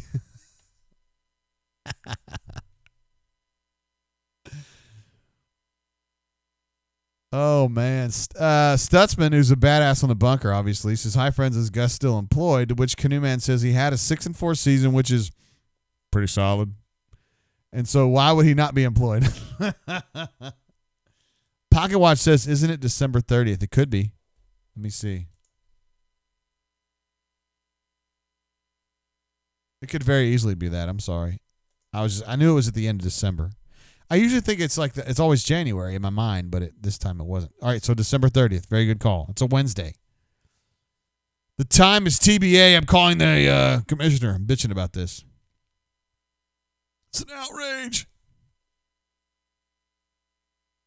All right, December 30th. And then they have another game January 2, just a few days later at Texas A&M. So it's home against Arkansas on the 30th. War Eagle 0008 says, can't believe you're still going championship stuff here. That's pretty solid. I mean, 6-4 is pretty solid against this lineup. Like, what? You missed it earlier, Stutz and War Eagle 0008. I was losing my mind earlier because I thought Gus was saying they're going to go 6-4 this year. But we learned from context editing that he was trying to say that the goal now is to go 6-4. AU Tax fans seem surprised that we're still going, stepped out for 20 minutes. I mean, we're technically 6.5 minutes short of 8 hours. Not that anyone's counting. I mean, we've really talked about everything. We talked about football. We've talked about what happens with Gus. Is he going to stay? Is he going to leave? If he leaves, who are they going to get? We had Jay Head calling for 32 minutes. We had a bunch of badass callers earlier. I mean, a lot going on. Ed D says, I hope the Mississippi State game is not a 6 o'clock start. Yeah, me too, bro. I mean, 11 a.m. would be fine. We might be able to, I wouldn't be able to drink very much next week then. I mean, just being real about it. I have to be very careful because I want to stay up and be able to do that analysis after the game against Memphis. I want to see that one. It's weird to have Penny Hardaway be the bad guy. Those of you guys, I'm 48 years old. Those of you who are in your 40s, you may remember, what was that? Little Penny.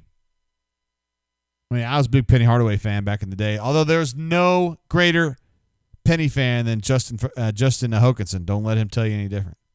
Doug D says he's about to bounce. He says, I'm out. Great show. Appreciate you, Doug. You've done a good job today. Thank you for being here with us. AU Storm says he's going to bed. Where are you located? Are you in Newfoundland? Are you in Bermuda? Are you in Portugal? Like, why in the world would you be going to bed at 6:13? Well, that's cool, man. I support your decision. You're good, bro. Appreciate you. Wiggle0008 says, I promise I will choose Bruce over Gus. May not even flip channels. Just leave it pinned on basketball. Just as like a, yeah, I love it, man. Loved Penny Hardaway back in the day. We can look at hot chicks. Of course we can.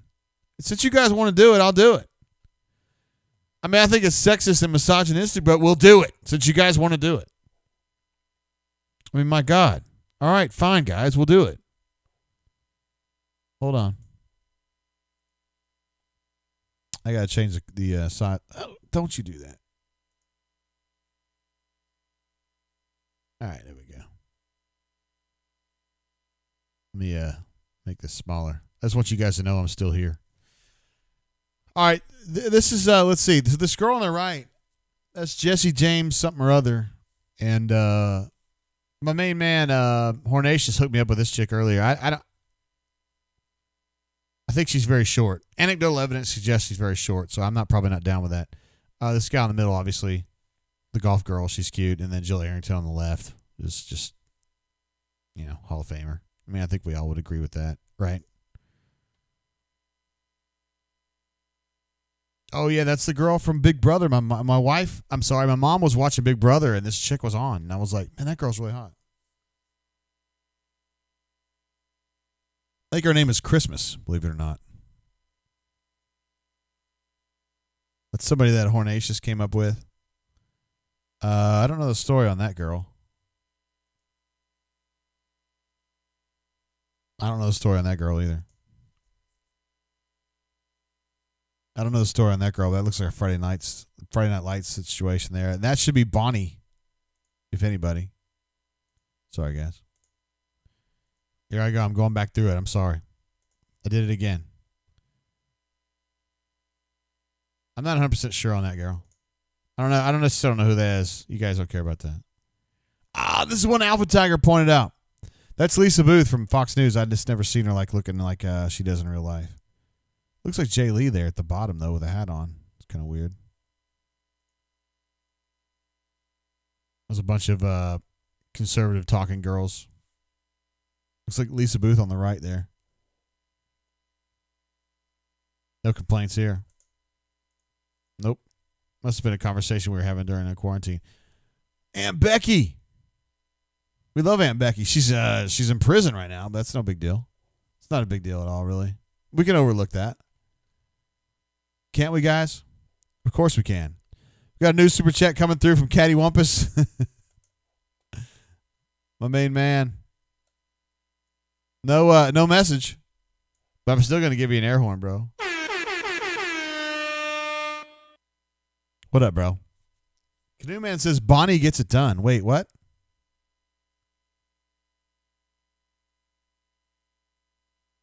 Hold on. You talking about Bonnie Bernstein? Oh, goodness. This girl's name is Jenny Green. She's lovely. Isn't she? I know you guys agree. That's Hornatius' girl there. Well, you know what I mean. Ali Wong does nice work. Tommy Lahren does nice work. She's cutie. Shan Spake. She's cutie. Abby Hornacek.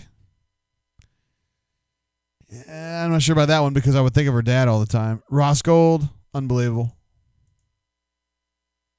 That is that's Janet Jones and Wayne Gretzky's daughter. Jenny Dell, the Canoe Man reminds me. Yes, Jenny Dell. Let me get her back up. Right there. I'd say that's probably my three right there. Like my all-time three of the ones that we've seen anyway. Let's see some of these other gals. These are just like in the like we've talked about them before at some point. I still got them loaded up. I think that was a gal that Ruxy Poo was trying to get us on, but it was the wrong actual girl. Oh, that's the girl from AT&T. Caddy Wumpus says he just got blown off the road by a BMW with the license plate of solid 64. AT&T girl again. Margot Robbie, no problems there. That's the actual girl that Ruxy Poo was trying to find. Took us a while to get there. And then Jennifer Connelly, who's, super hot. Guess what, guys? I got some great news. Oops, wrong one. My bad. Going back. The good news is that we have now hit the 8-hour mark, so I feel like we can now wrap this show up for reals. Ed D is even leaving. Peace out, people. It's been a great night for the Drain. See you next week. Ed D, appreciate you, bro. This one right here is for all you guys who have been hanging out with us tonight. You guys have been unbelievable hanging out as long as you have, and it's been a pleasure being on this side of the microphone. I've already given a shout-out to all of our badass callers, but I feel like we should probably give a shout-out to all of our badass super chatters. Hornacious, Daniel P., a.k.a. Metal Fan, Pocket Watch, Crocodile, Fat Crack, Sean T., Ryan S., Old Hickory Tiger, Stu Pup again, of course, Chaz Music, Ben B., AU88, Sam H., my main man Biscuit, Spread Attack U18, AU88, AF Tiger in Virginia, Fat Crack times 2 or 3, Caddy times 3, I think, Sam H times 2, Ravine in the house, Blake R., MW Deeve, who was getting over COVID and he's still super chatted, unbelievable, Jack, Canoe Man, Elite Gus, Patrick D dropped a couple of 250 bombs. Oh my God, what a beast. And had a great call tonight. Bourbon Bowl, Nacho Hombre, and Caddy Wumpus again here late. Unbelievable, guys. Appreciate y'all's support. We're probably going to wrap it up there. Let's see. Doug P. says, Jill Arrington is the original top shelf leg on the sidelines. I'm glad you're with me on this, Doug. I had lunch with her at University of Georgia, which means that I ate near her, and she was as hot as you would ever imagine. It's the hottest chick I ever saw in person in my entire life. Super, super hot. I mean, I know that's not surprising, but I'm just saying. All right, guys, we're going to bounce. If Gus gets fired, well, obviously we'll have a show. If not, we'll do another show for the Mississippi State game. We'll just kind of see how that works out. Until then, guys, be good. Vamonos. Peace. Deuces. Love you guys. See ya.